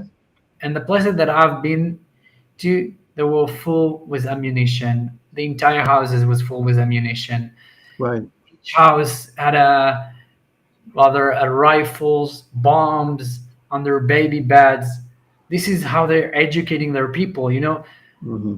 Once we went through a school and I found a notebook, and I saw the Israel map inside the books. It was in a historical or a geographic book or something like that. And when I read that, I said, oh, there is a little bit of hope because Israel doesn't exist on their map. But then I realized it's not that Israel exists on their map.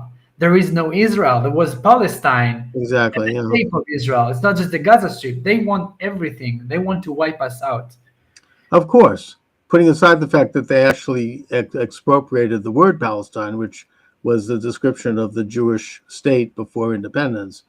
So you have a situation where Israel has to fight this very, very difficult urban atmosphere of war, where people are setting up their munitions and their missiles inside their own homes with their children right there, and their wives and children, their parents, their family. And they seem to be doing this deliberately because they want to see people. I'm talking maybe the Hamas leadership. They want to see their people killed so they can use that as propaganda against Israel and to kind of hook into some of these anti-Semitic tropes about the Jews as, being somehow mean people and involved in atrocities. And they hide behind their own families as a way to do this. So Israel has to go in, unfortunately, in order to find the people who are killing Israelis and who are military targets. They have to go in and find them and try to take them out without hurting innocent people, which is almost impossible.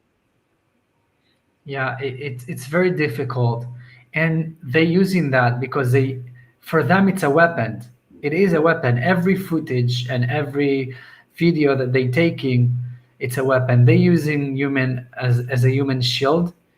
And one of their tactical army that they developed lately, I don't know if lately, they're using that for years, but through the war, I realized that what they've done if you remember, after the first ceasefire, there were hostages exchanged, and they released some of the hostages. So we saw that what they've done, they put ammunition and weapons everywhere. And when we went back in order to keep fighting, we saw that those people was coming into their houses like they were innocent civilians. Then they get into the houses, they taking their AK-47, start shooting at you. They lay down their weapon and they going out like they taking care of their son.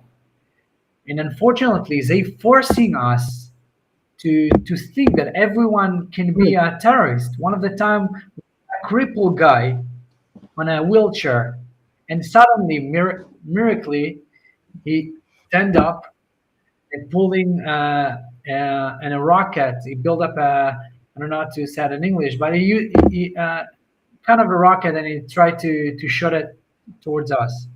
So if you're getting to my mind, you can think about anyone that you see a cripple, but you want to take care of them, and then Right.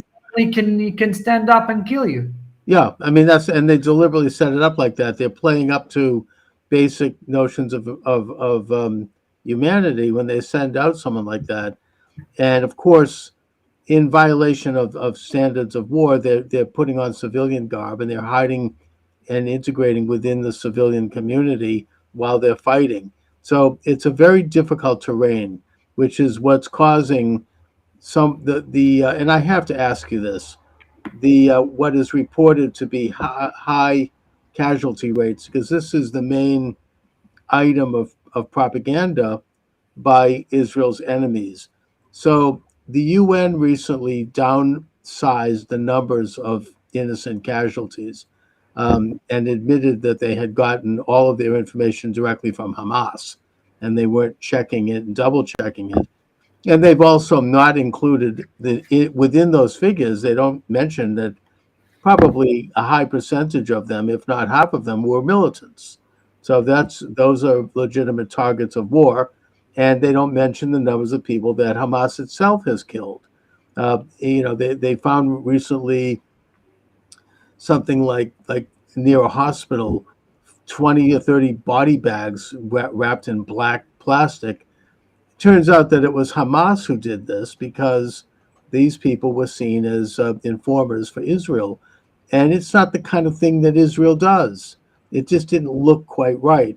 But yet that's reported as, oh, Israel is engaging in cruel activities and, atrocities.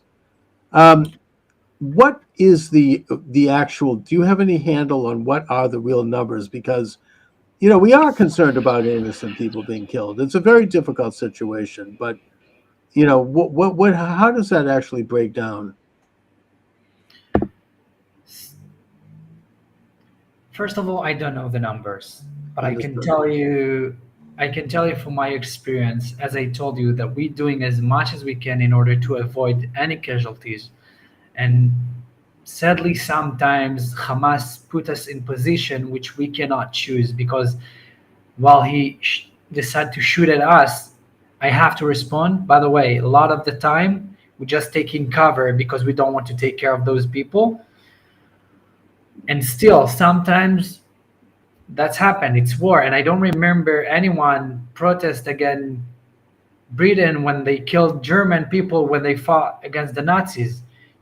Sometimes in war, there is casualties. And believe me, we did, and we're doing right now as much as we can in order to avoid those people. I want to show you a picture. But every interview that I have, I'm trying to talk about one of my friends that died or got murdered. And I want to show you an amazing picture of a friend of mine, Shauli Greenlick. Mm-hmm. And that guy, this is in Gaza. This guy unfortunately died several months ago. Yeah. And as you can see, he's an officer, captain as me. And during that time in Gaza, he saw a crippled lady and he decided to approach her and evacuate her from the place because, by the way, her entire family and everyone just ran away. They don't care about people. Sometimes we care much more about their children, much more about their parents, because they leave them out there and run away. Or they're using them as a human shield. But these guy, amazing guy, Shauli Greenlick, which is truly amazing person. I can talk about him later if you want, but you Mhm. can see from his picture that we care about those people much more than they care about themselves. Yeah. Well, I mean, the day they care about their children as much as the Israelis do about theirs, I think it was Golda Meir said something like Yeah, that. yeah. That will have a peace. There'll be a move toward peace. So my guest is Captain Elkanah Kuno Cohen. The book is October 7th, The War Against Hamas Through the Eyes of an Israeli Commando Officer. It's available at Amazon and other sites. You seem to have covered the map politically, in that you have a blurb from both Prime Minister Benjamin Netanyahu and also from former Prime Minister Naftali Bennett. Why did the prisoner from Jabalia reveal to IDF soldiers that he had millions of shekels hidden in his home? It's a great question, and the reason will shock you. Mhm. The reason he told us that he had millions of shekels and dollars in his house was we were needed to interrogate him and to send him into some interrogator in order to realize if he somehow connected to the October 7 attack. And right before we took him, he told us in Hebrew, by the way. And it's important for people to understand why they talk in Hebrew. It's because they're working in Israel. A lot of them, I think every Oh, yeah.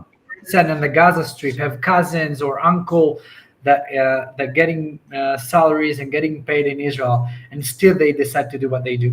So he approached us and said in Hebrew, I'll say it in English, not in Hebrew. But he said, I have all of that amount of money in my house.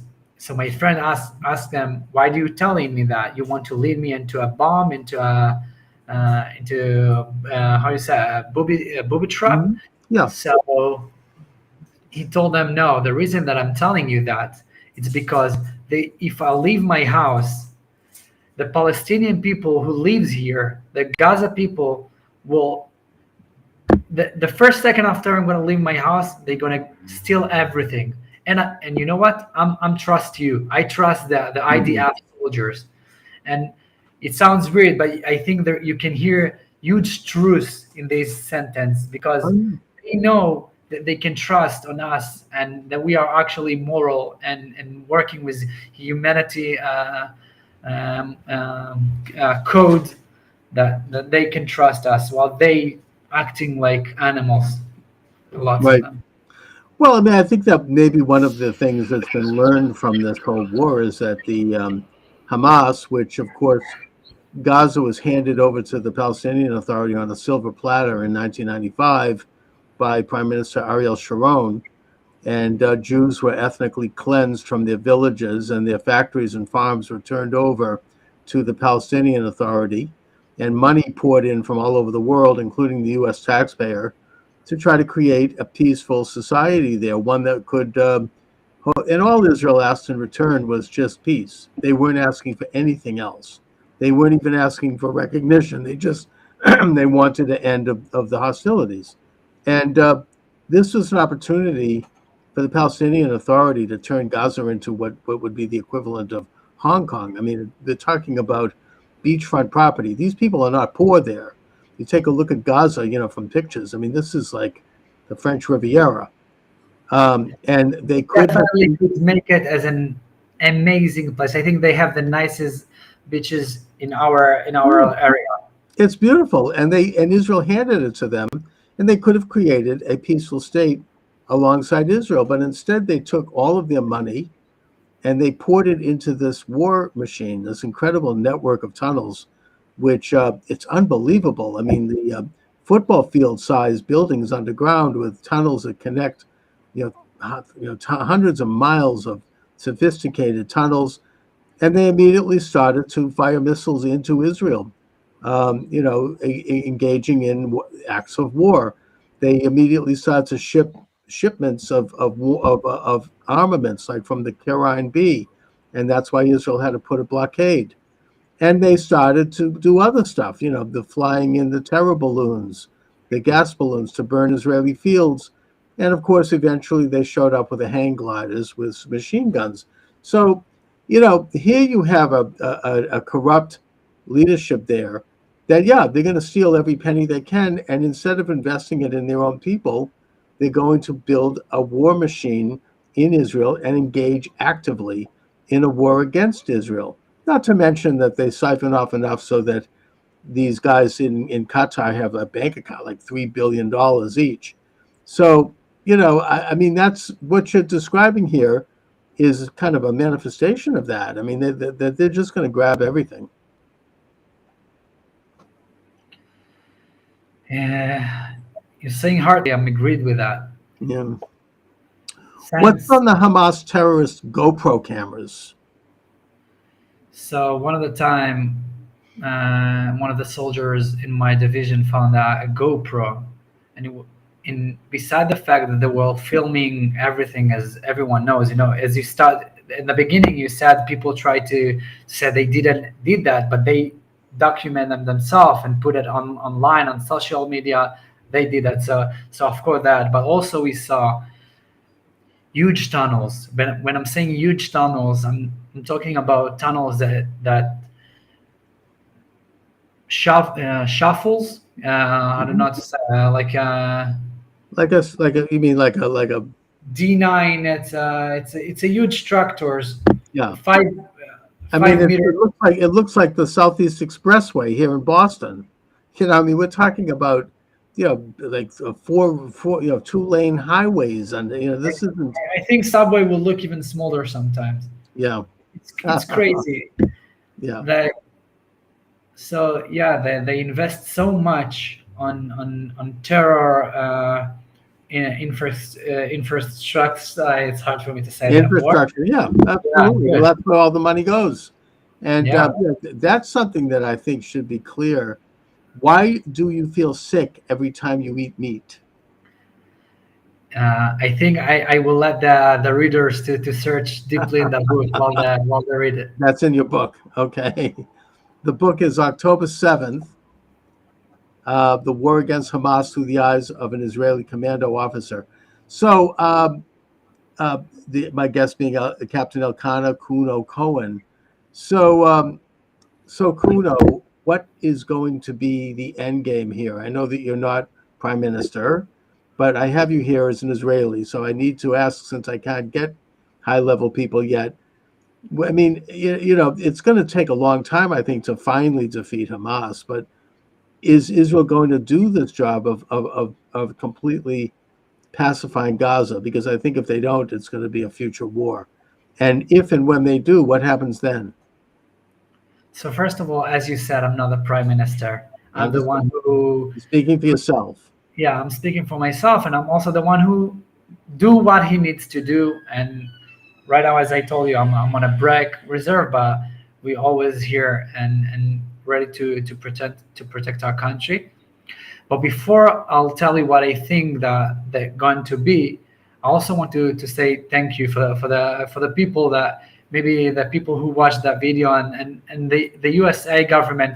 I know that there is disagreement what they should do or what they shouldn't do, but me as a soldier, the fact that we're getting the support, sometimes we got equipment, and we also in my active service, I had the privilege to train with Marines, which is bonding us, and I think it's a great connection. And when we're talking about how the solution will be, in that moment when we figure that this is not just Israel war, because Israel is the only democracy in the Middle East, and we are a void right now from all the other democracy to fight against those terror organization. And how it's going to be end? I think it will be end by all the other democracy, and of course the US, to understand that we are here together in order to fight those people, and no second guessing, no too much hesitation, because otherwise those all the terror organization, they using that. You said about the hospital. Well, they using the hospital in order to fight. Oh, their headquarters is underneath that hospital. Yeah. But I want to get back to my question here. What happens to Gaza after the war? I mean, I don't see Israel, I mean, again, this is my opinion from the comfort of my Boston home here, that I can't imagine Israel allowing another Palestinian entity to develop there, because it's just going to be another repeat maybe down the road. They're going to just once again, I mean, if there's any lesson here, it's that Israel can't do that. I think that maybe there could be local election, municipal Arab governments, but I hope that at the end of the war, an Israeli could go to the beach in Gaza and order a shawarma at a beach stand and not worry and bring his family. That's the way it has to be after this war. So what do you see happening there? Again, I'm not the prime minister, but what I realize that those people, the thing that they care the most, it's land. And I think that in order to show them that we are here and we are not gonna vanish, right?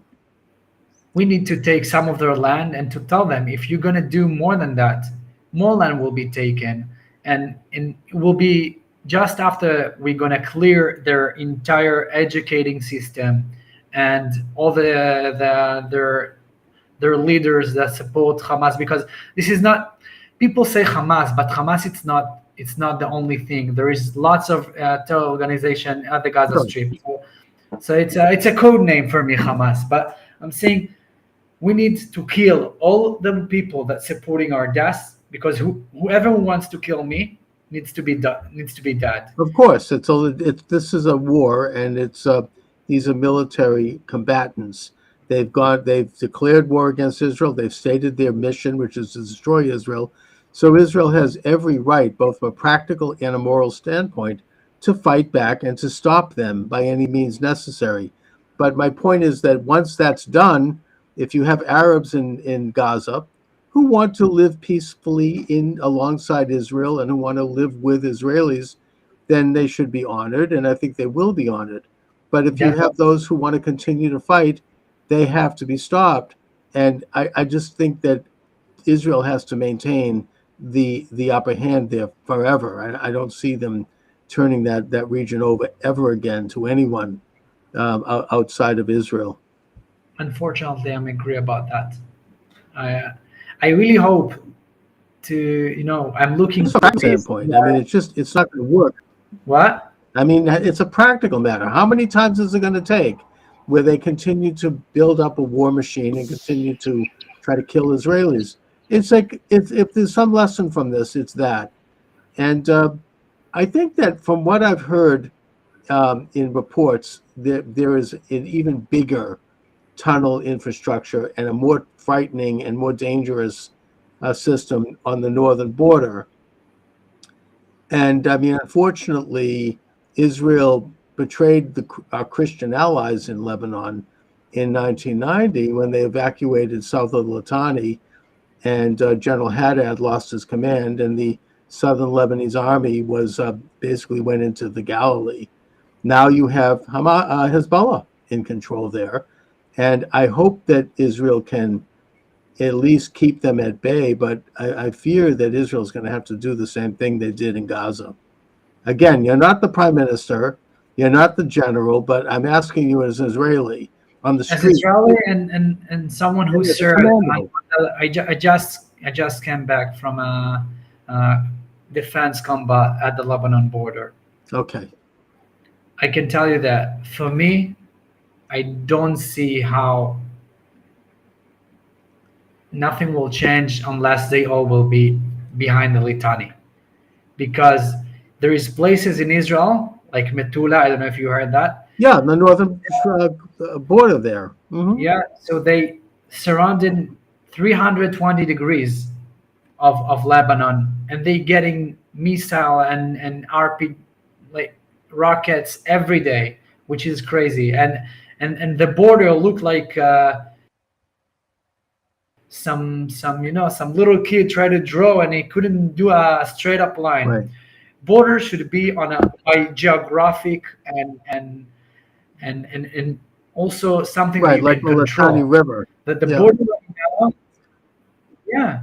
And when you have river and you have high hills to control it, it makes sense. But when they have higher hills than you, and you're surrounded by mountain that they control over your villages, it's cannot be like that. Because, as you know, we don't shoot them. We don't want them to die, but they do that to us. So if we want to live side by side, that even if they want to kill us, let's say, we have to have the insurance that they can shut us every time they want. Well, I mean, Israel learned this lesson in 1967 when they took over the Golan. The Syrians were firing from the heights into Israel, and it's simply a matter of practicality that to protect the country from these enemies, and they're not going anywhere. They have to ensure that there is, as the French say, a cordon sanitaire to preserve the border. I just hope that it's done carefully and swiftly, and with limited numbers of casualties on both the Israeli and the Lebanese side. And I hope that Israel is able to make an alliance with the Lebanese Christian government in terms of completely eradicating Hezbollah.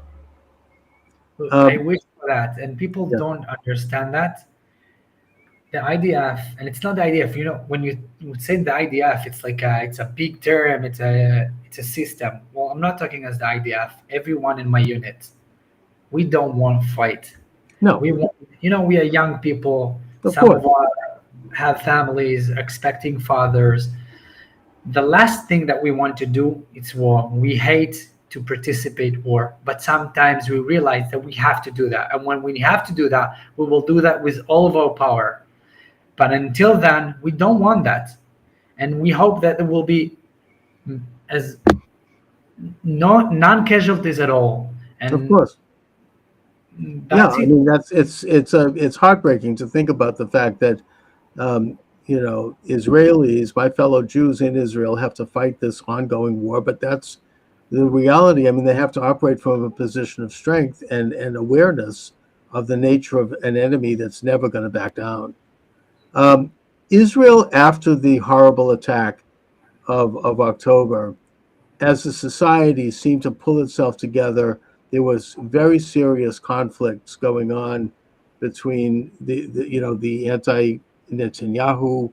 I don't want to get into that, but I just want to say that it was concerning. It reminded me of historically what we learn in Hebrew school about the destruction of the Second Temple.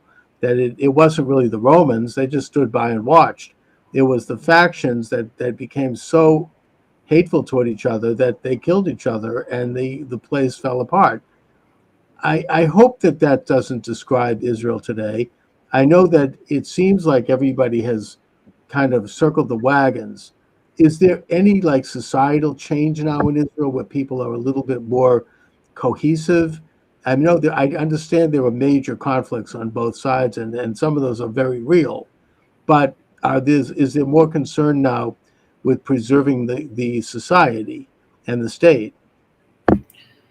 So you're right. At the beginning of the war, before October 7, we were super divisive, and I think this is what allowed our enemy to attack us. And right after that, we saw an amazing unity in our nation. It's not just nation, in Israel, Arab, Muslim, Christian, Jews, everyone got together. And unfortunately, I feel that maybe we're going in a little bit on the wrong way right now. Okay. But I always says that this is the mission of all the soldiers. In between our units, even though we have people from all the stream of the Israeli stream, super left wing, right wing, right? We all can communicate, and we are trust each other, and I think that this is the mission of every soldier. They're coming back from a fight. You're finished, not finished. You need to go and to show that this is a possibility of living together. And I think also this will be an example for the entire world, because right now you can see what happened in USA. It's the same thing. And I think people should realize that we can communicate, we need to communicate, and this is our only way to survive, because otherwise we will unfortunately get to the point that you just mentioned before the Second Temple Mount. Right. Now, Kuno, I want to kind of wrap it up by just asking you generally, because this is, I think, a major concern for those of us in the United States who support Israel. That, I mean, how are Israelis feeling now? I mean, after this horrible event, and I'm sure that it's affected a lot of things. It's affected probably tourism. It's affected the fact that, as you say, Gazan Arabs worked in Israel and they got salaries, and turns out that they were spying on Israel in some cases. How are people feeling? I mean, is there a sense of like optimism? I mean, and how are Israelis dealing with this kind of pressure? I think Israelis are great, and they have huge spirit. Of course, unfortunately, I can show you, this is my book in Hebrew. Mm-hmm. And unfortunately, I lost 26 friends during that fight. I write their name, all of them here. So I'm not saying that we're not dealing with a lot, and unfortunately, we're waiting for our entire hostages to come back. So yeah, we have some serious bad things that going on, and we need to take care of them. But beside that, I think we have great spirit, and it's amazing to see how we survive over and over again. It's, we're talking right now about October 7th, but there was the Holocaust. It's not a new thing. Even the Egyptians tried to wipe us out. So I think one of the most incredible things about the Jews that we are here to thrive, and we have the ability and the spirit for that. And yeah. And we're able to persevere and even thrive and have a good time in the face of some very harsh and difficult circumstances that come up from time to time. And that's just the reality that we're in.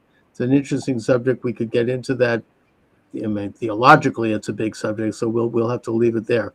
But I just want to thank you very much for joining me today, Captain Cohen. Captain Elkanah Kuno Cohen. The book is October 7th, The War Against Hamas, Through the Eyes of an Israeli Commando Officer. Kuno, is there any website that you'd like to share with our listeners, or any more information about you and what you're working on? Yeah, so if people want to pre-order the book, they can go into my site. It's elkanah-cohen.com. And they can also pre-order through Amazon. I'm also, by the way, on 29th of September, I'm coming to New York to give some lecture. Wonderful. People for some communities, and if people want to reach me out, they can call me. And I have all the details in my site, so it's elkanah-cohen.com, and that's it. I'm just glad that you're doing what you're doing. Thank God. I mean, you're putting a nice human face to the conflict. Somebody who's been there, and I think that I hope to see more of that. And I just really want to thank you for your service in Israel. God bless you. God bless the state of Israel. And thank you for joining me today, Kuno. Thank you. It's a privilege. Again, privilege to talk to you. Thank you for that. And we start recording on this one. And if you need to take some time, take time. No, we're ready to go. Cool. All right. Charles Moskowitz here. And my guest is Charlie Robinson. And Charlie is the author of this really interesting book, The Octopus of Global Control. Charlie, thanks for joining me. Thanks for having me. Let's get into it, shall we? Shall we? Why not? First of all, what led you to write this book? Oh, man. So it's funny because there should be some deep, complicated story about it all. But really what led me to write it was a very simple question. a conversation I had with my mom. Had discovered some new great conspiracy topic that I had gotten into, and I was filling her in on it. And she just, and she's always such a good sport, and she listened to me about these crazy things. And afterwards, she just said, "This is all great. You've got all this information about all these different topics. What are you going to do with it?" And I didn't have an answer. It never even crossed my mind that I had to do something with it. I just kind of, I just was compiling it in my head, and I was interested in the topics, but I never had any sort of plan. And after that question, I sort of, I just started thinking about it, and I thought, well, I could do a documentary. Well, I don't really have the background in film and all that. I could do a podcast. Well, I wasn't really at the point. I now have one, but at the time I wasn't really ready for that. And I just decided, well, I think I can write about it. I think I have a way of injecting my dark sense of humor into these dark topics. And I think I can find a way to make them, while still being respectful of how serious the topics are. I feel like I can do it in a way that also kind of makes it a little bit funny, because I've been inspired by guys like George Carlin and Bill Hicks and Joe Rogan and comedians, and Jon Stewart, that comedians that had understood the political slant, and they could tell you a story about it, and you would get the gist of the story, but you'd still find yourself laughing at it too. So I figured if I could find a way to kind of do that, that would be a good part. But then I also remembered that back, I don't know, I think this might have been 2006 or so. I made the mistake that a lot of us in the, I don't know if you want, I guess, truth community, if you want to use that term. I made the mistake that a lot of us in the truth community make, which is I brought up 9/11 at a Thanksgiving dinner, and I watched watched the table turn on me, and I watched everybody not appreciate my contribution to the dinner table conversation. And I also realized that through that botched conversation, I realized that they saw me as somebody that didn't have any sort of authority to talk about these topics, in part because I didn't have any authority to talk about the topics. I was just a guy that was interested in it. But, but I felt like, you obviously you don't take your notes with you to a Thanksgiving dinner, but I felt like if I had that conversation again, what I would have done was I would have brought in the words of, not me, because they didn't value my opinion on it. This was my in-laws family at the time. They didn't value my opinion on it, but they did value other people's opinions. So so for instance, I felt like if I would say, if you heard Henry Kissinger say this, would you believe it? If you heard David Rockefeller talk about the New World Order, would it be more real? What about Bill Clinton? You like Hillary Clinton. What if you heard Hillary Clinton talk about it? So I started thinking about that conversation. And when I wrote the book, so the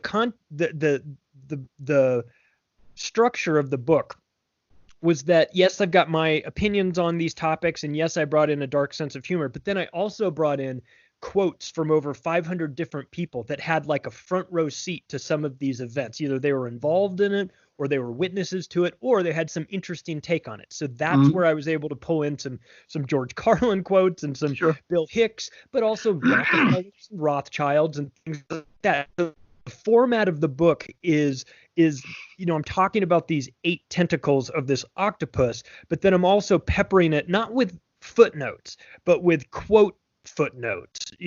So I would talk about how they had this plan for a one world government, but then I would inject the quotes that was them talking about it, behind the scenes and everything. So that's how the book came about. And I wrote it in total secrecy because I didn't think I would finish it, or I wasn't sure if I'd finish it. And when it finally came out, and when the boxes got, when the first batch of books got delivered to my house, I hadn't told my wife I was writing a book, which is maybe not the best strategy. I left for the day, or I was out doing something, and the boxes came, and my wife didn't know what they were, and she opened them and found all these books, a 540-page book, flipped it over on the back, and there's my picture on the back of it. Oh, and my. when I got home, she threw me out of the house for 2 days because she said Oh, I was my. cheating on her by writing the Now, book. did you send a copy to your in-laws? I did not, but they should get credit for spurring me to write this book. So that's kind of how it started No, out. And that's so, amazing. I mean, I had a similar experience. I don't know where you fall politically, but after the last election, I was informed by my in-laws that the Thanksgiving dinner would be a Trump-free zone. And also, look, I mean, on a more serious note, I mean, writing a book and I've written more than 10 nonfiction books on similar topics. It is a great way to really go deep into a topic you're interested in and fascinated by. And almost anyone can now write a book with the access to the internet and Microsoft Word and several things. You can write the book. You can self-publish it if you want on Amazon. It could get picked up by a publishing house, which happened with me in 1 or 2 cases. And it's an amazing thing, and that what we have access to. Yeah. Now, I want to talk a little about the book itself and your premise. Sure.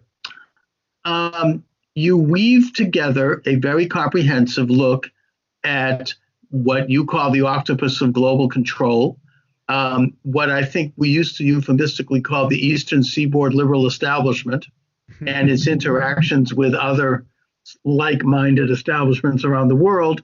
Yeah.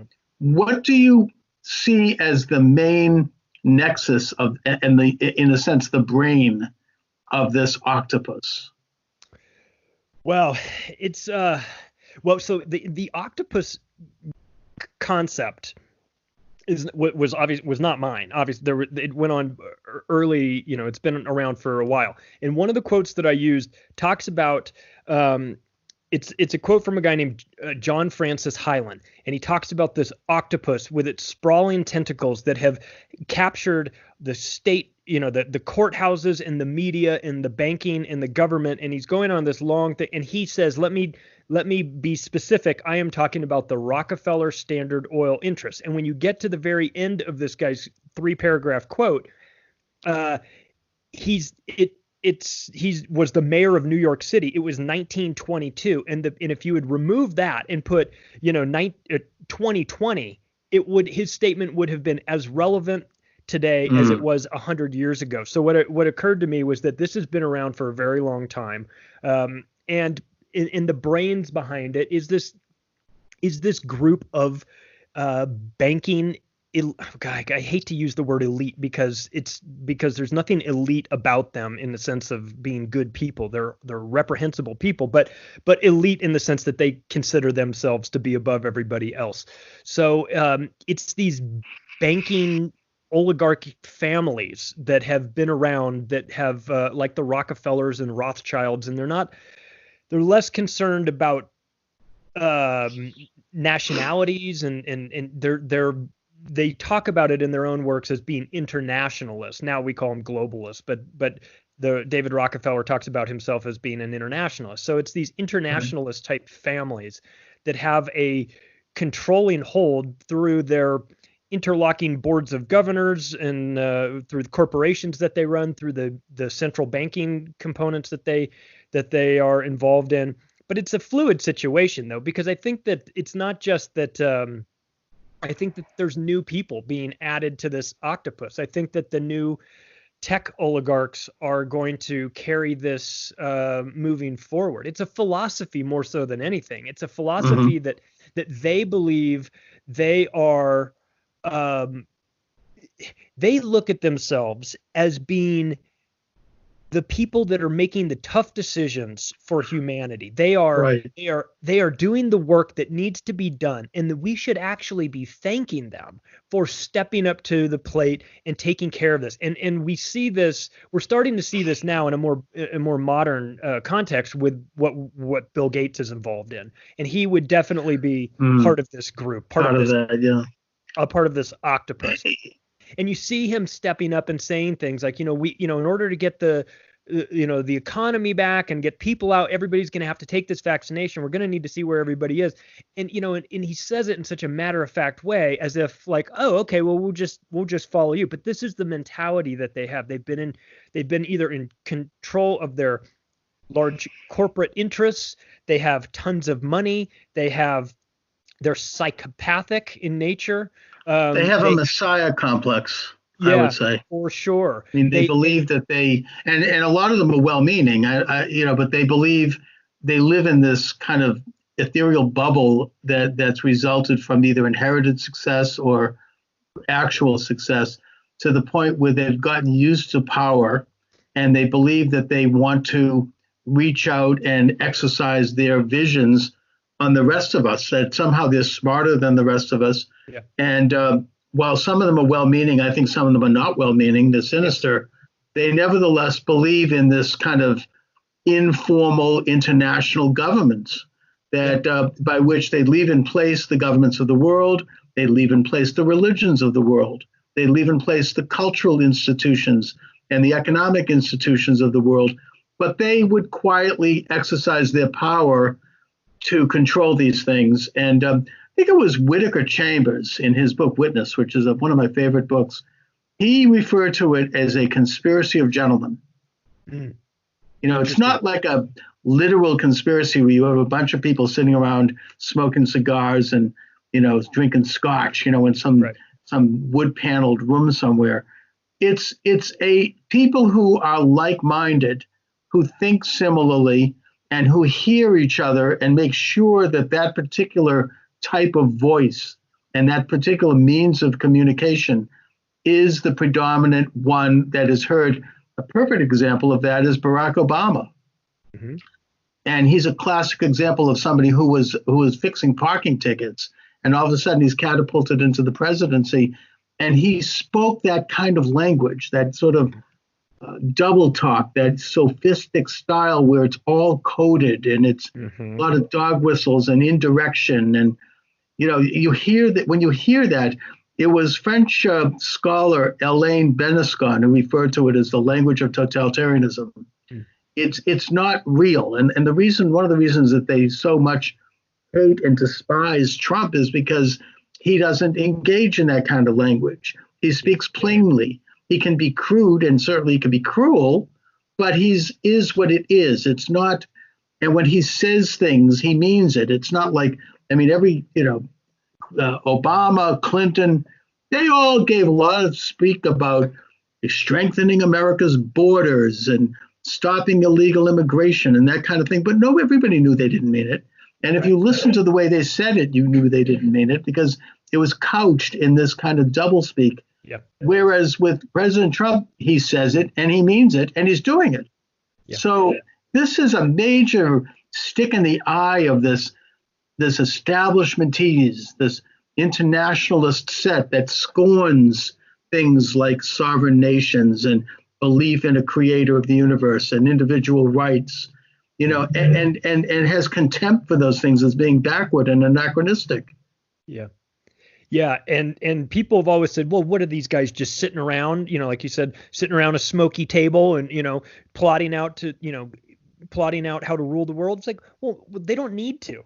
They know what's good for them. They understand what works for them. They understand what benefits their industries, and they have relationships with other people, high-ranking people that understand the plan as well. And do they have meetings? Yes, of course they have meetings. They have Bilderberg meetings and Council on Foreign Relations and Trilateral Commission. They have all of these things, but above those organizations is a group of people that understand what works best for them, and they all understand what does best for them. So they push the policies that will benefit them in terms of either making them more money, which is not as high on the list as maybe everybody thinks, because when you have access to the central banks, you have access to the money, but it's more about controlling the minds of people and shrinking the power into as few hands as possible, and playing this game where they make it look like the nation states are calling the shots on all of these things and that the presidents are calling the shots. I totally agree with you. When you're Bill Clinton or you're Barack Obama or George H.W. Bush, that when you watch them speak, there's two speeches in one. There's always two speeches in one. There's one that goes out to the public, and then there's one that you can interpret much differently based on understanding the words that they use, the phrases that they use. There's even coded language, like like the way they use their hands when they put their thumb on top of they make a fist and put their thumb on top, and they do this. It's a very unnatural. If you watch politicians give speeches, when they do that, it's like a trigger mechanism. It's like waving a big banner that says, "I'm lying to you right now." I'm lying to you. Well, they affect certain mannerisms that are very studied, like the way Bill Clinton would bite his lower lip. I mean, this meant that he actually cared about anyone but himself, which we all know he didn't. Right. And I think they practice in front of a mirror how to deliver and how to gesture their arms. I would suggest, and I don't mean that, I'm not trying to say here that they are the equivalent by any means, but I think that one of the public figures that they study as a matter of rote was Adolf Hitler. Oh, yeah. Right. Oh, I mean, sure. a master communicator. He knew how to, he would start, if you listen to his speeches, he starts very soft and then he gradually builds and builds. And by the end, he's screaming and gesturing. And it's an emotional, I mean, the tactics were very studied. This wasn't an accident. It was how to hypnotize people, it's like a form of wizardry. I mean, how to create a mass experience. It's something that Edward Bernays, speaking of Rockefeller, I think he was his brother-in-law. He's considered the father of marketing. He wrote a book called Propaganda in the early 20th century, where he basically taught Americans to have bacon and eggs for breakfast. Yeah. He taught women to smoke. I mean, there were these Torches kind of like, liberty. Yeah. I mean, to manipulate, it was to manipulate emotions and to manipulate people's behaviors. That was what it was all about. I mean, it's this is a very carefully studied thing. This is the whole art and science of psychology, in a way. Is, I'm not saying we shouldn't have it, but it's a study of control. It's a study of how to manipulate and control emotions, both control of individuals, but of masses, of entire countries. Yeah. And you're right when you talk about Hitler. If you watch his videos, some of his speeches, he'll step up to the podium and he'll stand there for like 2 minutes and not say anything. He'll just put his hand, fold his hands together and stand there and wait. And the crowd is roaring. And after a minute, it starts to get a little calm. And after 2 minutes, it's silent. And then he starts very softly. And they even went so far. It's an interesting study because they would manipulate all the senses. Like they would manipulate what you see with bonfires at night. What they would have smells, they would have sounds, it was kind of like a multimedia experience. And people would get caught up in it emotionally to the point where women were fainting. I mean, Obama reminded me of that a little bit. I'm not saying he was like Hitler at all, but there was that same phenomenon, which was not something you generally saw in the United States, where women were fainting at his rallies. Yeah. Now, Trump is the opposite. I mean, it's very freewheeling and he's talking bluntly and, he doesn't look at the teleprompter. Sometimes he goes way off the edge and he needs to be reeled in a bit. But nevertheless, I've been to a Trump rally and it's a very real thing. No one's hypnotized. It's not like nobody worships Trump. It's quite the opposite. But they're into like worship of the state and of people and things that represent the state. And they exalt those things and they venerate them almost like they're demigods. And that's, I think, part of this whole program of international manipulation and control. Yeah. Yeah. And you see that come out of the Tavistock Institute in the UK, where I just kind of describe that as the culture factory. When people see the Beatles, and they come to America and they're getting off the plane and all those women are screaming and everything. Those women were all paid to be there. I mean, that was a Tavistock project that they put forth, and they use this. And so there's a psychology behind crowd manipulation, and what works for politicians can also work for rock bands. And Tavistock was very heavily involved in this. Guys like Dr. Alexander King, who was one of the creators of one of the founders of NATO, and was highly involved in this. And so you get these really sketchy characters involved in these institutes and connected to guys like Bernays as well, who create a culture. And they're, I mean, look, we have got to give them credit. They're very good at what they do. They know how to get us riled up. And that took, they took that to new levels.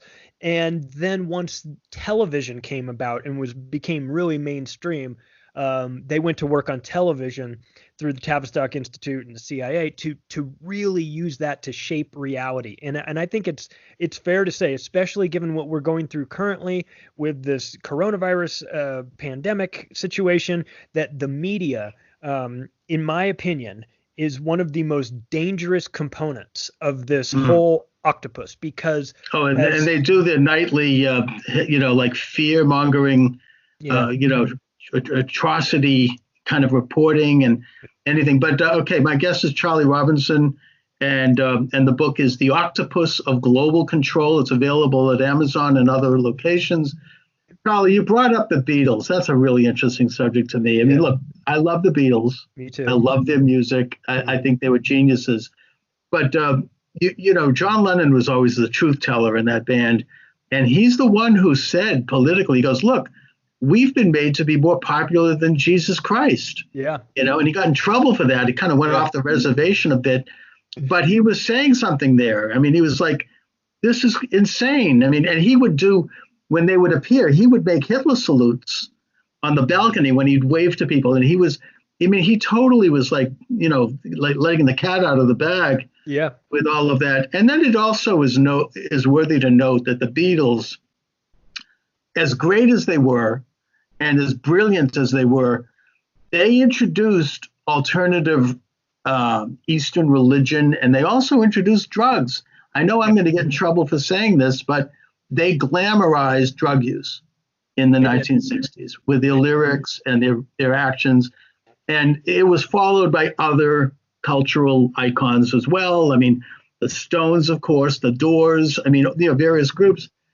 And it was one of the contributing factors to the development of what Aldous Huxley talked about in his Brave New World, that he said in an interview just before he committed suicide in 1963, that the world was going to be turned into a drug-induced concentration camp, that we would all be on some kind of controlled substance, and we would become, servile to this kind of mass instinct. And so, you can't dismiss the possibility that the Beatles, certainly, maybe even others, might have been conscious and witting participants in this agenda. Yeah.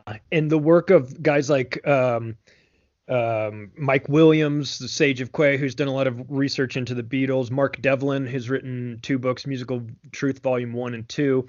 He and I both spoke at an Acapulco a year ago, and I watched his presentation called No More Heroes, and it was interesting to dig into the background of not just these really famous musicians, but their families. You start to realize start to see that, like, Jim Morrison, lead singer of the Doors. Yes, his father was in the CIA. His father was the admiral of the ship that was allegedly attacked in the Gulf of Tonkin incident in Vietnam, which is one of, it didn't happen. It was an event that didn't happen.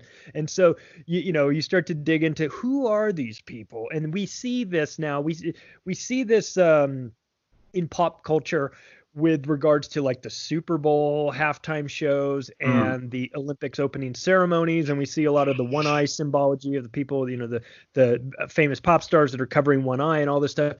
And at some point, early on, hear that you conspiracy theorists are all the same, but look, it doesn't matter to me, but it matters to them. They are sending a message. And you talked about this earlier about how these important families are, that ritual and, the way they carry on a public event, it matters to them. It comes from their culture of ceremonies and like witchcraft and Luciferianism and all these things that they're really into, and it's Right. and it matters to. So we can be dismissive of it. My point is, we can be dismissive of all this stuff as just Not at being, all. but it matters to them. And so maybe we should pay attention when you keep seeing the pyramid showing up in all of these music videos or opening ceremonies of the Olympics or the opening ceremonies of CERN, or you're like, why are you having all of these? Why are you doing these crazy? Oh, we could do a lot of talk on this topic. I mean, I feel nervous going too far because I don't want to lose my YouTube channel here. Well, listen, let's get off it then, because it's a real thing.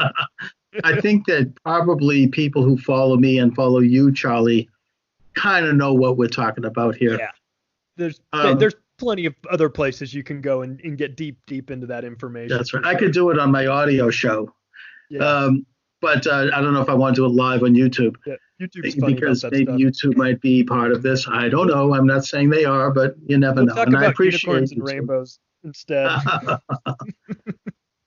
So anyway, your book is really weaves together all of these various elements to show, as you say, an octopus of control. Yeah. And I think that the three pillars in this is the culture, politics, and money. Yeah. And I suppose the fourth estate is religion. Mm-hmm. And they tend to try to gradually, over time, control the high ground in all of these areas informally by getting into the system, working up the route line. I mean, a good example is the complete co-opting of American academe.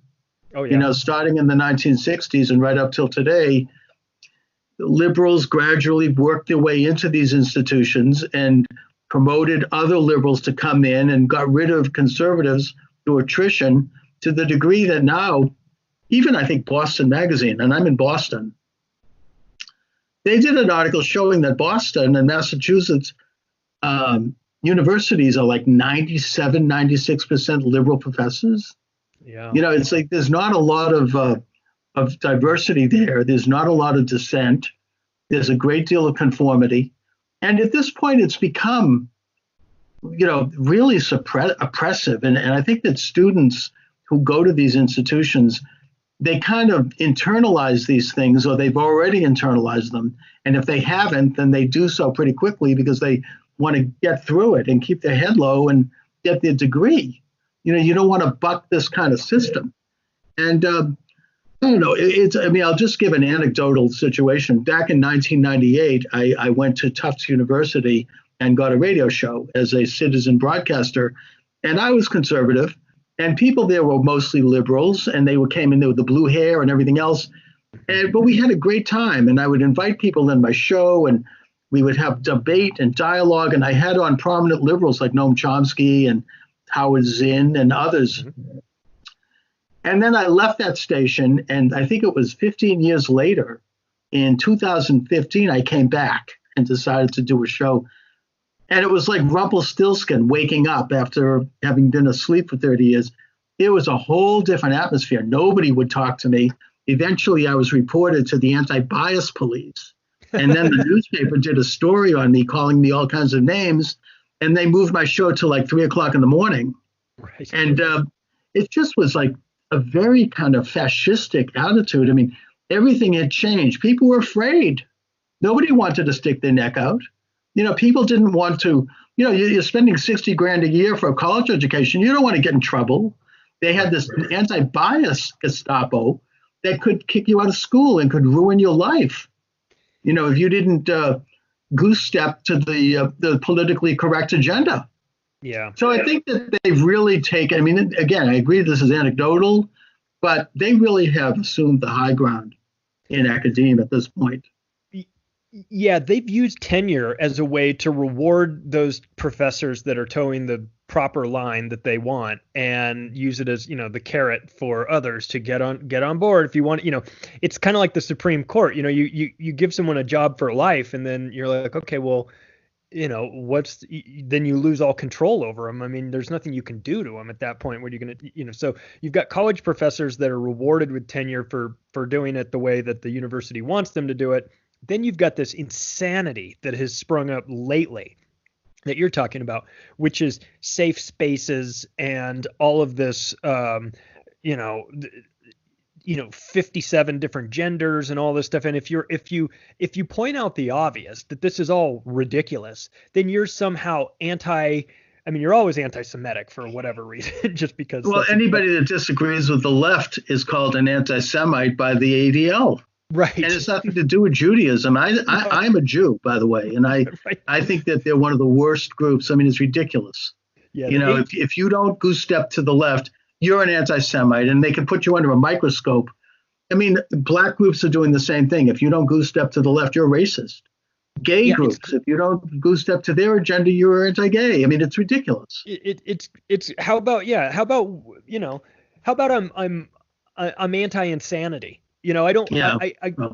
I went to USC, which is in LA, and I got out of there in '95, and there was none of this stuff. But I don't know why.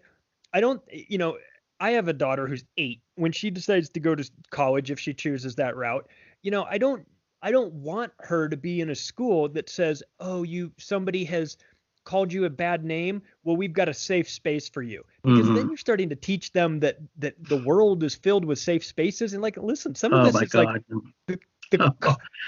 No, I mean, I was broadcasting at Tufts, as I said, right. I came back during the Trump election, and people were weeping, and they had to set up safe rooms where people could play with Play-Doh, like they had reverted back to nursery school. It's crazy. I mean, and this was a time, whether you like Trump or not, we should have been celebrating the fact that we had had a peaceful election, we'd had a change of power, that we have a democracy in the broad sense within a Republican context, and that we're going to have a new administration, whether you like it or not.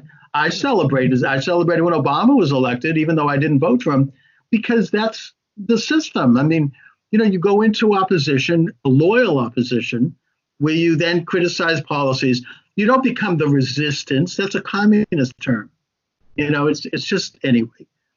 But yeah. And I had this conversation with Sam Tripoli, who does Tinfoil Hat and is also a professional stand-up comedian. And I asked him, can you go out and play colleges? He's like, no, there's no way I can play a college. He goes, I have to make everybody in the audience happy. If I make one person unhappy, they go to an administrator who goes to, who then comes up on stage and, with the old hook cane thing and just pulls you right off stage. Well, who needs that stuff? And it's become look at they drove Ben Shapiro out of I think it was UCal. I mean, he's like a moderate conservative guy. I mean, we're not talking about some real ideologue there.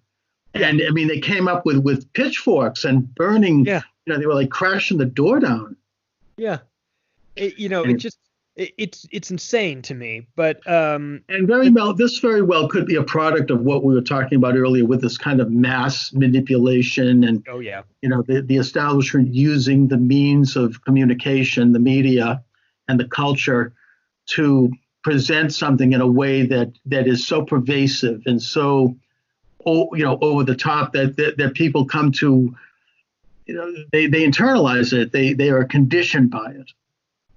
Yeah, and when you want to make a huge impact on society, if you're these maniac controllers and you want to impact society, it makes sense, like Adolf Hitler says, give me control of the textbooks and I control the next generation. So you've got them infiltrating not just the colleges and universities to get those kids thinking the way they want them to think, but also taking it a step earlier and going after the curriculum of schools. And one of the things that we saw early on was the Rockefellers and Carnegies putting lots of money into the compulsory schooling system. And we have Bill Gates in his new version of this, and he's one of the new Rockefellers, hiding behind his foundation.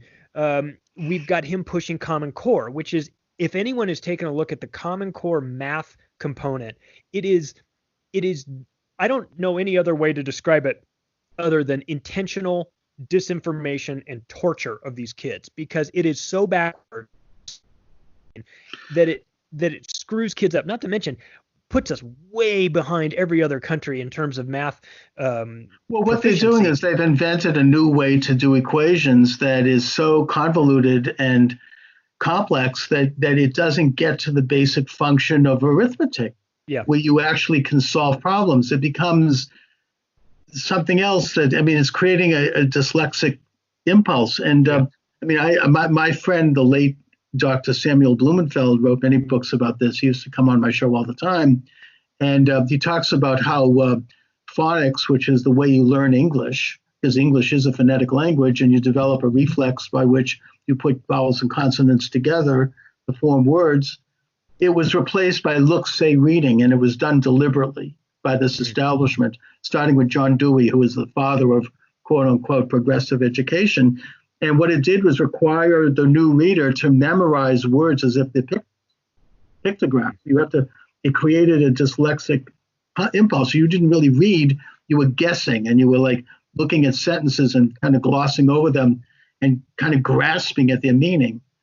And the result was, according not just to Sam, but to a lot of researchers who are legitimate people, including this Harvard professor, her name escapes me right now, the result was dyslexia and eventually ADD and other social disorders. Wow. Because, I mean, if you can read, you can become a real independent sovereign citizen. And that was interrupted by this whole rotten look-say method. And the Rockefellers had their fingerprints all over that one, by the way. Yeah. Yeah, it's really devious what you can do to the kids if you take the time to invest in these education systems. I mean, people don't, and I didn't realize this either until I started researching for the book, that, you know, the reason why when you're a kid and you're in a public school and all the desks are in rows, you know, these single file rows, and then there's a bell that goes off, you know, when class is over or when school's over. It's that the Carnegies and Rockefellers wanted to create a simulation that would mimic the working in a factory, because they own the factories, and they wanted these kids to go in, get this, you know, like a minimum type education, so that, as George Carlin says, they're smart enough to work the machines, but dumb enough to not realize how badly they're getting screwed. And they incorporate the bells and the factory, you know, the desks in a straight line and all these things, so that when a kid goes into school, this becomes very normal. And when they get out of school and they go to work at a factory, that also becomes just a continuation of this.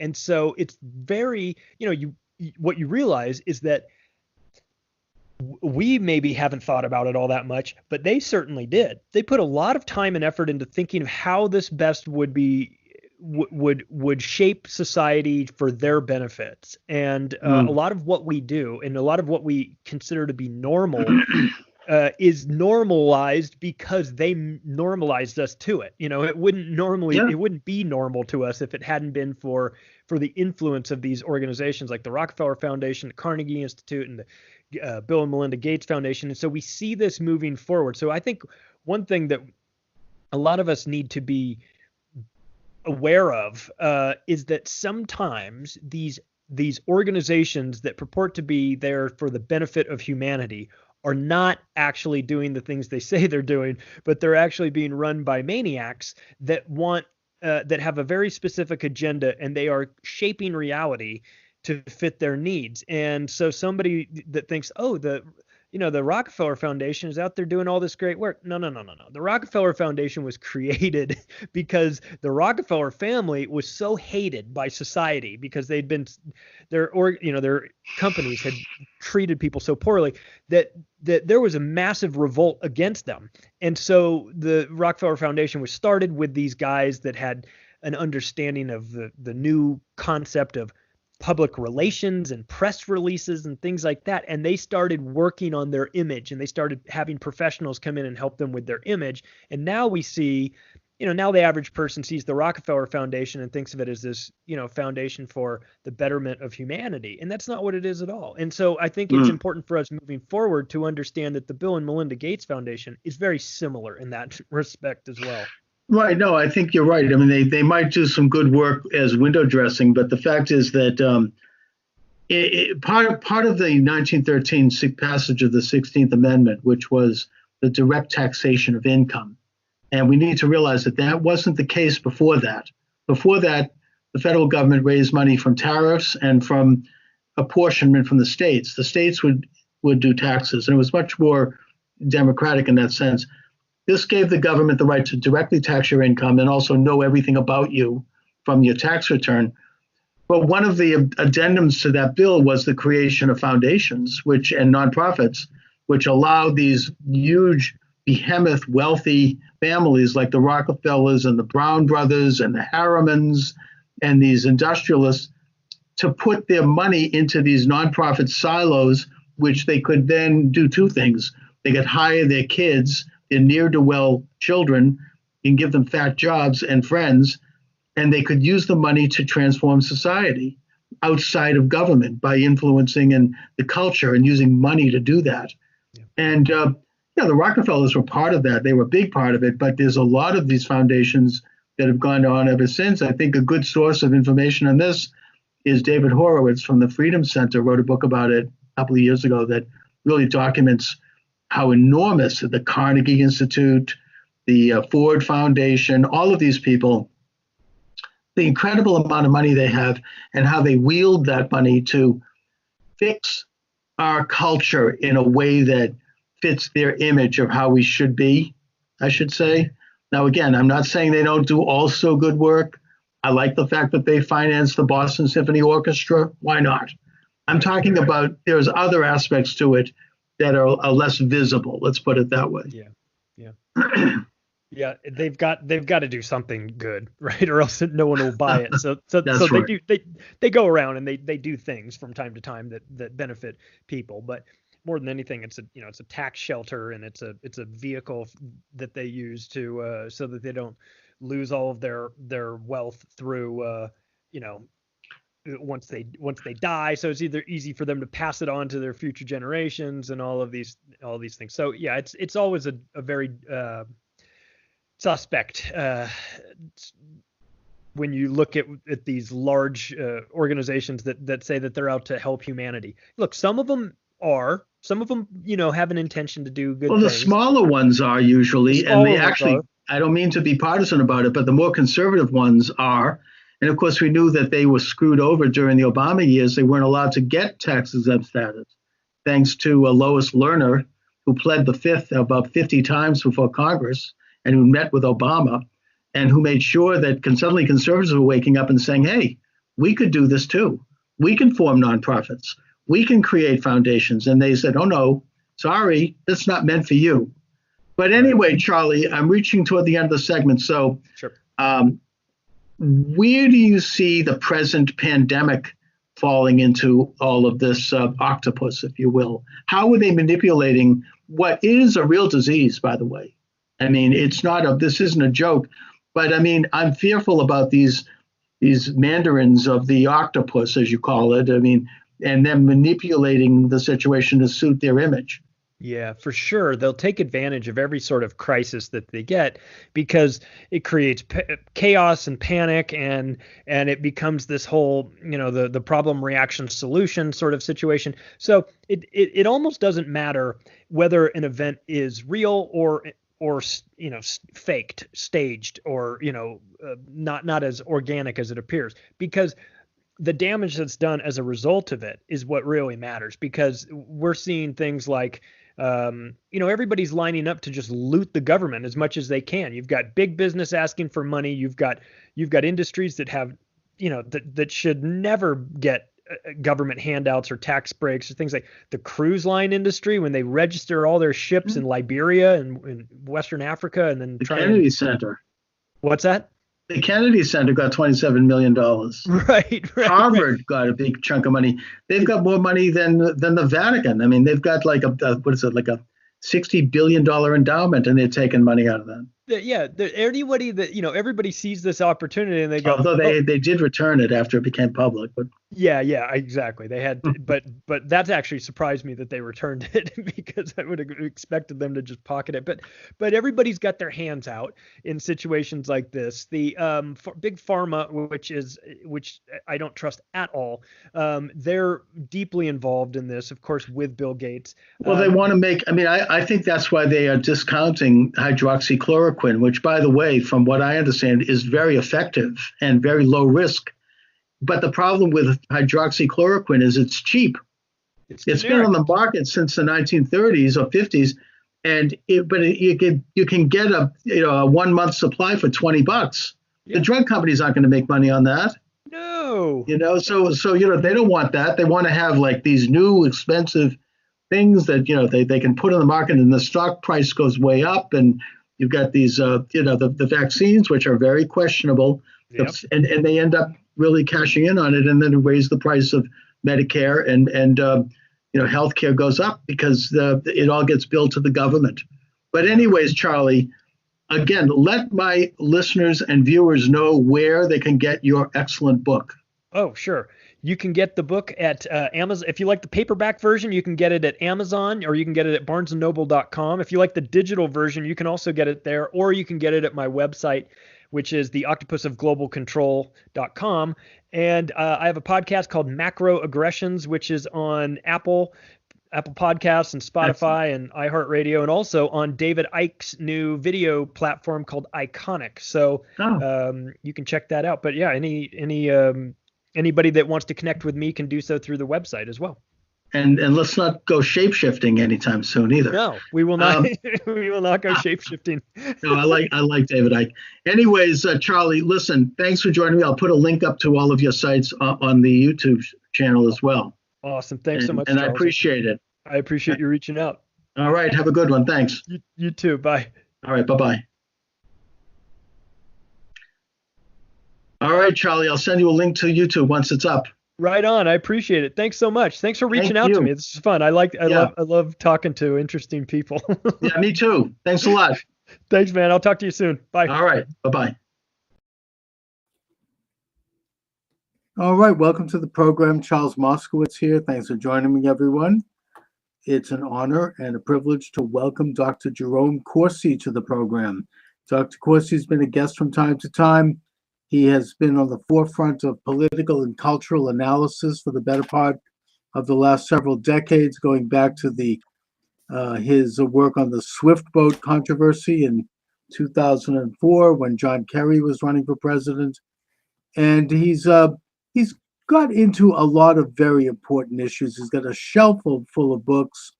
His most recent research in 2 books is on the Kennedy assassination, and his most recent book on the topic, which he co-wrote with David W. Mantik and others, is The Assassination of President John F. Kennedy, The Final Analysis. Forensic analysis of the JFK autopsy. X-rays prove 2 headshots from the right front and 1 from the rear. So, Dr. Corsi, let's go right into it. What are the latest discoveries with regard to the Kennedy assassination? Well, I'm going to start. First of all, Charles, it's great to be back with you. Thank you for the invitation. And I want to show you the cover of the book, and then we'll start there.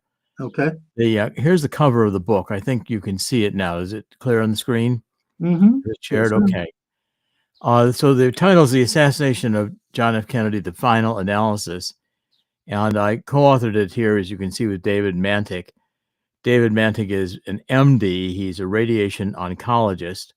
So he's been reading X-rays for cancer patients for over 4 decades. And he also has a PhD in physics.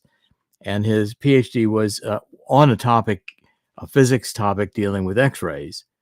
Now, Dr. Mantik has seen the JFK skull X-rays from the autopsy in the archives, the National Archives, 9 times more than anyone else.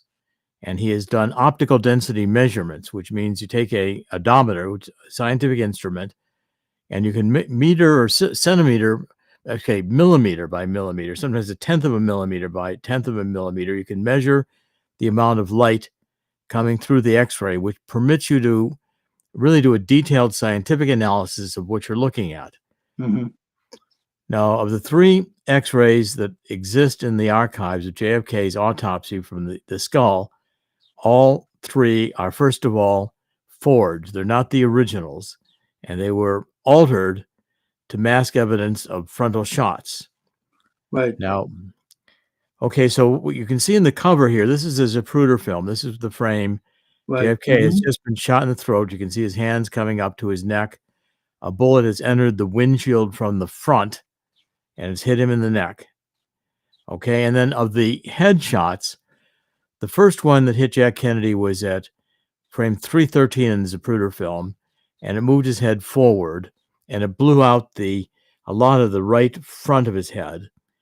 Less than 2 seconds later, a shot hit JFK in the temporal bone, which is right by the right ear, and it blew out the back of his head, the right back of his head.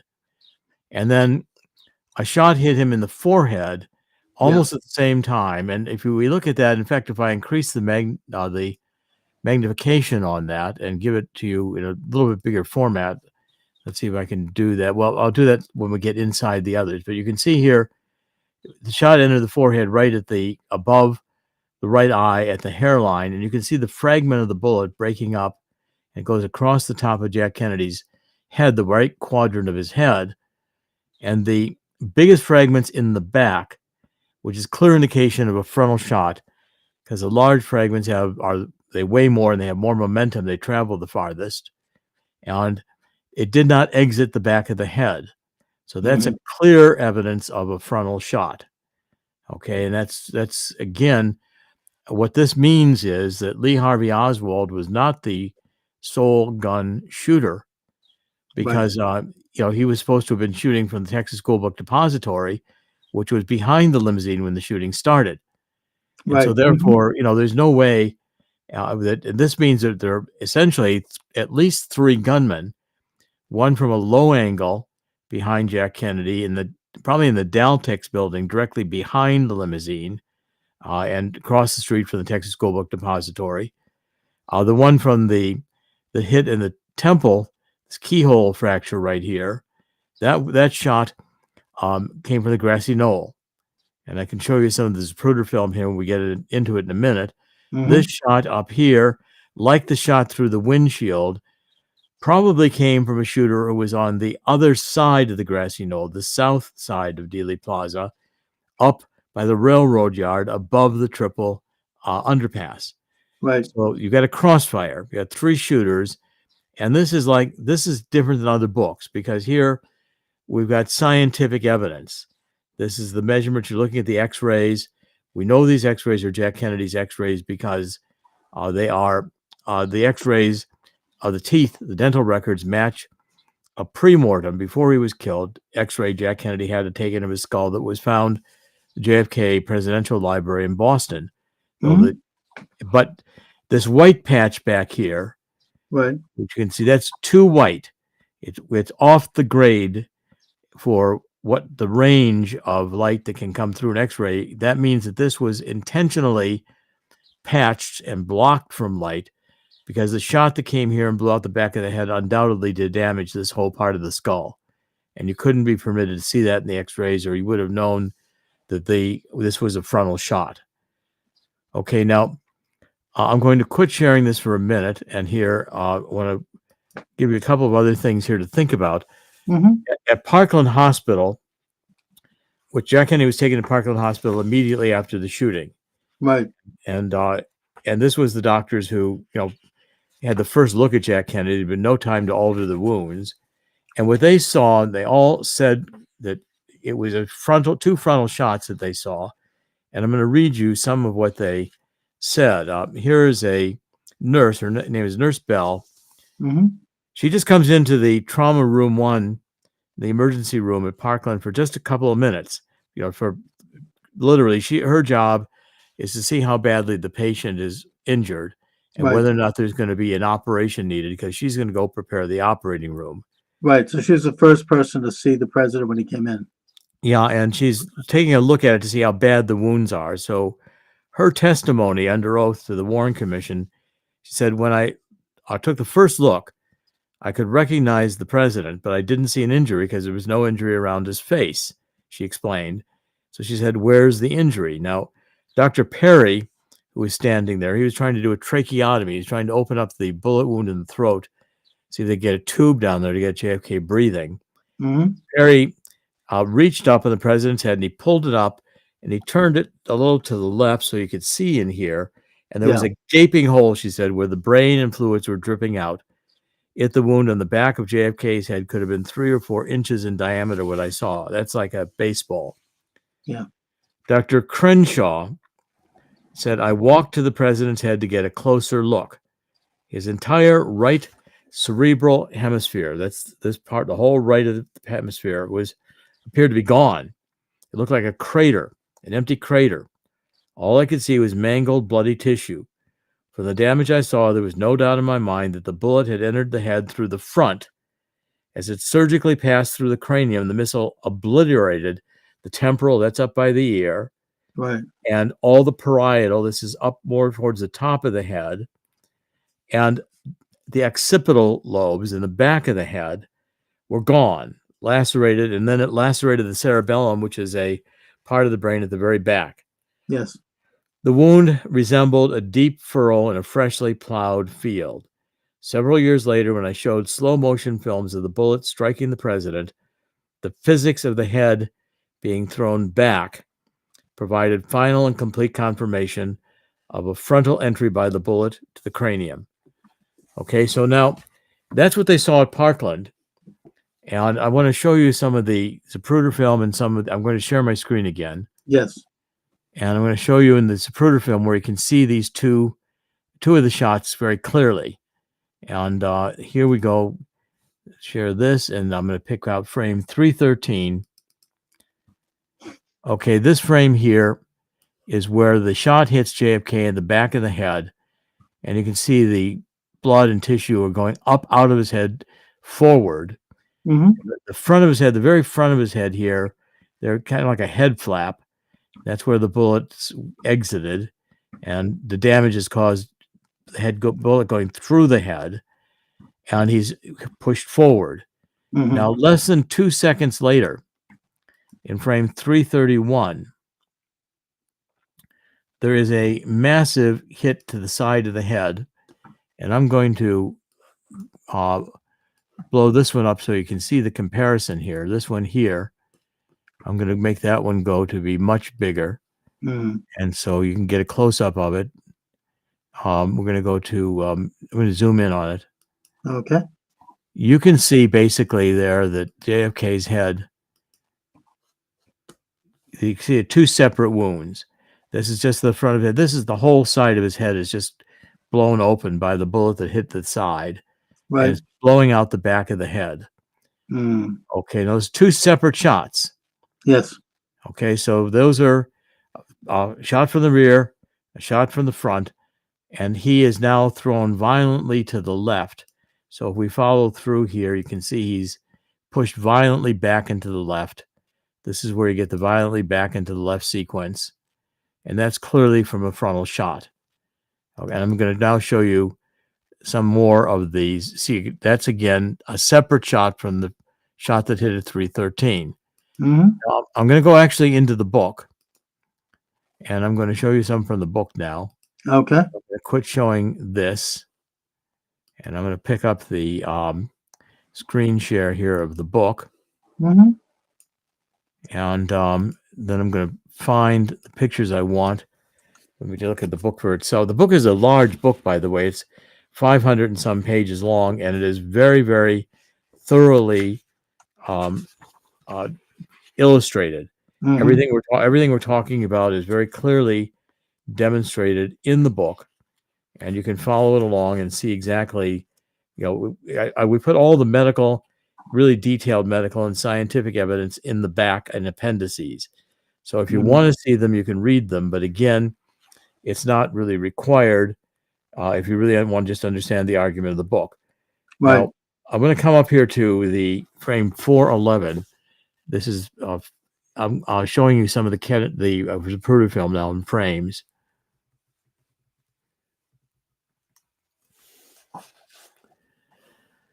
Okay, so here is this is the head explosion of 331, and I'm going to now again make sure I bring this up so you can see it really well.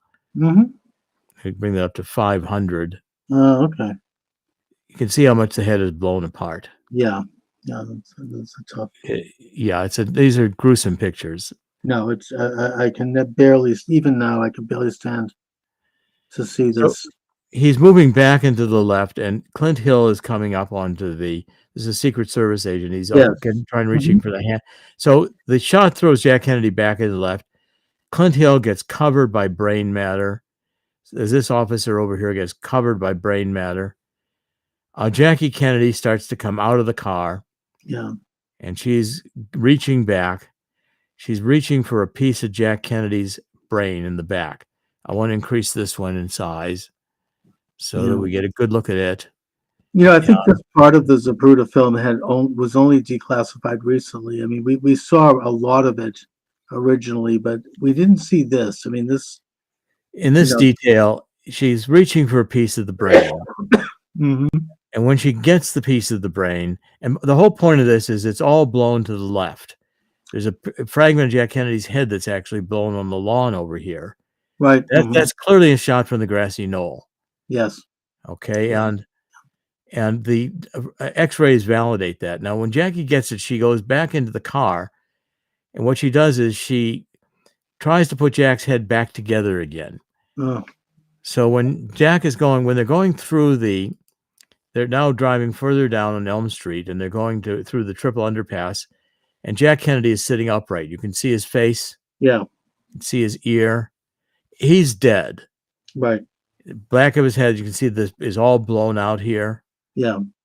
Okay. And so, Jackie was trying to get him. It's like a reaction when you break a wrist or something like that, and you think you can put it back together again. Right. But the evidence here that this is in fact a,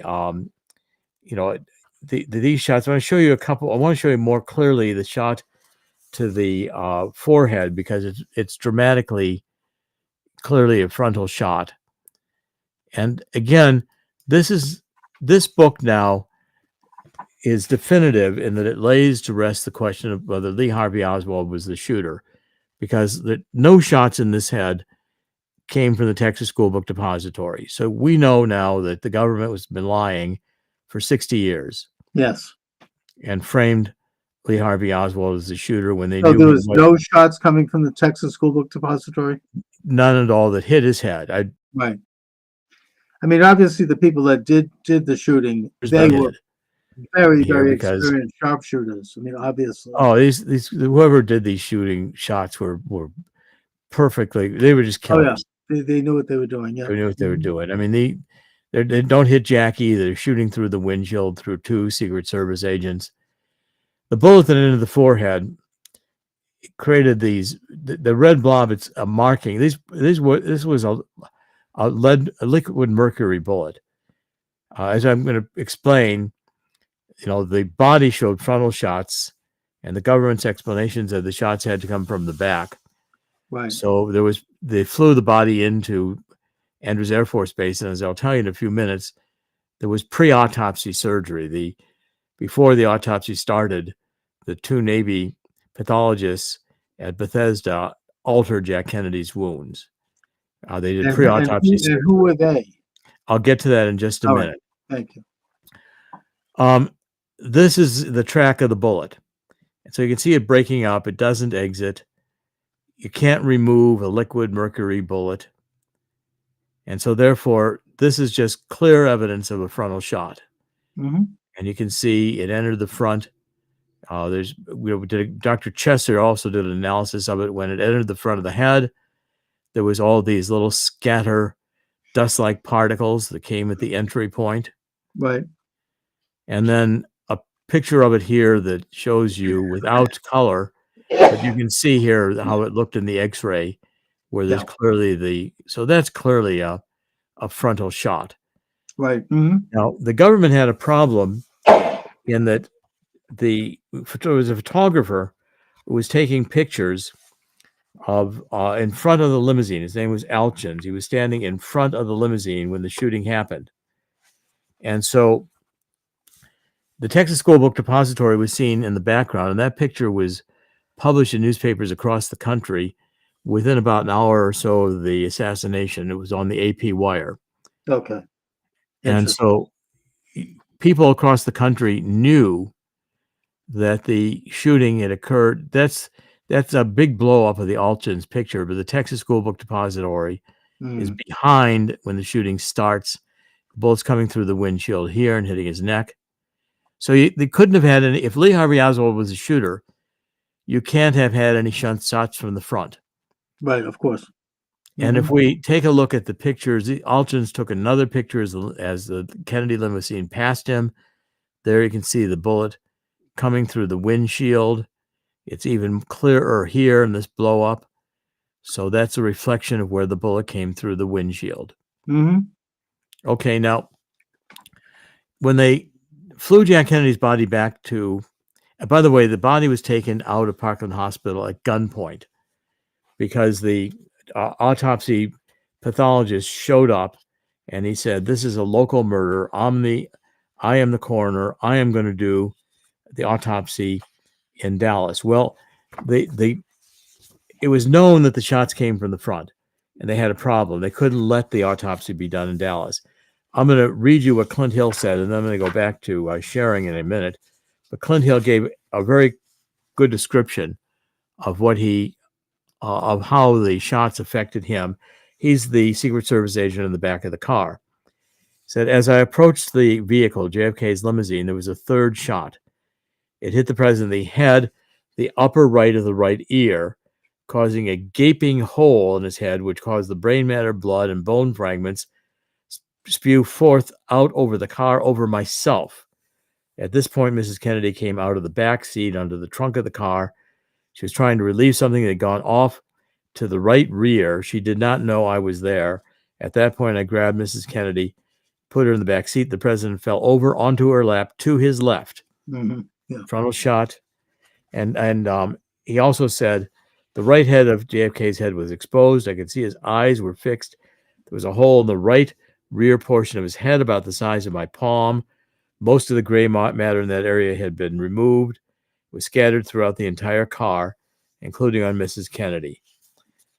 So there's no doubt. And in fact, if we go back to the book, all the doctors at Parkland say that they clearly saw that this was if I go to figure 4.3 about, all the pictures taken of these doctors show that they have to go find it here for a minute. It's not exactly numbered in the manuscript the way it got into the book. There were some changes. Okay. But you can see that in a minute. I'm going to show you the picture where all these doctors are saying he was hit in the back. By the way, that's how the bullet came in the forehead at a higher angle. That's how the bullet at the side blew out the back of his head, entering it by the right ear. Mm-hmm. And then all these doctors at Parkland, when they were asked about that's the Harper fragment that was blown out of the back of Jack Kennedy's head and was found on the lawn on the other side of the Dealey Plaza. Right. It's very clear he was shot from the front. There's another shot of the Harper fragment. And as you go through this and see what the doctors say, it's just clear the doctors are all in agreement at Parkland that he was shot. And let's see if I can find it quickly here. 4 point. It's pretty dramatic when you go. Oh, by the way, this is what Dr. Mantik's optical density measurements look like. He's taking measurements and recording them all across the skull. Right. It's very, very detailed analysis of the. See, these are the doctors at Parkland. They're all holding the back of their head where they saw the blowout. Yeah, I see that. Wow. Okay, so there was really no doubt about it. Now, when they got the airplane landed, you see Bobby Kennedy comes and runs into the front of the they comes up on the stairs and gets into the front of the airplane, and they begin to take the casket out of the airplane with a lift. There's a Navy ambulance there. And the Navy ambulance, they put the casket in the Navy ambulance, and Bobby and Jackie get in the Navy ambulance and they head off to Bethesda. And Lyndon Johnson comes and gives a few minutes speech, very quick speech. And the lights are off. And that's at 6 p.m. on the night of the assassination, November 22nd, 1963. Now, the JFK's body arrives at Bethesda morgue a half an hour later, and it arrives in a shipping casket, a pink metal gray shipping casket. And these Navy corpsmen at Bethesda bring the shipping casket into the morgue, they open it. There's a body bag in it. They take the body bag out, but Jack Kennedy's in the body bag naked, and he's got a towel around his head. Now, that's not how Jack Kennedy left Dallas. Right. Left Dallas in a ceremonial casket that they had brought up from a local funeral home, Mhm. and the nurses had wrapped him in sheets, his body and his head. Yeah. So the body had gotten removed from the casket and Mhm. was helicoptered to Bethesda, and it arrived in a Black Navy ambulance, which was not the same ambulance that, of course, Jackie and Bobby left. Left to go towards Bethesda. That was a completely different hearse. I want Yes. to find the quote here from Paul O'Connor, who was Mhm. one of the corpsmen that night, and he made it clear that there was. He says Paul O'Connor was interviewed. He said Paul O'Connor, the back of the morgue opened up, and a crew of hospital corpsmen and a higher-ranking corpsman, Dennis David, brought in a plain pinkish gray, what I call a shipping casket. It was not ornate. It was not damaged. It was just pinkish gray casket. They brought it up into the morgue and set it. We had 2 tables in the morgue, autopsy tables. They were back to front. They weren't side by side. They were back to front. They brought it up front where we were. At that time, we opened the coffin, and inside was a body bag. Now, William Matson-Law, who did a lot of interviewing of these Navy corpsmen, interrupts. He says, "You're sure there was a body bag?" Paul O'Connor, absolutely sure there was a body bag. We unzipped it quickly. Inside was a nude body with a bloody sheet wrapped around the head of the body. We lifted the body onto the table. Now, 2 of the doctors, Dr. Humes and Dr. Boswell, who are going to do the autopsy, come out, and they start to do pre-autopsy surgery of the head. It's witnessed by Navy corpsmen. It's witnessed by one of the people who was there, the mortician, who's going to prepare Jack Kennedy's body to show it back at the White House. Uh-huh. And they saw this surgery. Now, I'm going to show you what they did was they opened up Jack Kennedy's head to change the frontal shot in the forehead and make it look like an incision. They took a saw and they removed the top bone in JFK's head, which is called the parietal bone. Yeah. And this is what Jack Kennedy's head looked like after the pre-autopsy surgery was done. These pictures were not released until a few years later. Sure. And you can see a head brace under Jack Kennedy's head. That was not in the morgue. I'm going to increase this size, and you can see how the top bone is gone. Yeah. And how they've messed inside his head, trying to. The brains are all scrambled. And the front. It's got. I'm going to show you a better picture of this, but the front is like a wing nut. And they made a complete mess of the head. I'm going to go forward and show you another picture of it. Let's just see here. Maybe it's behind this. I'm not sure which direction it's in. Let me look for a second. I think it's in front. You can see how well illustrated this book is, by the way. Yeah, beautiful. And okay, now this is another view from the side. And here we go. So we're going to do 200. You can see they messed up the incision up here. Uh-huh. And the top bone is gone. I'll show you one more of these pictures, which is in color. So it's really the most gruesome of them, but it's important that you see it. Okay. And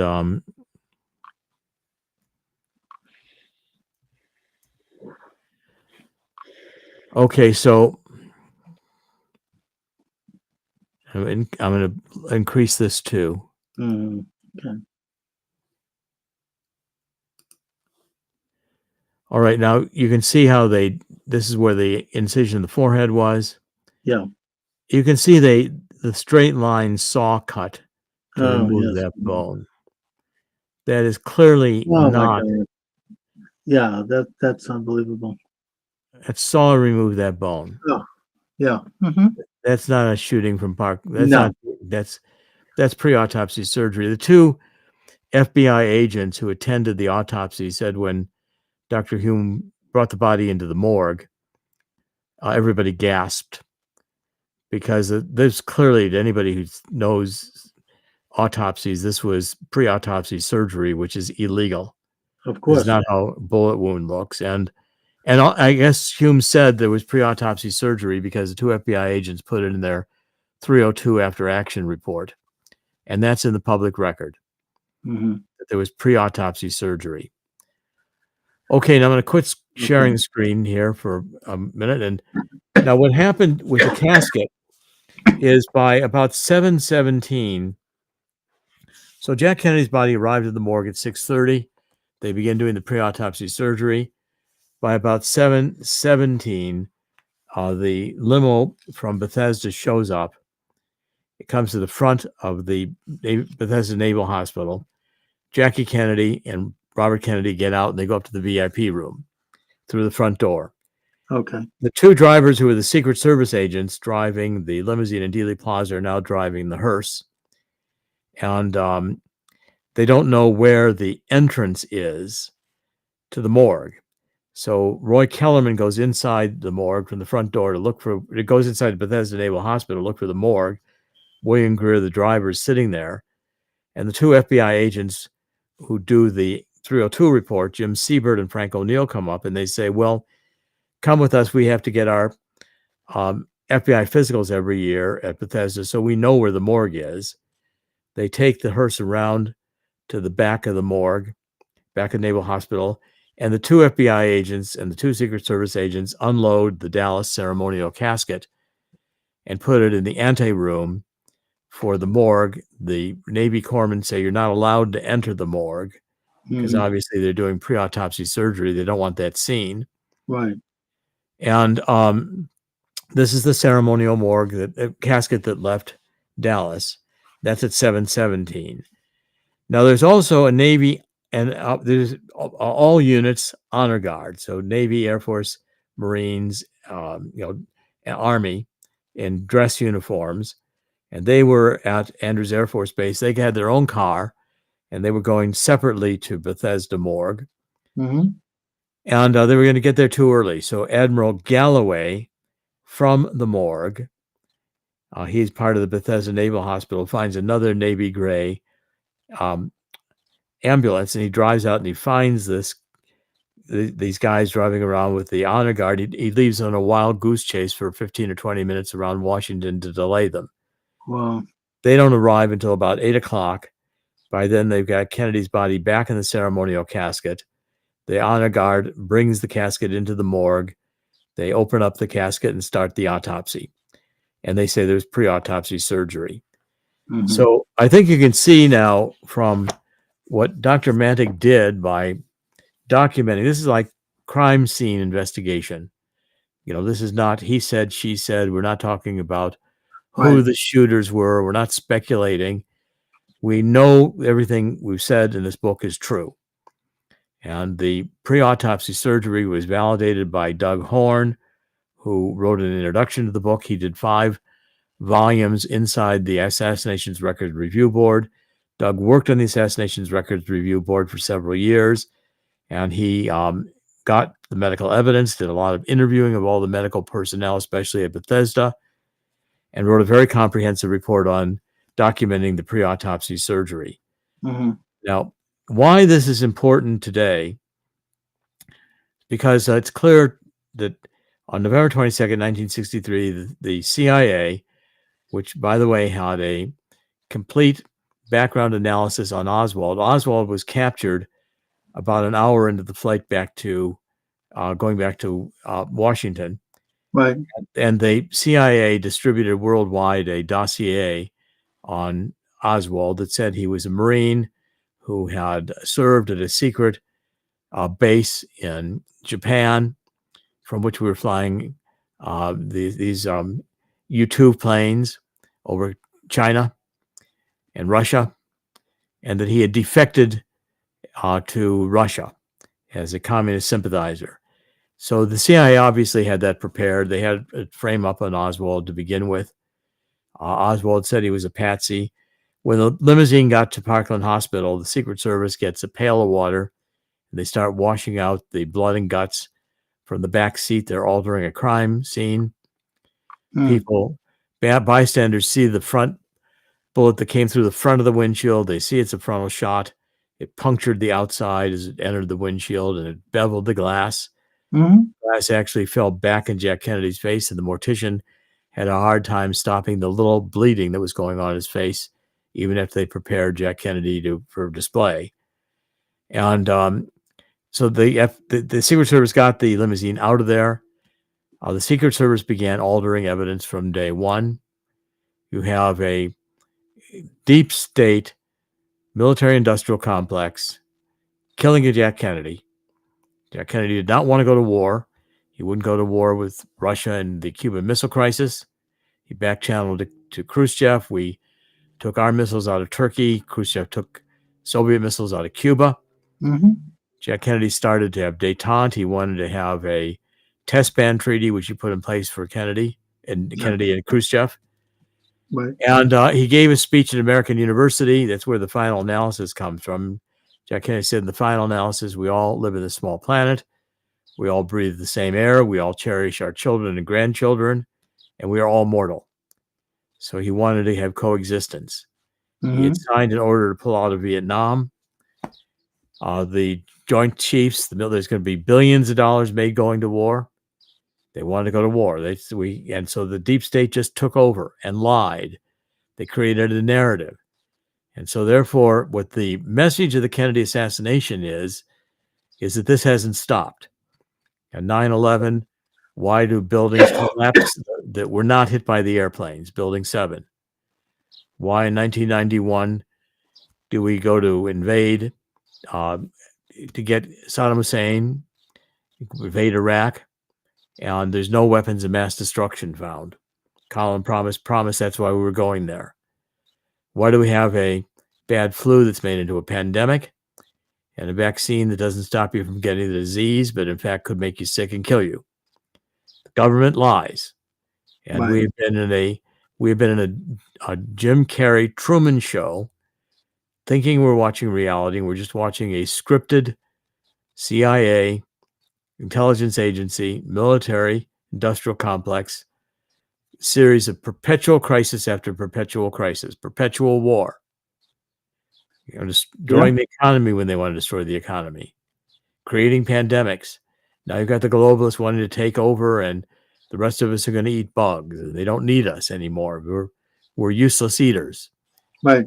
Well, you can see, I'm not sure that, I think the CIA has controlled every president since Kennedy, with the exception, I think, of Reagan and Trump. Yeah. And the CIA is still got And Joe. then look what happened to them. No, look, I mean, Kennedy actually thought that he was president of the United States, and he was fatally mistaken when he began to exercise the constitutional powers of that office. That's right. The deep state, which, as you say, they stand for a policy of perpetual war for perpetual peace, as historian Charles Austin Beard called it in his famous book in the 1920s. Of course, later on, he'd be denounced as an anti-Semite, which is not true. Basically, that was the policy they were promoting.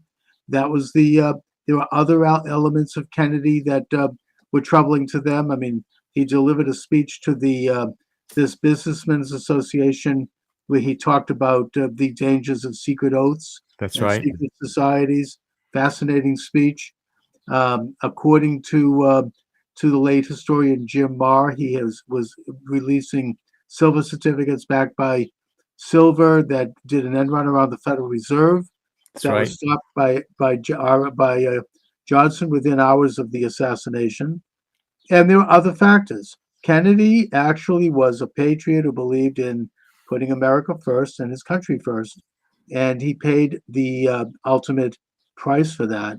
That is the exact, and ever since then, this deep state has been enthroned. I mean, I think even Nixon tried to stand up to it. Look what happened to him. This is the way it goes down. I mean, it's what we're dealing with. It's obviously what's happened with President Trump, and that's what we have today. That's who's running the world today. They'll stealing elections. They'll do anything their Of power. course.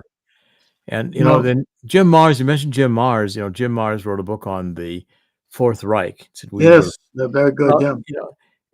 Allen Dulles, head of the CIA, and his brother John Foster Dulles had State Department under Eisenhower. Right. Now they both had worked with Brown Brothers Harriman and Prescott Bush, who was Yes. George H.W. Bush's father. They were, before World War II, they were funding Hitler out of Wall Street. And they believed in Nazism. They wanted globalism. They liked this idea of a small, self-appointed elite. Klaus Schwab, John Kerry, Bill Gates, and they're the oligarchs of the world. They get all the money, and they multinational corporations and their machines. They run the world, and the rest of us are nothing to them.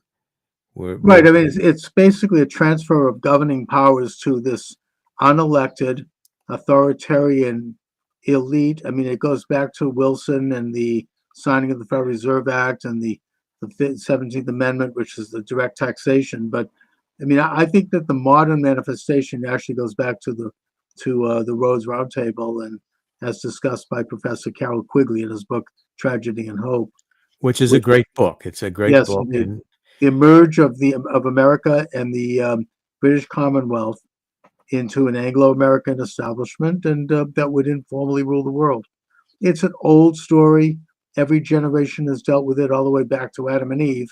This isn't new. And every generation has also had patriots who have woken up and who have gone to bat and taken a stand for freedom. That's what this country was supposed to be all about, a rejection of these authoritarian ideas.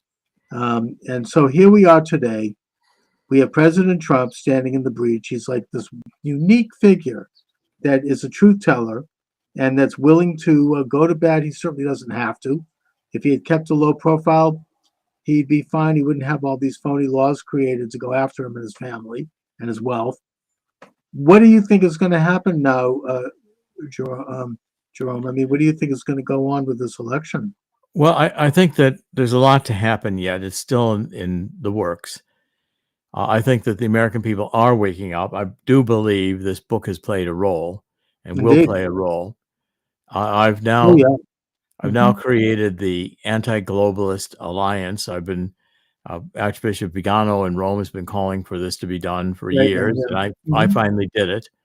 And I've gotten to be in communication with Archbishop, with His Excellency, and I'm writing a book which I'm just doing the final editing on it today, which is entitled the Anti-Globalist Alliance Manifesto.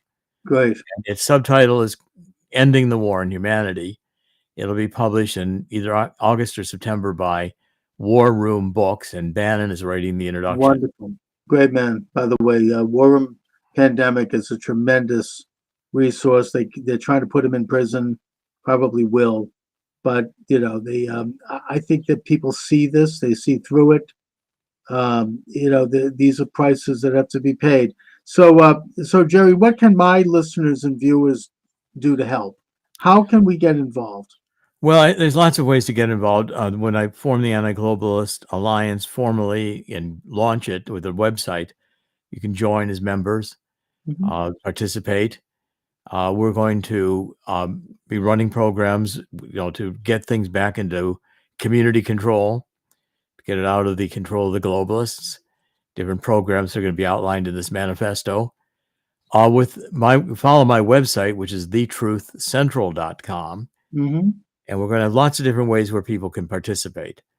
But I'm very actively taking steps to reverse this. I've created new telemedicine companies. I want to get medicine back in the hands of doctors and people. And we'll be working. Those are part, again, of the Anti-Globalist Alliance, getting things back into community level. And so we're going to be very active on this as the elections approach. And I think these two books go together. Robert Kennedy Jr. knows about this book. I've talked with him about it. And he asked for a copy of the book, and he asked for a Dr. Edward Fogarty, who's a radiologist, to look at Dr. Mantik's work. And Dr. Fogarty told Robert Kennedy that the book is 100% solid. That's correct. Good. And Dr. Fogarty is actually working with me on a project he's on. I have a medical website called GetLongevityMeds.com, and he's going to be offering hyperbaric treatment and some immune supplements, which are quite extraordinary. Wonderful. So it turned out he turned out to become a good friend, and now we're working together. Good. But- I should look into that. I'd like to. And I also am still concerned with the apparatus of voter stealing, of the ballot fraud. I think there's been progress made. The American people are aware of this. I follow some of these really sinister people like Mark Elias on Twitter, and he tends to show the truth. I mean, he'll tweet what they're doing. He was one of the architects of the phony Trump impeachment and the J6 scam, which now has been exposed even further with this tape that just came out with Nancy Pelosi. But nevertheless, their infrastructure is still in place. Yes. They can still do it, and they probably will do it if they need to. They'll do whatever they need to do to stop Trump. So I'm very concerned about that. Obviously, we all are. We are. I mean, look. They're ramping up the Ukraine war. We're now giving long-range missiles. Firing missiles into Russia. Can you imagine that? Every president from Truman on down has avoided a kinetic war with a nuclear armed Russia. I mean, it's insane. The Biden is obviously going through very fast progressing senior dementia. Indeed. So you can't have a president who's in senior dementia. So it's obvious he's not running the country. So who is? Well, you got this deep state, the CIA, and I'm sure Obama's involved in it. I mean, the truth is, you don't know who's running the country. We don't have a republic any longer. We don't have representative Congress. These congressmen are all bought and sold. They are. I mean, what the hell happened with Johnson? I mean, they're worse than if it was controlled by the open deep state. Yeah, I mean, it's between Johnson and Mitch McConnell's wife is Chinese, and her family's worth billions or millions or whatever it is in China. And, that family wouldn't be around if Mitch McConnell wasn't, he has to do what China wants. That's how China plays. That whole family would be killed. And so therefore they play that game in China. They know it's cheap to buy Joe Biden for them. They've owned him for decades. And Joe Biden's been for sale for decades. Yeah. And, the problem is that the CIA, has been so deeply involved in everything. I mean, I caught HSBC in 2011 doing money laundering. They were taking people left the bank and they took their names and their social security numbers. They ran millions of dollars through new accounts opened under that information. They closed the account. Well, Department of Homeland Security asked for the information. I gave it to them, sent a permanent investigating committee. HSBC was charged $1.9 billion in criminal fines and nobody went to jail. They were money laundering for the Mexican drug cartels. The CIA was in on it. The Treasury is monitoring. We are the drug cartels. You can't run a drug cartel without a bank and an intelligence agency. You can't drive around with semi-trucks full of $100 bills. You got to get the money into a banking system. And so therefore, if people wake up, they realize we've got a criminal government that is that murdered a president and is getting us into suicidal wars. I mean, for all I know, their October surprise of this neo-Marxist Democratic Party will be to have a nuclear war. Yeah, we don't know if anything could go down. If they'll do anything to stop Trump and the MAGA movement and people who are trying to reassert sovereignty. But I think, I say in the end, God always wins, and indeed, this scheme always loses. It's just we're going to have to pay a big judgment of God because we've, let the country get away from God. We've killed too many babies in the womb, chopped them to pieces after Roe v. Wade. We've started taking God out of our schools in the 1940s. This has been a country that moves from God is going to get lost and it's going to get destroyed. And we have to get back to these roots. I think the American people are still and increasingly awakening to this. I think if we have a great revival, which is possible, and I'm encouraging people, my TheTruthCentral.com daily podcast, weekday podcast, to say 2 Chronicles 7:14, we need to get down and repent, and God will hear our prayer and heal our land. I mean, it's really gotten to that point. And these demons, and I do mean satanic demons, mutilating children. They're absolute demons that are at the very core of the deep state. They always have been. The problem is now they're out in the open about it, and now they have the technologies and the means that would have made Hitler and Stalin blush. I mean, they really can do things that are so all-encompassing that we can't even imagine it. I mean, the subject I think you've gotten into also is the mind control developments, particularly since World War II. Yes. And MK Ultra and all of the rest. These things are real, and these things are manipulating people to behave in certain ways and think certain things that they don't understand. It's an interesting subject. It's very manipulative. It's calculated.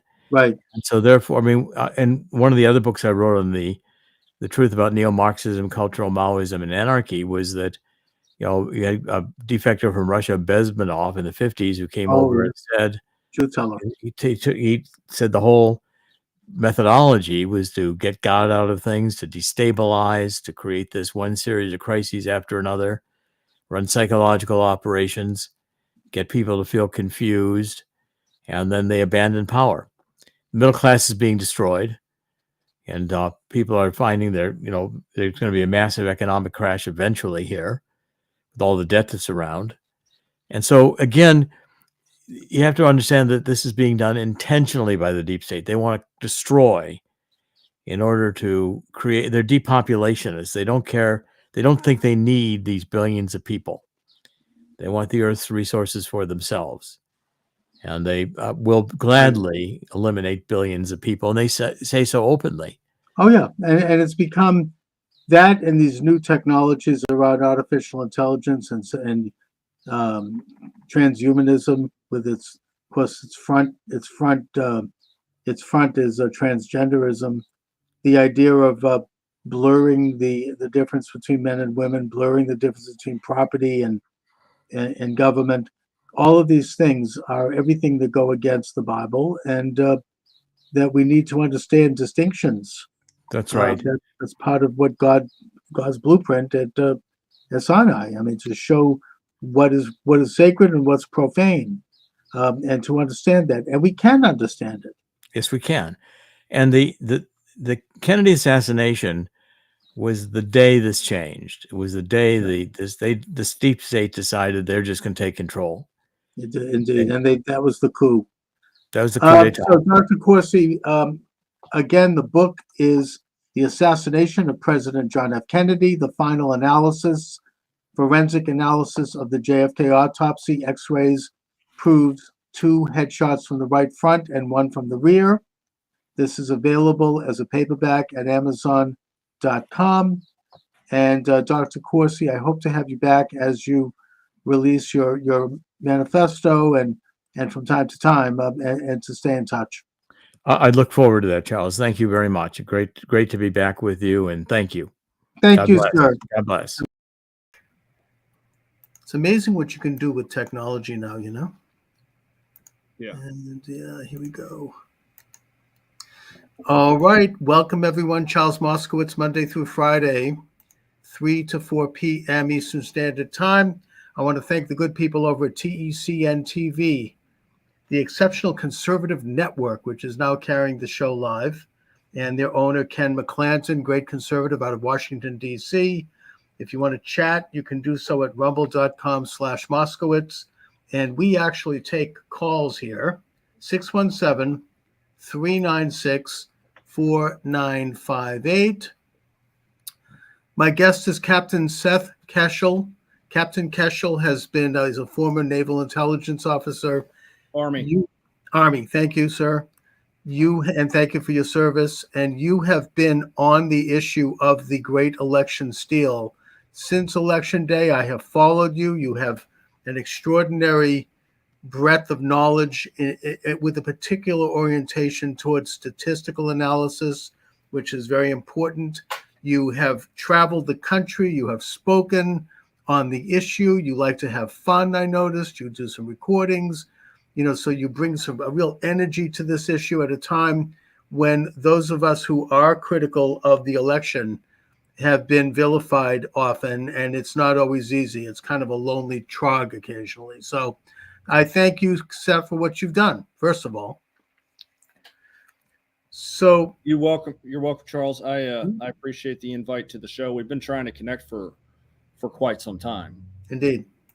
So let's go right to it here. I mean, the whole country knows, I think, and polls indicate that most people know that the election of 2020 was stolen.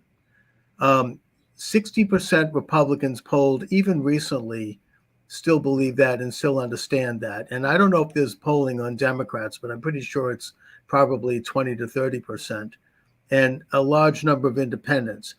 The way polling works oftentimes as well, people might be afraid or intimidated to speak the truth when asked, because when you have the FBI kicking down people's doors, you don't necessarily want to mention that you believe this, because you might end up on the wrong end of that kick on the door.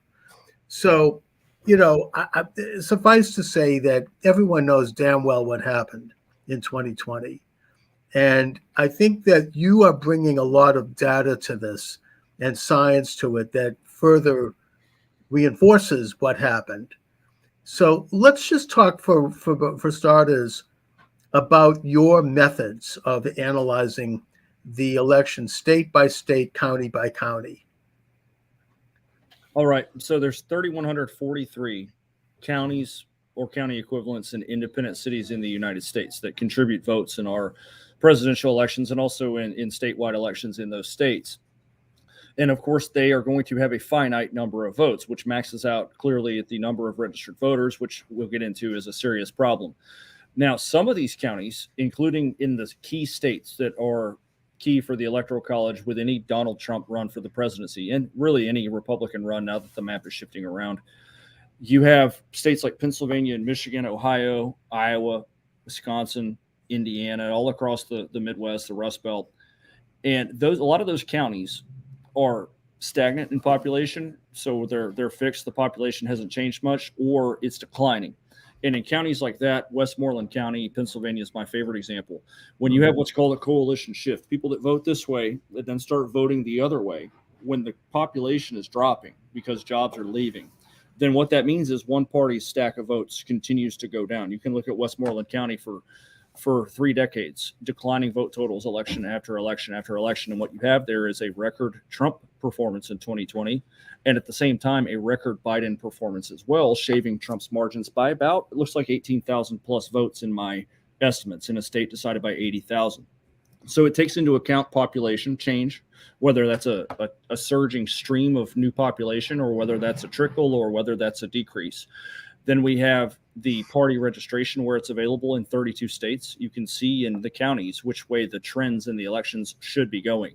And if you don't believe in that, you can take any state that has party registration and put down the registration trend between presidential elections, and whichever party made the advantage is the party that benefited in the next election, whether that was a tighter loss or an expanded margin of victory or a flip of the state. You can see that coming with party registration. So in a state like Massachusetts, I can see coming that the state's going to become more Democrat with an expanding Democrat registration.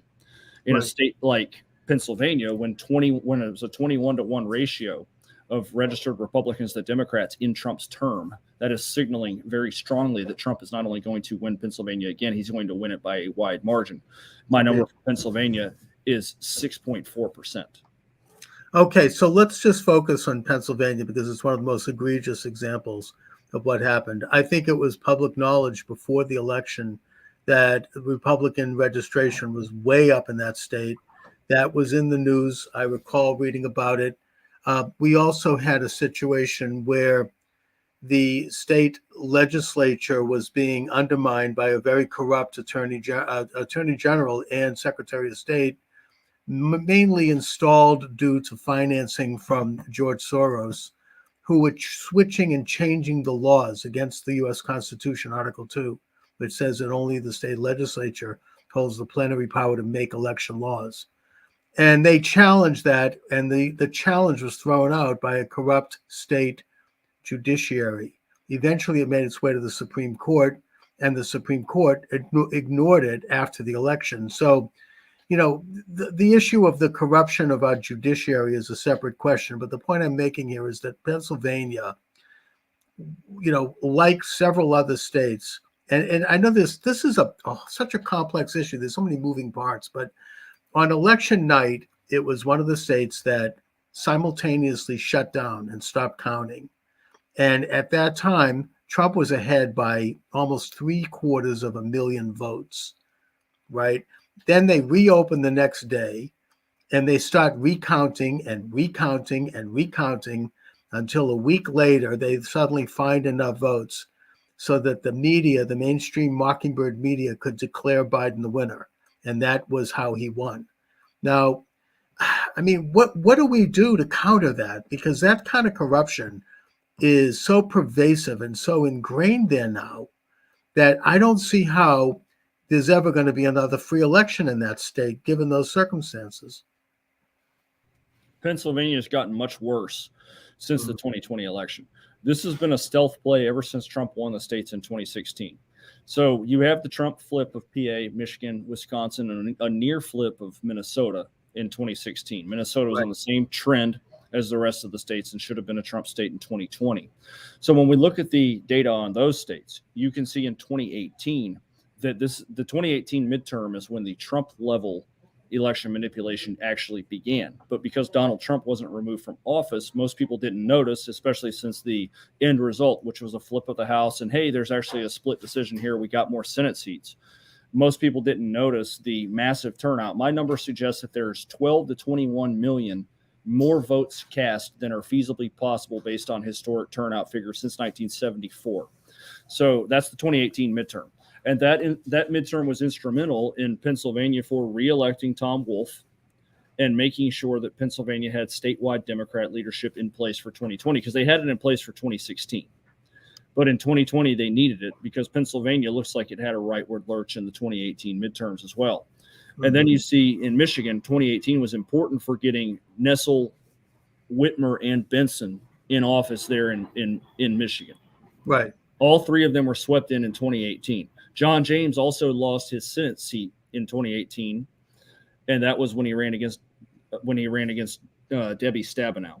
He probably should have won that race as well, but instead the result was they got their beachhead in there to prevent Trump from carrying Michigan in 2020.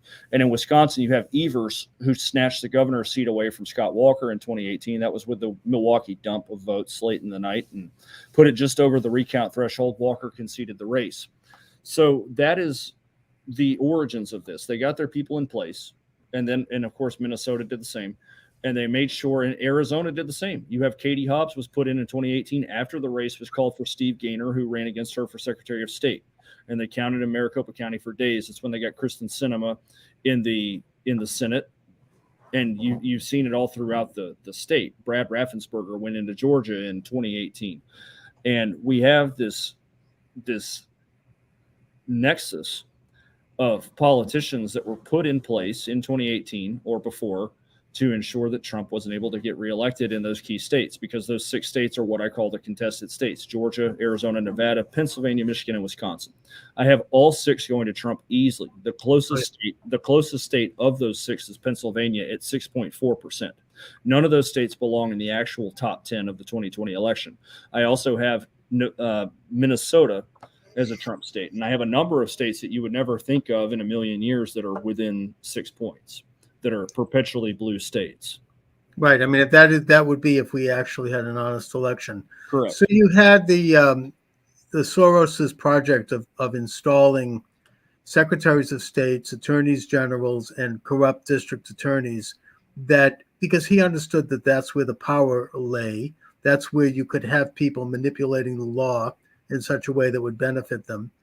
And, you've mentioned several of those situations. I mean, Jocelyn Benson in Michigan, along with the other 2 witches, she changed the laws regarding signatures on absentee ballots. That was overturned, her law. 6 months later, of course, it was too late by then. And then just before this recent election, after a citizens group brought evidence that there were 200,000 ballots that no longer resided in the state, they were from people who had either died or had moved out of state, and that they demanded that she remove those ballots, and they had all the names, she just ignored that as well. So we're talking about serious corruption here, that in an ordinary time would have been would have been involved with would have been felonies. But yet they are still there. They are more powerful than ever. They were able to, regain their seats in this last election, I think, under very strange circumstances. Do you go into the business of the numbers of ballots that are on the books that are from people who had either died or who are no longer residing in the state?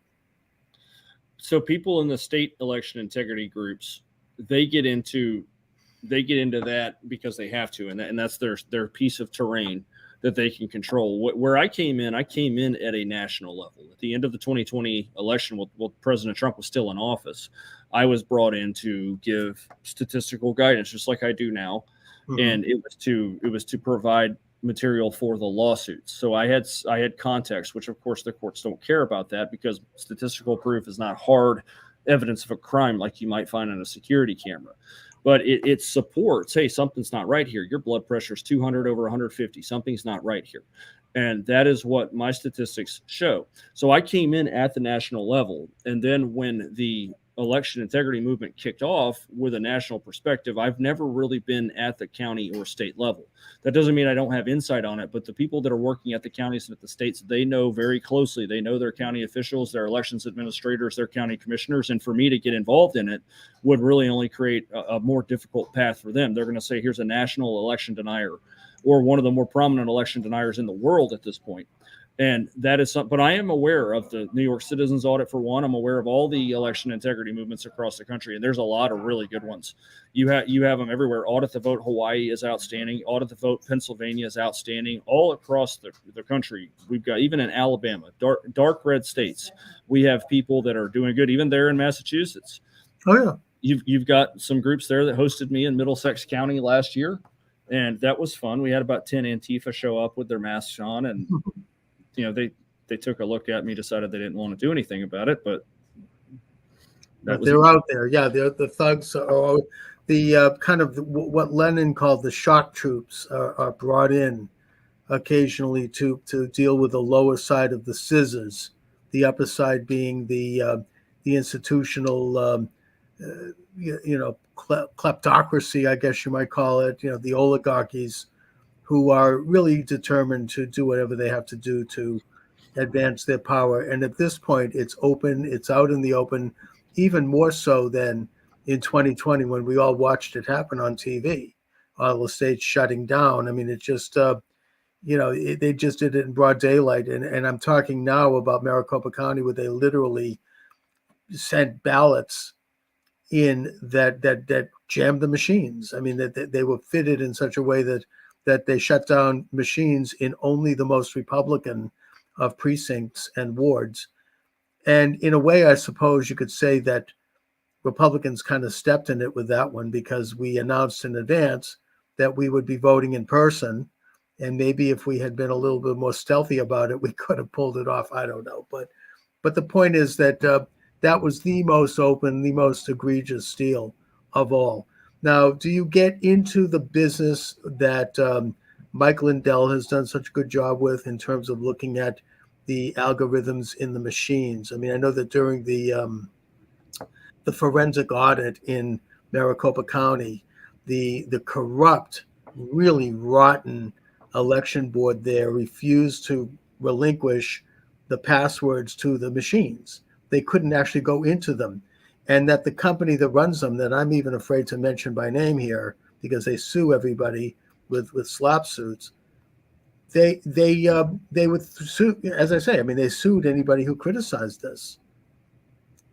Well, so all the machine companies, all election machines, yes, are vulnerable to misuse, to potential hacking, and to manipulation.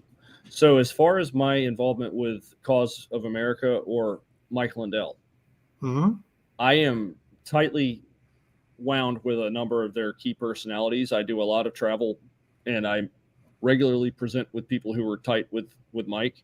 I'm on good terms with Mike as well. And my stance on machines, and from early on, just like you said with Maricopa County, from early on, Maricopa County's officials, their county commissioners, they were the big tell that something was up with the electronic elections equipment. Because if they had nothing to hide on that, they could have acquitted themselves easily by turning over all electronic election equipment, letting people look at it, letting cyber experts and forensic experts go through everything, see what the deal is, reconcile the electronic vote records with hard ballots to reconcile it with the voter registrations, and they didn't do that. In fact, they did everything they could to prevent them from being turned over. So that is something to me, given the circumstances, that, and it's not frivolous, it's something they were subpoenaed for, logs, routers, and other electronic elections equipment. The fact that they resisted that so much is a pretty big tell. Now, what can the machines do? Well, the electronic poll books are a big problem. They can determine on election day who's not voted. It's right here on electronics, and not on a binder anymore where you show up at the precinct, sign your name, and go vote.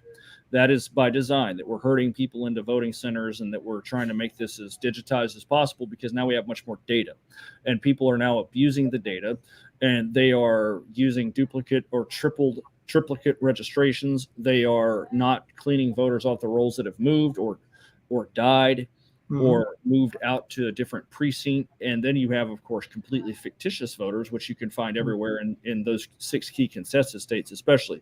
But they are on the march in Texas as well. And there is a lot of election fraud in Texas. Yesterday, Smith County, which is the home county of Tyler, Texas, which is a mid-sized city in East Texas, it's heavily Republican. They showed a sample size of 584 fraudulent ballots that were cast in Smith County. As in, these are absentee ballots that don't, on the count, that don't match the hard count of ballots on hand. And that's a small sample size of the county. I'd have to go look at my records to see how many estimated votes I had Smith County, Texas, as being over. In fact, I'm going to do that right now. Right. But my understanding, Seth, is that some of the methodologies being used here are so subtle that even most, good conservatives and good vote integrity groups can't detect it. And that includes things like setting up phony separate accounts online that then suddenly appear, they accept votes, and then they disappear. There's a lot of weird stuff that's happening. You have this organization, the name escapes me right now, but they have a headquarters in somewhere in upstate New York that has gotten many counties around the country to sign up for them handling the counting of their votes, and that they are very secretive about how they do this, that the votes go to their center. And then you have this group, ERIC, E-R-I-C, which was contracted 10 years ago, including in some red states like Louisiana, to basically clean the voting rolls. And their record is that they've done absolutely nothing, and that the head of their group is a radical left-winger who was funded by George Soros. So, do you know anything about those things? Yeah, ERIC is something in Alabama. Alabama just got away from ERIC, the electronic voter registration infrastructure. Now we also have in Texas, the state Republican Party is reportedly getting ready to get behind a push to get rid of ERIC. Now, will that actually happen legislatively? I don't know, because the Secretary of State of Texas, they rotate them out constantly. John B. Scott was the Secretary of State until a couple months ago, and he's gone now. So the Secretary of State in Texas is not an elected position, so there's not any voter accountability there. And now we don't really know all of the positions that the current Secretary of State has. All I know is that Harris County, even in the Secretary of State's own audit, Harris County, home to Houston, and also you can look at some of the other counties, Dallas County, Tarrant County, Collin County, they were also audited. Harris County and Dallas County had very poor remarks come in. Now, Tarrant County's got issues too. There's an elections director there named Hyder Garcia, who I am aware of. I've never spoken about him directly. I don't do a whole lot of personal probing. I do all the top level 30,000 foot stuff. Well, he is sniffing around and went to the papers to cry about my numbers, even though the Democrats stayed stuck in the 200,000 vote range for 4 consecutive elections, then completely finished those off, went through the 300,000s and topped Trump, who had a record Republican vote gain in a county that had been Republican since 1968. Very suspicious. Right. So all we really need is transparency. We don't need really the result of a lack of transparency is the wrong people get in office. I mean, look at New York. My number suggests that Lee Zeldin should be the governor of New York today, not Yes. Kathy Hochul. I think that I saw you right about that. You had some very strange swings in certain counties in upstate New York, where the vote turnout did not match the number of registered voters. Well, correct, but it's not so much about the registered voters. It's the statistics over time, over duration. The statistics provide us an expectation of output of how many votes should be cast. It's just like if you look at baseball, we use the Red Sox for example. Ted Williams played from 1939 to 1960. He had 521 home runs. So Ted Williams probably averaged. He missed 4 or 5 seasons solid being at WAR.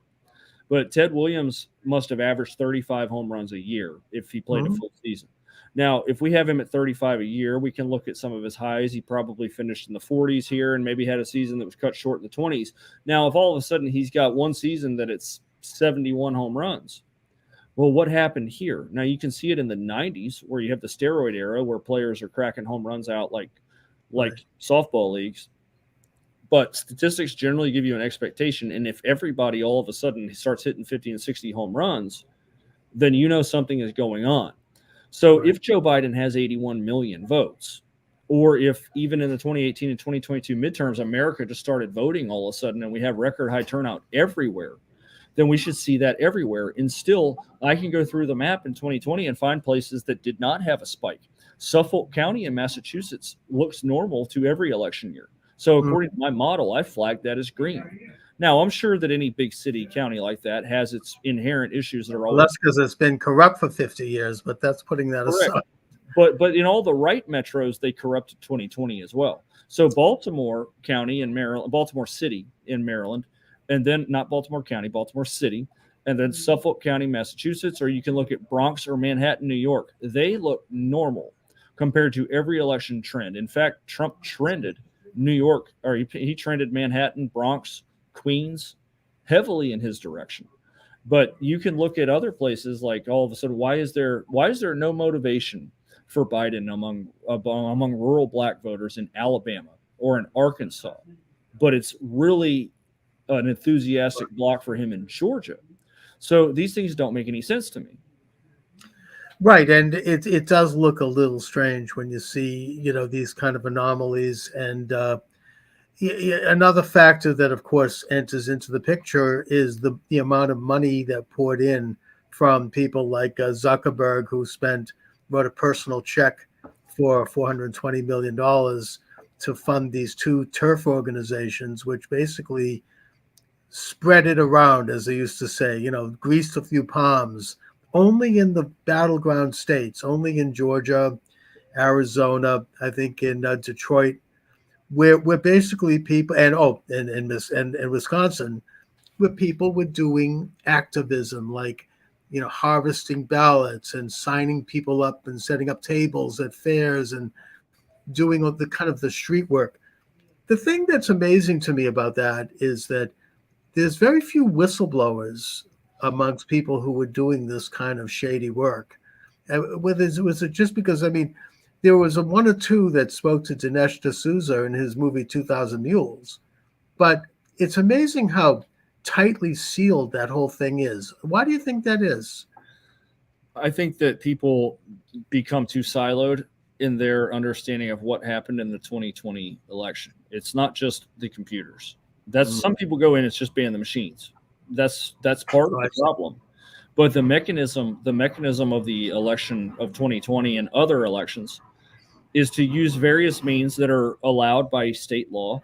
You can look at the West Coast, Washington, Oregon, California. Ballot harvesting is legal.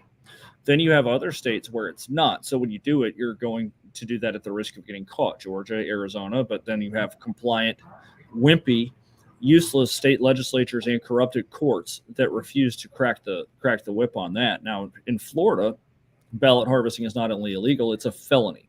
And there was the creation of an election crimes task force, which threatens to come into those boiler rooms in the event of a close election that might be trying to flip the state. Mm-hmm. So as far as why is there not a lot of people that talk about it? There are. The Maricopa County has been caught red-handed time and time again. So I've heard it put recently, the 2020 election there was a Bigfoot sighting.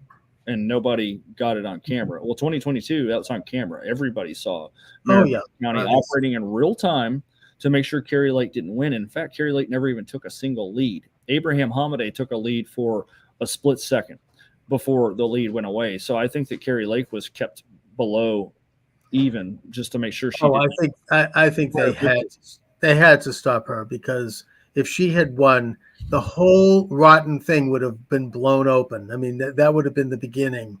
And so they didn't even care. They just did it out in the open. And even with Hamadeh too, he lost by what? Less than 200 votes? Hamadeh lost by less than 300 votes after a slight adjustment in December. Now, he's recently been out there on record saying that the look at the provisional ballots would have given him the victory. But my numbers for those guys, that whole slate in Arizona was an all-star slate. Oh, it's huge. My numbers for those guys suggest that Hamadeh, of course, would have finished first if that were to be the same all the way down. But Kerry Lake's margin of victory is about 9.9%. It's huge. The most conservative estimate. That's more than 200,000 votes over Katie Hobbs. And that's me being very generous towards Katie Hobbs. So Hamadeh is probably an 11-point winner. And then you have Kerry Lake at 10. You have Fincham and Masters are about 4 and 5 points apiece at that rate. Now, Masters, of the four, Masters is the only one that conceded the race, which was completely foolish of him. Right, I agree. And I think that Kerry's that's going to an appeals court.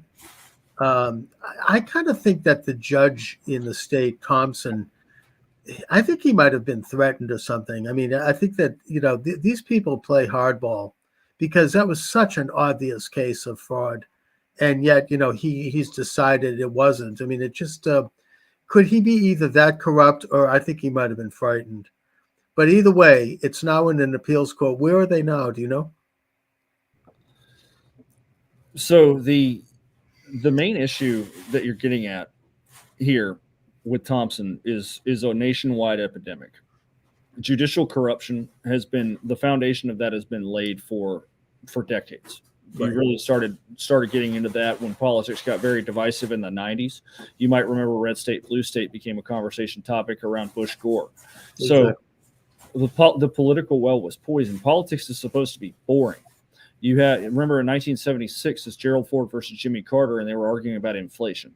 Now we argue about inflation now because inflation is getting worse and has potential to get much worse and devalue the entire monetary supply. But with politics in the 70s, it was very boring. Now we have every election is do or die. The country lives and hangs by this special election. And Judge Thompson was probably put in place by the McCain cartel. I believe he was appointed in 2010 or 2012 by Jan Brewer, who would have been governor then. So Thompson saw the evidence. He looked horrified by Hobbs's defense team. And of course, the Lake team came up with absolutely excellent. It was very little time to present it in a 2-day trial. And that's after he kicked away several of the charges, except just 2. 72% of Americans agreed with Kerry Lake that the Maricopa County Elections Board and county commissioners rigged their own election and prevented their own voters from being able to vote freely on election day. So that's where we wind up with, okay, you acknowledged all this, you saw all this, so why is there not a ruling that provides proper relief? Now, Lake's team requested either she be named the victor or she gets a new election. And a lot of that, it's somebody has to be the first person to throw the ruling to allow for a country like ours to have transparent, free, and fair elections that people actually trust. We should be able to do this. Children in kindergarten can vote for what's for snack on paper, and you can go look at the vote and make sure that only eligible kindergartners voted, right, and verify what they want. But somehow the nation that won 2 world wars and put somebody on the moon and has cured certain diseases and viruses, like, we can't figure out how to run an election. All you need is more people to run the election with more transparency. We have 330 million people here. You're trying to tell me that the largest counties need to count votes for 7 days, but the smallest ones don't? How about just get a proportional number of people working the elections in a broken down precinct operation? And that's why you have the large voting centers in the large counties to make this practically inauditable. Right, and that's been a recent trend as well, to centralize the voting centers. We should note that it was only a few months ago that France held a national election. It's a country of 50 million people. They had it done within hours of the closing of the polls. No machines, all hand counted. It's it really can be done, and the fact that it's not in this country is, it's obviously a scandal, but it goes to the fact that we're going to lose our freedom. We're going to lose our ability to be a self-governing people. I mean, unless we solve this. Now, the other leg on the stool, the first one was, of course, the media, the Mockingbird media, which was completely in the bag. They demonized anyone who questioned the election immediately after the election day. They attacked viciously. Anybody can read that. It's obvious. The second thing was the judiciary on the state level. Hundreds of cases were brought. The Trump administration brought several, and they were all kept out of the court. And this was used as a vehicle by the Biden coup, as I call it, to further try to legitimize their claims by saying that these cases were dismissed because there was no evidence, when in fact, they never really reached the inside of a courtroom. They were dismissed on technicalities by clerks whose job is to actually try to dismiss cases on technicalities, but they have a little judgment there, and they can make judgments, and they did so uniformly to stop any of these cases from entering the court. Now, my memory is faulty here. Maybe you might know something about this, Seth, but I seem to recall that there was one case that made it to an inside of a courtroom, and that was in Wisconsin, and the judge, the name escapes me, he heard the evidence. He said this is very convincing that the state had been stolen, and that was a really obvious one, but that he would not rule on it because he did not want to get involved with politics. He did not want to make a ruling that might change the outcome of an election. Am I right about that? Wisconsin had a lot of issues, and even some of the sheriffs have been involved. Sheriff Schmaling from Racine County has identified, no doubt, slam dunk election fraud in nursing homes in Racine County. Oh, yeah. That was a big one, yeah. Racine County is in the far southeast of the state, and that's a county that's got at least 10,000 fraudulent votes for Biden, which is half the margin in the state between the two. Then you have Justice Gableman's investigation Indeed. in 2021 that was so thorough that even Robin Voss had to admit, with the press in his face, that the election in Wisconsin was severely compromised and basically stolen. Now, Robin Voss won't do anything either. So it doesn't surprise me that people that owe their judicial careers to these political bodies rule in the same vein, or they comment in the same vein as the politicians do. So yes, that's a punt, and it's also a head fake to suggest that you have the ability to see that something's not right, but I don't want to be the one to do anything about it. Oh, that to me is one of the most outrageous things, because the judiciary is supposed to be independent. They're not supposed to look at the politics. They're supposed to look at the facts.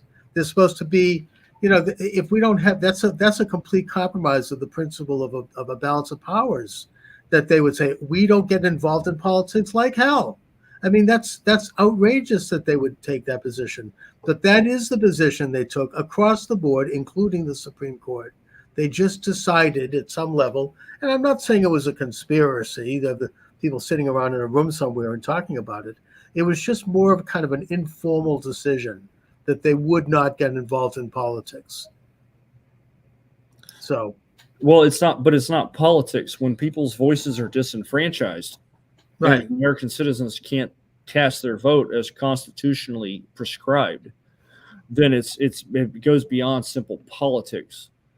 Where you don't want to get involved in a squabble between two political parties as a bill is being debated. It's injustice at that point. So can you imagine Can you imagine if we had an issue today that was clearly involving discrimination of some sort? Imagine slavery on the table, and history records that people didn't want to get involved in politics. Well, there are people that didn't want to get involved in politics. In fact, the Democrat Party for many years would run a northern man of southern intentions, and they would carry the states in New England and of course the South, and they could win starting with Martin Van Buren and Andrew Jackson.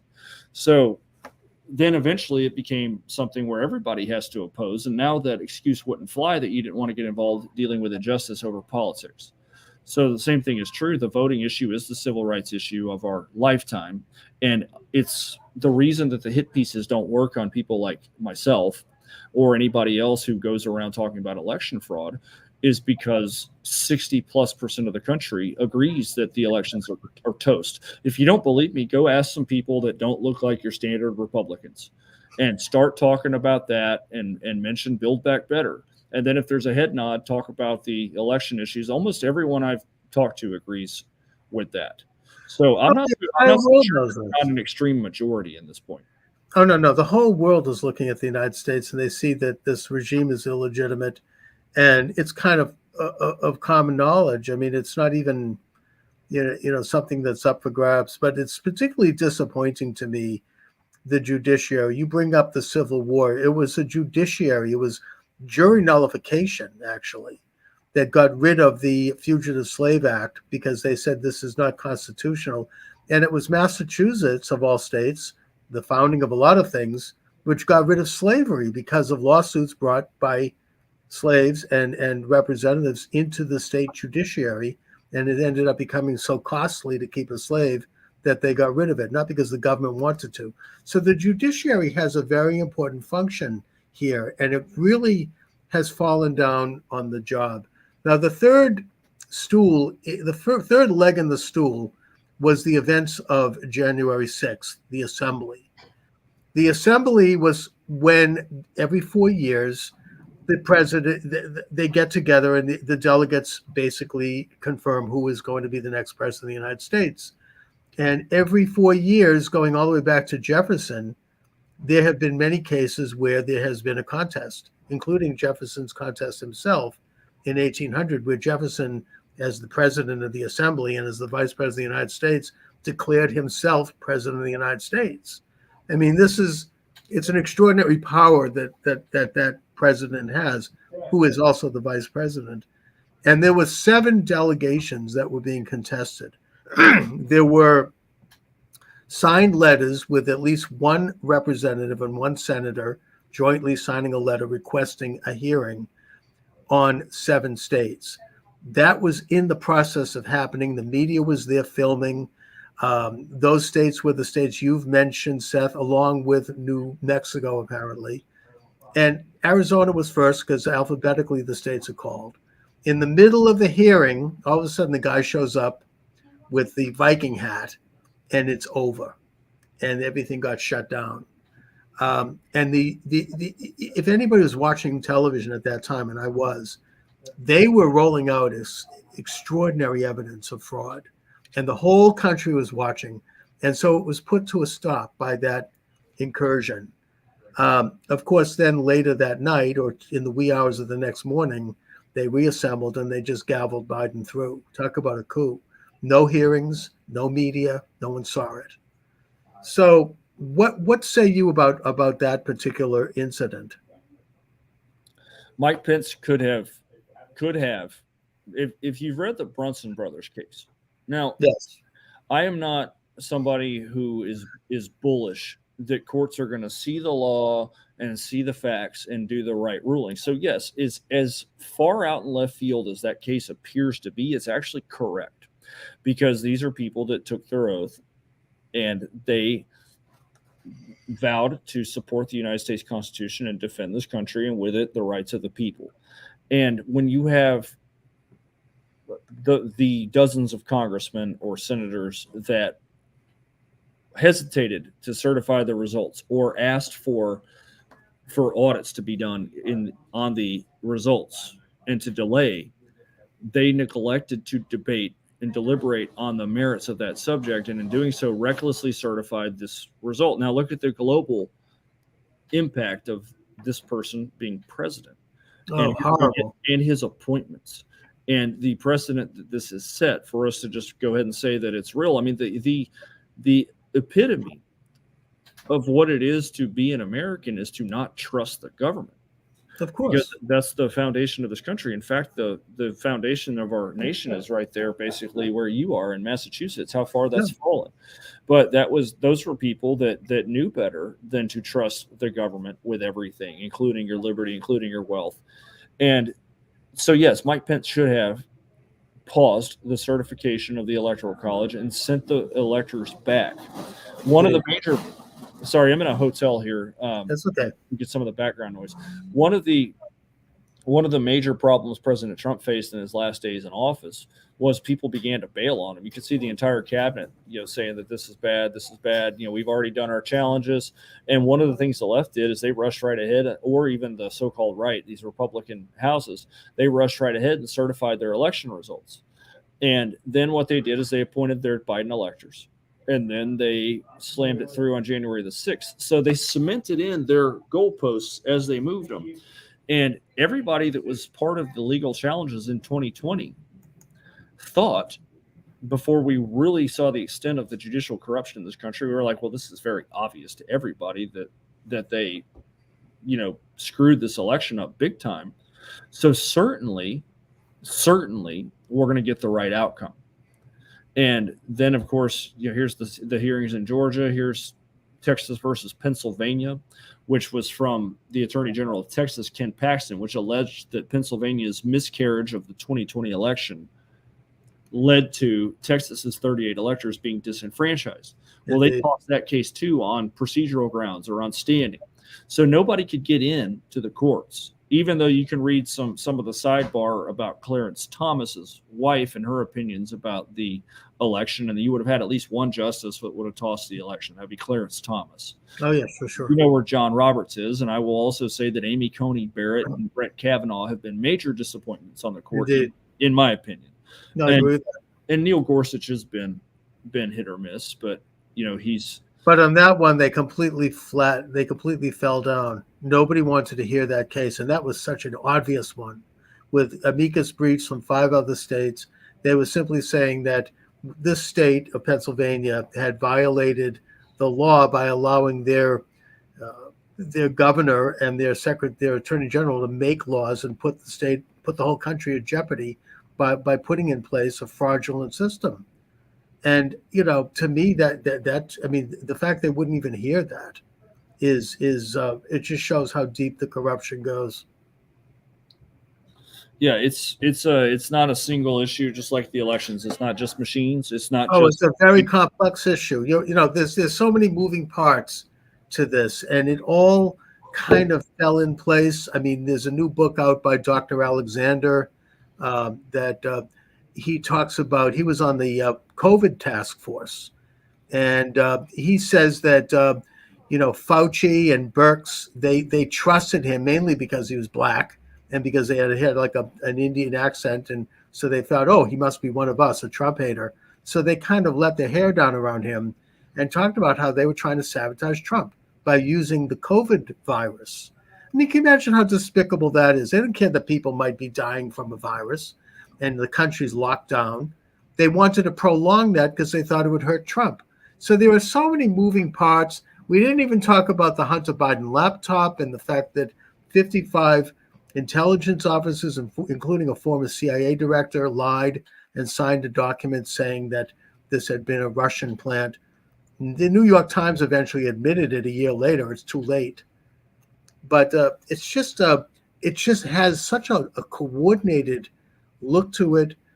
I mean, I think that it has everything to do with this kind of world order movement. I don't want to put on a tin hat right now. So let's just say that, I think the same thing happened in recently in Brazil with Bolsonaro, all electronic machines, all voting a certain way.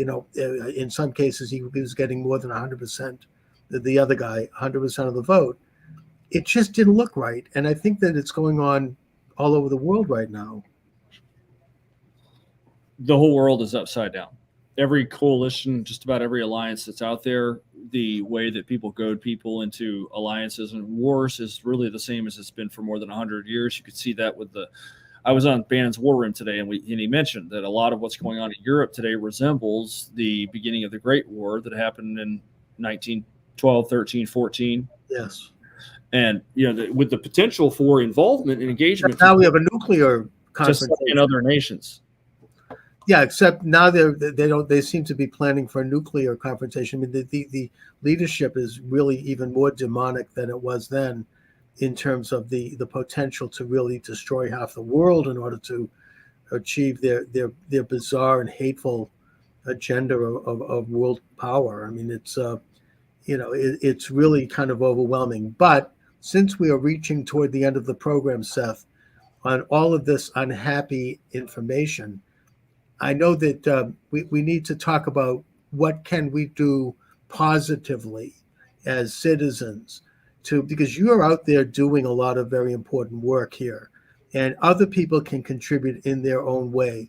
What do you see that's good? What can we do positive? I mean, one bright light, frankly, I think, was the election in Virginia, where Glenn Youngkin, who was a multimillionaire, and we need a few more of those, fielded a team of thousands of people who volunteered at the polls, who volunteered in the counting rooms, who showed up.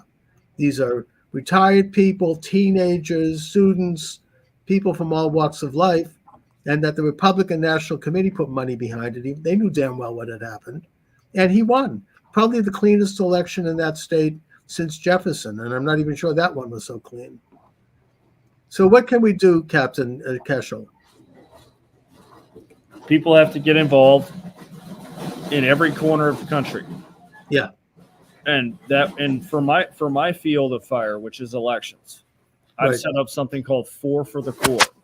And that is to address 4 issues of the 10 points of true election integrity that can be handled potentially, depending on the state, at the county level. And that would have to do with voter registrations, the abandonment of electronic voting systems, security, getting rid of drop boxes, and finally the push to provide more transparency, whether that's a small county agreeing within the confines of the law to hold its vote counts back until the larger counties report for a change. Can you imagine if 66 counties in Pennsylvania waited out Philadelphia, and every time they won and Philadelphia lost, what the uproar would be? And those are the 4 points I think that activists can push at their county level. And we're getting some feedback, whether that is a confirmation of how hardened people are to putting in election integrity measures, or even positive feedback. And that would be 4forthecore.com, FOUR, thecore.com. Excellent. And the instructions are there for people to sign up. We have about a fifth of the country in terms of counties committed for the Core to provide us information for phase 1. Phase 1 is simply information gathering, and we'll be able to determine from what comes in what can be acted upon, what is actionable for phase 2, which would be sending experts to discuss voter registration databases or perhaps issues with electronic voting systems. Okay. All right. Listen, Captain Seth Keschel, thank God you're out there doing what you're doing. And I think that everybody can play their role, however it is, within their own capacity to try to preserve freedom in this country. And the most basic and fundamental element of that is to make sure that we have a free election, that we preserve the sacred principle of one man, one vote. So, Seth, thanks for joining me today. I really appreciate it. Let's stay in touch. All right. Appreciate you, Charles. Thanks for your show. All right. Thank you, sir. Okay. So Seth Keschel is with us there. Thank you very much. I shall return, God willing, tomorrow, 3 p.m. The program is Monday through Friday, 3 to 4 p.m. Eastern Standard Time. I am not sponsored, so I basically am sponsored by myself. My books. They're available at Amazon Books. You just put my name in the server, Charles Moskowitz. That's like Moscow with a Witz. And you will see about 20 books come up. My most recent book being The Populist Wave. Let me see if I can just hold that up briefly to the camera. And other books include The Biden Coup and a bunch of others. Right now, I'm actually writing a book about Judaism, which is interesting. So, check them out. They're there. They're available as soft covers, hard covers, in some cases, ebooks. And please sign up for the program at Rumble. I would really appreciate it. Rumble is still the flagship station. I'm expanding the footprint all the time in terms of getting on, figuring out technically how to sign up new streams, especially since I was kicked off of YouTube, for discussing issues like I just did with Seth Keshel. And I don't want to go back on YouTube for that reason. I don't want to worry about censorship. I'm a former radio talk show host. I understand what censorship is, and I know the difference between censorship and community standards, which I observe. And what we're dealing right now with in this country is political censorship, pure and simple. And I wish that there were more people on the left who were with me. I keep hearing them take pot shots at Elon Musk. And in fact, today I heard Jim Brody over at WGBH in Boston refer to Elon Musk as right-wing. Really? Right-wing because of why? One reason only. That is that he's ending censorship at Twitter. That makes him right-wing. And I suppose he's right. That does make him right-wing because the left is authoritarian, and they want to clamp down on freedom of speech and specifically freedom in general. So on that note, I want to thank you for joining me. I want to again thank Seth Keshel, Captain Keshel. You can check him out on Telegram. I think he's got a website, captainkeshel.com. I shall return tomorrow. I've got 2 guests tomorrow, so you might want to check that out. Charles Moskowitz, please check out my books and check out my Rumble page. Thank you for joining me, everyone. God bless you all. God bless America.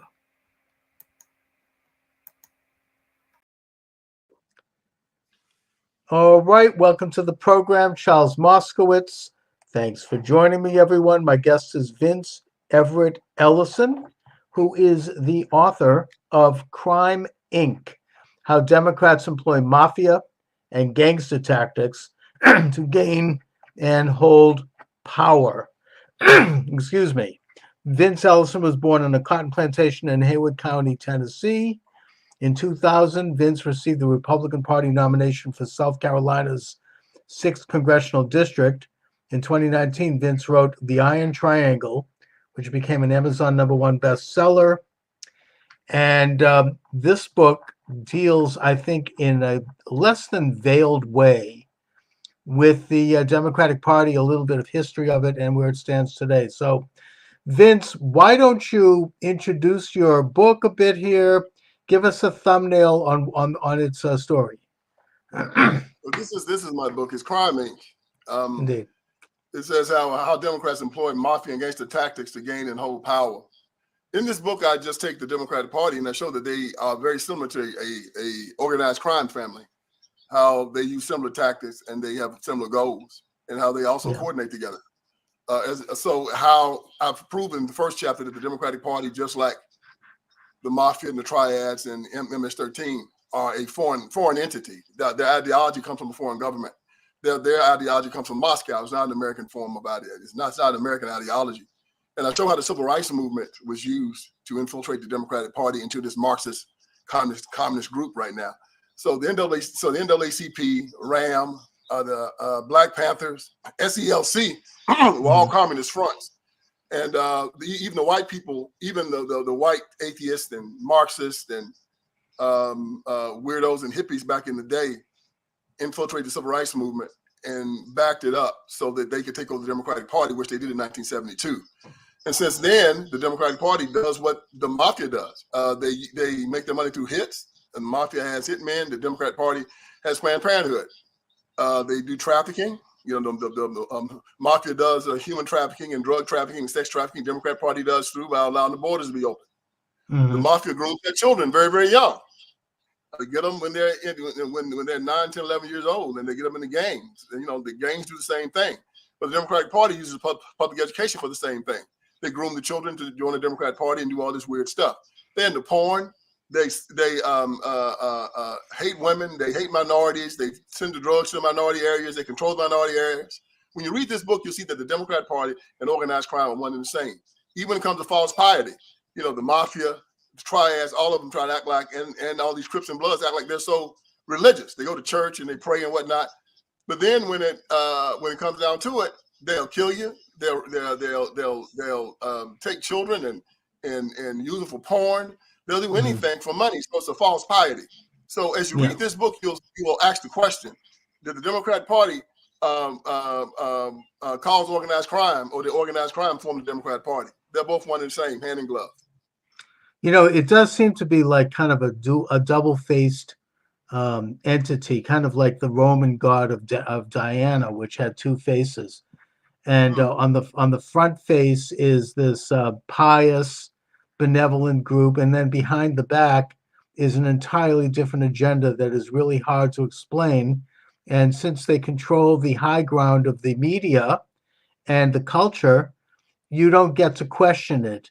You talk about groups that purport to be civil rights groups like the NAACP and others that have been infiltrated by the left, certainly. Same thing is true in my case, with Jewish groups like the ADL, and with women's groups like the National Organization of Women and NARAL, even with gay groups. You have them basically acting as enforcers in that they're going to take out a microscope and try to find something that somebody who is their opponent because of political reasons, they might have said 20 years ago that was insulting. Maybe now they're doing it to men who might have had a bad date 20 years ago, and all of a sudden somebody comes out of the woodwork and is accusing them of rape. Or they'll do, somebody suddenly is a Holocaust denier. I mean, these crazy charges that can destroy a person's life. They can destroy the reputation of a company, and they manufacture these things to do that, to suppress. Not only does it destroy someone who's in opposition to their leftist agenda, but it chills the public debate because people see this happening and they keep their head low. Nobody wants to be accused of these things. It's kind of like in the times of the Spanish Inquisition, there was an auto da fe. They would take someone out in public and they would publicly humiliate them and then probably execute them because it sent a chill throughout the entire society. Hey, I better not step out of line here. Look, this is what they did with Jesus. I mean, right? They had they would crucify people outside the gates of Jerusalem in Golgotha, known as Calvary, to scare the entire country into sort of kowtowing to the will of the mighty Roman Empire and to scare people who would step out of line. They would take advantage. They would make examples of people. So this is their tactic, and it is a mafia tactic, both in terms of tactically, but I agree with you, Vince. It's literally a mob situation. It's an organized criminal syndicate. Well, they've always been that way. It's never been a time in the history of the country where they haven't been that way. From 1800 to 1860, with a part of slavery. Raping women, putting them on selling their own children. Oh, the horrors, of course. And making them work without pay. Then after that, they were the party of the Confederacy. They succeeded from the United States of America, killed their own countrymen in order to keep on doing the evil that they were doing. And after they lost the war, they got worse. They became the party of Jim Crow. They started raping, maiming, keeping people from voting, extra-constitutionalism, breaking the law. The law meant nothing to these people. They were criminals. Every city right now and then had a Democrat political machine. In New York, they had Tammany Hall. In Chicago, they had the Daley machine. In Memphis, they had the Crump machine. In Los Angeles, they had the Bradley machine. In Missouri, they had the Pendergrass machine. They always had these political machines that controlled the politics of the area. And they sent their mafiosos out to intimidate and hurt people to make them vote for the Democrat Party. The union representatives were the same way. They come out and they beat you and slap you around and make you vote for the Democrat Party. This is who they've always been. And when John F. Kennedy stood in front of the Berlin Wall, he said, if people think that communism is a good thing, let them come to Berlin. What I say, if people think that the Democratic Party is a good thing, let's go see what happens in the places where they rule. If you think the Democratic Party is a good thing, well, I'll tell you, let them go to Detroit. Let them come to Chicago. Let them come to Washington, D.C., Memphis, Houston, L.A., Milwaukee, Philadelphia. Wherever the Democrats rule, there's nothing but chaos. There's nothing but death and destruction. You're obviously Democratic absolutely Party right. perverts, liars, hypocrites, and anti-Christian bigots. And we need to run them out as quick as we can. Y'all buy Crime Inc., read it, share it with your friends, use it as a gun and as proof who these people are. Educate yourself, and let's send them packing in 2024.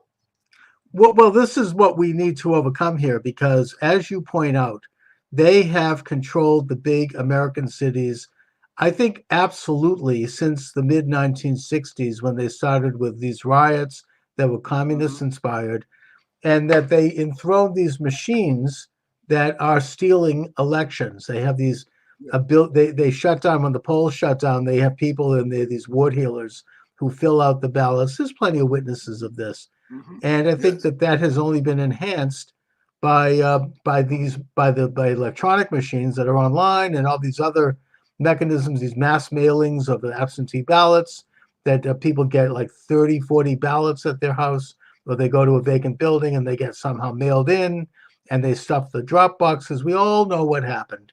Everybody knows it, whether they want to admit it or not. And it has really become worse.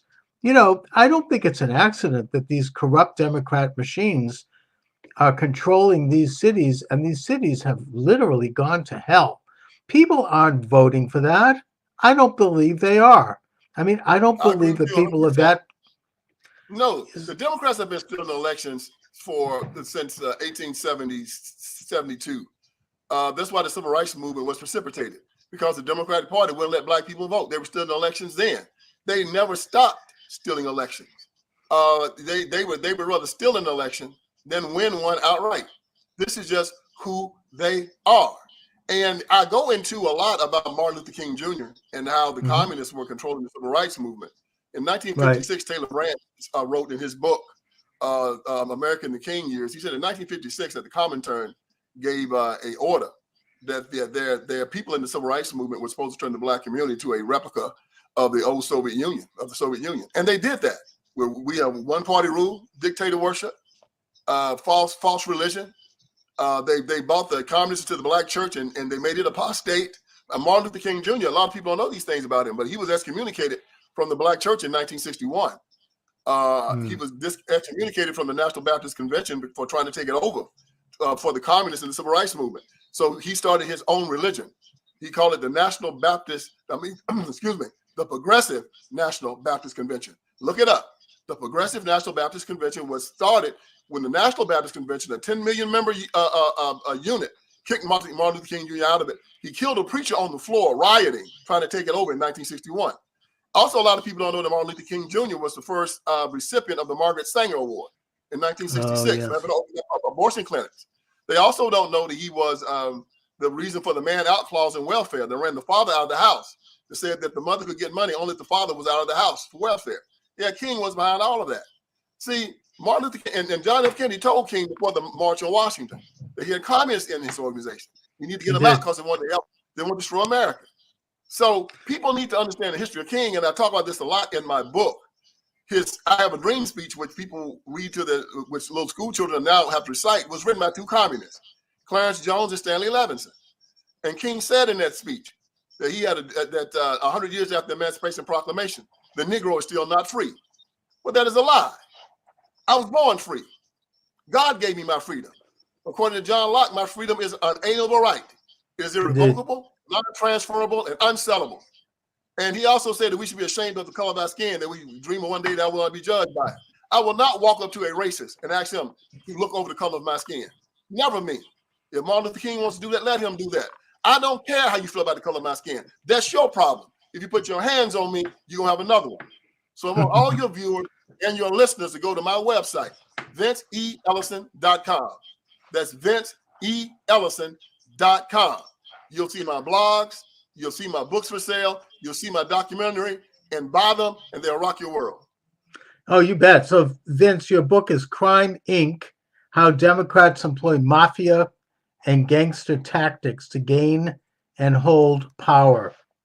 You know, I mean, it obviously makes a lot of sense. And you get into in your book these really explosive charges about the late, great Reverend Dr. Martin Luther King Jr., who I will still say I give a lot of credit for, because he did stand for nonviolence, and he didn't want to have a violent revolution, unlike but nonviolence is not a Christian virtue. Non-aggression is a Christian virtue. That's why he told that lie that nonviolence was a Christian virtue. It's not. It's non-aggression. There's no virtue in me and you walking down the street and seeing a 3-year-old girl getting raped and accosted, and we stand there and say, well, since we 3, 2, do anything. Of course. No, our job is to grab him, whoop him till he stops fighting, and then can't turn him over to the police to testify at his trial. There's no virtue in you and I as godly men, me as a Christian, allowing men to come in my house and rape my wife and my family. Where's the virtue in that? No, Christianity is a religion of non-violence. When Jesus went into the temple and he told the money changers not to come into his house anymore, changing money, and they disobeyed him, I don't know how many times, what did he do? He got the cord, he ran them out. Yes, he also told his disciples tonight. You remember when I told you not to bring your no clothes nor money? Well, tonight you'll need some swords. How many do we have? And Peter said we have 2 of them. He said that's enough. Look, it's a lie, and because of that, Martin Luther King Jr. and his nonviolent concept made us a generation of stalkers. A tree is known by the fruit it bears, isn't it? They asked Christ, how you know a false prophet? They said, by his fruit, not by what he says or he does. When you look at Martin Luther King Jr. and you look at the condition of the black community, and it's revealed that we made more progress the 100 years after slavery than we have in the last 50 years, how can anybody say he was a success? The black community is destroyed. The black family is destroyed. The black education system is destroyed. Black business is destroyed. 5 times more men in prison. Show me one place that he's been successful except for getting more black liberals and Democrats elected into office. What place has he been successful? I think you make a brilliant point. I mean, it's. I think Jesus said that you will know them by their fruits. And his fruits and are what I've also heard, Vince, is that Martin Luther King and the Southern Christian Leadership Conference and his whole group, they purged the black church of conservative ministers, and they kind of took the high ground with the full backing of the establishment that actually was hoping to keep black people down and keep black people in their place. I think that the 1960s saw left-wing organizers implement Lyndon Johnson's War on Poverty and Great Society, which, as you said, it damaged the black family. I mean, Martin Luther King Jr. was behind that. Listen, yeah, I believe that.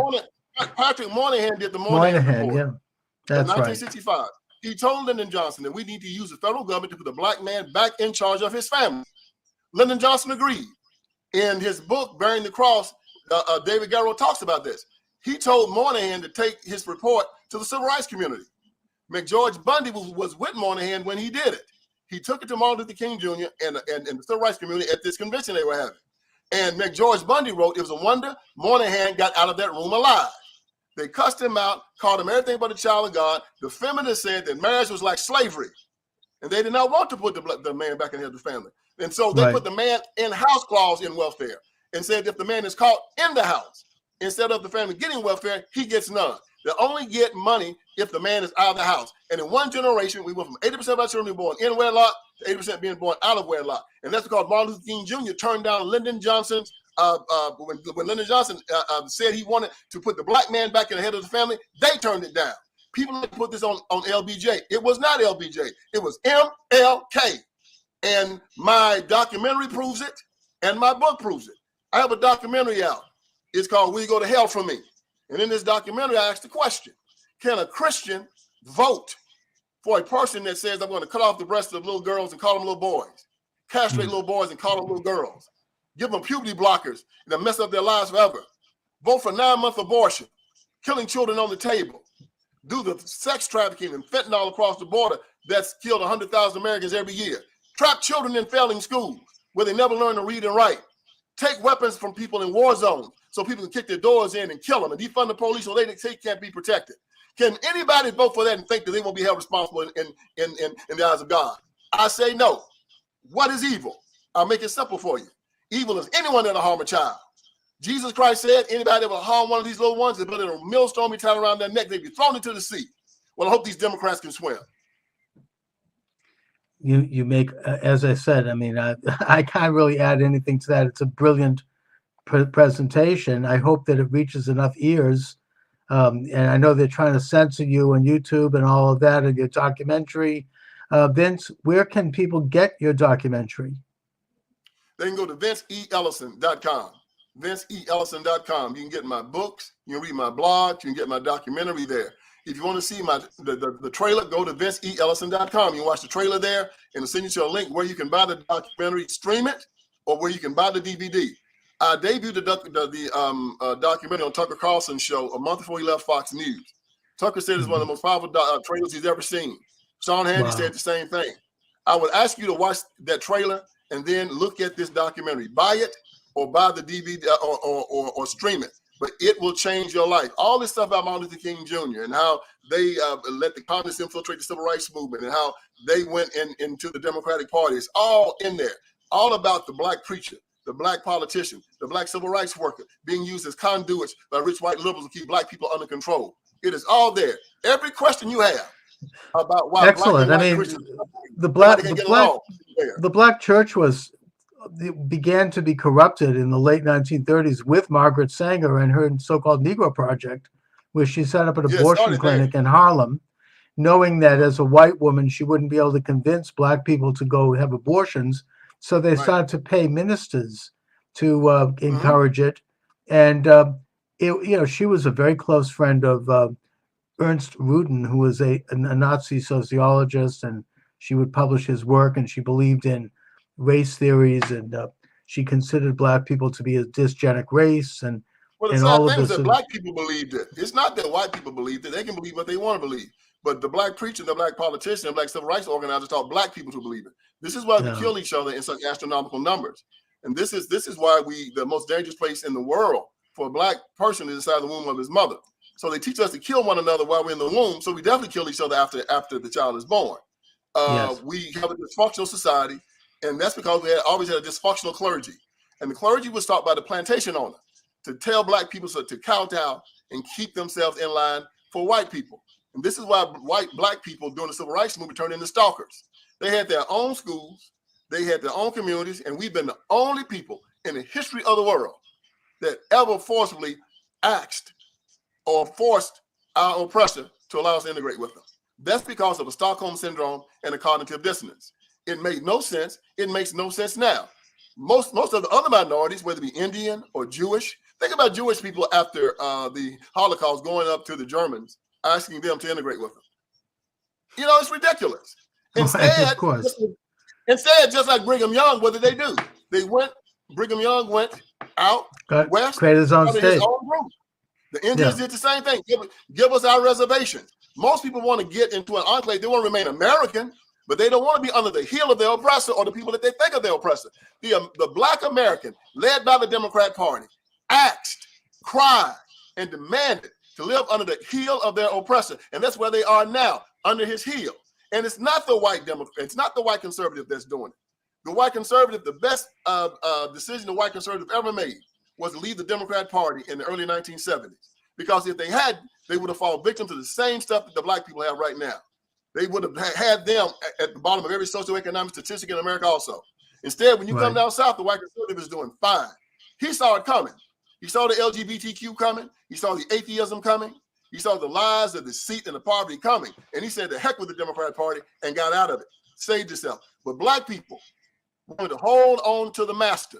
Hold on to that D. Nancy Pelosi held a glass of water and said, in minority communities, people will vote for this glass of water if it had a D on it. That's how brainwashed black people are with the Democratic Party. And here you have it again. We talked about it in the 1960s, as you say, they scuttled the Moynihan Report. They replaced it with welfare that paid women to get rid of their husbands and then have more babies out of wedlock. So you have young black men growing up without a father figure in the house.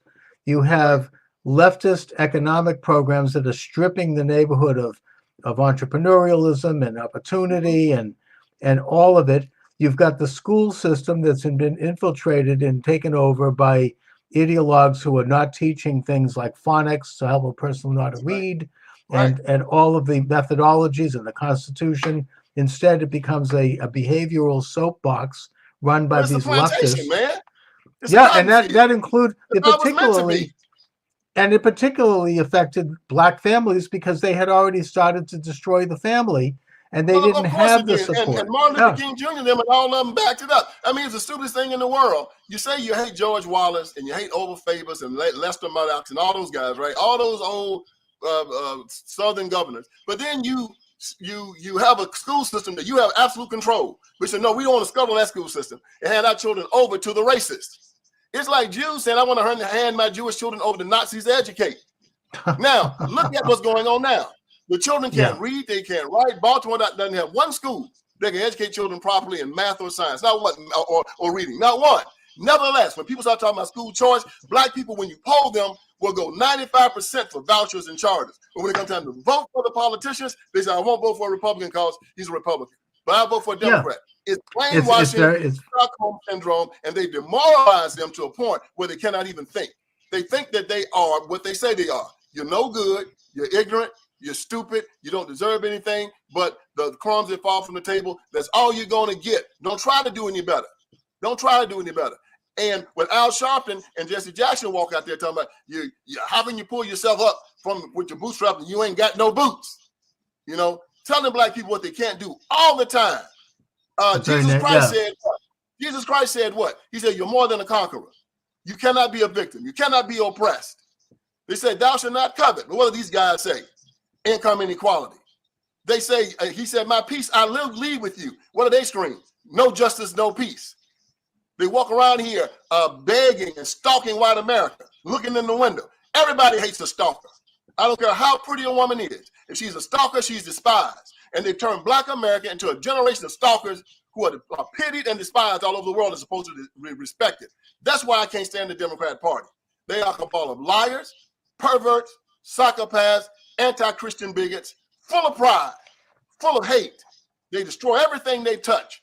Crime Inc. tell you all about them. Get the book. Learn about this evil party and never vote for them again because you're putting your soul in hell. You're putting your soul in jeopardy when you vote for this party. Yes, indeed. And we talked about what they did economically to the Black community, how they try to force integration, what they did with welfare, what they did to the Black church, what they did to Black education. Then, of course, in the 1980s, they introduced drugs. And now, you have young Black men mostly who don't have a father figure and who are therefore susceptible to this. They don't have employment because of this bad economic agenda of the left. And so they turn to things like drugs. And then the final line of defense is police department keeping the 99% of people in that community who are trying to get to work and get to school, keeping them safe from drug gangs, many of which have been imported. And then they want to defund the police and basically leave the neighborhood completely. The one thing they do, Mr. Moskowitz, is they keep people from praying to their God. If you go to a football game now and you kneel, if you are praying to protest, if you're kneeling to protest your country, they will give you accolades. But if you're kneeling to pray to God, they want to put you in jail. They have taken God out of schools. They brought the drag queens in. They've taken the Bible out and they brought porn in. My mommy, my two mommies, and my two daddies. Right. They're allowing demented men in dresses to go in the bathrooms with little girls and women. They're allowing demented men to participate in sports with women. See, this party is insane. And when you start voting for an insane party, like people are doing here, you're going to be held responsible in this life or the next. There's no severability between you and your vote. You ask the Nazis about that, the ones that put Hitler in charge. Did they not pay for it? Of course they did. Ask the Russians about it, the ones that put Stalin in charge. Did they not pay for it? Of course they did. Ask the Italians about it, the one that put the crazy Mussolini in charge. Did they pay for it? Of course they did. And America is going to pay for this if they do not repent. This is what we got to understand, because what the Democratic Party tells you, and this is what they do, their biggest sin, is they tell you not to repent because you've done nothing wrong. They tell you to walk around in pride. C.S. Lewis said that pride is the most damnable sin. All other sins are flea bites and pinpricks compared to pride. All sins derive from pride. All of it. Murder, divorce, envy, hatred. And that's all the Democratic Party is. Envy, hatred, covetousness, everything that's evil, they want to make legal. Everything that's good, they want to make illegal. They want to make death legal. They want to make aborting children legal. Bad schools legal. Drugs legal. You name it that's bad, they want to make it legal. And these people aren't criminals because they litter and run stop signs. They are evil because they kill and destroy people, and they enjoy it. They're not trying to change things in Baltimore. They're not trying to change things in Memphis. They're not trying to change things in Chicago and New York. Oh, they strutting. Yeah, they're happy. They run for re-election. Talking about, yeah, look how good we've done. A Democrat Party heaven is an American hell. Never forget that. And we have to beat these people in 2024. How? Background. How can we do it? I mean, you've got the now same. They are panicking right now because they just saw this poll that said Trump is ahead by 10 points, and they and that the black Yeah, but they about still. 20%, about I know 20% this, of but Trump. yeah, black people now, black men are up. Yeah, I mean, look, Trump obviously is a natural hero for black people, for minorities, for young people, for people, blue collar, everyone that is basically trying to participate in the American way of life. But they still have their corrupt machines that are running the show, and they don't care. How do we defeat that? I mean, that's that infrastructure that stole the 2020 election and stole the 2022 midterm. They're still there. No one's doing anything about it. Well, we're hoping that something is done about it. We're hoping that they will have all their ducks in a row and that Trump will have his people in parts of the inner city. All he has to do is go into he has to go into Detroit, Milwaukee, Charlotte, and Atlanta, and he'll be fine. Because they stole the election in Wisconsin, they stole in Pennsylvania, stole in Michigan. Obviously. In Pennsylvania. And everyone knows it, but nothing is. Those states are still run by the same people. Well, you go into those 5 cities and you put your people there to watch the polls, and you know how they did it last time, and they've done a good job at taking out all the ballot harvesting and the drop boxes. The legislators have changed the law quite a bit in a whole lot of those cities and also the mail-in balloting. So they have an opportunity now if you want to come in and watch the polls, because we also have decided that we're going to get involved in the early voting and also the mail-in voting. This is something that the Democrats used to just control. We just came out to vote on election day, and they would already have the lead on us by 1 million votes. So what we need to do is do what they do. We need to take advantage of the same thing they do. The ballot harvesting, the street money, all of it. We need to play the game the way they play it. This is a war, and if you're not willing to use the same tactics as your enemy, you've already lost. No, I agree. You can't come to the war disarmed. They had Zuckerberg give them a check for $420 million for walk around money on the street. Like Coke and everybody else and Elon Musk, we gotta do the same thing. This is how you beat them. You got to play their game. You don't go into Oakland Raiders to play the Oakland Raiders and think you can play some type of pity pat football. You got to go in with the sledgehammer when you're playing them. That's how you beat them. So when you go against the Democrat Party, you got to understand who you're dealing with. You're dealing with the mafia. You're dealing with the triads. You're dealing with MS-13. Literally. You're dealing with the criminal, man. This is why I wrote this book. You got to have a J. Edgar Hoover to go in and take these guys on. And that's why the left hates Hoover, because Hoover went in there and played the game the way they played it, and he beat them. And they tried to bastardize his name even right now because he beat them all. Every time he beat them. I know Hoover, at least Hoover went after some genuine enemies of America, like the Klan and like the communists and like the mafia. Yeah, he did. And if we had a Hoover now, they wouldn't be here now. Hoover took them out. And that's why they use the public education system right now to try to take Hoover down, because they want to bastardize Hoover's name because Hoover did such a good job on it. Vince, now we have an apparatchik who is putting men in jail for 22 years for expressing their opinions. But Vince, let my listeners and viewers know where they can get your excellent book, where they can get more information about your documentary. I really applaud what you're doing. I'm glad to see that you're out there. It's very encouraging. Go to VinceELlison.com. 3 E's in the middle. VinceELlison.com. Look at the trailer for my documentary, Will You Go to Hell For Me? It's about 2 minutes long. As Tucker Carlson and Sean Hannity said, it's the most powerful trailer they ever saw. Look at it. Stream the trailer or stream the video or buy the DVD. You can also buy Crime Inc. on their website. And my other 2 books. All of my books have been bestsellers. I've sold over 100,000 books in the last year. They 25 Lies, Iron Triangle. And this is why the Black community is turning for Donald Trump. It's because of this. Because of what I'm doing out here, what other people are doing, and we're going to keep on going. And what my friend tonight having me on his show so I can talk to y'all. I appreciate you giving me an opportunity to talk to your audience. And I hope that they take in what I'm saying, because this is so very, very important. They've been lying about you. They've said that you're homophobes, that you're racist. You're not. Stay strong. I speak for you. Buy my book. Put it in your liberal friend's face and say, now answer this question. Drop it on the coffee table of your liberal friends. All right, Vince Ellison, I want to thank you for joining me. It's been an honor. Let's stay in touch. Thanks a lot. All right, take care. Thanks for joining me, everyone. Welcome to the program.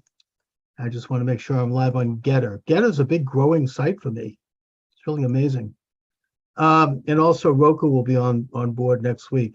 All right, Boris Epshteyn, investment banker, political strategist, attorney, advisor to President Donald J. Trump, co-host on the War Room Pandemic with Stephen K. Bannon. I try to take that in every day. What an excellent show.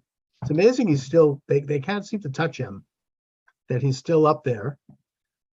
Before we get into a talk about the Bitcoin, the FJB, I have to ask you about current events, and I have to talk about the ransacking of President Trump's house and what an Israeli journalist has referred to as America's Kristallnacht. I don't know if you saw that.